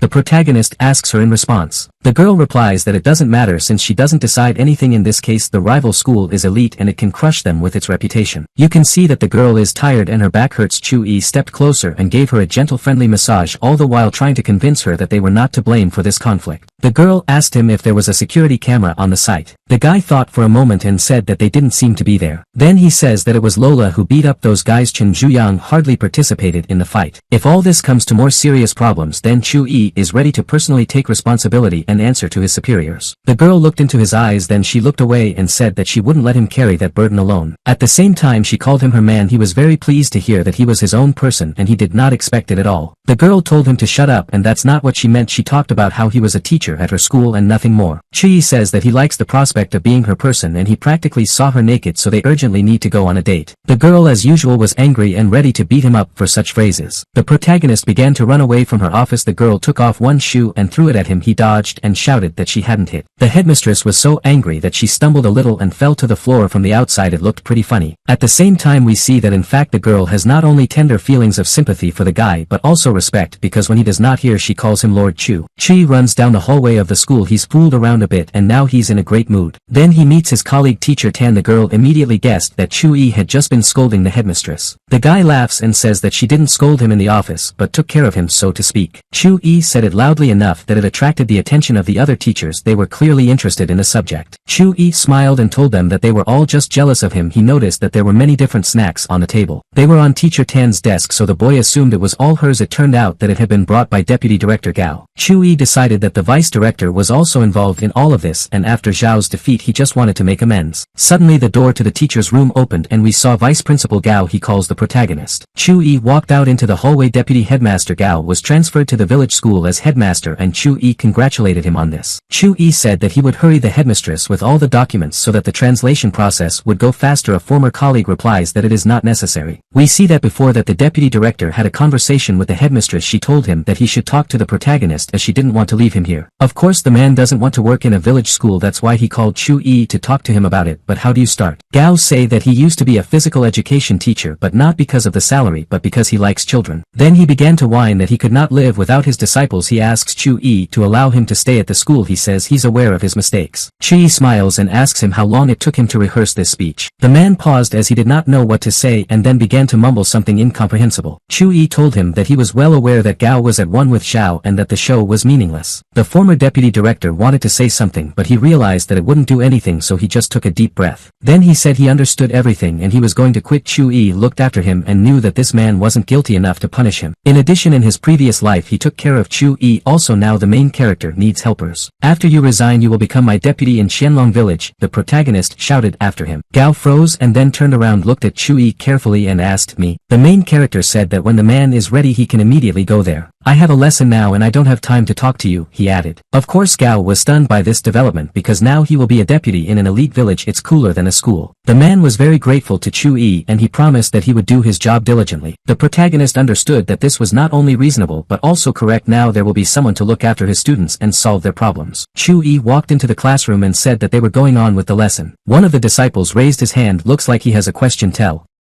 The main character told him. The guy said they were waiting for an English lesson. The other guys supported him and said they needed more English lessons. Chu-yi was angry as he understood what they really wanted. He started yelling at them for not being interested in studying at all and only thinking about one thing. At that moment someone addressed the protagonist from behind and called him brother. The guys froze and all began to look at who it was. It turned out to be Master Chu-yi's sister. The guys liked it right away. Do not forget that the girl is very beautiful although she has health problems. Chu-yi was extremely surprised to see her here. Suddenly just at this moment he remembered that in his previous life Chiu Lingyun had found her for the very reason that she had come to visit Chu-yi. The protagonist's family was destroyed by Chiu Lingyun for the reason that he wanted to get Chu-yi's sister, and he finally succeeded. We see terrible pictures of the past. Chu-yi was completely helpless at the time and couldn't help his own sister. All these terrible events affected his father and he had a heart attack because of it. To make a long story short, these are all very shitty bells, so Chu-yi ran up to his sister and excitedly asked why she had come here. It seemed to the guys that he was too harsh with her. How can you speak so rudely to such an angel? Chu-yi replied to his disciples that they shouldn't meddle in their own business because she was his sister and he knew how to talk to her. The children did not immediately believe that it was really the sister of their homeroom teacher. The girls said that Master Chu-yi was telling the truth and that he was indeed her own brother. The students were stunned as they had never heard of their homeroom teacher having a sister before. One of the guys said he apologized for meddling in family matters because they simply didn't know they were related. Chu-yi asks his sister why she came here since he told her to stay at home. The girl explains to him that he hasn't been home for a very long time. She missed him and wanted to visit him. At the same time, the whole class listens attentively to this conversation. Their homeroom teacher seems to them to be a real rude because they don't know everything he knows, and from the outside it looks exactly like that. Chu-yi tells his sister that it is better for them to continue this conversation in the hallway where there are fewer ears. Chu-yi asks her if anything happened. The girl replies that the reason for her visit is really just to see him and everything is fine. She also wants to see his girlfriend. Chu-yi gets angry and explains to her that he doesn't have a girlfriend. Her sister says she's heard some rumors. Still, the guy pulls himself together and says that since she's here he'll be happy to spend time with her, but you have to wait until the lessons are over. The protagonist thinks that in his previous life he could not save her, but in this life everything will be different with everyone. Now no one will be able to harm his family. He's not the same person he used to be. Chu-yi brought his sister back to the classroom. The students say that his family has very unusual genes because the sister of the protagonist looks like an angel but the brother is a real demon. The protagonist begins to get angry with them. His sister just laughs. It seems to her that he has changed a lot. Nevertheless, he decides to continue the lesson. Of course, at this point a new problem arises. The same principal from a rival school whose students fought with the students of the protagonist bursts into the classroom. He starts screaming frantically. In short, he demands compensation for damages because otherwise no one will leave this office. Of course, the director did not come alone but with a man of gangster appearance to support him. Chu-yi looked at them meaningfully. He didn't say a word. Then he looked at the book again and continued to teach the lesson as if there were no strangers in the class. Along with the headmaster and the guy with the ponytail, a girl named Xiao-fan also entered the classroom. She started yelling at the protagonist. Chu-yi told his boys that he had already seen a similar woman somewhere in a history textbook. It looks like it was a section about cannibals. The girl was very offended. After that she began to shout even louder. Chu-yi slammed the book shut loudly. After that he hit the same girl on the head with a book and said that there was no need to interrupt his lessons to waste the time of his students. The guys began to laugh. They certainly didn't expect this. The same student that Lola beat up is also here. He told the guy with the ponytail to teach Master Chu-yi a lesson. He smiled, looked at the protagonist and said that people like him could only be corrected by force. Then he swung and rushed at Chu-yi with his fists. The main character behaved as calmly and confidently as possible. It turned out that that disciple from another school had brought a fairly strong cultivator with him. He is sure that Chu-yi's teachers will score now. Of course, things turn out very differently. That guy's blow was like a mosquito bite to Chu-yi. In turn, the protagonist hit this cultivator with his tails with the same book and he ended up on the floor. After that, Master Chu-yi turned to his disciples and asked what conclusion can be drawn from this scene.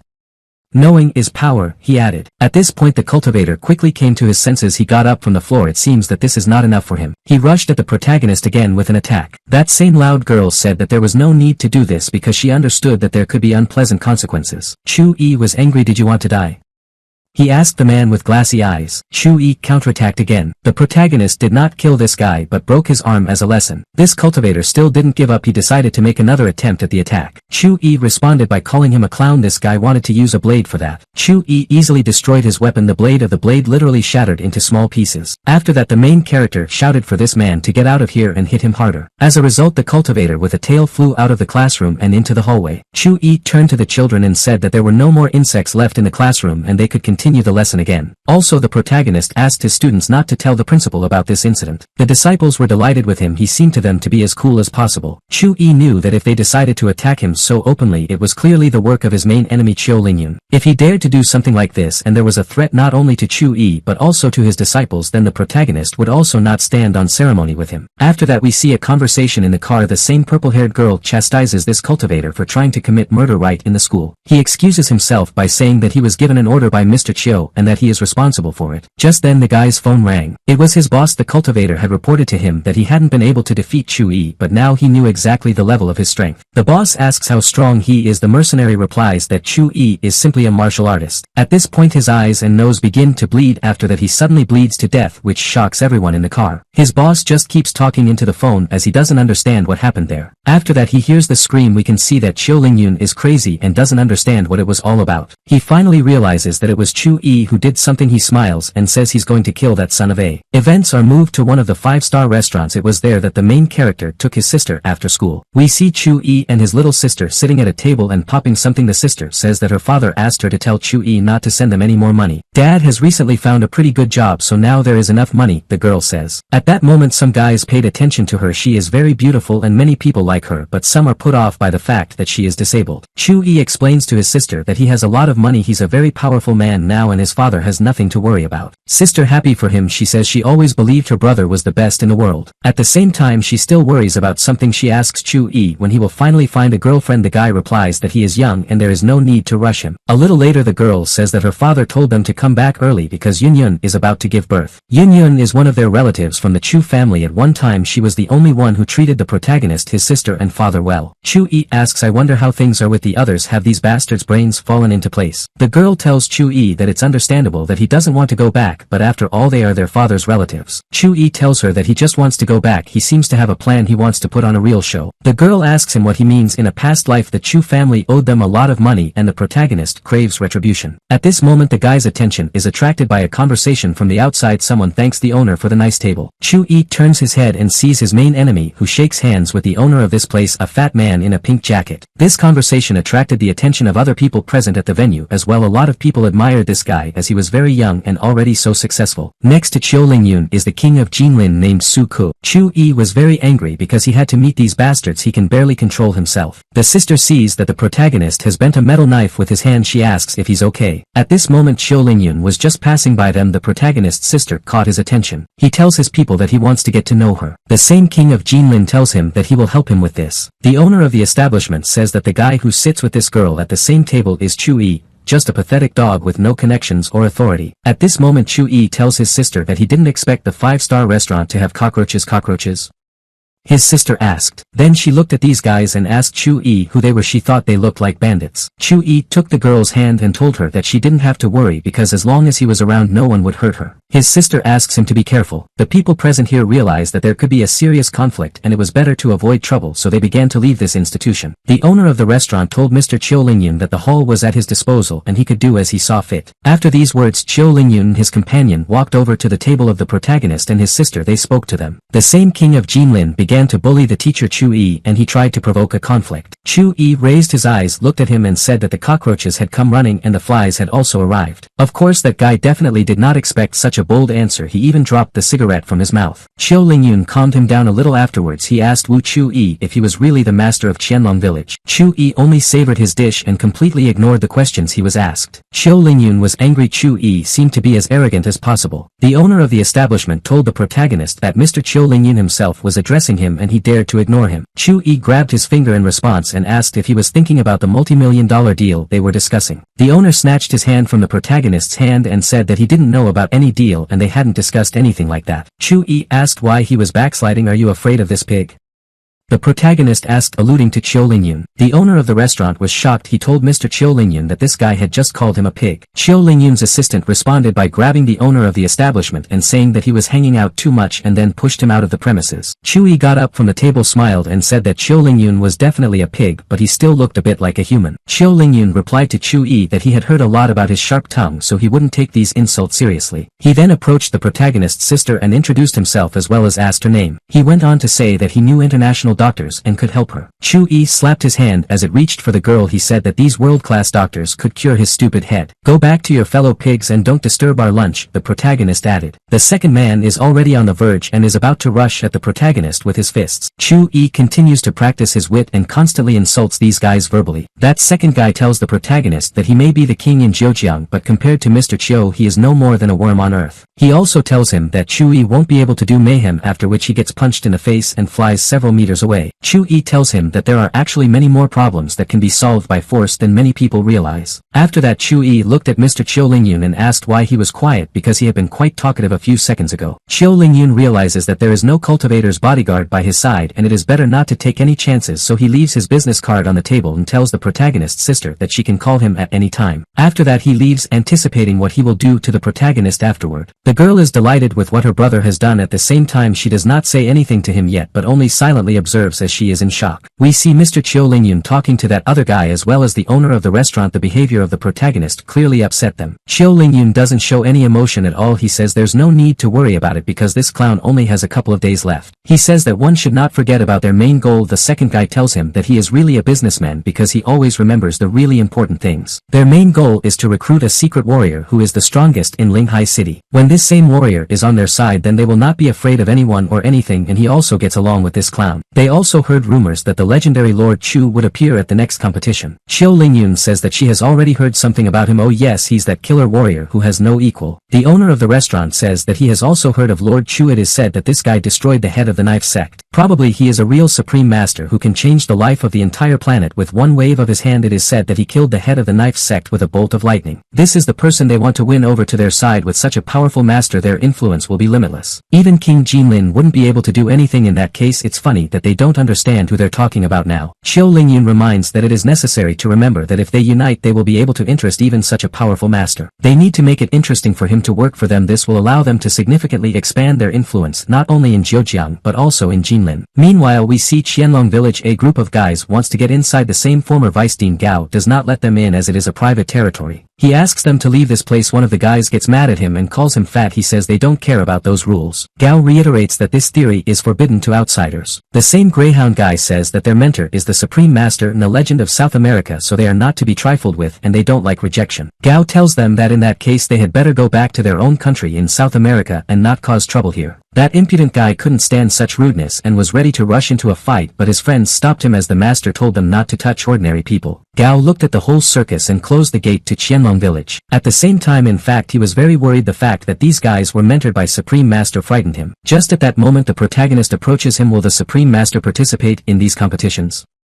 He asked him as he heard a few words. Gao says that some guys came and said that their mentor was the Supreme Master and Legend of South America. The protagonist became interested in this. Most likely if participants of such a high level come to these competitions, then the reward will be substantial. We see the city of Linghai. It's late in the evening. Outside in front of us is the building of a men's club called Phoenix. There a man asks a guy accompanied by girls if he is satisfied with the local services. This guy replies that he is satisfied. He liked the women here very much. This is the same master legend of South America named Hoju. He then says that if he can get his hands on that ancient burial his mood will be even better. The second man tells him that he has already arranged everything. The battle for territories will start soon and you can go to Zhejiang to train, he added. At this point this master pushes women aside. A force field of energy forms around it. Who are you to give advice to the Supreme Master? He asks the other man. If this happens again you'll lose your head. He adds. After that he leaves the place flying off into the night sky. We see that the next day the protagonist met with Fang Huang and Master Luo. Chu Yi says that he has already been looking forward to this meeting and has finally arrived. They get in the car and the three of them drive there. Master Luo reveals that this meeting will be held in a fishing village. Chu Yi wonders why it's there. Fang Huang replies that such events are forbidden by law, so they have to choose remote places to hold them. Master Luo says that this event will be tomorrow. The organizers arranged a fighting competition there as a cover. The protagonist thought about the fact that there is very little time left before the opening of the Divine Gate. After a while they arrived at the same fishing village, after which Chu Yi left the car to take a walk while the others went on business. Chu Yi looked around for a while. As soon as he began to walk on, someone called him. It turned out to be Brother Lei. Chu Yi hadn't expected to see him here at all. Lei came here to meet his former classmates. Odnoklasniki also appeared. One of them immediately began to tease the main character. This is a guy named Yuan Xiang. Chu Yi reacted quite calmly and only seemed that he didn't expect to meet them here. The guy replied that there was nothing special about it. They love to have fun. They're not as nerdy as some are. Lei said that we should live amicably and not make fun of his friend. Chu Yi just thought about how lucky he was to have sewed this girl who was with that guy right now. The guys are just getting ready for lunch. This chatty guy treats everyone. Brother Lei apologizes to the protagonist for these guys and their behavior. Chu Yi says that he doesn't offend. Why not spend time with your former classmates? Next we see the building of the Longyuan Hotel. Everybody sits around the table there. Everyone is bursting with appetite. Also everyone chats a lot and has fun. The protagonist sits quite quietly and mostly enjoys the food. He even liked her. One of the girls turns to the protagonist and asks how he works as a teacher and whether his work is well paid. The girl's name is Lu Xiaofan. Chu Yi says he earns approximately 3,000 yuan. It was heard by the same chatty guy who had teased him before. His girlfriend heard it too. They began to ask him, how is it possible to live on such a salary? The girl asked how it was possible to buy a house for such money because it took 100 years to save for this. Chu Yi told her that he already had a house. They asked how much money he could afford to buy it if the salary is so small. Lu Xiaofei thought that Chu Yi might be hiding some wealth. The main character said that some houses are not bought for money, after which he pathetically took a sip of his drink. That chatty classmate said it was all nonsense. And where do you live? he asked the main character. Chu-yi pointed his finger at the window and said, over there. It's Maishan district. The guys didn't believe him. The fact is that real estate prices there are simply unrealistic. Even this garrulous major can't afford to buy a house there. Another guy asked Wu Chu-yi what kind of house he had bought there. Chu-yi said that it wasn't really a house because he owned an entire village called Qianlong. The guys began to laugh because they simply did not believe him. They decided that he was either blatantly lying or joking. Brother Lei told the protagonist not to pay attention as they just want to confront him. After the feast he invited him to leave and take a walk around the village. Chu-yi says that he didn't deceive anyone or make jokes. He is an honest man and told the truth. His former classmates began to laugh. An ordinary person can't even buy a house there, and here we are talking about a whole village and it was bought by a simple teacher. This is real nonsense. Brother Lei was sad to see his friend laughed at and blamed himself. Chu-yi told him not to bother because he didn't care about these fools. They can't see beyond their noses. After the feast we see that they went in different directions. Brother Lei and Chu-yi went for a walk around the village. It turned out that there were a lot of people here. Once again we have a fighter who has won 5 fights in a row. The protagonist heard this caught his attention. It was a martial arts competition. Even though there were ordinary people involved, not cultivators, Chu-yi was still curious. Classmates drew it again. They heard the phrase about ordinary people and they thought that Chu-yi was standing out again. These guys in the ring are real fighters. The protagonist replied that he didn't quite agree with the latter. Their level is not particularly high. The girls said that it was no longer funny because you can't show off all the time. Chu-yi is weaker than these guys as he can say that their level is unworthy. It turned out that this chatty classmate has a black belt in Taekwondo. The girls insisted that he enter the arena and show everyone a masterclass. He was pleased. Of course he was showing off a bit, but he still took off his shirt and said that he would go through 5 rounds without any problems. The girls were delighted with him. Chu-yi looked around and realized that his classmate was showing off and was about to be taught a lesson. This same classmate came out on the market and worked with one of the guys. Of course he began to show off his muscles. His girlfriend shouted that he was the best and she was delighted with him. Brother Lei looked at this guy with envy. Not only is he rich, but he's also strong. Chu-yi only smiled with a smirk. Afterwards he hugged his friend and told him not to belittle himself. He told Brother Lei that when he was 30 he would be more successful than all of them. At that moment the next opponent entered the ring. He told the protagonist's classmate that he talks too much and is very arrogant. Chu-yi understood what Yuan Xiang was going to get for his chatter. Sooner or later it had to happen. At the same time his classmate continued to practice his wit. He was confident of his victory. His opponent Aki Cannonball rushed at him. The guy didn't even have time to react to the attack. A couple of seconds later he was on earth. His girlfriend only shouted, "Darling." His opponent laughed and said that the so-called real Chinese fighter did not impress him at all. Some shameful men in China. The classmates of the beaten guy began to shout that if this man is so cool then let him fight with professional fighters. Brother Lei told the protagonist that although Yuan Xiang was a goat, this foreigner annoyed him even more. Why does he insult an entire nation? The red-haired fighter laughed. He said there didn't seem to be any men here, just vegetables. Is it permissible for us to attack ordinary people? He heard from behind him. He turned around and saw the protagonist there. Who are you?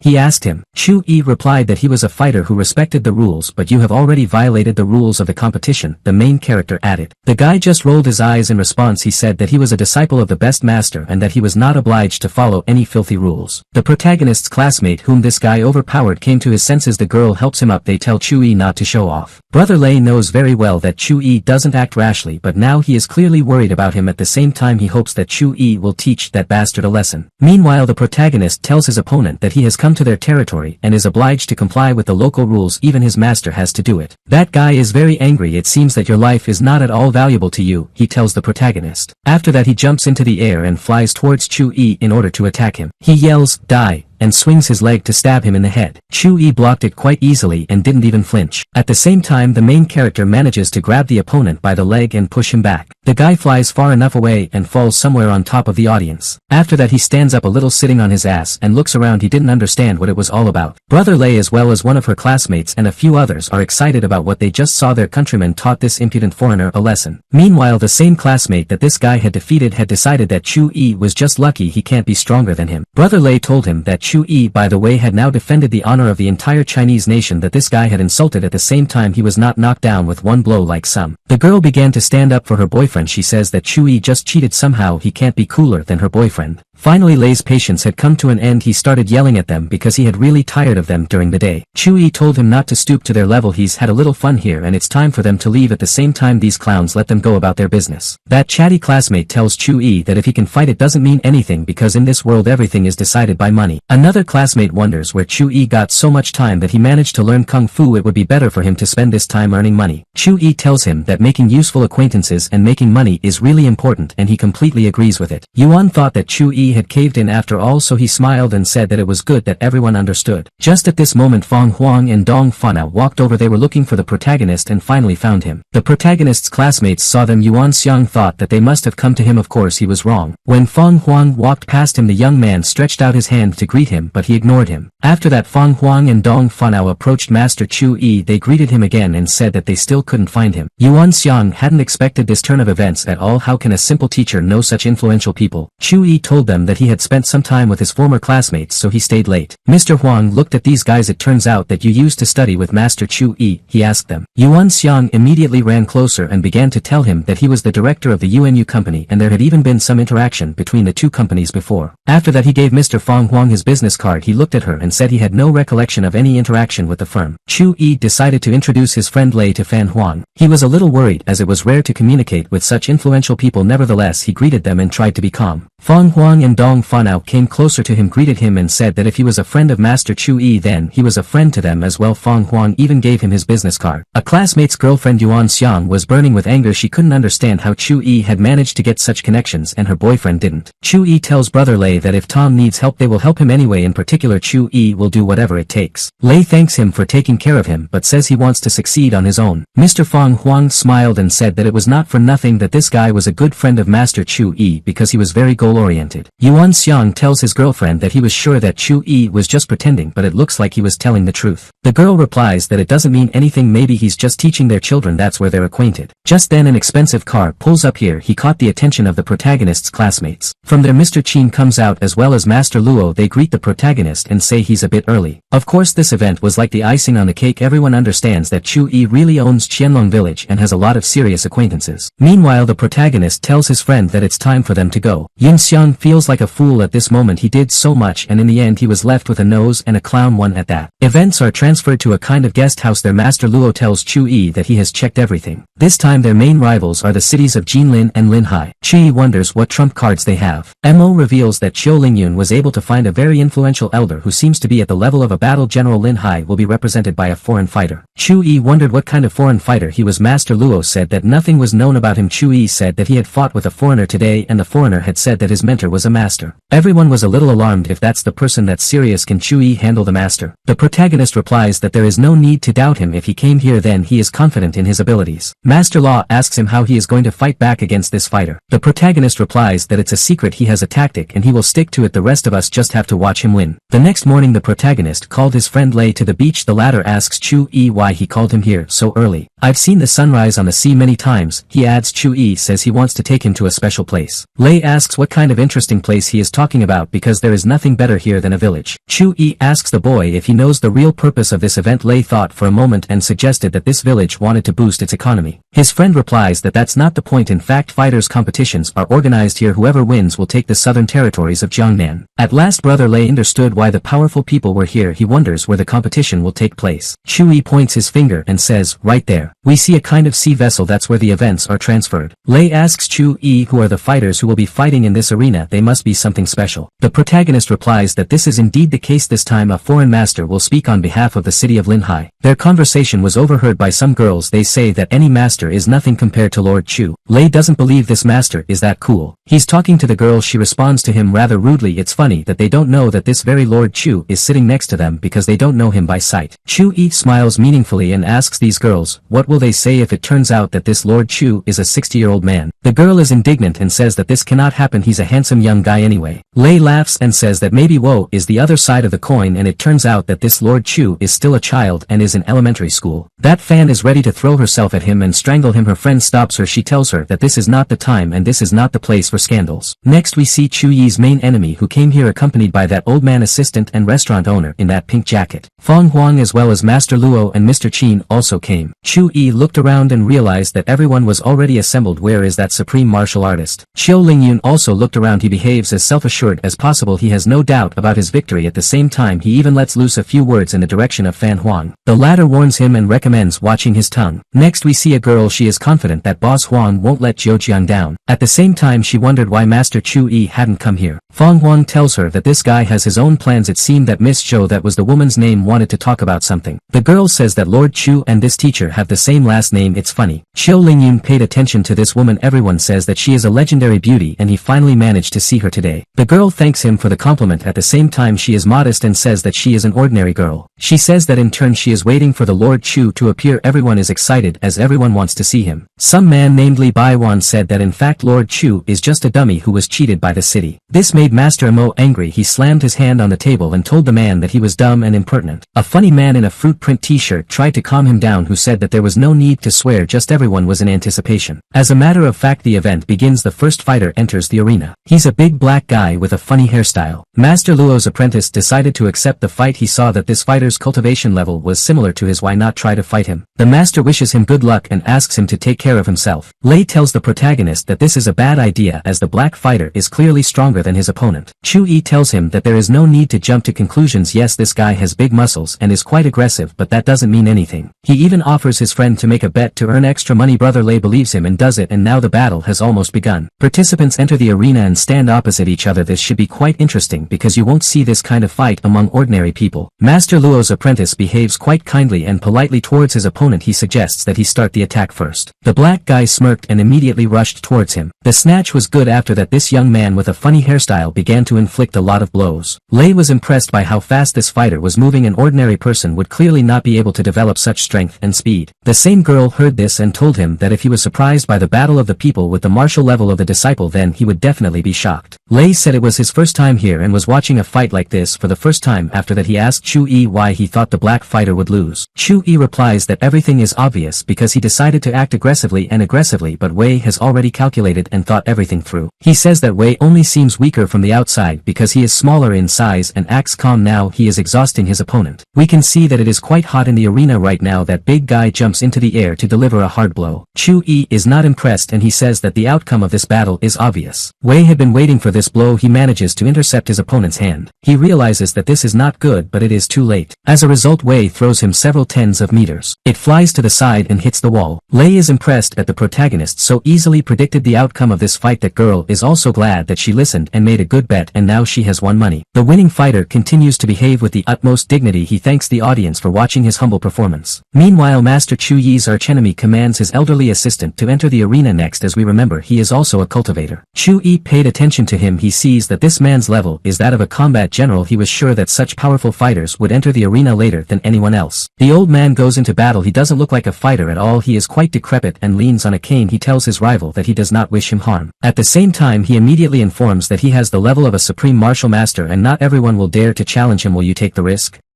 He asks his opponent. Master Wei's mentor tells him that he is no match for this man, so it is better to give up right away and not try to get involved in the fight. Despite the fact that, as we remember, Master Wei's temper is quite hot-tempered, he listens to his mentor's advice. Meanwhile, Fong Huang decided to ask Master Luo what the old man's cultivation level was. He replies that he is at least a supreme martial artist. In short, he is very strong and only Chu Yi's teacher Fong Huang will be able to defeat him. It's kind of strange. The same old man looks around and asks if anyone will come out to fight him. Is it possible that there is no worthy rival to him in the whole country?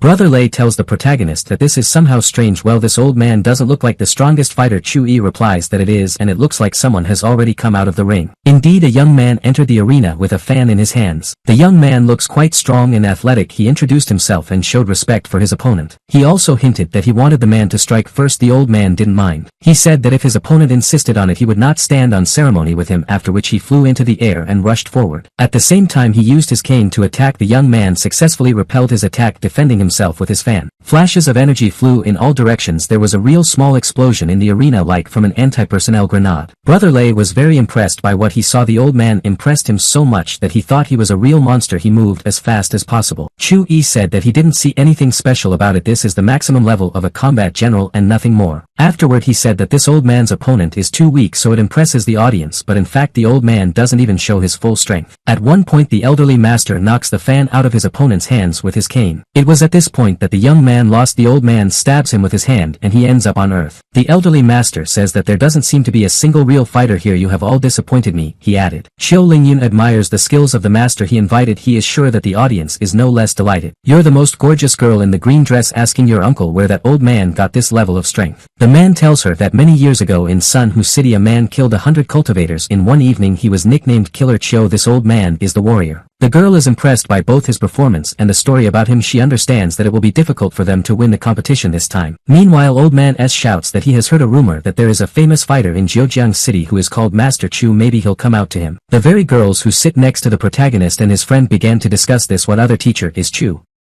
He must be referring to Lord Chu. Brother Lei asks Chu Yi who he thinks he is. Chu Yi got up from the table at this moment. A friend asks where he's going. The protagonist replies that it's time for him to go to the arena. He can't ignore the challenge because it's impolite. Brother Lei told his friend that the old man was clearly not referring to him but to some fighter from their circle. It's just that they have the same last name and they are both teachers. Chu Yi smiled and told his friend to bet on his victory because then he would significantly improve his financial situation. After that, Chu Yi went down to the arena. Of course, in his repertoire he did it ostentatiously, so he took to it. His friend and the girls sitting next to him were shocked. Assassin Chiu inspected the protagonist from head to toe. He said that Chu Yi couldn't tell that he was strong. The young man smiled and replied that he also didn't expect that the famous assassin Chiu would actually turn out to be a decrepit old man. The man told him that he had just disrespected him. At the same time, he is in a good mood today, so he will spare the young man if he loses his own arm. Chu Yi only laughed at such a suggestion. Afterwards he said that he would not spare his rival. The old man wondered what this guy was capable of. Okay, let's see what you do to me, he said. They exchanged barbs for a while, but then the old man couldn't stand it anymore and flew into the air to attack Chu Yi. Already in the air he shouted to him,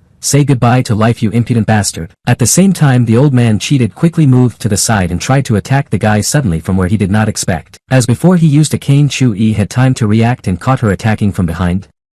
Asked the protagonist in a dissatisfied tone. His opponent was shocked that the guy had time to react to his attack. At this moment, Chu Yi counterattacked and his opponent flew backwards. The old man was on earth. He was shocked by what had just happened. He felt as if his body was blocked. What kind of equipment is this? At this moment, the protagonist sees someone's appearance high in the air. Finally, he thought it looks like he was expecting something like this. Chu Yi shouted to the audience to take care of their heads. At that moment, the man in the air breaks through the ceiling and piles of debris fall down. Brother Lei was stunned by what was happening. He covered the girls who were sitting next to him. The girls say that he is clearly a supreme martial artist. It turned out that it was the same impudent foreigner. He says he's been a little late and hopes he didn't miss the show. His disciple, and this is the same red guy that Chu Yi had been crueling before, was glad to see his master. In turn, Master Ho looked at Killer Chiu and asked what kind of dog he was. The old man realized that the man in front of him was the supreme martial artist. Master Ho told him to fall out of his sight and then kicked the elderly master and he flew into the wall. Xiao Lingyun realizes that his plan has failed as Master Wu on his side will clearly not be able to continue the battle. They missed out on the first place. Master Ho asks if there is a Lord of Chu here. He came to fight him. Chu Yi immediately says that it's him. The man looks at him with an appraising look and then says that this is hard to believe since there is not even any energy flowing in Chu Yi's body. He decided that the protagonist just decided to show off and made a joke, so he decided to punish him for a bad joke. As a result, he immediately rushed to attack. Chu Yi said that it was his own fault that he didn't see the energy in his body. Their hands clashed in a confrontation. Both were confident in their abilities. Chu Yi just sneered, "And that's all your power?"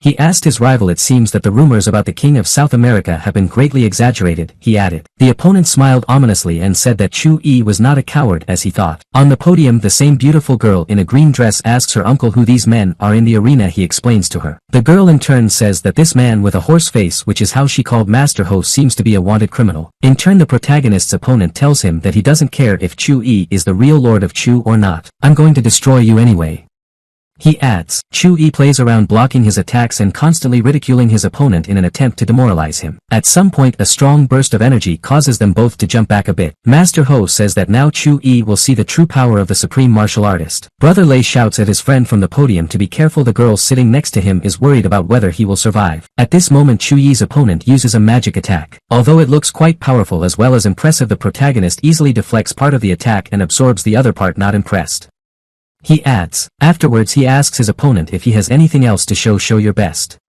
He tells him, The opponent shouts that he has powerful techniques and now he will demonstrate them. He says that now everyone will see the result of his 10 years of training on the volcanic mountain. A relative of the beautiful girl in the green dress said that he had heard that Lord Chu was at the level of a battle general. How was he going to defeat the supreme martial master? The same fan of Lord Chu grabbed Brother Lei's hand. She genuinely cares about the protagonist. Meanwhile, in the arena, Master Ho uses the fire heart killing technique. This is a very serious technique. At the same time, Chu Yi seems to want to try to endure it. The opponent is sure that he will not succeed. From the stands, everyone shouts to the protagonist to try to dodge or better yet hide. At the same time, Chu Yi calmly continues to stand still. After the protagonists, he laughs and says that this is a distorted technique of the Southern Temple. He is not impressed by this because for him these are nothing more than children's tricks. In turn, Chu Yi himself uses the flaming hand technique. Spectators see a real fire show in the arena. That foreign master's apprentice is shocked by what he sees in the fighting arena. The fact is that his mentor using this technique defeated masters all over the world, and here someone was able to withstand it. Now it was Chu Yi's turn to attack. We see a real fire dragon. It's huge. It literally dazzles the audience with its bright light. It is worth saying that the protagonist's opponent managed to jump away, but with what he just saw in front of him he was clearly very impressed. We see that he is no longer so confident in himself. He couldn't understand how his opponent, who was at the level of a combat general, could use such powerful techniques. Chu Yi replies that these are all just titles and nothing more. He doesn't care about them at all. Everything lies in the person himself. The rival is amazed at how daring this young man is. Then he says that he will now show what the difference between all these ranks is in practice. We see some new technology. Everyone here is getting very hot. Many people were seriously frightened. Master Luo tries to protect the people standing nearby. He sincerely hopes that Master Chu Yi will win. It is worth noting that the protagonist is impressed by the strength of his rival. It has reached quite a serious power. It looks like he's really talented. Of course, Chu Yi is not going to give up. He uses a technique called Rain of Blades. It's already very cool, but it's time to fight to the fullest, so that's how it is. The opponent is trying to counter this attack, but with every second he has less and less strength. He understands that his strength is about to leave him and he will not be able to stand it. Again, an energy explosion occurs. This time it's much stronger than before. At the same time, the protagonist's enemy has not yet been defeated. He makes one last push and shouts that he will destroy Chu Yi with just one punch. Chu Yi in turn finds himself in the air, much to the surprise of his opponent. "You've lost," says the protagonist. The opponent tries to fight further at first, but then realizes that it doesn't make any sense as he really can't win. Still, he admits defeat. Chu Yi descends to the ground and says to him, "Thank you for the battle." The disciple of this foreign master is simply shocked by this. How could his mentor have lost? Fang Huang is delighted. He said that everyone had seen the power of Master Chu Yi and he was able to easily defeat the supreme martial artist. That girl who had been acting like a true fan of Lord Chu was delighted with what she saw and threw herself into Brother Lei's arms. Qiu Lingyun realizes that he is at a severe disadvantage. At the moment he realizes he's lost the fight, but he plans to win the war. As it turned out, the protagonist knows something about his rival. The thing is, in his previous life he gave his life to save a city, so he's not such a bad person. Chu Yi comes closer to this man and says that he is strong in body and spirit, so the guy wants to offer him some cooperation. Of course, this master did not expect such an offer at all. At the same time, he is interested and wants to hear the details. Chu Yi understands that this person is not interested in material goods. Soul stones probably aren't interesting to him either. This master in turn asks what the protagonist wants from him. Chu Yi offers him to become his ally for exactly 1 year. In return, he offers to teach him the technique of burning the heart. When the man heard the essence of the proposal, he was very surprised. He tells the protagonist that he doesn't quite understand what he's talking about as he only has one copy of the heart burning technique. Chu Yi walks even closer, touches the man's forehead with his fingers and says that this technique is too simple for him. By doing so, he shows this master that he has full knowledge of the heart burning technique and he is not deceiving him. Thus Chu Yi had already granted him what he had promised. Now everything depends on this very master, because you need to train this technique well and not be lazy. The man is shocked. He even shed a few tears, but that's not what we're talking about right now. He is extremely impressed that Chu Yi has given him such a precious technique. The protagonist replies that he already had it and Chu Yi just helped him get full knowledge about her. The former rival knelt before the protagonist and thanked him from the bottom of his heart. He is willing to serve Chu Yi. The people in the stands were surprised that the supreme master had just taken and repaired himself in front of Lord Chu. Fang Huang was also impressed, as well as Master Luo. Fang Huang is satisfied as now no one will dare to take away their territories. The same beautiful girl in the green dress says that in fact it turned out that Lord Chu turned out to be the strongest fighter. It's a pity he's not on their side. By the way, your apprentice has no morals at all and he is only capable of attacking the weak, the protagonist told this master. That master in turn looked at his disciple and said that from now on he was not his disciple. Qiu Lingyun realizes that he might be the next person to be dealt. Therefore I decided to get out of here as quickly and discreetly as possible. This foreign master from South America tells the protagonist that he has taken first place, which means that the land now belongs to Zhejiang. Chu-yi says that he still has a few things to do here. At this moment someone from Chu-yi's back invited him to become the head of Tianfang International. Chu-yi turned around and saw Qiu Lingyun bowing down in front of him. He asked Chu-yi to forgive him. The protagonist was firm in his decisions. He replied that these actions were unforgivable. Qiu Lingyun begged Master Chu-yi not to be angry with him. He offered to compensate for all the damage caused financially. Qiu Lingyun said that he was aware of his mistakes and realized that he had been too arrogant. Chu-yi replied that he might consider forgiving him. And those girls you locked in the basement and tortured? Will they forgive you? Shouted the main character. Qiu Lingyun was surprised as he didn't know that Chu-yi was aware of this. If you don't want to be found out later, Chu-yi said, I've been investigating your dirty deeds for a long time, he added. He then turned to Mr. Jiang and asked him to show everyone the truth. He connected to the big screen and was ready to show some videos. People were interested in this and realized that there was some dirt on Mr. Qiu. The fact that he was keeping the girls in the basement sounded terrifying. Then horrible pictures appeared on the screen. That's how decent Mr. Qiu Lingyun really is. At first everyone was in shock for a few seconds and could not recover from what they saw, and then they were overcome by rage. Some of the girls in the video were shown in the news as missing. Everyone is shocked, including this beautiful girl in a green dress. Her father had wanted to marry her to this guy before. Qiu Lingyun makes excuses saying that all this is not true and that it is a photo montage because they just want to slander him. With such power and authority, would I slander a nonentity like you?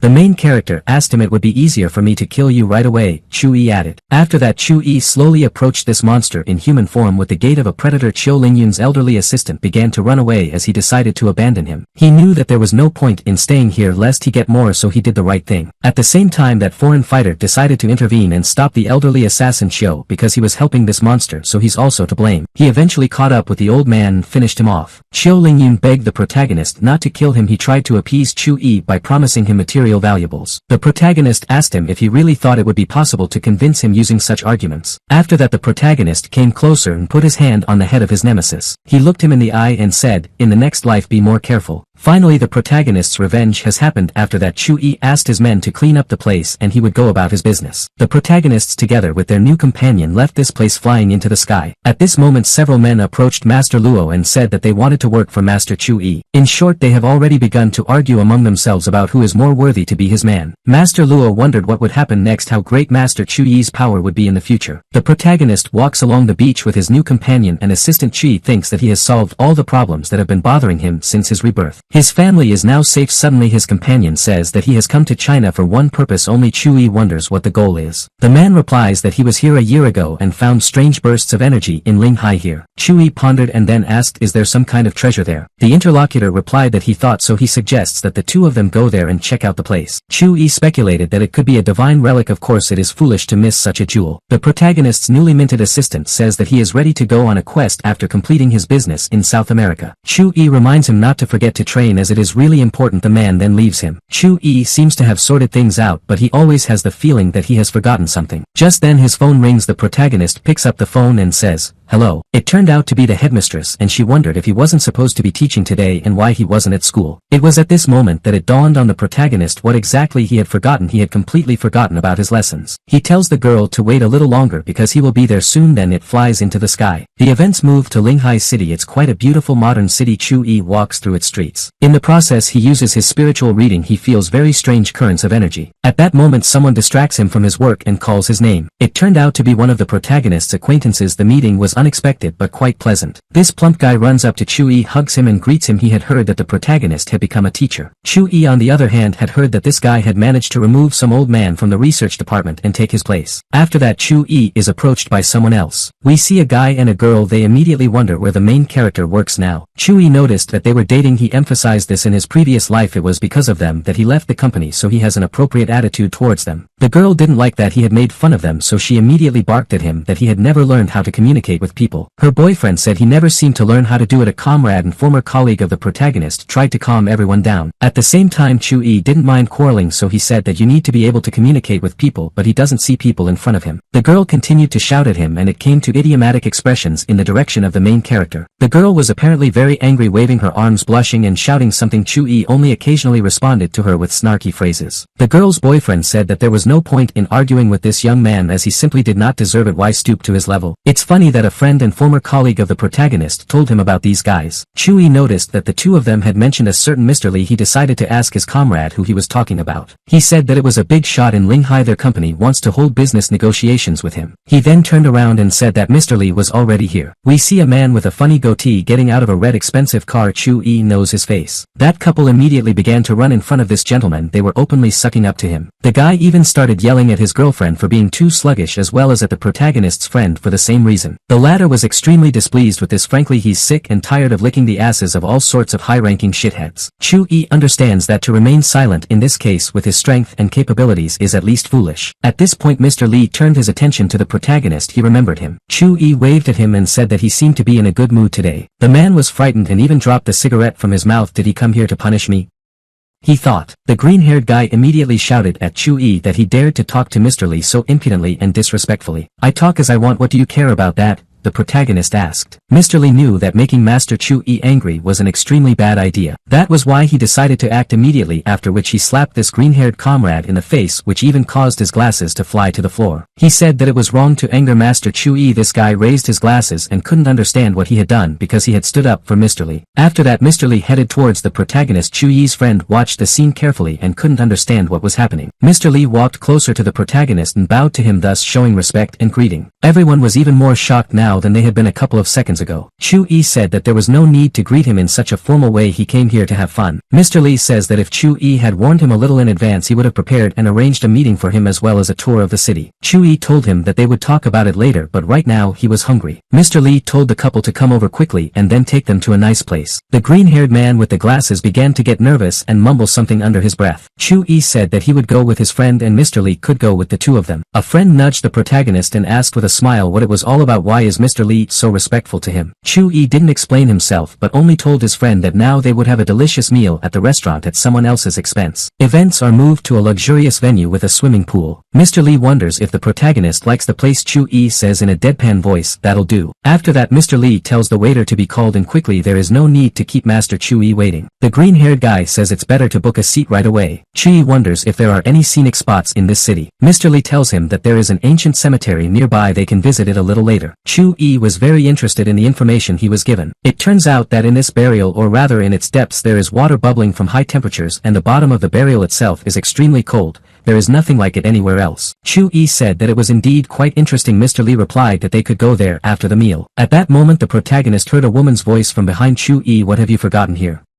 said the girl. It turned out that it was the same girlfriend of the main character in cinema, and not only she said she didn't expect to see him here. Chu-yi complimented her a couple of compliments. The girl was pleased to hear this. She told him to move away as there were too many people here and she would like to be alone with him. Chu-yi apologized to his companions and said that he needed to be away on business. Chu-yi's friend was really impressed with how the protagonist had changed. He looks very cool and he is also friends with celebrities. That green-haired bespectacled man was peeking around the corner and knew that he had made a mistake when he tried to humiliate Chu-yi. We see that the protagonist is left alone with the girl. He realized that she had called him here for a reason. The girl tells him that he is right. The fact is that she faced a certain problem. Chu-yi said that he was listening to her attentively. His girlfriend told him that she had invited two foreign fighters to shoot a new video, but they also seemed strange and she wanted Chu-yi to check them out. The protagonist asks where they are now. The girl gestures to the door and replies that they are in this room. Chu-yi walked closer to the door, put his hand on it and concentrated. Afterward he turned on his magic gaze to assess the situation. He saw 4 people in the room. 2 of them were indeed cultivators, while the main character did not understand why they wanted to appear in the video just to make money. The girl stood next to him in silence for a while and then decided to ask the main character what he would say about it. Chu-yi replied that he would go inside and talk to them in person. It will be more effective. The guys were arguing among themselves about which martial arts was better. One of them was drowning for boxing. He tried to convince his interlocutor that Tai Chi was nonsense. The interlocutor did not resist much. He agreed that Chinese martial arts had been underperforming in recent years, which is why they needed professionals from the West. At this point the protagonist decided to intervene in this conversation. He began quite decisively. He called these guys cockerels. He seemed to be hurt by the way they spoke about the art of Tai Chi, after which Chu-yi said that he could kill them all with one finger. The big guy who was talking about boxing dropped his glass of wine when he heard those words. He immediately jumped up and became angry with the main character. His companion supported him in this. Chu-yi came closer and said that they were like a bunch of immature savages. He demanded an apology for insulting Chinese martial arts. Miss Jian's assistant ran over and calmed down Master Chu-yi and offered him a drink. drink. That guy in the hat who must be a screenwriter or something said that he didn't know any teacher Chu-yi and began to resent Miss Jian having invited someone here. The girl explained to him that the man had come here to scout the situation and see if they were being deceived. The big man smiled and said that Miss Jian didn't seem to trust them too much. He then looked at the protagonist and said that if he managed to hurt him he would take all his insulting words back. Chu-yi called him a mountain of muscles and asked if he was really that confident. The big guy laughed, called the protagonist a jerk and told him not to break his thin hands on him. Chu-yi told him that he wouldn't mess with him, so he immediately got down to business. The big man was still confident. Chu-yi made a few movements with his hands and concentrated the energy between them. Then he punched this guy in the stomach. It flew away, throwing the furniture behind it in different directions and crashed into the wall. The other cultivator was stunned by this. He ran up to the boxer and tried to bring him to his senses. He gradually came to his senses and could not understand what kind of striking technique it was, distinguished by incredible power. The same woman with the short haircut says that the teacher got them into trouble. The girl tells her that she trusts him and knows that he will not let them down. The man in the hat tells the protagonist that he just created a problem for them. They can be imprisoned for beating. At the same time he called these cultivators foreign friends. Chu-yi replied that only a coward like you could be friends with such people. The boxer finally got up. He rubbed his neck and said that he was wrong and that this master Chu-yi was indeed very strong. He admitted that there was no need to insult Chinese art. As it turned out, he was not going to give up. He said that he was going to show what he was really capable of and use the running wolf beast transformation technique. Chu-yi was pleasantly impressed. It was a pretty good technique, but that guy who looked more like a wild lynx now rushed towards Chu-yi. The protagonist easily dodged his attacks. He said that speed is not enough. Then he grabbed the guy by the clothes and added that he didn't have enough strength either. As a result, Chu-yi knocked his opponent to the ground again. "What kind of deity are you?"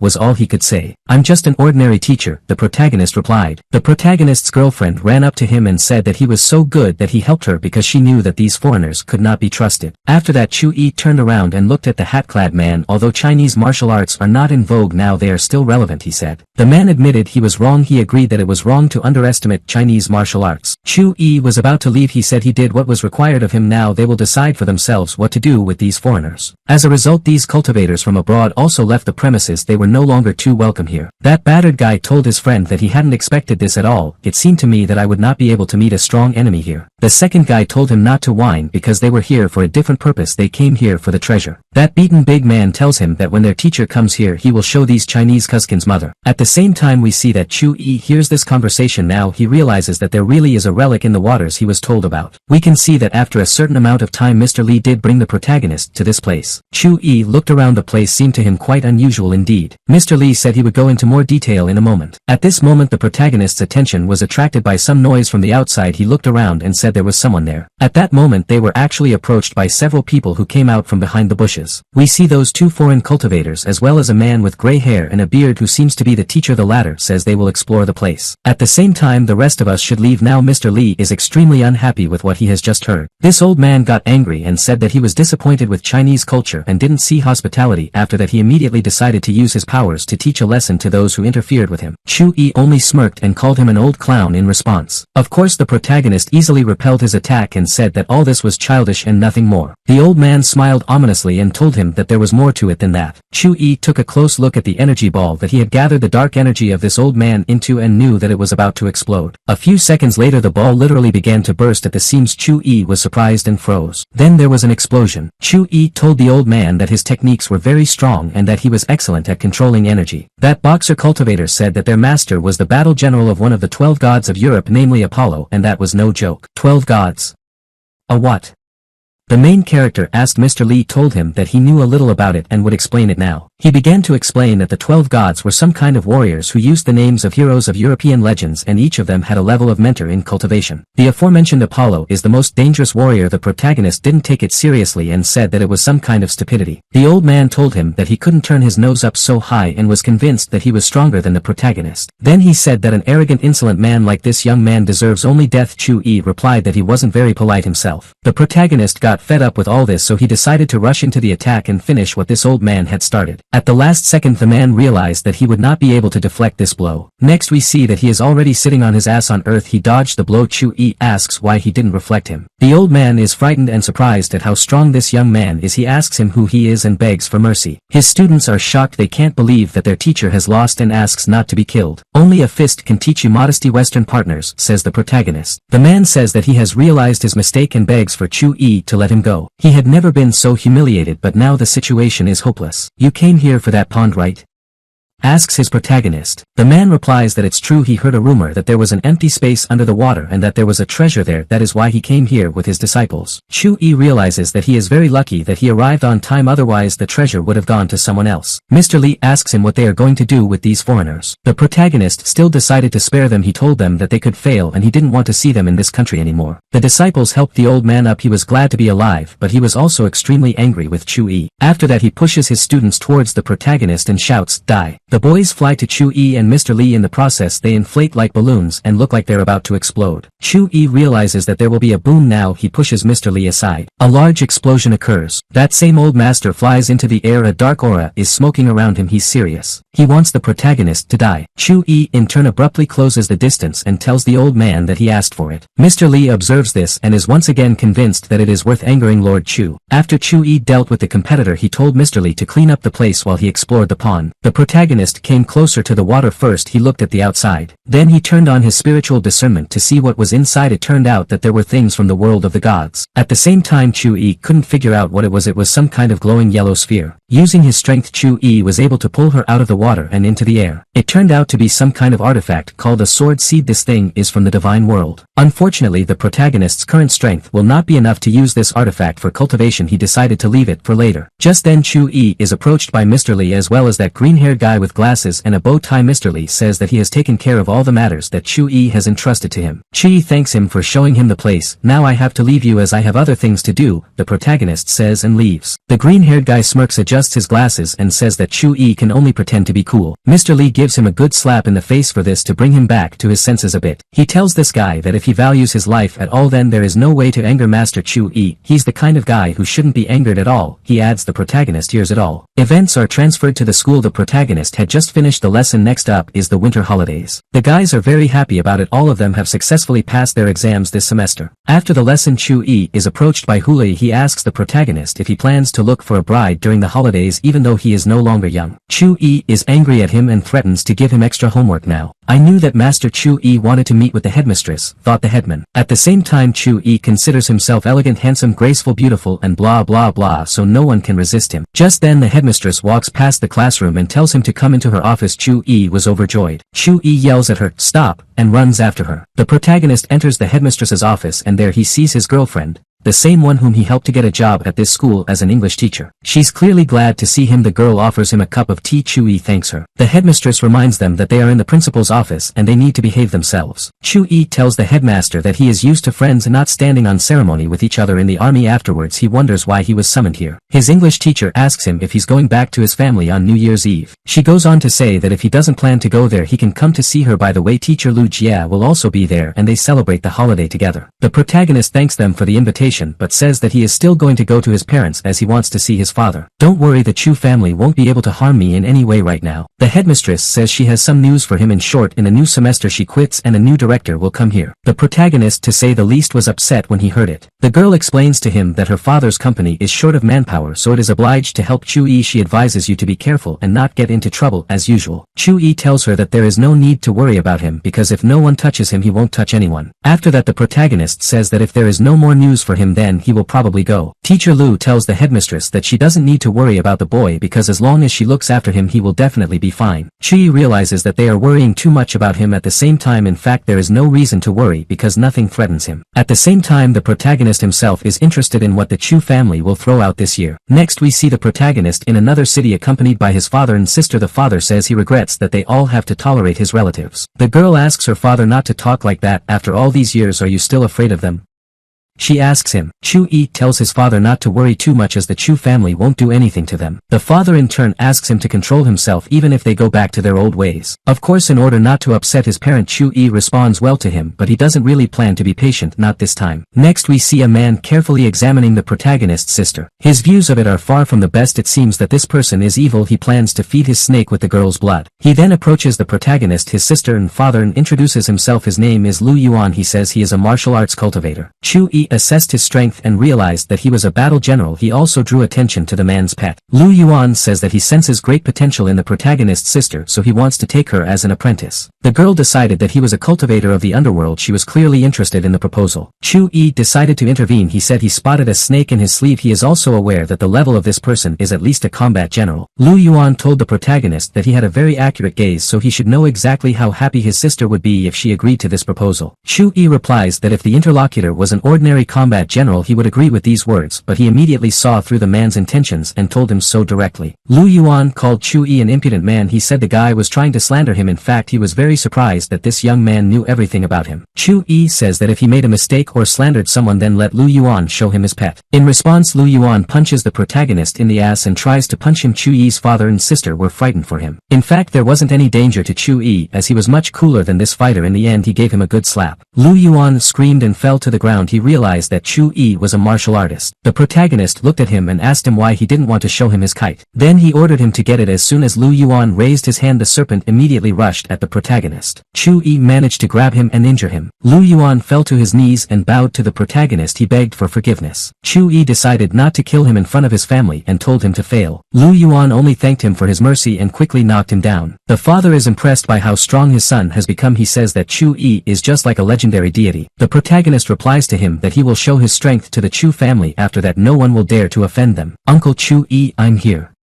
A woman's voice came from behind her. The boys turned around and saw Chu Yunyun's sister. She apologizes for being late as she got stuck in traffic. Afterward, she greets the protagonist's sister. They begin to exchange pleasantries like typical girls. Chu Yunyun tells the protagonist's sister that the whole family misses her very much. Chu Mu is angry that she is being treated like a small child. Chu Yunyun tells her that she will always be a little child to her. The father of the family says that he needs to stop indulging and go as it is too late. We see that after a while they arrived at their destination. In front of us is a beautiful mansion in a typical Chinese style. Chu Yi looks around. The atmosphere as before seems to her as unfriendly as possible. Chu Yunyun noticed that he was thinking about something. The girl asks him what he's thinking and then offers to go inside. Chu Yi crosses the threshold of the house. Chu family, I'm back, he thought to himself. Chu Yunyun tells the relatives that she has brought guests. The protagonist's father greets his parents. His father immediately begins to be rude to him. His mother calls him an old idiot and tells him to stop grumbling. At least for the new year their son has finally arrived and he is mumbling something. After that, the mother approaches the protagonist's father and hugs him. She apologizes for her husband's behavior. Chu Yi and his sister also greet their grandmother. She is impressed with how quickly the guys have grown. At that moment her husband calls her and says that she should not interfere with the young people and that she should stop making fun of them. The protagonist's father tells him that he will be away for a while and asks him to look after his sister while Chu Yi does. The guy is sure that his father will now be reprimanded. Well, never mind, he's sure this will be the last time this happens. At that moment another relative appeared. Yo, it's brother Chu Yi, he said to the protagonist. I just walked into the living room and saw you right away, he added. Chu Yi was surprised that this guy deigned to take the time to talk to him. He told him that he was also a member of the Chu family and at least he had to say hello to him. After that he comes closer to the protagonist and says that they are very different because Chu Yi does not know the sense of proportion and he has also heard gossip about his affair with the headmistress. The protagonist wonders where he heard this gossip and what will happen if it turns out to be true. This guy calls Chu Yi shameless and says that Chu Yi has completely forgotten about the rules of the family. Chu Yi replies that he himself is violating them because he allows himself to insult a family member and voice gossip. At the same time, the main character does not understand at all why he would suddenly be obliged to comply with the rules of their family. Chu Yi begins the performance. He demonstrates his abilities. His arrogant relative can't understand what's going on. His whole body shakes uncontrollably. He has an animal fear towards Chu Yi. The old man heard Chu Yi talking to this guy and shouted at him to cover his mouth. Chu Yi saw that in the background his father was telling him to stop and not quarrel with anyone. In the end, the protagonist still agrees to behave decently. At this moment, senior uncle Chu Shanryo spoke. He said that there is no need to spoil each other's mood and it is better to sit down at the table with delicious food. Everyone sat down at the table. It was laid out quite well and had a lot of delicious dishes on it. Chu Yi immediately pounced on the treat. The old man of the family looked at the protagonist and said that he was a worthless idiot. Junior uncle Chu Yi said that there was no need to be angry because he probably hadn't seen so much delicious food for a long time, so he was confused. Chu Yi didn't get distracted and continued to pop. At that moment someone came into the room. What a pleasant smell. said the man. It was the monk Sayu. He began to resent the fact that old man Chu had held a banquet here and had not invited him even though they were friends. The patriarch of the Chu family immediately got up from the table, walked over to him and began to talk to him. As it turns out, he knows how to be polite. At that moment one of the young relatives approached this guest. He also showed him respect. Chu Yi appreciated this bearded man. It turned out that the monk was quite strong. After all, he had almost reached the level of a supreme martial artist. The old man complimented the guy in the pink hoodie and said he felt a lot of potential in him. He plans to take him on as his apprentice. The head of the Chu family thanked his old friend for wanting to teach his grandson. Finally, there will be a warrior in their family. The monk replied that he lived practically at their expense, so there was no need for any gratitude. After that, his attention was drawn to the protagonist. He immediately asked the head of the Chu family who the young man at the table was. The head of the family immediately barked at the protagonist to stand up and show respect. The monk couldn't stand it anymore and decided to come closer himself. The head of the family asked him not to be mad at this guy as he did not understand the rules at all. The monk stepped closer and looked at Chu Yi, who continued to eat. He asked him if the guy wanted to become his student. This young relative in a pink hoodie was shocked. He wanted to be accepted as a disciple so much, and now Chu Yi offered it just like that. The head of the family also did not understand such a move. He ran up to the monk and asked if he was joking. The man replied that this young man had something to do with the Cultivation World. Junior uncle Chu Yi told him not to miss the opportunity and agree quickly. Chu Yi finally finished his life, wiped his mouth with a napkin and turned to Master Jiu. He thanked the monk for the offer but declined and said that he did not need mentors. Needless to say, all his arrogant relatives were shocked by such an answer. The monk himself did not like this answer too much. Are you saying that I'm not worthy to be your mentor? He asked Chu Yi. Chu Yi replied that he didn't mean to offend anyone and it didn't apply to this master personally. It's just that no one in the world is worthy of being his mentor. At that moment the head of the family slammed his hand on the table and shouted, "Enough." After that he told the protagonist's father that he raised a bad offspring who wanted to disgrace their family. At this moment Chu Yi's sister interjected, saying that they had kicked them out before but now they remembered their family ties and decency. Chu Yi told his father that their grandfather despised them, so they had better leave. His father told him that he was very tired and wanted to rest. Chu Yunyan said that she would guide them. The head of the family began to justify himself to the monk. These kids have a bad temper, he said. The monk was understanding. At the same time we see that he was embittered at the protagonist as he seemed arrogant to him and he decided to teach him a lesson. We see the protagonist in a car. His sister tells him that they've run into trouble. She is afraid of the monk and the possible consequences, but the guy reassures her and tells her that his action was deliberate and balanced. At that moment a log flies into their car. They barely manage to dodge him. The car stops, making a sharp maneuver. Chu Yi gets out of the car. He tells his sister to stay inside. As he walks out he sees the same master on the other side of the tree, uprooted. The protagonist did not like the fact that he decided to attack him surreptitiously. The old man tells Chu Yi that he has never been humiliated like this in his long life. He says they won't kill the guy if he kneels down and begs for mercy. The protagonist replies that if he wanted to embarrass him he wouldn't talk to him so politely, hinting that it could have been worse. The monk tells him that he has killed hundreds of such impudent people in his lifetime. You don't know who you're dealing with, he adds. Chu Yi tells him that he doesn't like to show off too much, but compared to him this old man is very weak, to say the least. The monk's patience comes to an end and he rushes to attack. He tells the guy that he's going to teach him how to be human. Chu Yi recognized this technique. It is considered to be quite good. He was even interested. At the same time the man did not master it completely. In the end the attack didn't work. We see an old man flying down from a tree. A second later he is lying on the asphalt. He understood that this young man had the power of a supreme master. Who is he? Chu Yi tells him that he has limited perception and lacks the greatness of spirit to become a martial artist. He recommends that he get a job as a school teacher. This will temper his spirit. The protagonist was right. The old man has not been able to raise his level for quite a long time. Chu Yi turned around and walked back to the car. The old man looks after him and suddenly it dawns on him this is a young supreme master with the surname Chu. After all, this is the same Lord Chu about whom there are legends. Chu Yi turned around, looked at him meaningfully and made a characteristic gesture when someone is asked not to say something. The old man nodded in response, agreeing that he wouldn't tell anyone. We see that the protagonist has come with a girl to a certain establishment. She asks him not to talk too much or else he will scare off the person they are planning to meet. The girl pulls forward a little and greets a guy. She seems to know him well as she calls him by his first name. Next we learn that this is her boyfriend. The guy greets her back and asks her to sit down at the table. Next this young man shakes hands with the protagonist and says that this is probably the same brother that Yunyan often mentions. This is how they get to know each other. Chu Yi joked that his relative is very capricious and he is grateful to be taken care of. The girl was angry with him. Meanwhile this young man observes what is happening. He likes the relationship between Chu Chu's relatives he'd never seen this girl so cute before. Then they sat down at the table together. Chu-yi asks the man what he does. He replies that he is in charge of finance for a large construction company. He earns good money and has accumulated a certain amount of capital in 6 months. Chu-yi says that for an ordinary person these achievements are considered not bad, but Chu-yi wonders why this young man thinks he deserves to be with his sister. At that moment a girl interjects into the conversation. She tells Chu-yi that it's too much money is not the main thing at all. This guy replies to the protagonist that he is aware that his family is very wealthy. Of course he has a slightly different social status, but what's the point of living if you can't even try to win the heart of the person you're in love with?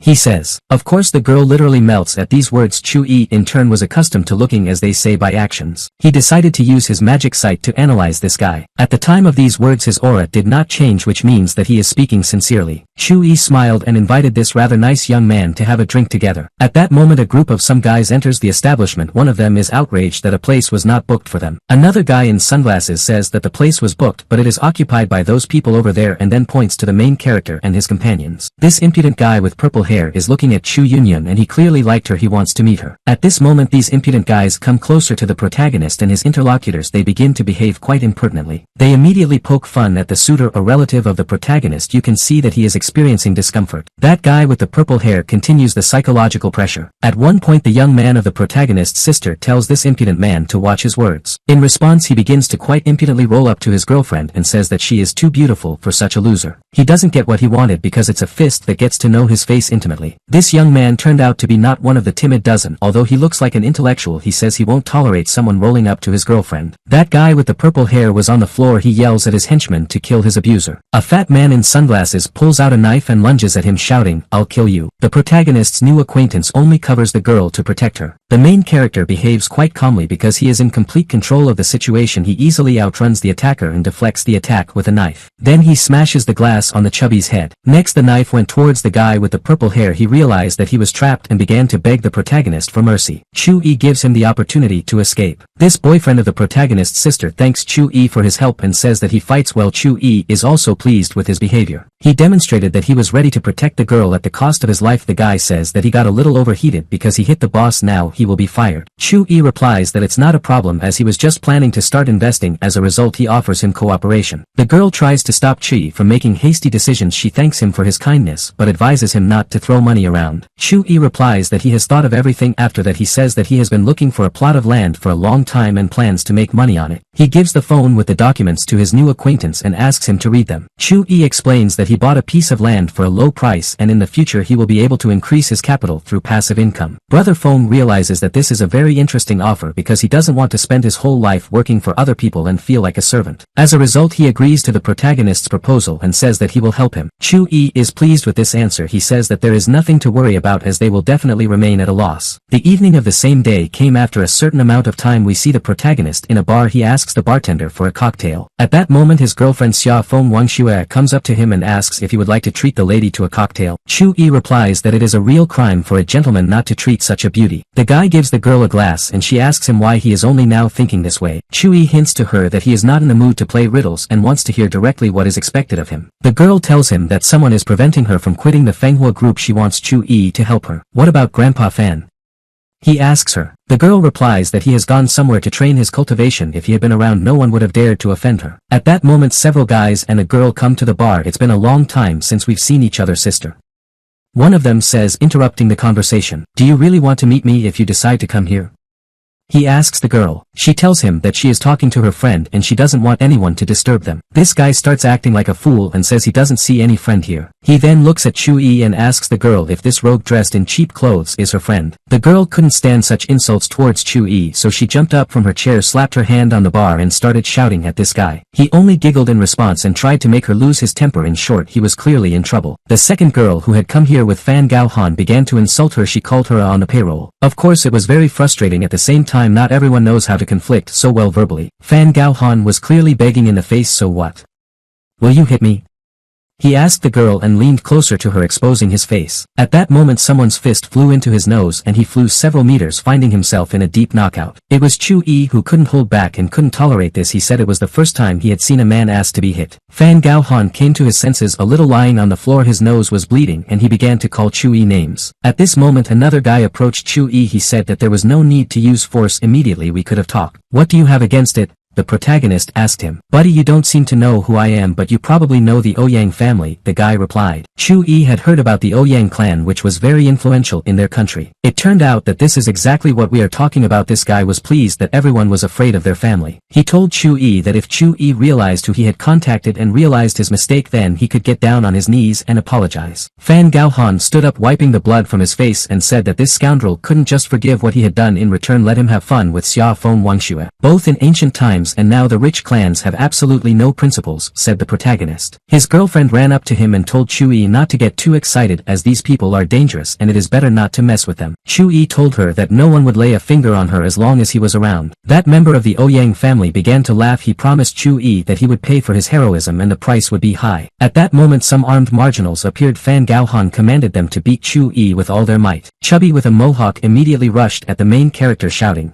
"Now you are going to die." It turned out that the protagonist has already reached a level where he can attack enemies without even lifting a finger. As a result, they all flew in different directions. Fan Gaohan had never seen anything like this before. He was very impressed by what he saw. After that, Chu-yi came closer to him. "Did you order him to kill me?" he asked. Fan Gaohan was silent. "Is that right?" asked Chu-yi, who began to make excuses and blamed the Ouyang clan for everything. A member of the family called him a coward. He blamed him for shaking with fear when he met the cultivator. "From what I can see, you're familiar with the secret world of cultivators," Chu-yi said to this guy from the Ouyang family. He replied to Chu-yi not to think that he was invincible because there were many people who were much stronger. At this moment he called a certain Master Lu. It turns out that this is the same guy who had the white serpent that Chu-yi had just taught a lesson. The protagonist's girlfriend was frightened. She said that this cultivator was very dangerous and should not be conflicted. Chu-yi smiled in response, called him a snake prankster, and said that he wouldn't do anything to him. Master Lu walked into the room and said that he was going to teach a lesson to the brave man who dared to challenge them. At that moment he saw the protagonist waving at him and saying that the world was small. Needless to say, Master Lu was stunned by such a surprise. To put it mildly, he realized that he was in a very awkward position. A member of that clan realized that they knew each other and suggested that Master Lu finish off this scoundrel if they had an ancient feud. In the end, the master slapped him in the face and told him to shut up. Then he bowed to the protagonist and showed him respect. He apologized. A member of the Ouyang clan didn't understand why this brutal assassin with a dangerous pet up his sleeve was bowing down to this guy and didn't comply with his request. "And what is it?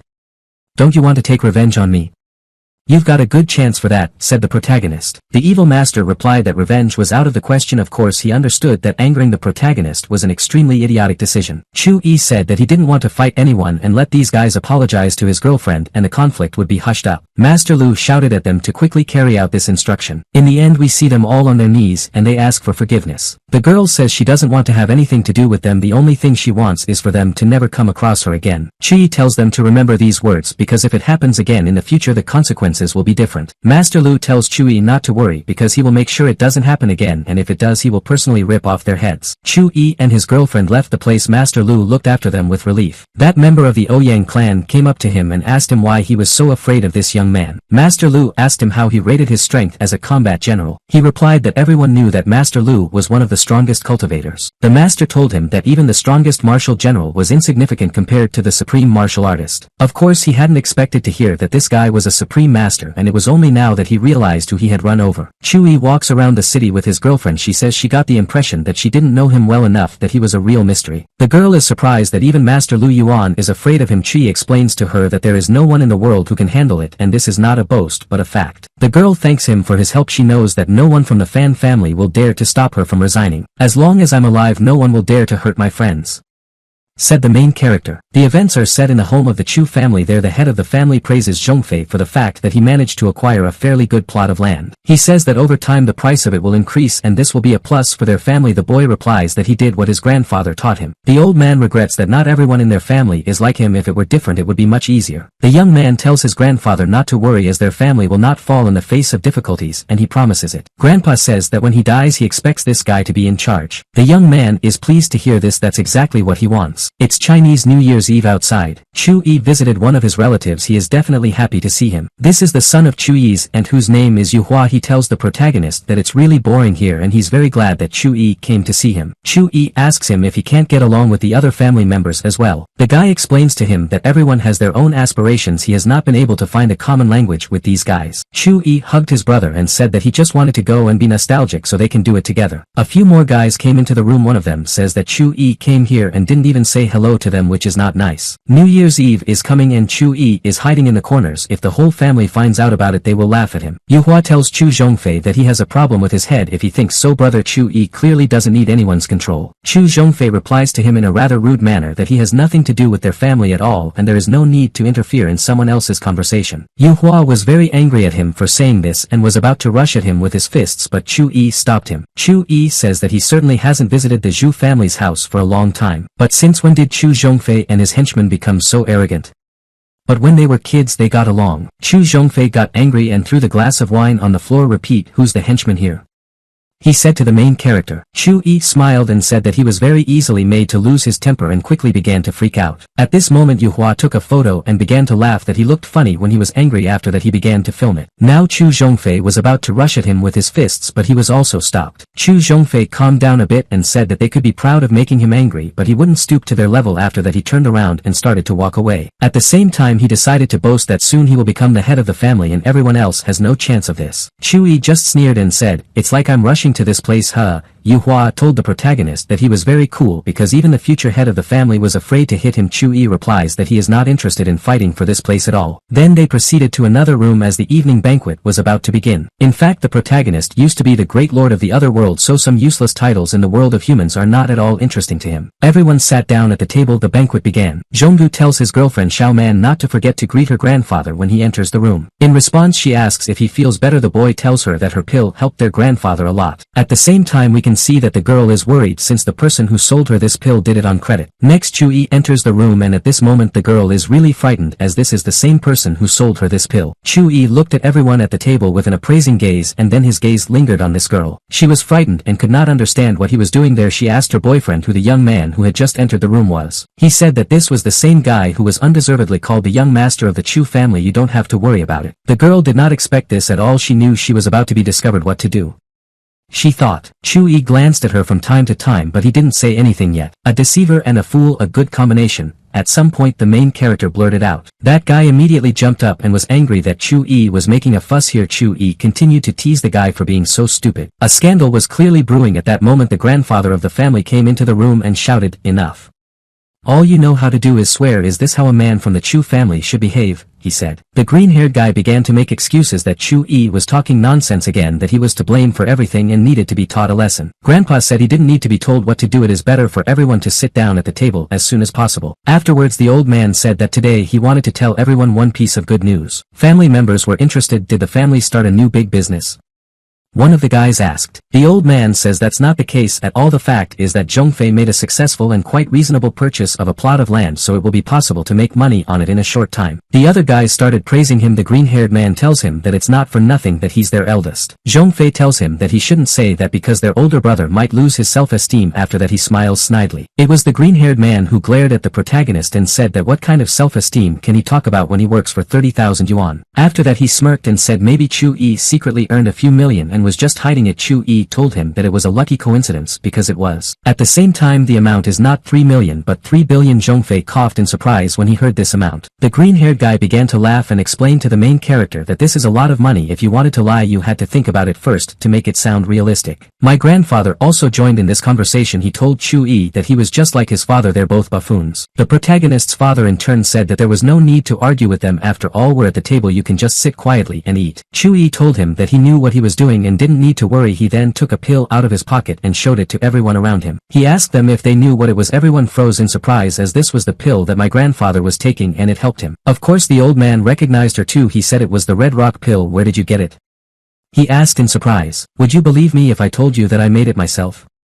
Asked the protagonist. That guy with the green hair said it was. He would never have believed it. His girlfriend had taken out 3 of these pills with great difficulty. Chu-yi smiled and asked him why he hadn't asked his wife where and how she got them and who had sold them to her. The young man turns to Xiaoman and asks who sold her the pills she brought earlier. The girl replies that they were sold to her by a gentleman with the surname Lin. Just at this moment the protagonist takes the receipt out of his pocket and puts it on the table. He says that she wrote the receipt herself. She has to remember it. The girl tells her boyfriend that she didn't mean to deceive him. She did it solely for the sake of his grandfather's health. The guy starts yelling at her and punches her in the face. You still have the conscience to make excuses, he barks at her. He then said he was filing for divorce and didn't want to see her again. The girl ran out of the room in tears. I hope that the authorities authoritative Chu family will not refuse to pay their debt, the protagonist said. Zhongfei decided to cheat and said that it was not quite right for a grandson to take money from his grandfather for medicine. It's a matter of health. Is it possible to take money from a person when it is a matter of life and death, especially if he is a relative?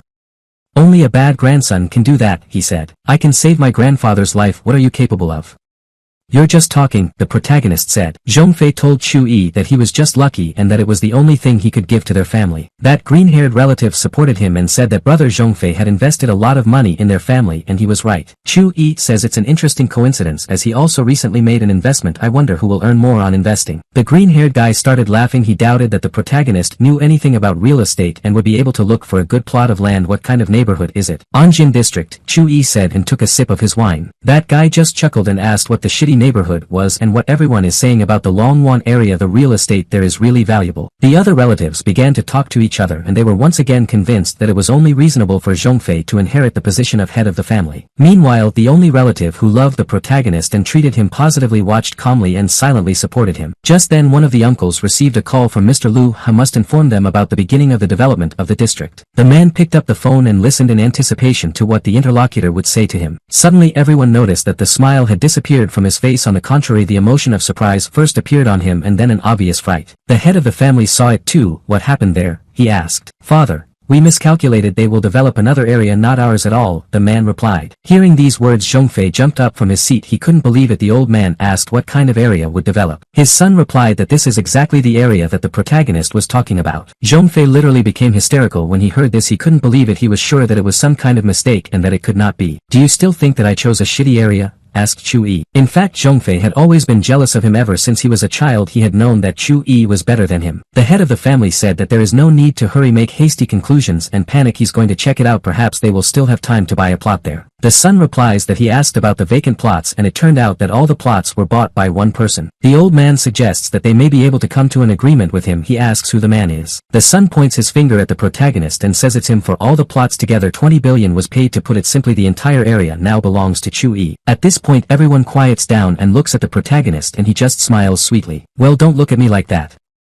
I was just lucky, says the protagonist. The old man asks him where he got so much money. Even the entire Chu family wouldn't have 20 billion. How could Chu Yi buy an entire district? Zhongfei shouts that it's dirty money anyway, therefore you need to distance yourself from him so that he does not implicate their family in his dirty deeds. In the end, the protagonist's patience came to an end. He said a few kind words to his offender. Then he got up from the table and said, I just want to tell you all. By rejecting your family's help, it has become much easier for me to break through to the next level. The long-haired brother with whom Chu Yi had a good relationship was only happy for him. He is sure that the protagonist will achieve great success. After that, Chu Yi turned to his grandmother and sister, who also treated them positively and said that when they had time they would stop by. One of the sons ran up to the head of the family and said that Chu Yi's profits would be over 100 billion. What are we going to do? He asks. The old man tells him that they don't have any special options. After all, they can't take away all the plots from him. Besides, he would never do that. The old man blames himself for his family's situation. His beloved grandson sits with his hands on his head and complains about bad luck. He doesn't understand why Chu Yi is the winner every time. The day will come when I will trample you, he thinks. Going outside, the protagonist, his sister and father see a beautiful firework. The girl was impressed. Chu Yi says that when their family is reunited, the fireworks will be even more beautiful. I'm very much looking forward to the day when our family will be reunited, says the protagonist's father. Then we'll definitely have a lot of fun together. Sister Chu Yi says that today is the most enjoyable New Year's Eve of her life. Chu Yi sees that he receives a video call from one of the students. As soon as he picked up the phone, he heard congratulations. The guys wished him all the best and wished him a happy new year. Chu Yi felt tender. What attentive students I have, he thought. Now let's go eat, Chu Yi said to his sister. Chu Yi took one last look at the Chu family's house and was disappointed. There are heartless people living there, at least most of them. The next morning we see Chu Yi sitting in bed and cultivating. This is a special day because it is the first day of the year. The opportunity should not be missed. After the training, the main character remembered that the first Tai Chi show would take place today. Most likely Yanji is also in the city. Can I go to her? Chu Yi went to wash his face. At that moment he heard that he had received a message on his phone. It turned out to be a notification that a meeting of classmates from his university would take place today. The main character figured that he has nothing to do today, so it is quite possible to go to this event and see the guys. After a while we see the protagonist on the street. A girl approaches him and says that she apologizes for making herself wait so long. Her name is Pan Jiayi. You haven't changed at all, just like in the old days. You come to the meeting in advance, she said to Chu Yi. But you've changed a lot because you're even more beautiful than you were before, Chu Yi told her. The girl was embarrassed and said that Chu-yi was a real master of tackles. No wonder all the girls liked him at the university. At that moment an expensive car pulls up to them and from there someone addresses the girl. This is also their former classmate. He says that the reunion will begin soon and offers the girl to let her down. She refuses, saying that she would rather go with Chu-yi on foot. This guy, whose name is Lu Jianming, starts insulting the protagonist. He says that at first he thought that the girl was being molested by a homeless man, but then he realized that it was Chu-yi. As we remember, the main character himself is good at verbal abuse, so he reciprocates this guy's feelings. Of course he was angry. He called Chu-yi a beggar and warned that Chu-yi would come to an agreement. Chu-yi replies that a person sitting in such a dranglet cannot call him a beggar. At least I have a wheelbarrow, what about you?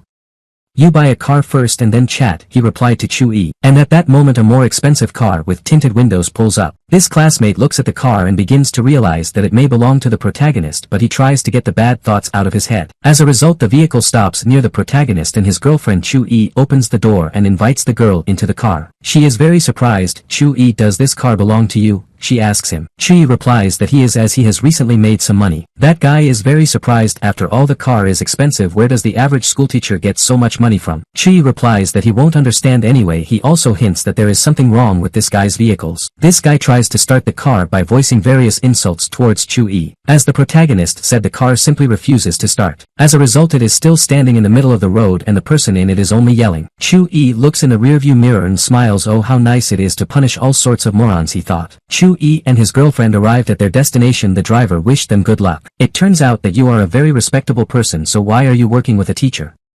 Chu-yi asks the girl. The protagonist replies to her that being a teacher is his calling. In addition, it is a vehicle that he simply rented. The girl says that it is an expensive pleasure. Was it worth it? With the help of this car I saved a beautiful woman from a crook. That means it was worth it. It is clear that the girl is delighted with him. They enter the hall where they see their classmates. One of the girls is crying. The other girl tries to calm her down, but she doesn't do it very well. In the end she says, you haven't changed at all since university. You're the same crybaby. The protagonist does not like this very girl as she has always been cruel, including to him. The girl who is crying has committed suicide in a past life because of domestic violence. Chu-yi turned on the energy viewing technique. He assessed the situation and it turned out that the amount of dark energy in this girl was off the charts. And the girl who cried apologized for the tears and said that it was difficult for her to control her emotions. It turned out that her boyfriend had cheated on her. One of the guys tells her it's her fault and stop whining. It turns out that this is the husband of the same cruel girl. She in turn says that she was lucky to have a husband. He agrees that she is lucky. For a long time I could not understand where the dog barking came from, said the main character. It turns out that a couple of dogs were let in here, he added. This cruel girl started yelling at him to watch his tongue and think what he was saying. Do you need to watch your tongue when you talk to cattle?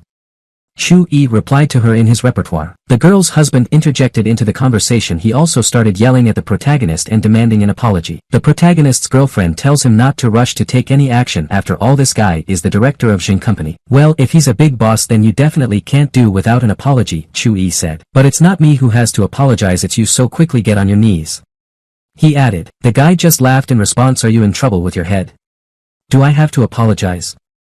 He asked the main character. The girl who was crying asked Chu-yi not to make this man angry. She said it was all her fault. Chu-yi walked closer to the man, got close to his face and repeated once again, I told you to apologize. Of course this guy was by this act and he swung to hit the main character. Chu-yi didn't hit him back, he only used his strength, which caused the man to fall to his knees. This is the posture in which a real boss should apologize. Well done, said Chu-yi. That man had no control over his body at all. He couldn't understand what was happening. Who are you? He asked Chu-yi. The protagonist looked at him meaningfully, then made the man bow and bang his head on the floor. Needless to say, this man was scared.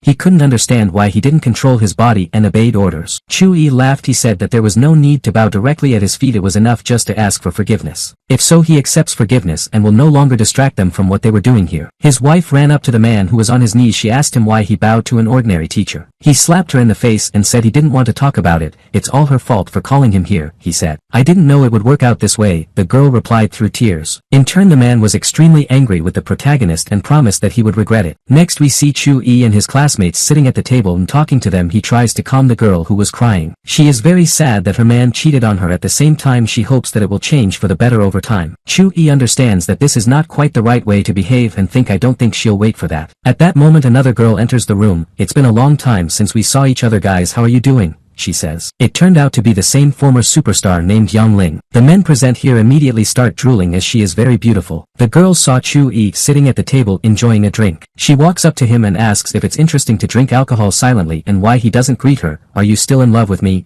she asks him. The other girl says that she is now a celebrity and he probably regrets that he missed her. Yang Ling tells her that Chu-yi is not worthy of her anyway. At the same time, if he begged her she might think about getting back together. Opinions on this matter are divided. Someone supported her, some believed that beauty and popularity did not give the right to humiliate others. Someone even dreamed of being in bed with her. It seems that the girl is clearly interested in the protagonist and wants him to run after her. She is sure that he will not be able to resist her beauty. Chi gets up from the table, walks over to her and tells her that he has a crush on her. The girl smiled and clearly believed it. Afterward, Chui laughed and asked her if she was crazy. She hadn't expected this at all. What did you just say? She asked him. Do you have a brain problem?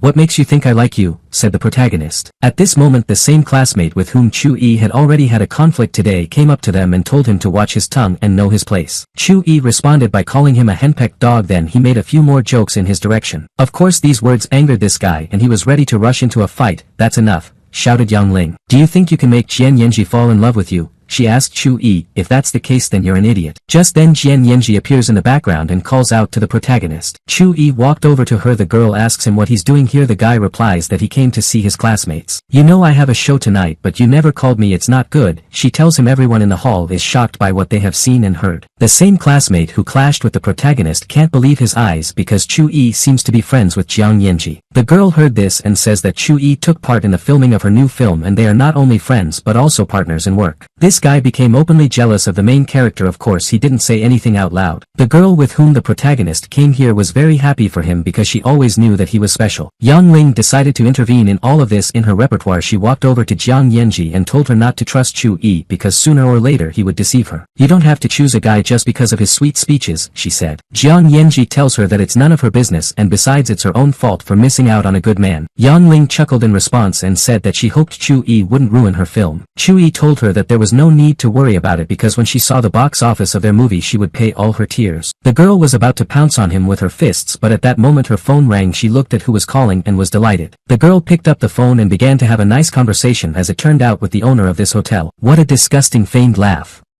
Did your daddy call? Asked Chu-yi. The girl replied to him with a pretentious look that this hotel was owned by her friend. He'll be here very soon. Nobody minds, right? A classmate who clashed with the protagonist praised Yang Ling for not only being beautiful and successful but also having good connections. What's his name? He asked. The girl said that it was a master of the Chu family named Zhonggu. Chu-yi laughed. Yang Ling couldn't understand what was going on or why he was laughing. Chu-yi said that he was expecting to hear the name of some tough tycoon, but this is just that fool. Hey, who's so brave here? Heard Chu-yi hear from behind him. I want to see the face of that bastard who dared to laugh at me, Zhonggu said. Yang Ling was overjoyed that he had come. She said she missed him. Then the girl immediately ran up and hugged him. The classmate who had been arguing with Chu-yi ran to him and shook his hand. Of course Chu Zhong was very flattered by all this. He asked who dared to laugh at him. At this moment he saw Chu-yi waving at him. It's been a long time since we've seen each other, the protagonist said. Yang Ling noticed that Chu Zhonggu had reacted strangely to Chu-yi. That foolish classmate said that Mr. Chu-yi just started to feel sick of Chu-yi's face. As soon as he finished this sentence he immediately received a slap in the face from Chu Zhonggu. He even fell to his knees. Of course the guy couldn't understand why he had been hit. Chu-yi walked up to this green-haired relative and said that you can't be so hot-tempered because as you know nerve cells don't regenerate. After that Chu-yi chuckled and said that he didn't want anyone to lose health because of him. Of course the relative felt as awkward as possible at that moment. Let's not forget what happened recently. In the end he bowed in front of the protagonist and said that it was just a misunderstanding and he didn't know that Chu-yi was here. Yang Ling was shocked at how respectful this person was with Chu-yi. She also couldn't understand why he was called Mr. Chu. The green-haired man explained to her that he was his relative. He also barked at the girl so that she wouldn't make him angry. Needless to say Yang Ling was shocked. How could it be that Chu-yi was the master of the Chu family? She asked the protagonist why he had never told her about it before. It turns out that he has been hiding the truth from her all this time. Chu-yi smiled and said, you didn't ask me, especially since I don't have any ties with my family, so I didn't hide anything from you. And also, what right do you have to reproach me with anything?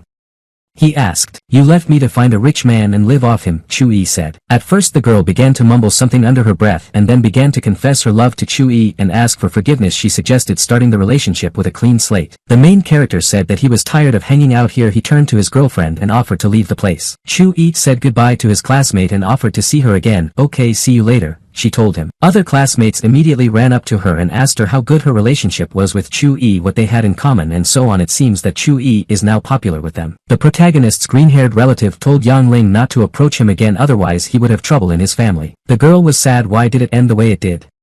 Why did she remain a fool? Chu-yi walks around the city with his girlfriend. I knew that your status was far from easy, but I didn't think that you the master of the Chu family, she told him. Chu-yi laughed it off. The girl laughs. She then tells him that she doesn't care about his status or whether he has a relationship with the Chu family or not. Chu-yi likes the way she thinks he reads that it is wrong to use one's friends as a tool to raise one's status in society. The guy offers to close this topic and finally go to the film crew. The girl is sure that the start of the rental will definitely be successful. We see a large movie poster of his girlfriend as well as his ex-girlfriend. His girlfriend's film is called Tai Chi. The former movie is called Space. Chu-yi is sure that Tai Chi will be much cooler. Events are postponed to the next day. We see one of the park's people passing by the protagonist talk about this film. They liked him. They talk about cultivators and wonder if they exist. In the meantime, the main character gets acquainted with the results of the rental and the box office. Chu-yi sees that they win. I wonder how much he will earn from it. At that moment his relative walks in accompanied by her boyfriend. She turns to Chu-yi and greets him. Afterwards she comes closer and asks why he came so early. Chu-yi tells her that he was in a hurry as today is an important day for Sister Yun. The girl replies that he is a real flatterer. Chu-yi suggests that they go for a walk and have a great time. He is sure that today they will be able to relax well. They walk around and see what they sell here. It turned out that the goods here are not very good. Meanwhile, Chu-yi noticed that his relative looked somewhat sad. He decided to ask her directly what had happened. Her boyfriend had just said that he would go away and buy them some water. There was an opportunity to have a heart-to-heart chat. Chu-yi once again tells his sister that she looks kind of sad and asks her what happened. The girl says that something has really happened. Her grandfather told her that on the 7th of the month she was marrying a certain Ouyang. Everyone has heard of this guy because he is very violent. In terms of domestic violence, it seems that the Chu family has gone completely crazy. The girl doesn't want to marry him, but she doesn't know what to do. She asks the protagonist for advice. Chu-yi does not recognize forced marriages. His father was also married by force. He won't let that happen to anyone else. Chu-yi tells the girl not to worry and he won't necessarily help her. The girl replies that she of course hopes for his help but does not want to bother him. Chu-yi tells her that everything is fine and they will soon have a chance to see if Brother Feng is a real man. The latter heard this but did not understand what it meant. At that moment 3 guys appeared on the horizon. One of them saw Yun and said that Mr. Ouyang's fiancé was hugging some kind of bastard, which was unacceptable. The second offered to teach her and the guy a lesson, calling her a lifeboat. The interlocutor told him that he could not call this girl that because she was Mr. Ouyang's fiancé. Chu-yi heard part of the conversation and saw these guys. He realized that these were just another majors looking for trouble on their asses. The guys came closer and one of them turned to the girl. He said that if she was in a good mood she could go out with them. Of course her boyfriend stood up for her. He told the bastard to shut his mouth and walk away from his girlfriend. This bully told the girl that she was getting married soon and she was looking for guys here. It's not very decent. Of course Brother Feng was shocked when he heard for the first time he hears that his girlfriend is going to marry someone. At that moment the girl started yelling at this cheeky guy not to dare to insult her. He just laughed in her face. He said he would insult her as much as he wanted because her boyfriend was unlikely to hit him. As soon as he uttered the next curse in the direction of the girl, his face immediately became familiar with the protagonist's shoe. That guy was on the ground. What scum dared to hit me? He asked. The protagonist introduced himself. Are you the master of the Chu family? The bully asked. The other guys who were with him were also worried. Chu-yi grabbed this impudent man by the clothes, dragged him to his relative and her boyfriend and then told him to apologize to them immediately. This guy replied to Chu-yi that he was actually the master of the Li family. In response the protagonist only threw him on the asphalt and then stepped on his back and told him to apologize. Of course this guy had no choice but to apologize. After that he and his friends got out of here. Who dares to bully my friends? Heard Chu-yi from behind him. If you don't explain yourself to me, don't even dream of getting out of here alive, said an old man. Chu-yi turned around and saw Supreme Tutor Gu in front of him. Don't you remember me? The protagonist asked. The old man was really frightened. To him Chu-yi was like the devil himself. He realized that he was stuck. Chu-yi heard the man call him the devil, so he turned on the fool and looked around for the devil. Then he looked at him with a sly look and asked, or did you mean me? Of course the old man immediately began to excuse himself that he hadn't mentioned any devil and Chu-yi heard it. He was approached by the same guy who had been dragged by the protagonist just a minute ago. He asked Master Gu what was wrong with him and why he was shaking. He slapped the guy in the face and said that he still dared to ask him. He says he's always taught this arrogant guy not to turn up his nose and he doesn't listen to him. Brother Feng asked his sister if her relative was a mafia boss, as it was strange that everyone was afraid of him. She's interested in it herself. Chu-yi said that he was in a good mood today, so the offender as well as the one who stood up for him were free. The old man realizes that they miraculously survived. It's a good thing that Chu-yi didn't get angry. Next we see a guy named Ouyang who is the brother of someone they want to marry off the protagonist's relative by force. He saw Mr. Li and began to tease him for being punched in the face by someone. The latter began to make excuses that it was he who just fell. At this moment Ouyang saw Yun accompanied by her boyfriend. Of course he wasn't happy about it since she was about to marry his brother. He was about to go investigate but Mr. Li tried to stop him. He said that Mr. Chu is here and there may be problems. A member of the Ouyang family said that he didn't care as their clan was much cooler than the Chu family. The same old master said that if he wanted to die he should go and there was no need to stop him. Mr. Lee agreed. Yang Yi walked over to Chu Yi and asked if he was called Mr. Chu. He then demanded that he not interfere with Yunyan's marriage to his brother. Chu Yi immediately dragged him in without hesitation. In this way he made it clear that he should not be spoken to in such a tone. At the same time it should be said that Chu Yi did not hit the guy hard but only to bring him to his senses a little and put him in his place. Yang Yi wasn't used to this at all because no one had ever beaten him in his life. He said that even his father did not raise a hand against him. Chu Yi smiled and said that if his father didn't raise him he could do it. You're not smart at all.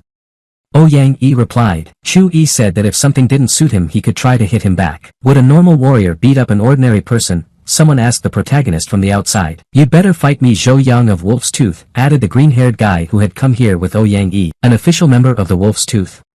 Did they give me a whipping, boy? The protagonist asked. That green-haired man replied to the protagonist that he was going to teach him a lesson for his sharp tongue and then swung his leg. Chu Yi laughed, blocked the punch and said, do you think you can teach me a lesson? This green-haired man was surprised that Chu Yi had deflected his blows so easily and he was also laughing at this moment. After that the main character stabbed this guy in the chest with the palm of his hand. It was a rather insidious blow. Yes, Chu Yi didn't seriously injure this guy but he didn't have any clothes left on him at all. He started screaming like a girl. He realized that he didn't need to show off now. He is disgraced. Chu Yi recommended that all of them get out of here as soon as possible while he gave them the chance as he might change his mind. Of course they all quickly fell down. At the same time they all had the impression that this fighter was godlike. A relative thanks the protagonist for his help. She liked the way he chased those idiots away. He replies that he had to do it. In addition he knows one way that will allow the girl to completely detach herself from them. Brother Feng asks Chu Yi to teach him such techniques so that he can cope and protect his girlfriend on his own. The protagonist replies that it is not really necessary. They want to take his sister away and that's what it's all about. Chu Yi will solve the problem by disrupting the wedding. Brother Feng says that if the head of the Chu family has made such a decision then it cannot be challenged and they can only arrange an escape. Chu Yi disagrees that one should not challenge his grandfather's decision. In fact he already has a plan. He knows how to help the guys. In short, Brother Feng should propose to the girl during the wedding ceremony. The girl is a little doubtful that this will give anything. Chu Yi guarantees that everything will work. It's just that Brother Feng needs to have the courage to do it. Of course the latter is very worried. It doesn't seem that difficult but he's still on edge. At the same time he can't watch his girlfriend marry someone else either. In the end he says that he will do what Chu Yi advised him to do. The protagonist hugs them both and tells the guy that he wasn't wrong about him. Now he suggests throwing such thoughts out of your head and enjoying spending time together. Meanwhile the protagonist smiles slyly because he knows very well that the Chu family is indebted to him and soon he will take him. That cherished wedding day came. We can see that there are many expensive cars parked outside the Chu family's house. Chu Yi is on the phone with brother Changhong. The latter wants to get to the wedding. Chu Yi invites him. At this moment Brother Feng also appeared. He called the protagonist and came closer. You can see that he is very nervous. The guy says that there are only rich people around and he is somehow not sure that he will be able to disrupt the wedding. The protagonist advises him to cast aside all doubts. After all, if he has already come then it is necessary to act. Then he says, follow me. They pass on and the protagonist along with his friend is immediately met by one of the brothers who dislikes him the most. He tells Chu Yi that he didn't think he would come. The protagonist replies that he is also the master of the Chu family. The relative is angry and tells him that Chu Yi was only invited for reasons of propriety. Afterwards he asks who the stranger is. He goes on to say that you can't call just anyone. He's going to show you who he's called. He gestures to some of the guests and we see Mr. Lee, Master Gu and their third companion. Chu Yi smiles and tells them, oh, we've met again. That's fate. The elderly master says that it is indeed fate. At the same time he is visibly agitated and trembling. A cheeky relative of the protagonist asks the master why he is shaking. Because it is quite warm outside. Your brother beat them, that's why they're afraid of him, says a blonde guy in a formal suit who came up from behind. Mr. Chu, we've finally met.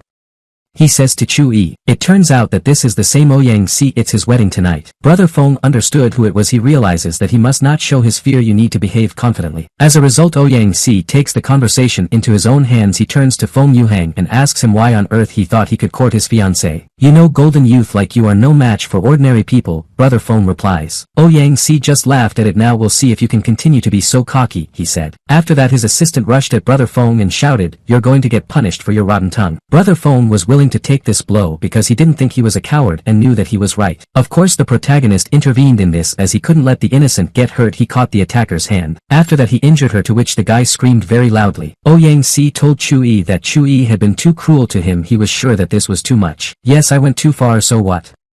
Does anyone dare to show me anything?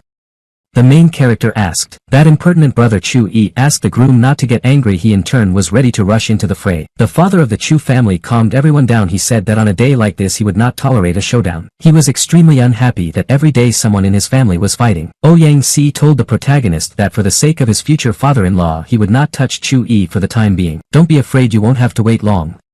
The main character replied to him. The future heir of the family led the groom to his seat and said that Chu-yi should not be taken seriously because he was only an upstart clown and nothing more. Another guy interjected into the conversation. He also shared this view. Ouyang Si said that he didn't take it personally. After all, he has reliable and serious friends and this Chi has no one. At the same time we see that only he and two other people are sitting at the table of the protagonist, including his sister and the friend with whom they came. Chi says that he is not bothered at all. After all, no one interferes with them, and at the same time he eats the cake with gusto. Brother Feng absolutely agrees with him. No one disturbs them, and he in turn devours the ham with gusto. I've been looking for you for a long time and it turns out that you're here, says one of Chu's relatives. Chu-yi asks her what she needs. She replies that she wants to take the empty chairs that are standing nearby. He doesn't need them anyway. If you take them, where will my friends go? Asks her protagonist. The girl laughs and tells him that there is no need to talk nonsense. What kind of friends are we talking about? Even if some of your friends come, let them eat standing up. In the end the girl still took a few chairs. Don't regret it later, the protagonist said after her. I've come, said someone from the side of the entrance. We see that this is the same master fortune teller who previously helped the protagonist fight the head of the knife sect. Some of the guests were outraged that anyone came here, but at the same time another part recognized this man since he is famous. The head of the family knew that it was Master Qin. He greeted him and asked him why he hadn't told him he was coming, since they would have prepared accordingly. Master Qin tells the eldest master that he doesn't need to pay so much attention to him. After all, he had come here on business with Master Chu. The head of the family thought for a moment. There seems to be only one teacher in their family, and that's Chu-yi. He asked the master. He replied that he was looking for him. After that he saw the main character himself and headed in his direction. The head of the family was shocked. He couldn't believe that a supreme martial artist had come to Chu-yi. What can they have in common?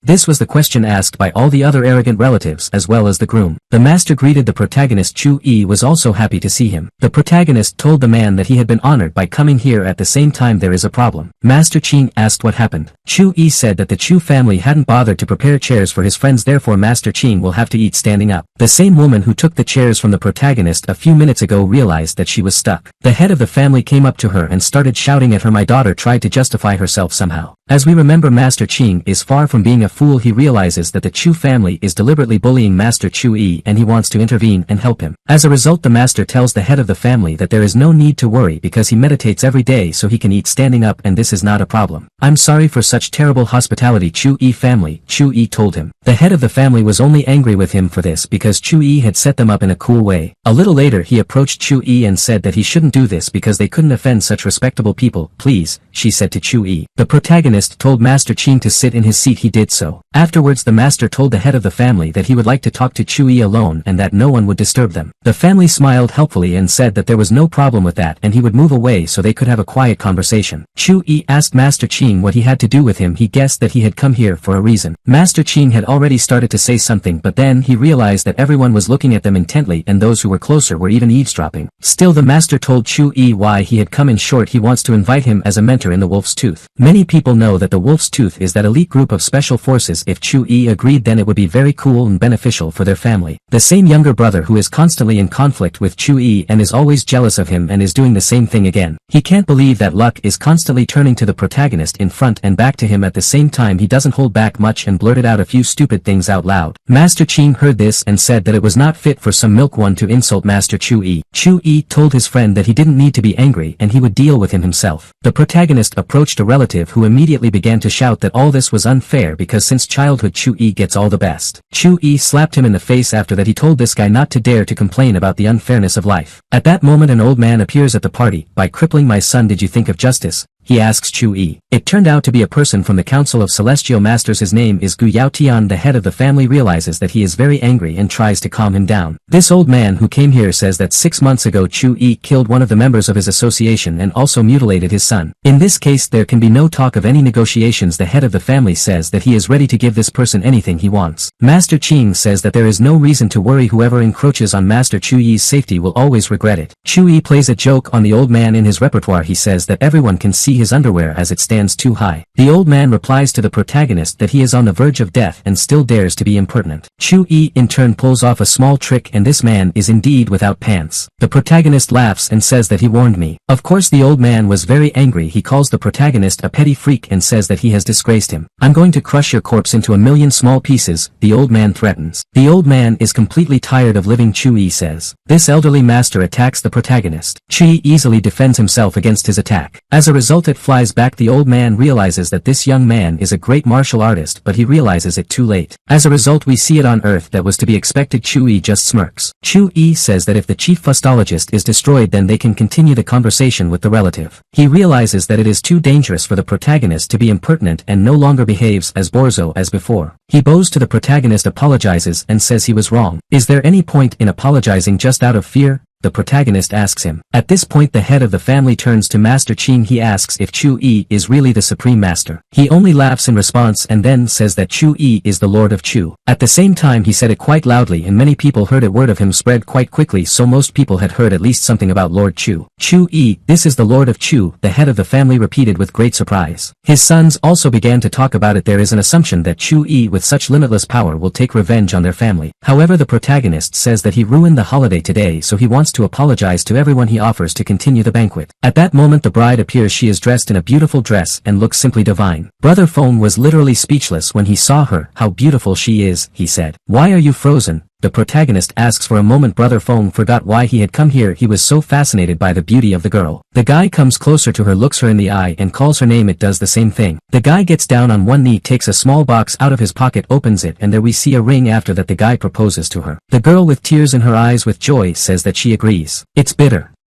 It's bitter. Everyone starts screaming. This is true happiness, says the protagonist. A short time later we see the head of the family as well as his wife conversing with Chu-yi and his father. In short, they ask the guy to come back to them. At the same time the main character understands that his grandmother speaks to him really sincerely because she has always treated them well. After that the woman beats the old man and tells him to stop pretending to be who knows what. She knows that he also wants to have a close-knit family. The old man tries to make excuses. Grandma says he made a mistake, but does this mean that others have no responsibility and cannot be forgiven? In addition, she believes that the protagonist's father is also to blame since he ran away during the difficulties and left their family. The man admits his guilt. In the end the head of the family says he must apologize to his son and grandchildren. He admits his mistakes and asks for forgiveness. Chu-yi knows it's the right time. He asks his grandparents who his mother really is. Tang Wanru is the mistress of the Tang capital family, the grandmother replies. Other relatives didn't even know it and were shocked themselves. Chu-yi says that he had a hunch about it, but why is the Chu family so afraid of the Tang family? The head of the family replies that they are not afraid of the Tang family itself but of the powerful secret clan behind it. The protagonist wonders what this secret clan is since he has never heard anything about it before. The old man says that the protagonist's mother wanted to marry a disciple of this secret clan but she ran away to his father. Their family was not exterminated simply out of mercy. At the same time, in order to protect the family they had to kick out the main character and his relatives. Chi realizes that the source of all his family's troubles is the very secret clan behind the Tang family. He was very angry. He decided to take revenge. The protagonist's father asks his father why he didn't tell him about it before. The old man replies that he knows his character and his approach to solving problems very well, so he believed that it could only create more problems if his son knew about all this. Chi agrees and tells his father that if he had known everything from the beginning he might have gone there to get into a fight and would have been killed. The grandmother says that if they have already resolved their family conflict then she offers to unite again. That younger brother who had always been in conflict with Chu-yi and was jealous of him was impressed to hear this story. He didn't know that the reason was so serious. He once again asks the protagonist for forgiveness, but this time sincerely. He regrets his terrible behavior. Both the girl who took Chu-yi's chairs and his uncle ask for a petition. They too ask to be forgiven. Chu-yi realizes that he still harbors a grudge against them, but this time they apologize sincerely. Okay, we're going back to the Chu family, the protagonist says. The head of the family began to laugh. He says that he did not expect that in his old age, before his death, the family would be united, and he is very happy about it. Chu-yi's father asks his father if his body hasn't recovered. He took pills for you. The old man explains that he took them, but they will only prolong his life by a couple of years and nothing more. At the same time he wants Chu-yi's father to become the head of the family after his death. He tells his father not to lose hope. We need to continue to look for ways and methods to prolong life and recover. Chu-yi tells them that they don't need to look for any healers for him. This illness is trivial and he can easily cope with it. Chu-yi, can you really cure me? The old man asks him. Of course, the protagonist replies. After that, Chu-yi walks closer to the elderly relative and puts his hand on his chest. We see a bright green energy. The old man is literally hovering above the ground. At first the man felt some unusual feelings that are even difficult to describe. After a while he realized that his illness had disappeared without a trace. He was extremely impressed. It was that Chu-yi had truly reached the level of a supreme master. At least that's what the man thought. The guy said that he hadn't reached the level of a supreme master yet. The younger brother asks how he killed one of the supreme masters if he is weaker. Who said that only a supreme master is capable of killing a supreme master?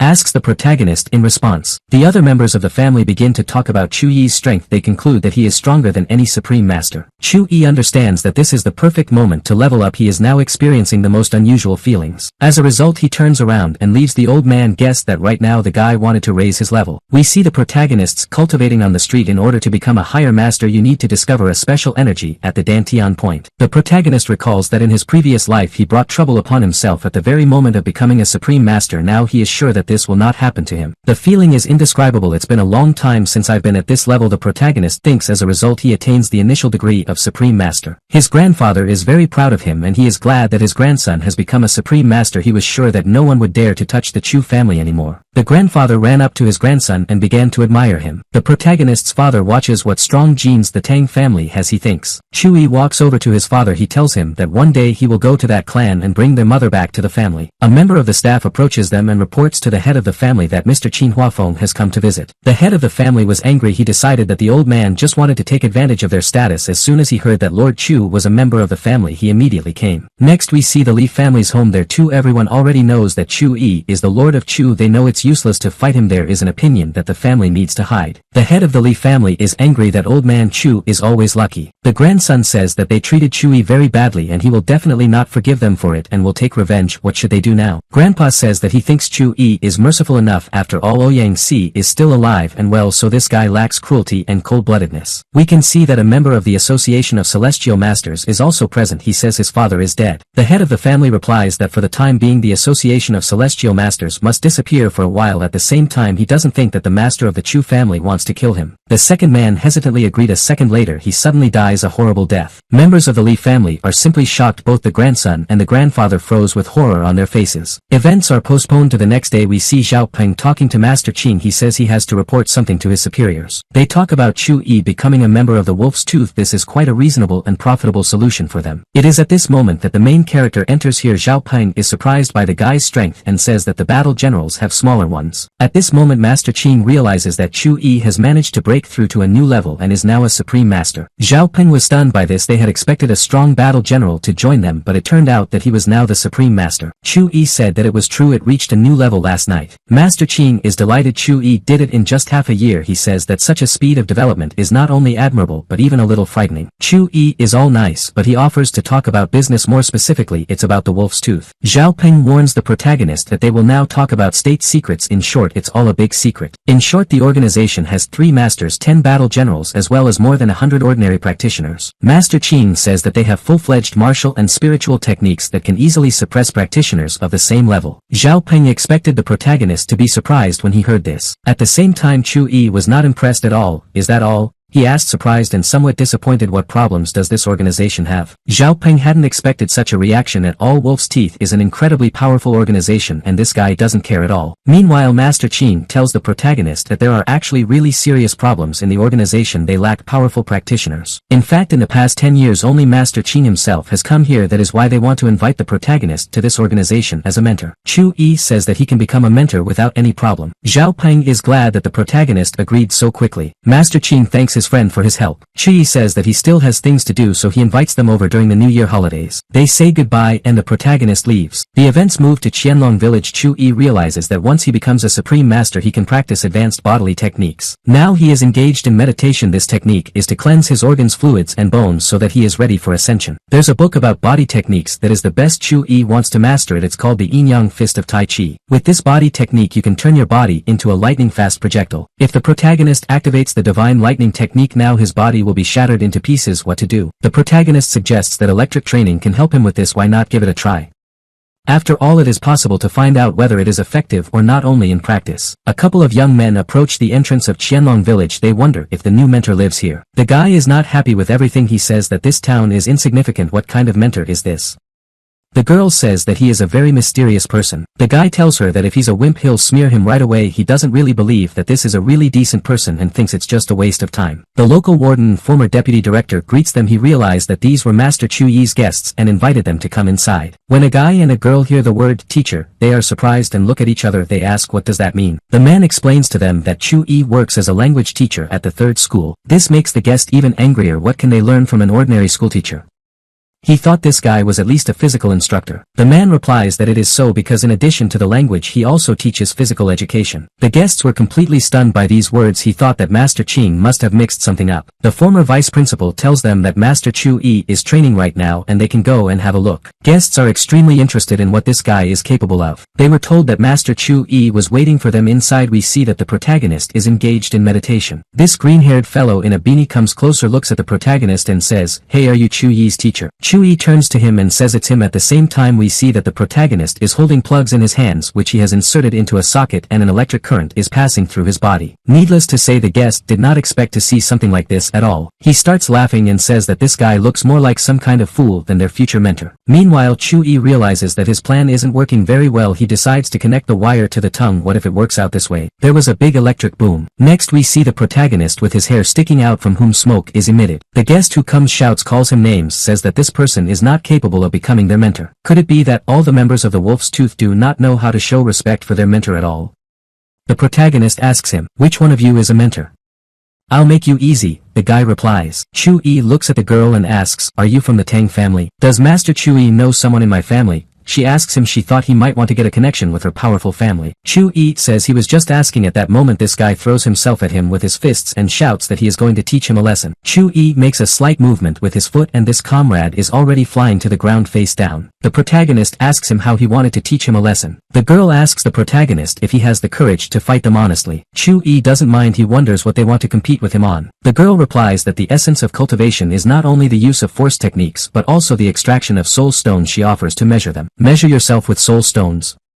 Is that all?" the protagonist asks. At that moment one of the protagonist's students comes in and says that the soul stone he is holding in his hands is too small. Can he take it for himself? At the same time we can see that this stone is the size of a soccer ball. Chi begins to scold the guy for only thinking about food and translating valuables even though they have a lot of them. The guy runs away and says that he didn't plan to eat it himself. He wanted to feed it to the dog. The guests were shocked when they saw that the guy was really feeding this stone to an animal. First of all, they didn't know that dogs eat gems. Secondly, it is extremely valuable material to waste so foolishly. Chu Yi tells them that they shouldn't be surprised because this guy is just a kid and plays with a dog. At the same time, as we understand, the main character won this competition. A disgruntled guy says that you can't go far on soul stones alone and it is strength that is most valued by their organization. He asks the protagonist if he has power. "Do you want to reconcile?" asks Chu Yi in response. The guy tells him that if his magic power turns out to be more powerful then he will admit that, but at that moment someone interrupts him. We see that the same master from South America has appeared here. He wondered who was it that dared to measure his strength with Master Chu Yi. The guest recognized the man. He understood that this was a supreme martial Dao master. They prepared for battle, for this man is hostile to the Wolf's Tooth. They thought he had come to kill them. Chu Yi came closer to him and asked why he appeared so spectacularly since he frightened the guys. The man felt that Chu Yi had reached the level of a supreme master. He's surprised because they haven't seen each other in just a couple of days. The man replies to the protagonist that he was invited here. He hopes that Chu Yi doesn't mind his visit. Chu Yi says that he doesn't mind and another master wouldn't be superfluous. The members of the Wolf's Tooth are shocked that Chu Yi is talking to this strongest master as if he were a younger brother. The protagonist asks one of the guests if he has forgotten that he wanted to measure his magic power with him. At the same time Chu Yi suggests that this guy fight Master Ho first. He is shocked by such an offer. Master Ho didn't mind. He even liked the proposal, for he had heard the young man's defiant expression. He himself began to attack the young man. He tried to defend himself, but it was extremely difficult for him to withstand the heat wave. The guy was afraid that he was going to be killed. As a result, the young man made the most reasonable decision in this case and asked the protagonist for forgiveness. His zeal was supported by his friend. "Okay, you can rest today. Tomorrow we will start training," the protagonist said. The girl approached him and said that Master Ching had asked her to give him a certain thing. After that she gave him a box. Chu Yi looked at her. That seems to be exactly what he's been waiting for. It turned out that there was a flash drive inside the box. after a while we see that Master Hao is sitting at the computer and the main character is standing next to him. Chu-yi expected to see information about the Tang family on the flash drive. He says there's something wrong with her. Next we see information about the most influential clans. Master Ho says that they are even aware that these 5 clans have supreme masters who are behind them. At the same time nothing is known about the Tang family. It's very strange. At the same time the protagonist says that if no one dares to dig under them it does not mean that he will not dare. Master Ho decided to ask why the Tang family was so interested in the protagonist. Probably these are some personal scores. Chu-yi asked him if he knew the head of the Tang family. Now he's his uncle. Master Ho was very surprised by this. He didn't know that Chu-yi belonged to the Tang family. The protagonist replied that everything is far from being that simple. In fact they are his enemies even though he is related to them. Master Ho tells him that if he wants to fight them he will need to prepare very well for it. Chu-yi saw the other information on the computer and said that it seemed that his enemies were not only the Tang family but also the hidden Jiang clan. Master Ho was stunned by how many enemies Chu-yi had. In response the protagonist asked him if he was being scared. Master Ho replies that he used to think that the Chinese secret clans were nothing more than a legend. And what about the heavenly masters? How to fight them?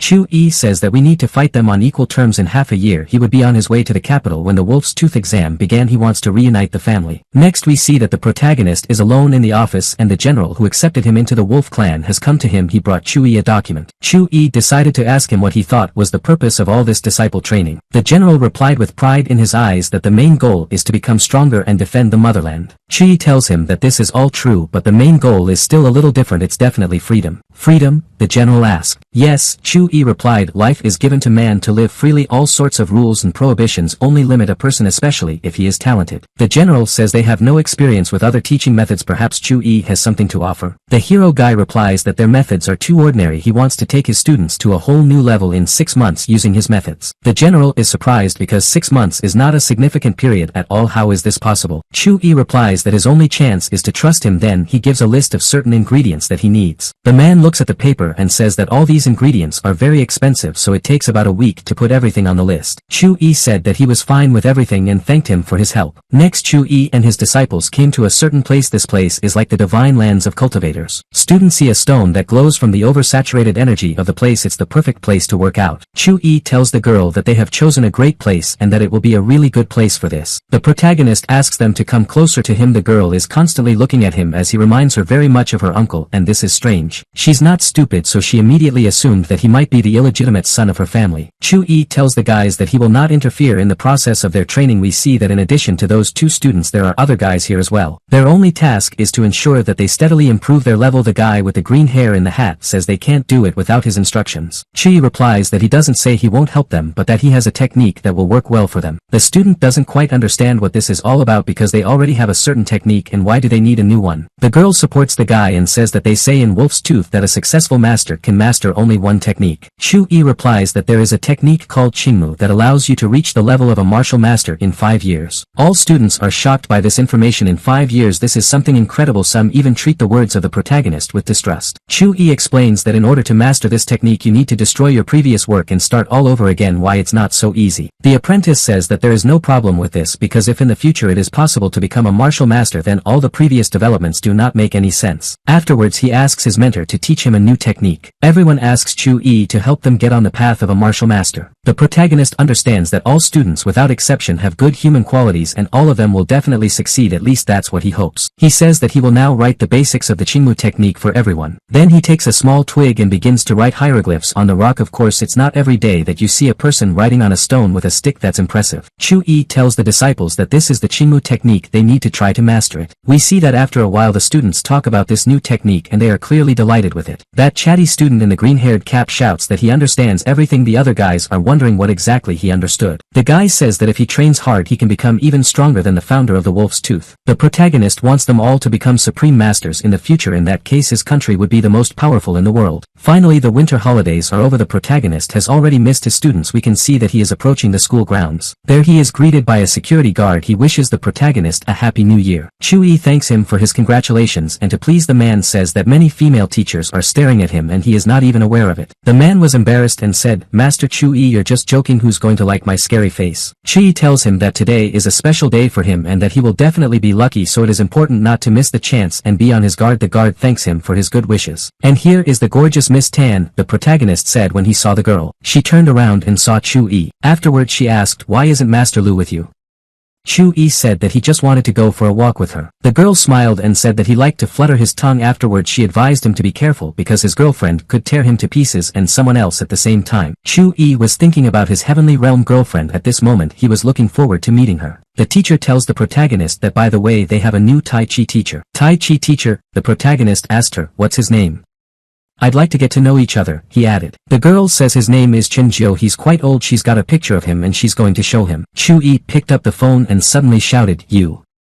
It's him. The reaction was quite mixed. Do you know him? The protagonist's girlfriend asked. Chu-yi said that it was an old acquaintance of his. He's a master of the Nine Dao. The protagonist looks up and sees this very new teacher on the threshold of the school. It's really him. Chu-yi wasn't mistaken. The man approaches the protagonist, shows respect, worships and says that he is glad to meet him. It's a sin not to make friends with such a young master, he thinks. Well, it's good that you're glad, Chu-yi replies. The protagonist is extremely interested in who made this man get a job at a school and become a teacher. Next we see the director's office. Someone knocks on his door. A young guy comes into the office and says that he has completed the assignment and brought the material so that the director can read it. This guy is the assistant principal. As we remember, the principal at the school was replaced because the former headmistress resigned. This position is now held by a man named Tian Chiu. He tells the assistant to just announce the result. The guy tells him that this school is much worse than he thought. Only one student entered the university last year. The new director is extremely dissatisfied. He'd heard a rumor that the former headmistress was having an affair with a teacher and he was very negative about it. The assistant reports that the teacher's name is Chu-yi and that he is the class teacher of the 18th grade. The headmaster replies that in this case the first thing he will do is deal with the teacher. We see that he has Napoleonic plans for this school and he does not plan to stay here for long. Next the events are transferred to the 18th grade. The students are very dissatisfied with something. It turned out that the two most beautiful girls in their class, Lola and Liang Shur, had left. The guys are literally suffering. The other girls are just mad at them. One even says that in this case she requires new guys to be in their class so that they are also cute. The guy sitting behind her says that he is just handsome and begins to climb up to kiss her. Of course the girl is not enthusiastic about such an offer. Cultivators seek freedom. It is in my power to protect their right to freedom, thinks the protagonist who has just entered the classroom. At the same moment the director and his assistant enter. They are extremely unhappy with the way the students look. The headmaster immediately starts yelling at the protagonist for raising them this way. Chu-yi understood that the new director had decided to show authority. The assistant also says that Chu-yi doesn't care about discipline at all, which is why his group's performance is so low. You're the new assistant, aren't you? The protagonist asked. The assistant replied that it was. So who let you bark here? The protagonist asked him in a rough and dissatisfied voice. The assistant got angry and tried to object, but the principal interrupted him and again continued to scold the protagonist for the mess in the classroom. Chu-yi told him that it was his teaching style. It's not right to interfere in this even if you're a director. The headmaster says that he doesn't care about the style and recommends that Master Chi forget about him from now on. Afterward he tells the students that because of the disgusting behavior and their homeroom teacher the entire class will be in charge of cleaning the toilet all week. He expects an explanatory letter from the teacher Chu-yi himself. Are you Director Tian?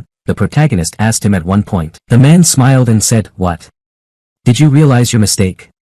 It's too late. Chu-yi hinted that the headmaster barked at him like a dog and didn't like it. It was a joke because he was mad about it. Well, I won't embarrass you in front of everyone since you're the director. Just get out of here and don't interfere with my lesson, the protagonist said. The children were delighted with the way their teacher put this impudent man in his place. The headmaster stepped closer and continued to be indignant. Get out of here. The protagonist repeated his demand. The headmaster was so angry that he was about to jump into a fight, but his assistant stopped him. He said that one should not stoop to the level of this teacher. I remember you, the director said to the protagonist, Tikai Garoda Tobi Kabsta. He doesn't even know how to swear normally, so don't pay attention to him, Chu-yi said to his disciples as he looked at the headmaster. The guys began to laugh. They also did not like the new director very much. Next we see the principal at a school meeting with teachers. He still can't let go of this situation because Chu-yi has undermined his authority. The man says that the first school is doing well, but their school is clearly lagging behind. Every student has to study an additional discipline and this is mandatory. Not all teachers agree with the innovations. If you increase the amount of workload, the quality of the result will decrease, and this is quite obvious. At the same time, no one dares to speak openly except the protagonist. He raised his hand and said, I'm against it. Do you have anything against it, Master Chu-yi?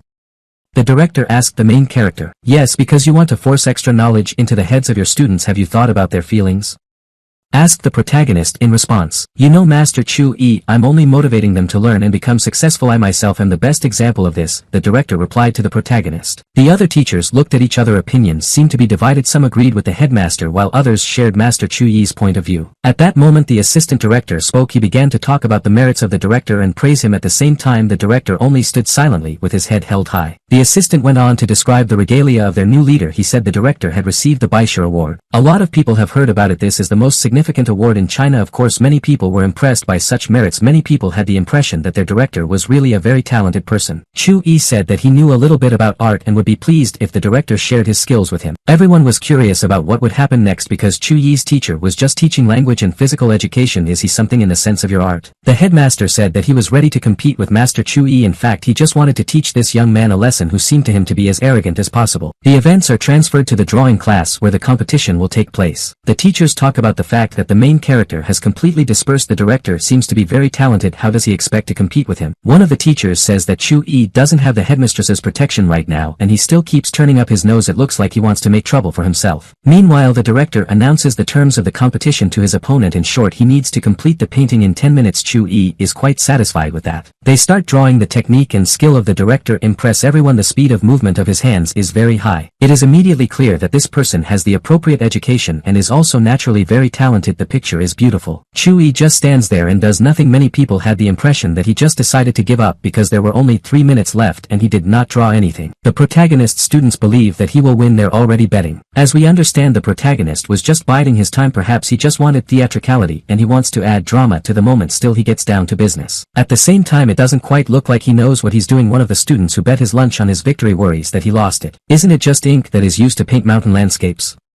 Asks the protagonist. The students are shocked because even they know the correct answer to this question. The assistant gloats and smiles. He was sure that Chu-yi wouldn't be able to save him from disgrace this time. Ink is used to paint with brush sketches. Did you think you could paint a whole picture like that?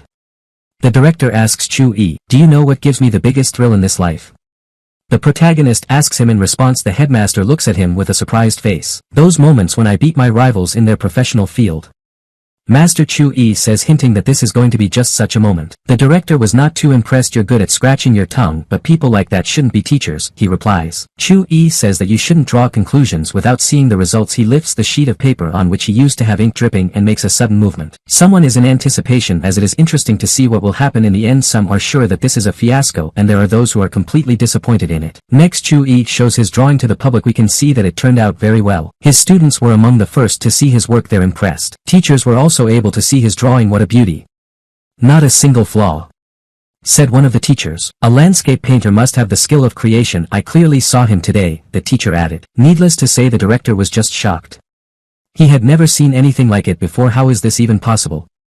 He said. That art teacher says that the headmaster's painting is a masterpiece, but Master Chu-yi's painting is a divine creation. It turns out that Chu-yi drew the area around the Tai Chi temple where he lived. Although he hasn't been there in 1,000 years, he remembers every pebble. One of the disciples says that Master Chu-yi was good at showing off. A classmate tells him that she gets goosebumps from the picture. The same old Tai Chi master who had recently taken a job at this school was also watching all of this closely. At this moment, he is cultivating and trying to reach a new level using this painting. At the same time, we can see that they can communicate with Chu-yi on a telepathic level. At some point, the protagonist interrupts his transformation into a master. The old man asks, why? Chu-yi replies that this is not his way. Do you even know what awaits you after becoming a master? Chu-yi asks him. The old man says that this picture is so beautiful. If you can foresee your path, you will be able to get to the pre-celestial valley, the protagonist tells him. The old master doesn't quite understand what I'm talking about. Chu-yi asks, is there anything special about the celestial valley? At that moment, the protagonist is approached by that teacher from the art class. He asks him what the name of the painting is. The way to the pre-celestial valley, the protagonist answers. Chu-yi turns to the headmaster and tells him that he lost. Yes, his work is of high quality, but it is standard. It simply lacks a soul. The man accepted his defeat of the city. He said he agreed that he had lost. At the same time, he suggests continuing to compete. He says that if Chu-yi defeats him in another competition, he will be able to control the course of the training process. Chu-yi is interested in nuances. The headmaster offers another guzheng skills competition. This is such an ancient plucked musical instrument. Students are shocked by such a proposal because who knows how to play this instrument at all? They doubt that Chu-yi has the appropriate skills. At the same time, the protagonist readily agrees. He says that he has been playing this musical instrument for more than 3 years. The guys can't tell if he's joking or telling the truth. At the same time, it's still interesting. At that moment, a certain Lulo walks in. He tells the protagonist that 3 years is too short and he simply does not deserve to compete with him. The headmaster introduces the man and says that he is a man who will soon become a teacher who teaches how to play the same musical instrument. The teachers talk about him. It seemed to them unusual and even mysterious. The director offers to go to the music room. It's quite funny that Chu-yi will not compete with the headmaster but with this particular teacher slyly. Both of them start the competition. That new teacher is self-assured as he has an unsurpassed talent in the art of music. He is willing to teach Master Chu-yi a lesson for the sake of the headmaster. At the same time he says all this openly and directly. Chu-yi replies that he thinks too highly of himself. The protagonist calls him maestro with a smirk. First of all, I am not a maestro but a master. Secondly, now you will hear how the pros play. Teacher Lu replies, what melody are we going to take for the competition, maestro?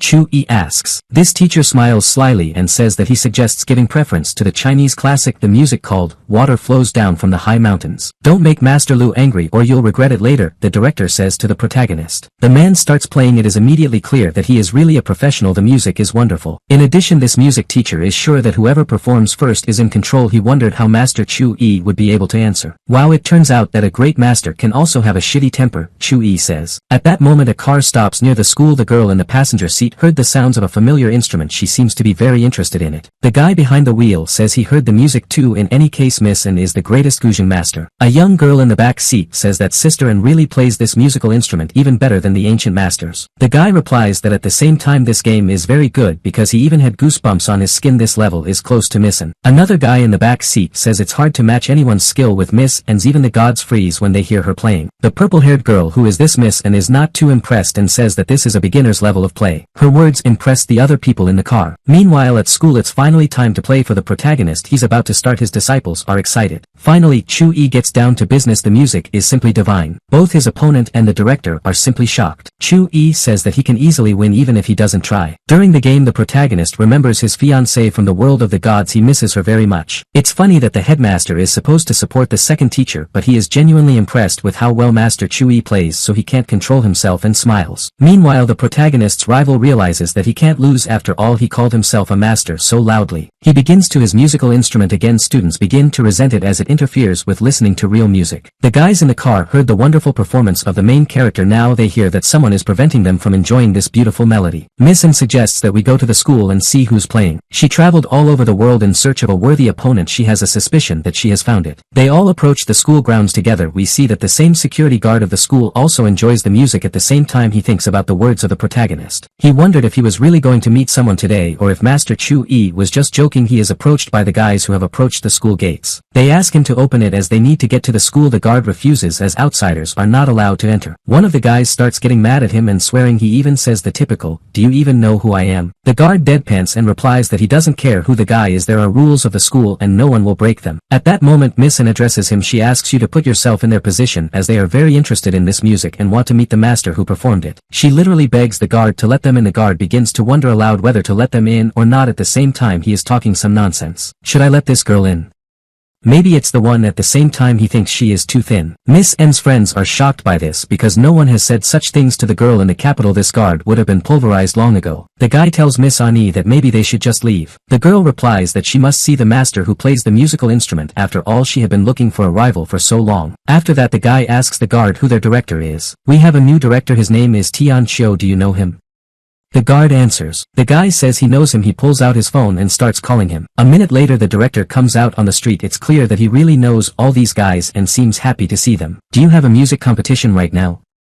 The guys ask the director. He replies that it's just a small argument but they can take a look. All of them are very interested in seeing the person who interested Miss An so much. Events once again move to the music classroom where everyone enjoys the protagonists play. The students ask him to play something else for them. Of course the main character was very pleased that the guys liked his music so much that they want to extend his performance. Just then the principal came in and said that the students needed to behave more modestly because they had important guests. He began to introduce those who had come. The purple-haired guy is Mr. Lin Yefei. The second guy is Zhou Ke. The girl with the pigtails is Miss Yu, and the girl with the purple hair is the great musical talent of the capital named Dani. Some of the disciples were happy to see Miss An while others didn't like her too much and there were even doubts about her talent. The protagonist was interested in the idea that she was from the capital. Mr. Zhou Ke walked up to the new music teacher and asked, "Did you play this instrument just now?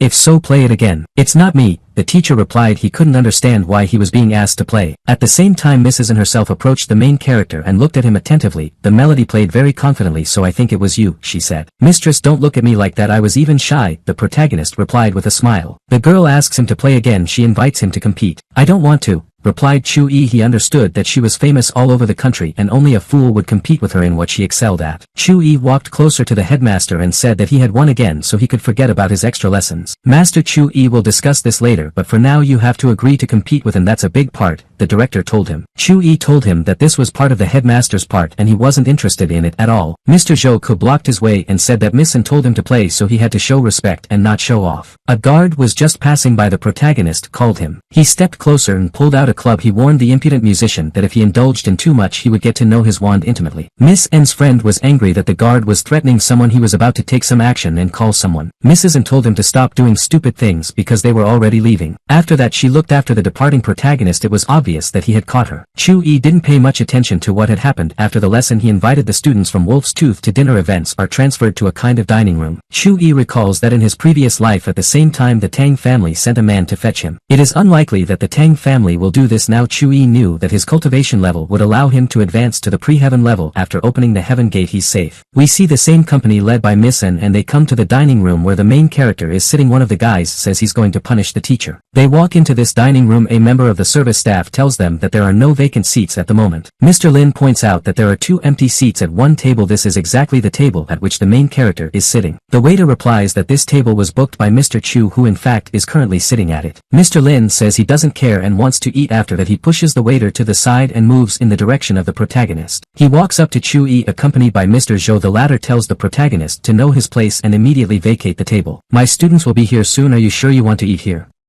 Chu-yi asks him in response. Mr. Zhou continues to be rude. He reveals that it is too much of an honor for Chu-yi's disciples to sit next to him. Mr. Lin tells the protagonist that he respects only one person in this city and his name is Lord Chu. Everyone else is just garbage to him. Chu-yi asks him what is so special about this Lord Chu. Mr. Lin briefly begins to talk about the exploits of the protagonist himself. Chu-yi tells him that he is the Lord Chu. At the same time he jokes about the orientation of the interlocutor. Since he is a fan of the other guy he only laughs in response as he does not believe the protagonist. Mistress An tells Chu-yi that she still wants to compete with him. The guy tells her that it's useless but he can teach her some skills. Mr. Lin shouted at him that he was being too arrogant. Even threats were used. Chu-yi tells the girl that if she wants him to teach her then in return he would like her to invite that school guard to dinner. Are you going to teach me?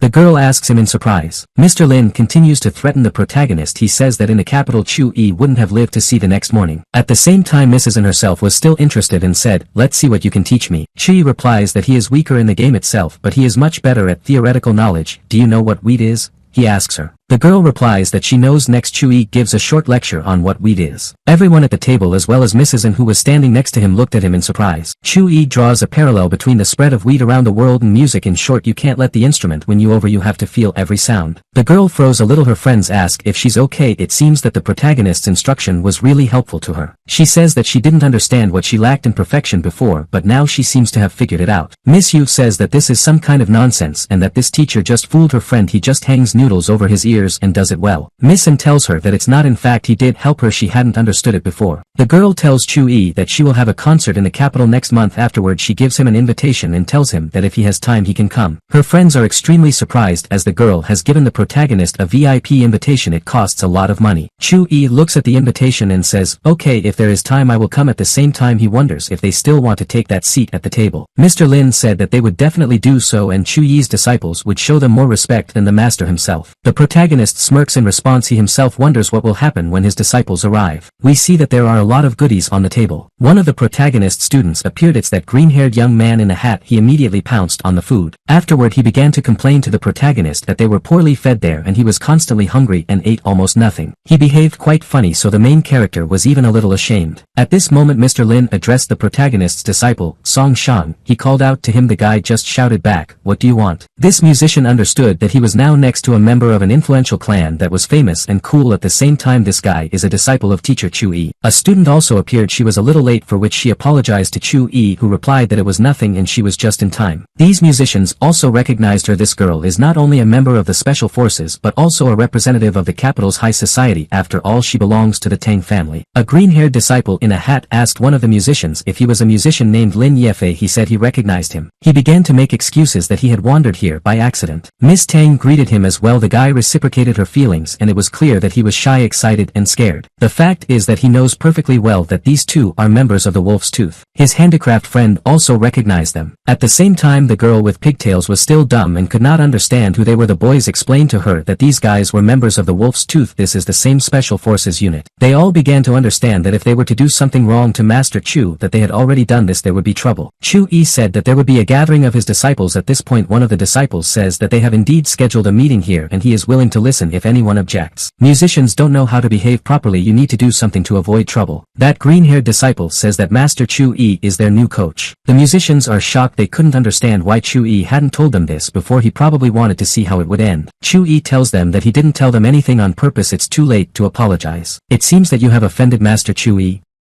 Well, you're finished, says the protagonist's apprentice. He is also supported by a student from the Tang family. She says that if someone dared to offend their master then they are clearly tired of living. Finally it begins to dawn on these musicians that Chu Yi has the same surname as Lord Chu for a reason. I guess that's what he really is. Looks like it, the protagonist says smiling. These cocky and arrogant guys realize that they really behaved like real idiots. Don't worry, you have a chance to survive, the protagonist tells them. He asks them to help him with something and then he will forget about their joint. One of the guys tells him that they are ready for anything. The main thing is that he does not take offense at them. Chu Yi replies that there is really nothing difficult about his request. He just wants the guys to put his drawing up at the capital auction. The guys looked at him and his drawing really impressed them. Chu Yi asks for a high price for it. The protagonist student is also impressed by the drawing, but the problem is that Chu Yi's teacher has no status in the art world. This will reduce the price. The protagonist replies that they underestimate him. He asks that the painting be put up for sale for at least $100 billion. The apprentice was stunned when he heard this amount. After all, this is too much money even for high quality work. Chu Yi explains that it's not just a drawing, there's something special about it. This painting will be extremely interesting to martial artists. Its value is very high. Finally the guys are beginning to realize what they are now holding in their hands. The students of the protagonist were the first to understand everything since they are representatives of martial arts. Gradually it came to these musicians as well. At the same time the picture is only suitable for cultivators with the level of a combat general and above. Chu Yi says that this is the reason why he wants to sell it at the biggest auction house. Someone who understands it will definitely find it there. At the same time, if the buyer does not have enough money then this is not a problem because Chu Yi agrees to an artifact of similar value. One of the musicians to whom Chu Yi had given this painting began to worry. Can he be trusted with such a thing? What he holds in his hands is very expensive. Chu Yi tells him that there is no problem with that since he trusts him. In the meantime we see that in faraway Europe someone has begun to weave a conspiracy. The events are transferred to a palace in a mountainous forest area near the shores of the Mediterranean Sea. There we see a guy who is kneeling down and reporting to the sun god that they can't find the missionary who went to China a few weeks ago. As you know, he went there in search of treasure but disappeared. There is an assumption that this master died. China is an interesting country with a developed economy, but according to these guys there are practically no strong cultivators there. This young man asks the sun god to allow him to go to China to scout and search for the killers. He is given such opportunities. He goes to China on a reconnaissance mission to see if anyone there is hiding their power. After a while we see the same guy looking down on the city of Zhejiang. That's where that missionary Alan disappeared. There doesn't seem to be a single warrior here, so why is the 12th king so worried?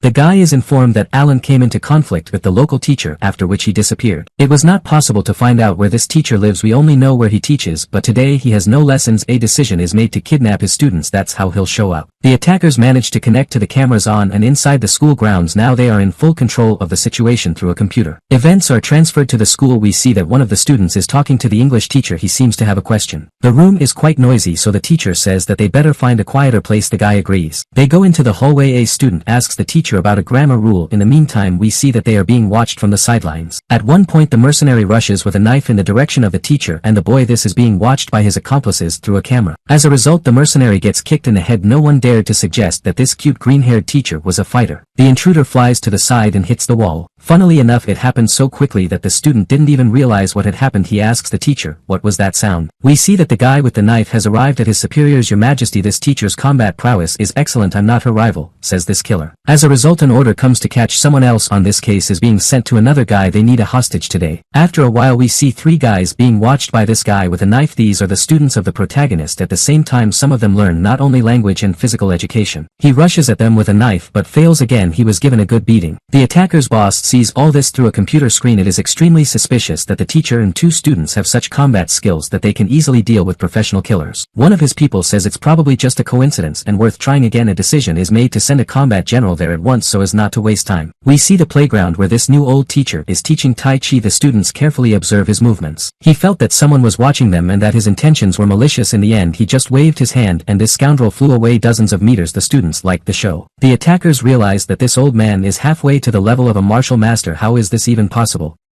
At that moment one of his men says that they have found a target. We see the protagonist in a car with his friend. He wants to invite some cooks to his village to cook and feed his students. The driver tells the protagonist that he has heard rumors that the area is very turbulent. In particular he is referring to noise. We see criminals around the corner. They are watching the protagonist. They didn't feel any energy from him or his comrade. That means they're not fighters. Chu-yi and his friend also notice these guys. It is clear that these are foreigners. Who are they?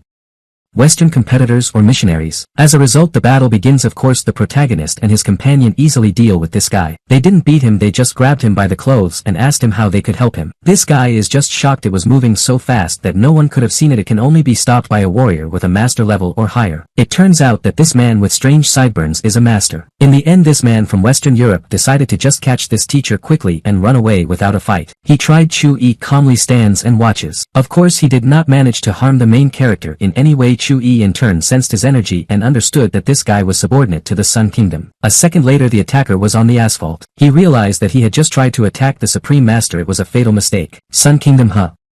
Did you come here to find out the cause of your comrade's death? The protagonist asks. The guy lying on the asphalt replies that it is. I killed him so you can go back, the protagonist tells him. This guy from the Sun Realm understands that Master Chu-yi is not afraid of anything at all. He doesn't even seem to be afraid to anger the Sun God. A foreign friend from South America tells the protagonist that it is better not to anger their boss. Does it really make sense to let him go?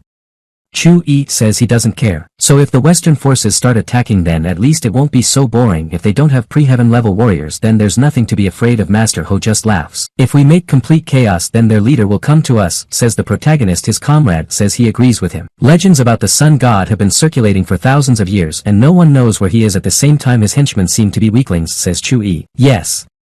I wonder why, his friend replies. Chu-yi speculates that it may have been a sacrifice. Sacrifice? Asks Master Ho. Yes, says the protagonist but promises to tell more about it later. Master Ho is impressed by how much Master Chu-yi knows. The very man who attacked the protagonist and his friend Chu-yi simply let go. We can see that he is still in a state of shock. Afterwards he pulls himself together and says that he needs to report everything to the Sun God as soon as possible. Events are transferred directly to the Sun Palace. There the guys who met the main character report on what happened to them. The Sun God listened attentively. After that he said that there was no errand for them yet and they could rest. He knows and is sure that there is no one in China stronger than Chen Zhangtian. Probably this is just an exaggeration and nonsense about this teacher. At this moment the Sun God summons a certain European aristocrat with an extremely interesting name, Adolf. The king says that in a year's time the gates to the divine world will open. If I don't reach the pre-celestial level in a year I'll have to make a sacrifice, he adds. That being said this time he has another way to succeed. What is this method? Adolf asks. The Sun God says that there is a certain picture in China that can help him reach the pre-celestial level. That is why the two of them go to China. The events move to Qianlong village. The protagonist knows nothing about the plans that are being planned. Chu-yi's painting caused a huge resonance in the capital. Chu-yi is approached by his disciple and tells him that the entire capital is going crazy. Chu-yi sits quietly and enjoys a cup of tea. The student doesn't understand why he's so calm. Why can't I just be calm? In any case the painting will go to the Tang family, says the protagonist. At that moment a student from this family immediately appears. Master, how do you know that my family can afford this painting? She asks Chu-yi. Because the Yin-Yang sword master of the Tang family really needs this painting, the protagonist replies. Also in addition to the monetary payment the Tang family needs to fulfill another promise, says the protagonist. The girl is very surprised that he knows so much. Chu-yi tells her not to bother with it. He recommends that she take up training because it will be more useful for her. Wait for me, capital Tang family, are you ready? The protagonist says aloud looking out the window. This time it was not possible to lure out the secret clans, which surprised me a little, but it's okay because I have to make sure of something, the main character says to himself. Next we see a shop near the school where the protagonist teaches, where Master Ho has come. The latter doesn't feel very comfortable here. In the end he tells Chu-yi that he will wait for him outside. He saw two men choosing underwear together and it confused him greatly. Yes, it's a very unusual place, don't you think? Asks Chu-yi. Afterward the protagonist looks at him and sees that he is acting somehow agitated. Are you alright? asks Chu-yi and then offers to talk to him outside. In fact they were in this store for a reason. Chu-yi noticed that this store and a few others nearby had only recently appeared. We can see that on this street in addition to a lingerie store there is also a shop with coffins. Master Ho says it's kind of weird. Underwear is associated with women and women are the yin element. Coffins are an element of yang. Chu-yi seems strange that there are so many things that represent the yang energy. He turns on his magical sight and sees invisible energy in the form of a dragon. This is unusual. Something is clearly wrong. A couple of seconds later the protagonist is already in the air. He looks around and understands. A few seconds later his friend is next to him. Master Chu-yi, what's wrong? He asks him. It's the same as on Xiaomu Island, the protagonist replies. Let's go down, the protagonist says to his companion. On the ground Chu-yi says that someone is using the Taishan pumping technique to steal energy. You need to carefully study these establishments to find clues, the protagonist adds. Is there any mystery here? The interlocutor asks him in response. The things that are sold in these stores allow the energies to flow much better, says Chu-yi. Master Ho had never heard anything like it. Chu-yi tell him that he underestimates their enemy too much. At the same time only a person who has reached the pre-celestial level can do something like this, says Chu-yi. Master Ho was impressed when he heard this. The protagonist is sure of this because otherwise there would be no Taishuan technique on Earth, and perhaps it is owned by some hidden clan. Does it mean that someone will suck all the energy out of our city very soon? Asks the protagonist. Master Ho. Chu-yi, I wonder who decided to commit outrage on his territory. Perhaps this man is completely out of his mind. Master Ho asks Chu-yi what he plans to do with all this. It will not be possible to close these stores. This means that we need to look for some other way, says the protagonist. The events take place at the school where Chu-yi teaches. The guys in the class are arguing about something when suddenly Chu-yi himself runs in. He runs to the blackboard, wipes it with a sponge and immediately begins to write something. Master Chu-yi, have you seen this news?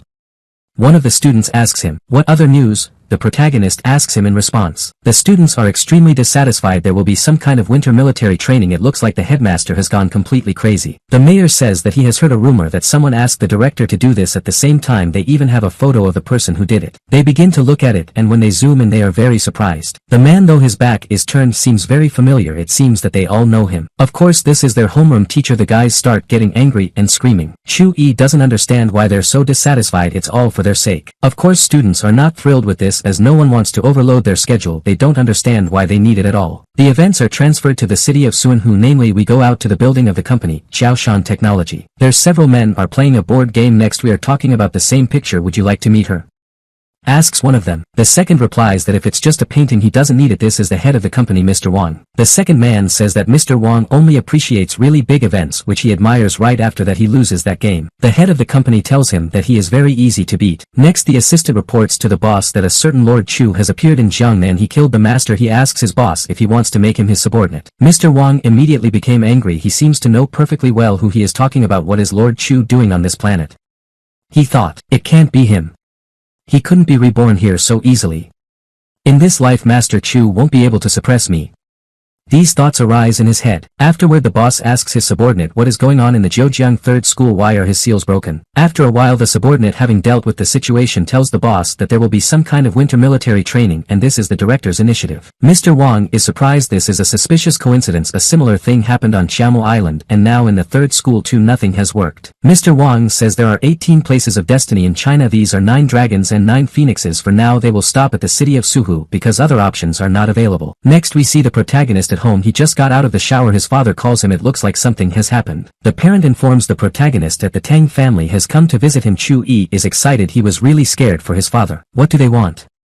Asks the protagonist. The father replies that the Tang family has planned a marriage for Chu-yi. They demand that he come to the capital. Needless to say Chu-yi hadn't expected this at all. For 10 years their family didn't care about him and then suddenly they decided to organize a wedding for him. This is absurd. Chu-yi reassures his father and tells him not to worry as he will deal with this problem. It was late in the evening. Someone knocked on the door of the protagonist's house. He knows for sure that they are members of the Tang family. They seem to be quite knowledgeable since they found him so quickly. Chu-yi opens the door and sees a thin man in front of him accompanied by 2 bespectacled kingpins. Mr. Chu, as I do, I assume you have received a notice from us, the man says. It turns out that he is one of the managers of the Tang family's house. He behaves as arrogantly as possible. Chu-yi reciprocates and demands specifics. The Tang family invites you to return home as an illegitimate grandchild. You've already found a bride, the man says to the protagonist. Sounds pretty good, but why would my uncle suddenly want to be so kind to me?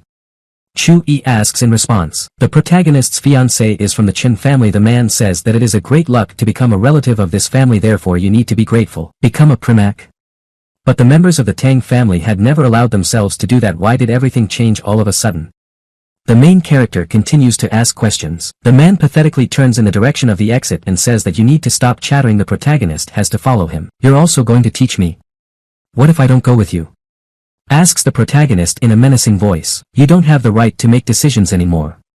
The man answers. After these words, one of the big men reaches out with his hand. Of course, Chu-yi makes it so that after a second both of these bouncers are flying down the stairs. This man realizes that Chu-yi is a cultivator. He understands why he behaved so brazenly. At this point he gets it too. The protagonist took off his slippers and threw them in his face. After that, Chu-yi makes a joke in his direction, which is quite usual for him. Go back to the Tang family and tell everyone that I'm not going to obey your orders, the protagonist said. If they dare to lay a finger on my mother, I will destroy their entire family, the protagonist added with a sinister look. Are you crazy?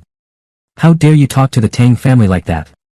The man says, wiping the blood from his nose. This angered the protagonist. A second later we see this house manager Tang flying out of the window. Chu-yi shouts at him that he doesn't care about their family. Events move to the capital, the house of the Tang family. That manager tells what happened to him. Of course he embellishes the details. In short, he makes the point that Chu-yi doesn't respect their family at all. Grandpa Chu-yi is even a little surprised that everything has turned out this way. The lady of the Tang family, Chu-yi's stepmother, whose name is Wang Lan, got angry and called the protagonist a geek. She is extremely unhappy that he dared to threaten their family. Uncle Chu-yi, as well as the head of the Tang family, also spoke. His name is Tang Jingtian. Apparently he doesn't even suspect how strong our family is if he dares to threaten us, he said. His younger brother is extremely unhappy with this and asks the elder to trust him with this matter, as he promises to kick the ass of this impudent man. The head of the family says it is not necessary. The wedding is planned for June. If you can't come to an agreement with him, he will simply be kidnapped. They want to enlist the support of Beiqiong, and this is important. As a matter of fact, that's what they need, a protagonist, for they are ready to sacrifice it. And then they talk about the mine in Jiangnan. The fact is that 3 of their springs will soon run out. They need new ones. They want to take possession of this very mine even though they know it is occupied. The head of the family says that he has already planned something. They'll get their hands on this mine and it's only a matter of time. Time passed quickly enough. The month of May has come. We see the training ground in Qianlong village. There the students are engaged with might and main. That same green-haired guy in a hat walks up to the rock, punches it, and we see the remaining dents and cracks. The young man is very pleased with how much he has developed his skills. At last he became the supreme master. A girl from the Tang family says that it is too slow as she reached this level half a month ago. They are both impressed by Master Chu-yi's technique. The guy says that they will definitely become winners in the June competitions. At the same time they don't like the fact that those 2 brothers are messing around. A thin man is constantly resting and a fat one is constantly eating. As a matter of fact, this is what they are doing, and now their chatter is interrupted by a lightning strike and the screams of the protagonist. Next we see Master Chu-yi running towards them and shouting, "Run, you fools!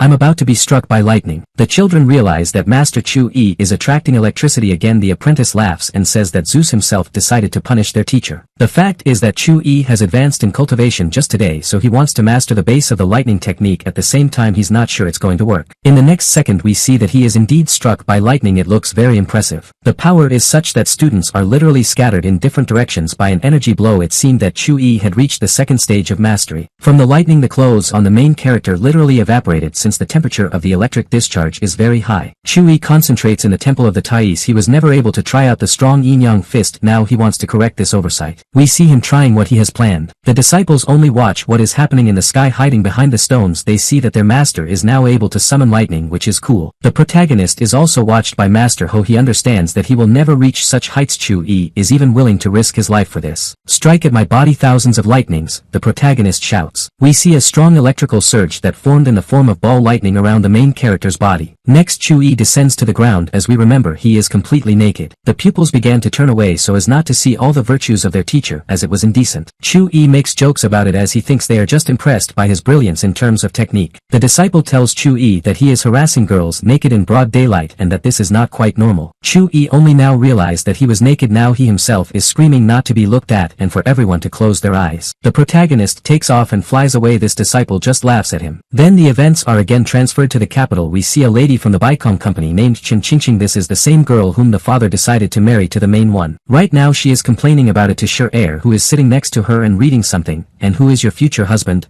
the latter asks. She angrily slams her fist against the window and says that it is Tang Wanru's illegitimate son. Shi-er smiles and says, "That's how your father wants to get support from the Tang clan." The bride-to-be replies that she is sympathetic to her father's wishes, but she's already in love with someone else. "Are you in love with Li Linghao, the son of the chief physician of the First Metropolitan Hospital?" asks Sure Air, the guy is good but his family isn't that influential, adds one. We see that the bride-to-be is confused and doesn't know what to do. This state of affairs clearly does not suit her. Sure Air tells her that her father doesn't mean to hurt her, on the contrary he worries about her and wants her a good future. So what? I don't want to sacrifice my personal life for the sake of strengthening his influence, says the girl appointed as the protagonist's fiancée. Everyone is talking about the wedding now and Li Linghao is waiting for her answer. Sure Air tries to calm her down. She wondered if Sister Qing would agree if Tang Qifeng was chosen as her suitor. She thought for a moment. The fact is that Tang Qifeng has an incredibly high status and intimidating authority. Probably any girl would like to marry him. Sure Air hints that there is no love for Li Linghao and that the matter is completely different. In the end, the bride-to-be says she just doesn't want to marry an unknown guy. Events are moved to the capital's airport. We see the plane from which the protagonist gets out. He has finally arrived at where his mother is. There is a chance encounter with one of those musicians. He asks Chu Yi what he's doing here. The protagonist replies that he has come to Miss N's concert. Oh yes, Miss N gave you a ticket. Let's go get something to eat. I'll introduce you to my friends. The musician tells him. Chi agrees. Next, the events are transferred to a luxury hotel. That's where the protagonist arrived, accompanied by a musician guy named Zhou Ku. Here he is met by a representative of the Tianling company named Wang Qin. The latter wonders who Zhou Ku wanted to introduce him to. Others present are also surprised that this must be a very influential person. Just at that moment, the main character enters the room. Zhou Ku introduces him as his friend Master Chu Yi, but he doesn't say that this guy is the supreme master and trainer of the Wolf Tooth, as it's a secret. The guys here look at each other and start talking about how this teacher Chu Yi doesn't look like some kind of powerful person. Hello everyone, my name is Chu Yi and I am a Chinese teacher at a school in Jiangnan province, says the protagonist. Mr. Tang asks, Master? Well yes, the protagonist replies, by the way I'm not just a teacher. He adds a thoughtful look on his face. He also reveals that he is the master of the Chu family from Qinghua City. Of course this is not surprising here. The Chu family doesn't even know here. Everyone gets bored at the moment. One of the guys even openly tells Zhou Ku that he did the wrong thing for fumming so much trying to introduce them all to this garbage man. The second guy supports him and says that he was expecting to see some big boss, but it's just a baby. There are also those who have heard of the Chu family. Of course only this musician realized the complexity of the situation because he knew that Chu Yi was the supreme master and could punish them all in a moment. He already regrets arranging this meeting. After all, Mr. Wang says it's wrong to say that after all they came to visit them and the guest should be met normally. Events are moved to the table. Everyone sits down for a bite to eat. That same chatty guy continues to tease the protagonist. This friend, a musician, tries to stand up for him. He understands the danger of the situation and in general it is unpleasant when someone next to him is insulted. Chu Yi is quite calm. He is not used to reacting to absolutely everything that sounds in his direction. At the same time, kindness on his part is perceived by other men only as weakness. This rambunctious guy tells the other that Chu Yi is a Slav. Zhou Ku tells the protagonist that he is very sorry and didn't think it would happen this way. He asks Chu Yi not to get angry. That's okay, I like it when all sorts of cattle run into trouble on their own, the main character tells him, smiling. Chu Yi is approached by Mr. Wang. Master Chu Yi, what are your hobbies? He asks him. I have a lot of hobbies. I love drawing, calligraphy and more, Chu Yi replies. One of the guys was interested. I've heard that a master wants to sell his painting at auction for a lot of money, he says. Zhou Ku is glad that he doesn't make friends with these idiots so well and he won't have to answer for their rudeness. Chu Yi says that he also came to the capital for more than just a walk and he has a wedding coming soon. Everyone has heard that Chen Qingqing's wedding is planned. Does it have anything to do with her? Are you talking about Chen Qingqing of the Beiqiong company? Yes, she is my fiancée, says the protagonist. No way. Chen Qingqing should marry the son of the Tang family, Mr. Wang said. Chi explains that her fiancé does not have a surname. At the same time his mother's name is Tan Wanzhu. In short, he's making it clear that it's really him. At that moment, that chatty guy who is constantly running into trouble jumped up and started shouting at the main character. The bottom line is that Chu Yi allegedly stole this girl from brother. How the entrance went. Threats. Chu Yi is chased out of the city. What happens if I disobey? The main character asks this guy. He tells him to wait for death. He then turns around and walks away. Zhou Ku, I'm leaving here and you deal with it yourself, he shouts at last. To this the musician tells him to watch his behavior. The other guys also pack up and start leaving. One of them says that now there will be a showdown here. Mr. Wang tells the protagonist that he has really created problems for himself. He asks him to leave this place because everyone here is in danger now. Brother Wang, have you been unlucky lately? The protagonist asks him in response. Yes, luck is not on my side, but I am not a loser at all. The man answers, in fact it does have some problems. It looks like you're going to have some pretty bloody trouble today, the protagonist tells him. Mr. Wang thought that Chu Yi was cursing him and began to get angry. Zhou Ku tries to calm him down. Okay, that's enough for today. I'll go to rest and you go about your business, says the protagonist. Oh yes, by the way, when you go back to your room stay away from the red car, otherwise you will die, Chu Yi says at last. Mr. Wang became even angrier. He was ready to throw himself into a fight. Zhou Ku could barely hold him back. In the end, Mr. Wang tells the latter to stay away from Master Chu Yi, otherwise otherwise he will run into trouble. Next we see Mr. Wang riding in the car and thinking about what happened. It seems that Zhou Ku appreciates this Chu-yi, he thinks. Suddenly the same red car that the protagonist spoke about when he warned him of the danger appears in front of him. At this moment Mr. Wang tensed up a lot. You're going to die, the protagonist told him then. Although he didn't take those words seriously, he was clearly worried now. Still he presses the brake pedal to avoid an accident. Just then the red car skids. It makes a sharp turn on the road. Mr. Wang tries to avoid a collision. In the end it does happen. The red car flips over just in front of him and Mr. Wang's car crashes into the bottom. In the end we see that Mr. Wang remains alive and uninjured. Everything had happened exactly as Chu-yi had told him and he was in a state of shock right now. We see the hotel again where Zhou Ku is sitting at the table as he used to be. He's worried that he's got himself into trouble because Chu-yi is from the Tang family. At that moment Mr. Wang walks in. After the incident he decided to go back. Where is Master Chu-yi? He asks. Brother Wang, calm down. What's wrong? Asks Zhou Ku. An accident. Mr. Wang replies. What other accident? Asks Zhou Ku. Mr. Wang realizes that when Master Chu-yi talks about the red machine and danger, his prediction came true. He says that if he hadn't slowed down, that red car would have crashed right into his car. Zhou Ku says that Chu-yi is a true god in the flesh and a soothsayer. Mr. Wang hugs his friend and asks him who this teacher Chu-yi really is. Zhou Ku tells him that he can't tell him about the teacher's identity. He only hints that his powers and abilities are limitless. Brother Wang was a little worried when he heard these words. Who did I contact? He thought. Zhou Ku tells his friend Chu-yi has checked into this hotel. He offers to go to him so that Mr. Wang can apologize to him and mend fences. After a while the news spread throughout the city that Chu-yi had arrived in the capital. We see an elite area there. The bride-to-be is talking to someone on the phone about how she doesn't want to marry some weird freak. As it turned out, Sher was talking to her on speakerphone. The latter tries to convince her that it might be an honor for her to marry this man. Of course the bride-to-be becomes angry when she hears these words. She doesn't agree with that at all. Sher advises her to think about her decision and it is best to marry this guy and not make him angry. Of course Sher actually understands who he is talking about. Chen Qingqing is even angrier. She doesn't understand why no one can understand her. She decided to come up with some kind of devious plan to fix everything. As a result the girl hung up. Sher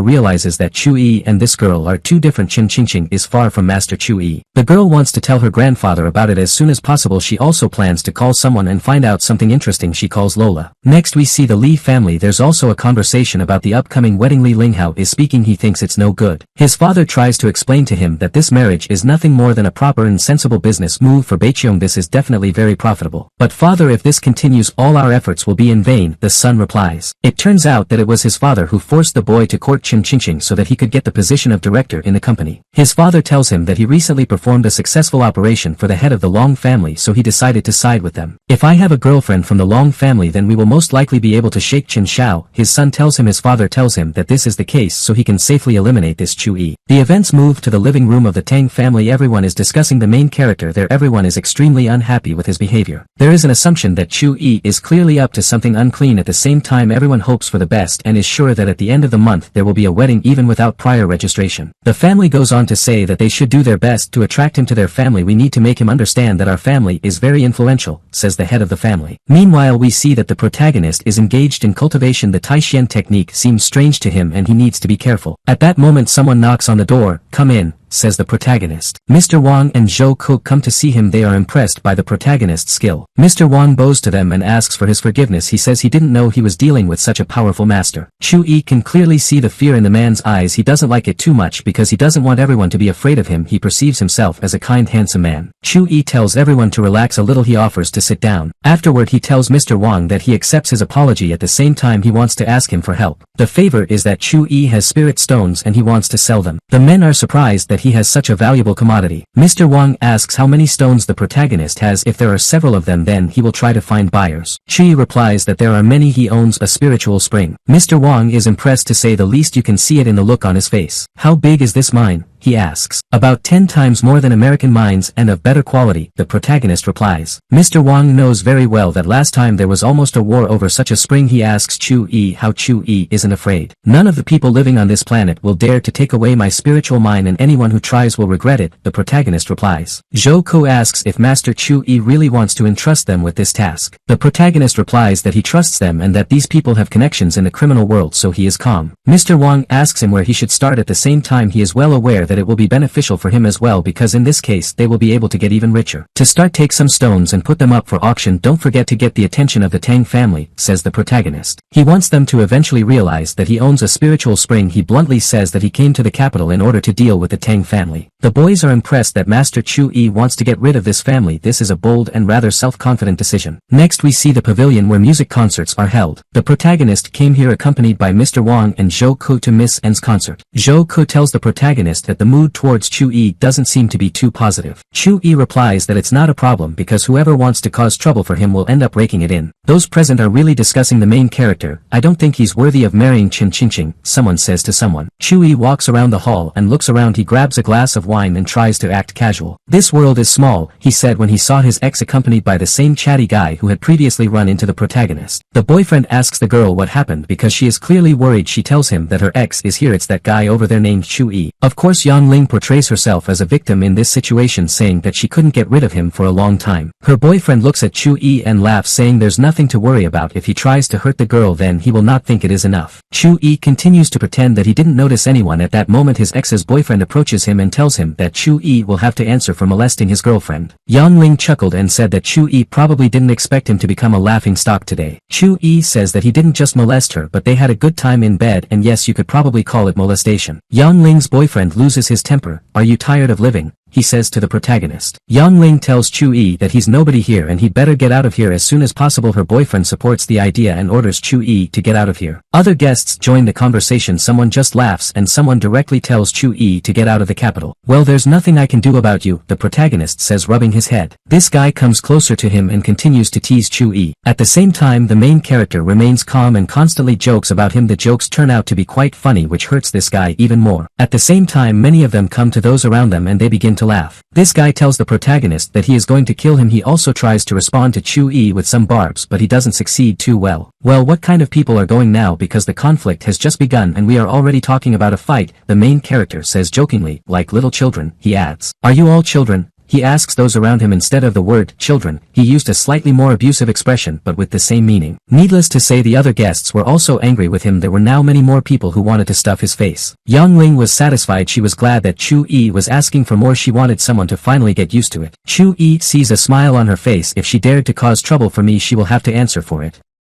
thought the main character. Don't open your mouth when you're laughing or the pieces of onion in your teeth will take all the attention of the crowd, Chu-yi told her. Some of the guests even liked him because he quite deftly fights off attacks. His tongue is quite sharp. Yang Ling became enraged and started yelling at the protagonist just like her boyfriend. Finally the focus shifted to someone else. Everyone greets Miss Chen and Mr. Li. Welcome, they are told. We see a guy and a girl in beautiful outfits. This boyfriend of the protagonist's ex-girlfriend is pleased and says that now this impudent man will definitely rake into the fullest brother. How prepared to meet him. Guests look at the future bride of the protagonist and himself and compare their appearance. Everyone is sure that he is no match for her. Mr. Li approaches Chu-yi. He pulls out his hand and says, this is the first time we've seen each other. Hello brother Chu-yi. And here is my fiancé. I didn't think it would be much scarier than in the photos, the protagonist says, scrutinizing Miss Chen. Suddenly there was silence in the hall. Obviously no one expected such a turn. The ass is kind of small and the breasts are not very good and the nose is made, the protagonist thinks aloud, looking at the girl like cutlets in the canteen. The girl herself also hung in a state of shock for several minutes. No one had ever spoken to her like that before. Eventually she came to her senses and became literally frantic. Chu-yi tells her not to worry because even though she's scary and doesn't smell like loyalty he'll still treat her okay after the wedding, and he promises that. In response the girl begins to scream loudly. It looks like there is going to be a terrible scandal now. Chu-yi continues, now it has come to the girl's spirits, which he also hates. Even Mr. Li feels embarrassed because he didn't expect this at all and doesn't know how to behave. At that moment the girl turns to him. Give it to me, she says to the guy. It turned out that these were some documents. The girl tells Chu-yi that she doesn't want to waste time on him and asks him to quickly sign the papers for the termination of the marriage contract. The guests chuckle. It's funny that the prenuptial agreement is already prepared in advance. Also many were impressed by the fact that the girl was going against her family. Chu-yi liked the idea that she had sewed it off. It's a new experience for him, quite interesting. Mr. Li tells the protagonist not to show off, and I really signed this document as soon as possible since he and the girl have nothing in common. Also the guy immediately warns that they are supported by the Long family. Is it one of the 4 powerful clans of the capital? Asks the protagonist in response. Mr. Li smiles and replies that it is him. Chu-yi says that in this case he is ready to sign the papers. He picks up a pen and writes something. Both Miss Chen and this guy are happy about this. A moment later Chu-yi tears the paper into shreds and throws it on top of them like festive confetti. Afterwards he laughs and says that he is not so easily persuaded. He promises the unfaithful woman that he will re-educate her. "Oh, it's fun here today," someone says from behind. The protagonist turns his head and sees Tang Qizhong. This is Tang Wei's brother and Ian Lin's grandson. The protagonist thought when he saw the guy at the same time he was interested in the spiritual component of the guy. Something unusual feels. Mr. Li walks up to Mr. Tang and asks why he came. The boy replies that he came to support Missen. Mr. Li begins to congratulate him on joining the Wolf's Tooth. He is confident that this young man will become a high-class master. The guests heard about the Wolf's Tooth. They were impressed. Many are sure that this young man will become the head of the family in the future. Mr. Wang tells the protagonist that Tang Qizhong has clearly come here with ill intentions. He offers to leave. "Are you scared? The spectacle is just beginning," says the protagonist. Zhou Ke just watched and rubbed his head. "These people don't know what they're doing," he muttered under his breath. Meanwhile Mr. Tang says that he is just getting ready to join the Wolf's Tooth. He has an exam next month. Mr. Li wishes them luck. After that Mr. Tang turns to the protagonist and says that he uses the name of his family and only engages in self-boasting. Chu-yi tells him that his brother's wife is hooking other men and doing shameful things with them. Is this normal? Isn't he afraid of punishment from the head because that's how it is in their family? "Don't intimidate me with my own family's rules. The Tang family will never recognize you," a guy from Tang replies to the protagonist. "Chu-yi, you still haven't regretted your actions?" asks the protagonist his ex. "You'd better think about yourself. She has starred in hundreds of films but all of them are blocked because of the content of pornographic scenes," the main character tells her. Miss Chen Qingqing runs up to Mr. Tang and says that she doesn't want to offend their family, but this Chu-yi he's just. The guy interrupts her and tells her not to worry. The guys from Wolf's Tooth will teach him how to behave properly. Then he takes out his phone and starts looking for something in it. Chu-yi says that Qin Changhong and Zhaoping respect him. "But who are you?" Of course these names are known to everyone and everyone knows who these people are. At the same time they doubt that Chi is familiar with them. There is no need to talk about any respect for him in their person at all. Mr. Tang starts calling someone. She warns the protagonist that he won't even live to see tomorrow. Chi laughs in response. In the meantime he's looking for something to take from the snack table. After 10 minutes a burly young man with an extremely displeased look enters the hall. He wonders what kind of suicide is insulting the people of Wolf's Tooth. The name of this burly man is Lu Gu. He's come to teach a lesson to the scoundrel who allows himself such a thing. Mr. Tang immediately walks up to him and tells him that the guy over there insulted Mr. Zhao and Master Qing. Chu-yi bursts the cake. At this time he looks at what is happening calmly and looks a little surprised. "Nu, do it again if you're not a coward," the big man tells him. "Even Master Qing can't compete with me to fight him to the fullest. Who do you think you are?" the protagonist asks him in response. He was so angry that he immediately rushed to attack. At the same time Chu-yi behaves as calmly as possible and continues to pop the cake. Half a second later this big guy was literally a meter away from Chu-yi and he was swinging and was about to punch him in the face. The protagonist only takes half a step back and it flies by. Wolf Tooth does not accept garbage into its ranks. "Go home and in the meantime taste the cake," the protagonist says to this friend, and a plate of cake flies into his head. The big man hadn't expected this at all. After that Chu-yi kicks him and he flies at least 7 to 8 meters. Those present were stunned by what they saw. Mr. Tang didn't understand how this was possible at all. It was worth saying that Yang Ling had finally shut up. She was terrified and also couldn't understand why her ex was so strong. The girl assigned to the role of the protagonist's future wife also doesn't understand who this guy is anyway if he is capable of such a thing. The big man comes to his senses and asks Chu-yi who he is. "Are you a combat general?" he tells him. Mr. Tang says it's nonsense because combat generals aren't that young. Meanwhile Mr. Li calls his father. He reports that defeating Chu-yi won't be easy. It's time to put his plan into action. "Is it possible that Wolf Tooth has taken just anyone? We need to fix this flaw," says Chu-yi. Mr. Tang ran up to the big man and helped him up. Chu-yi tells him to stop and don't do anything like that. "How can I think of anything bad?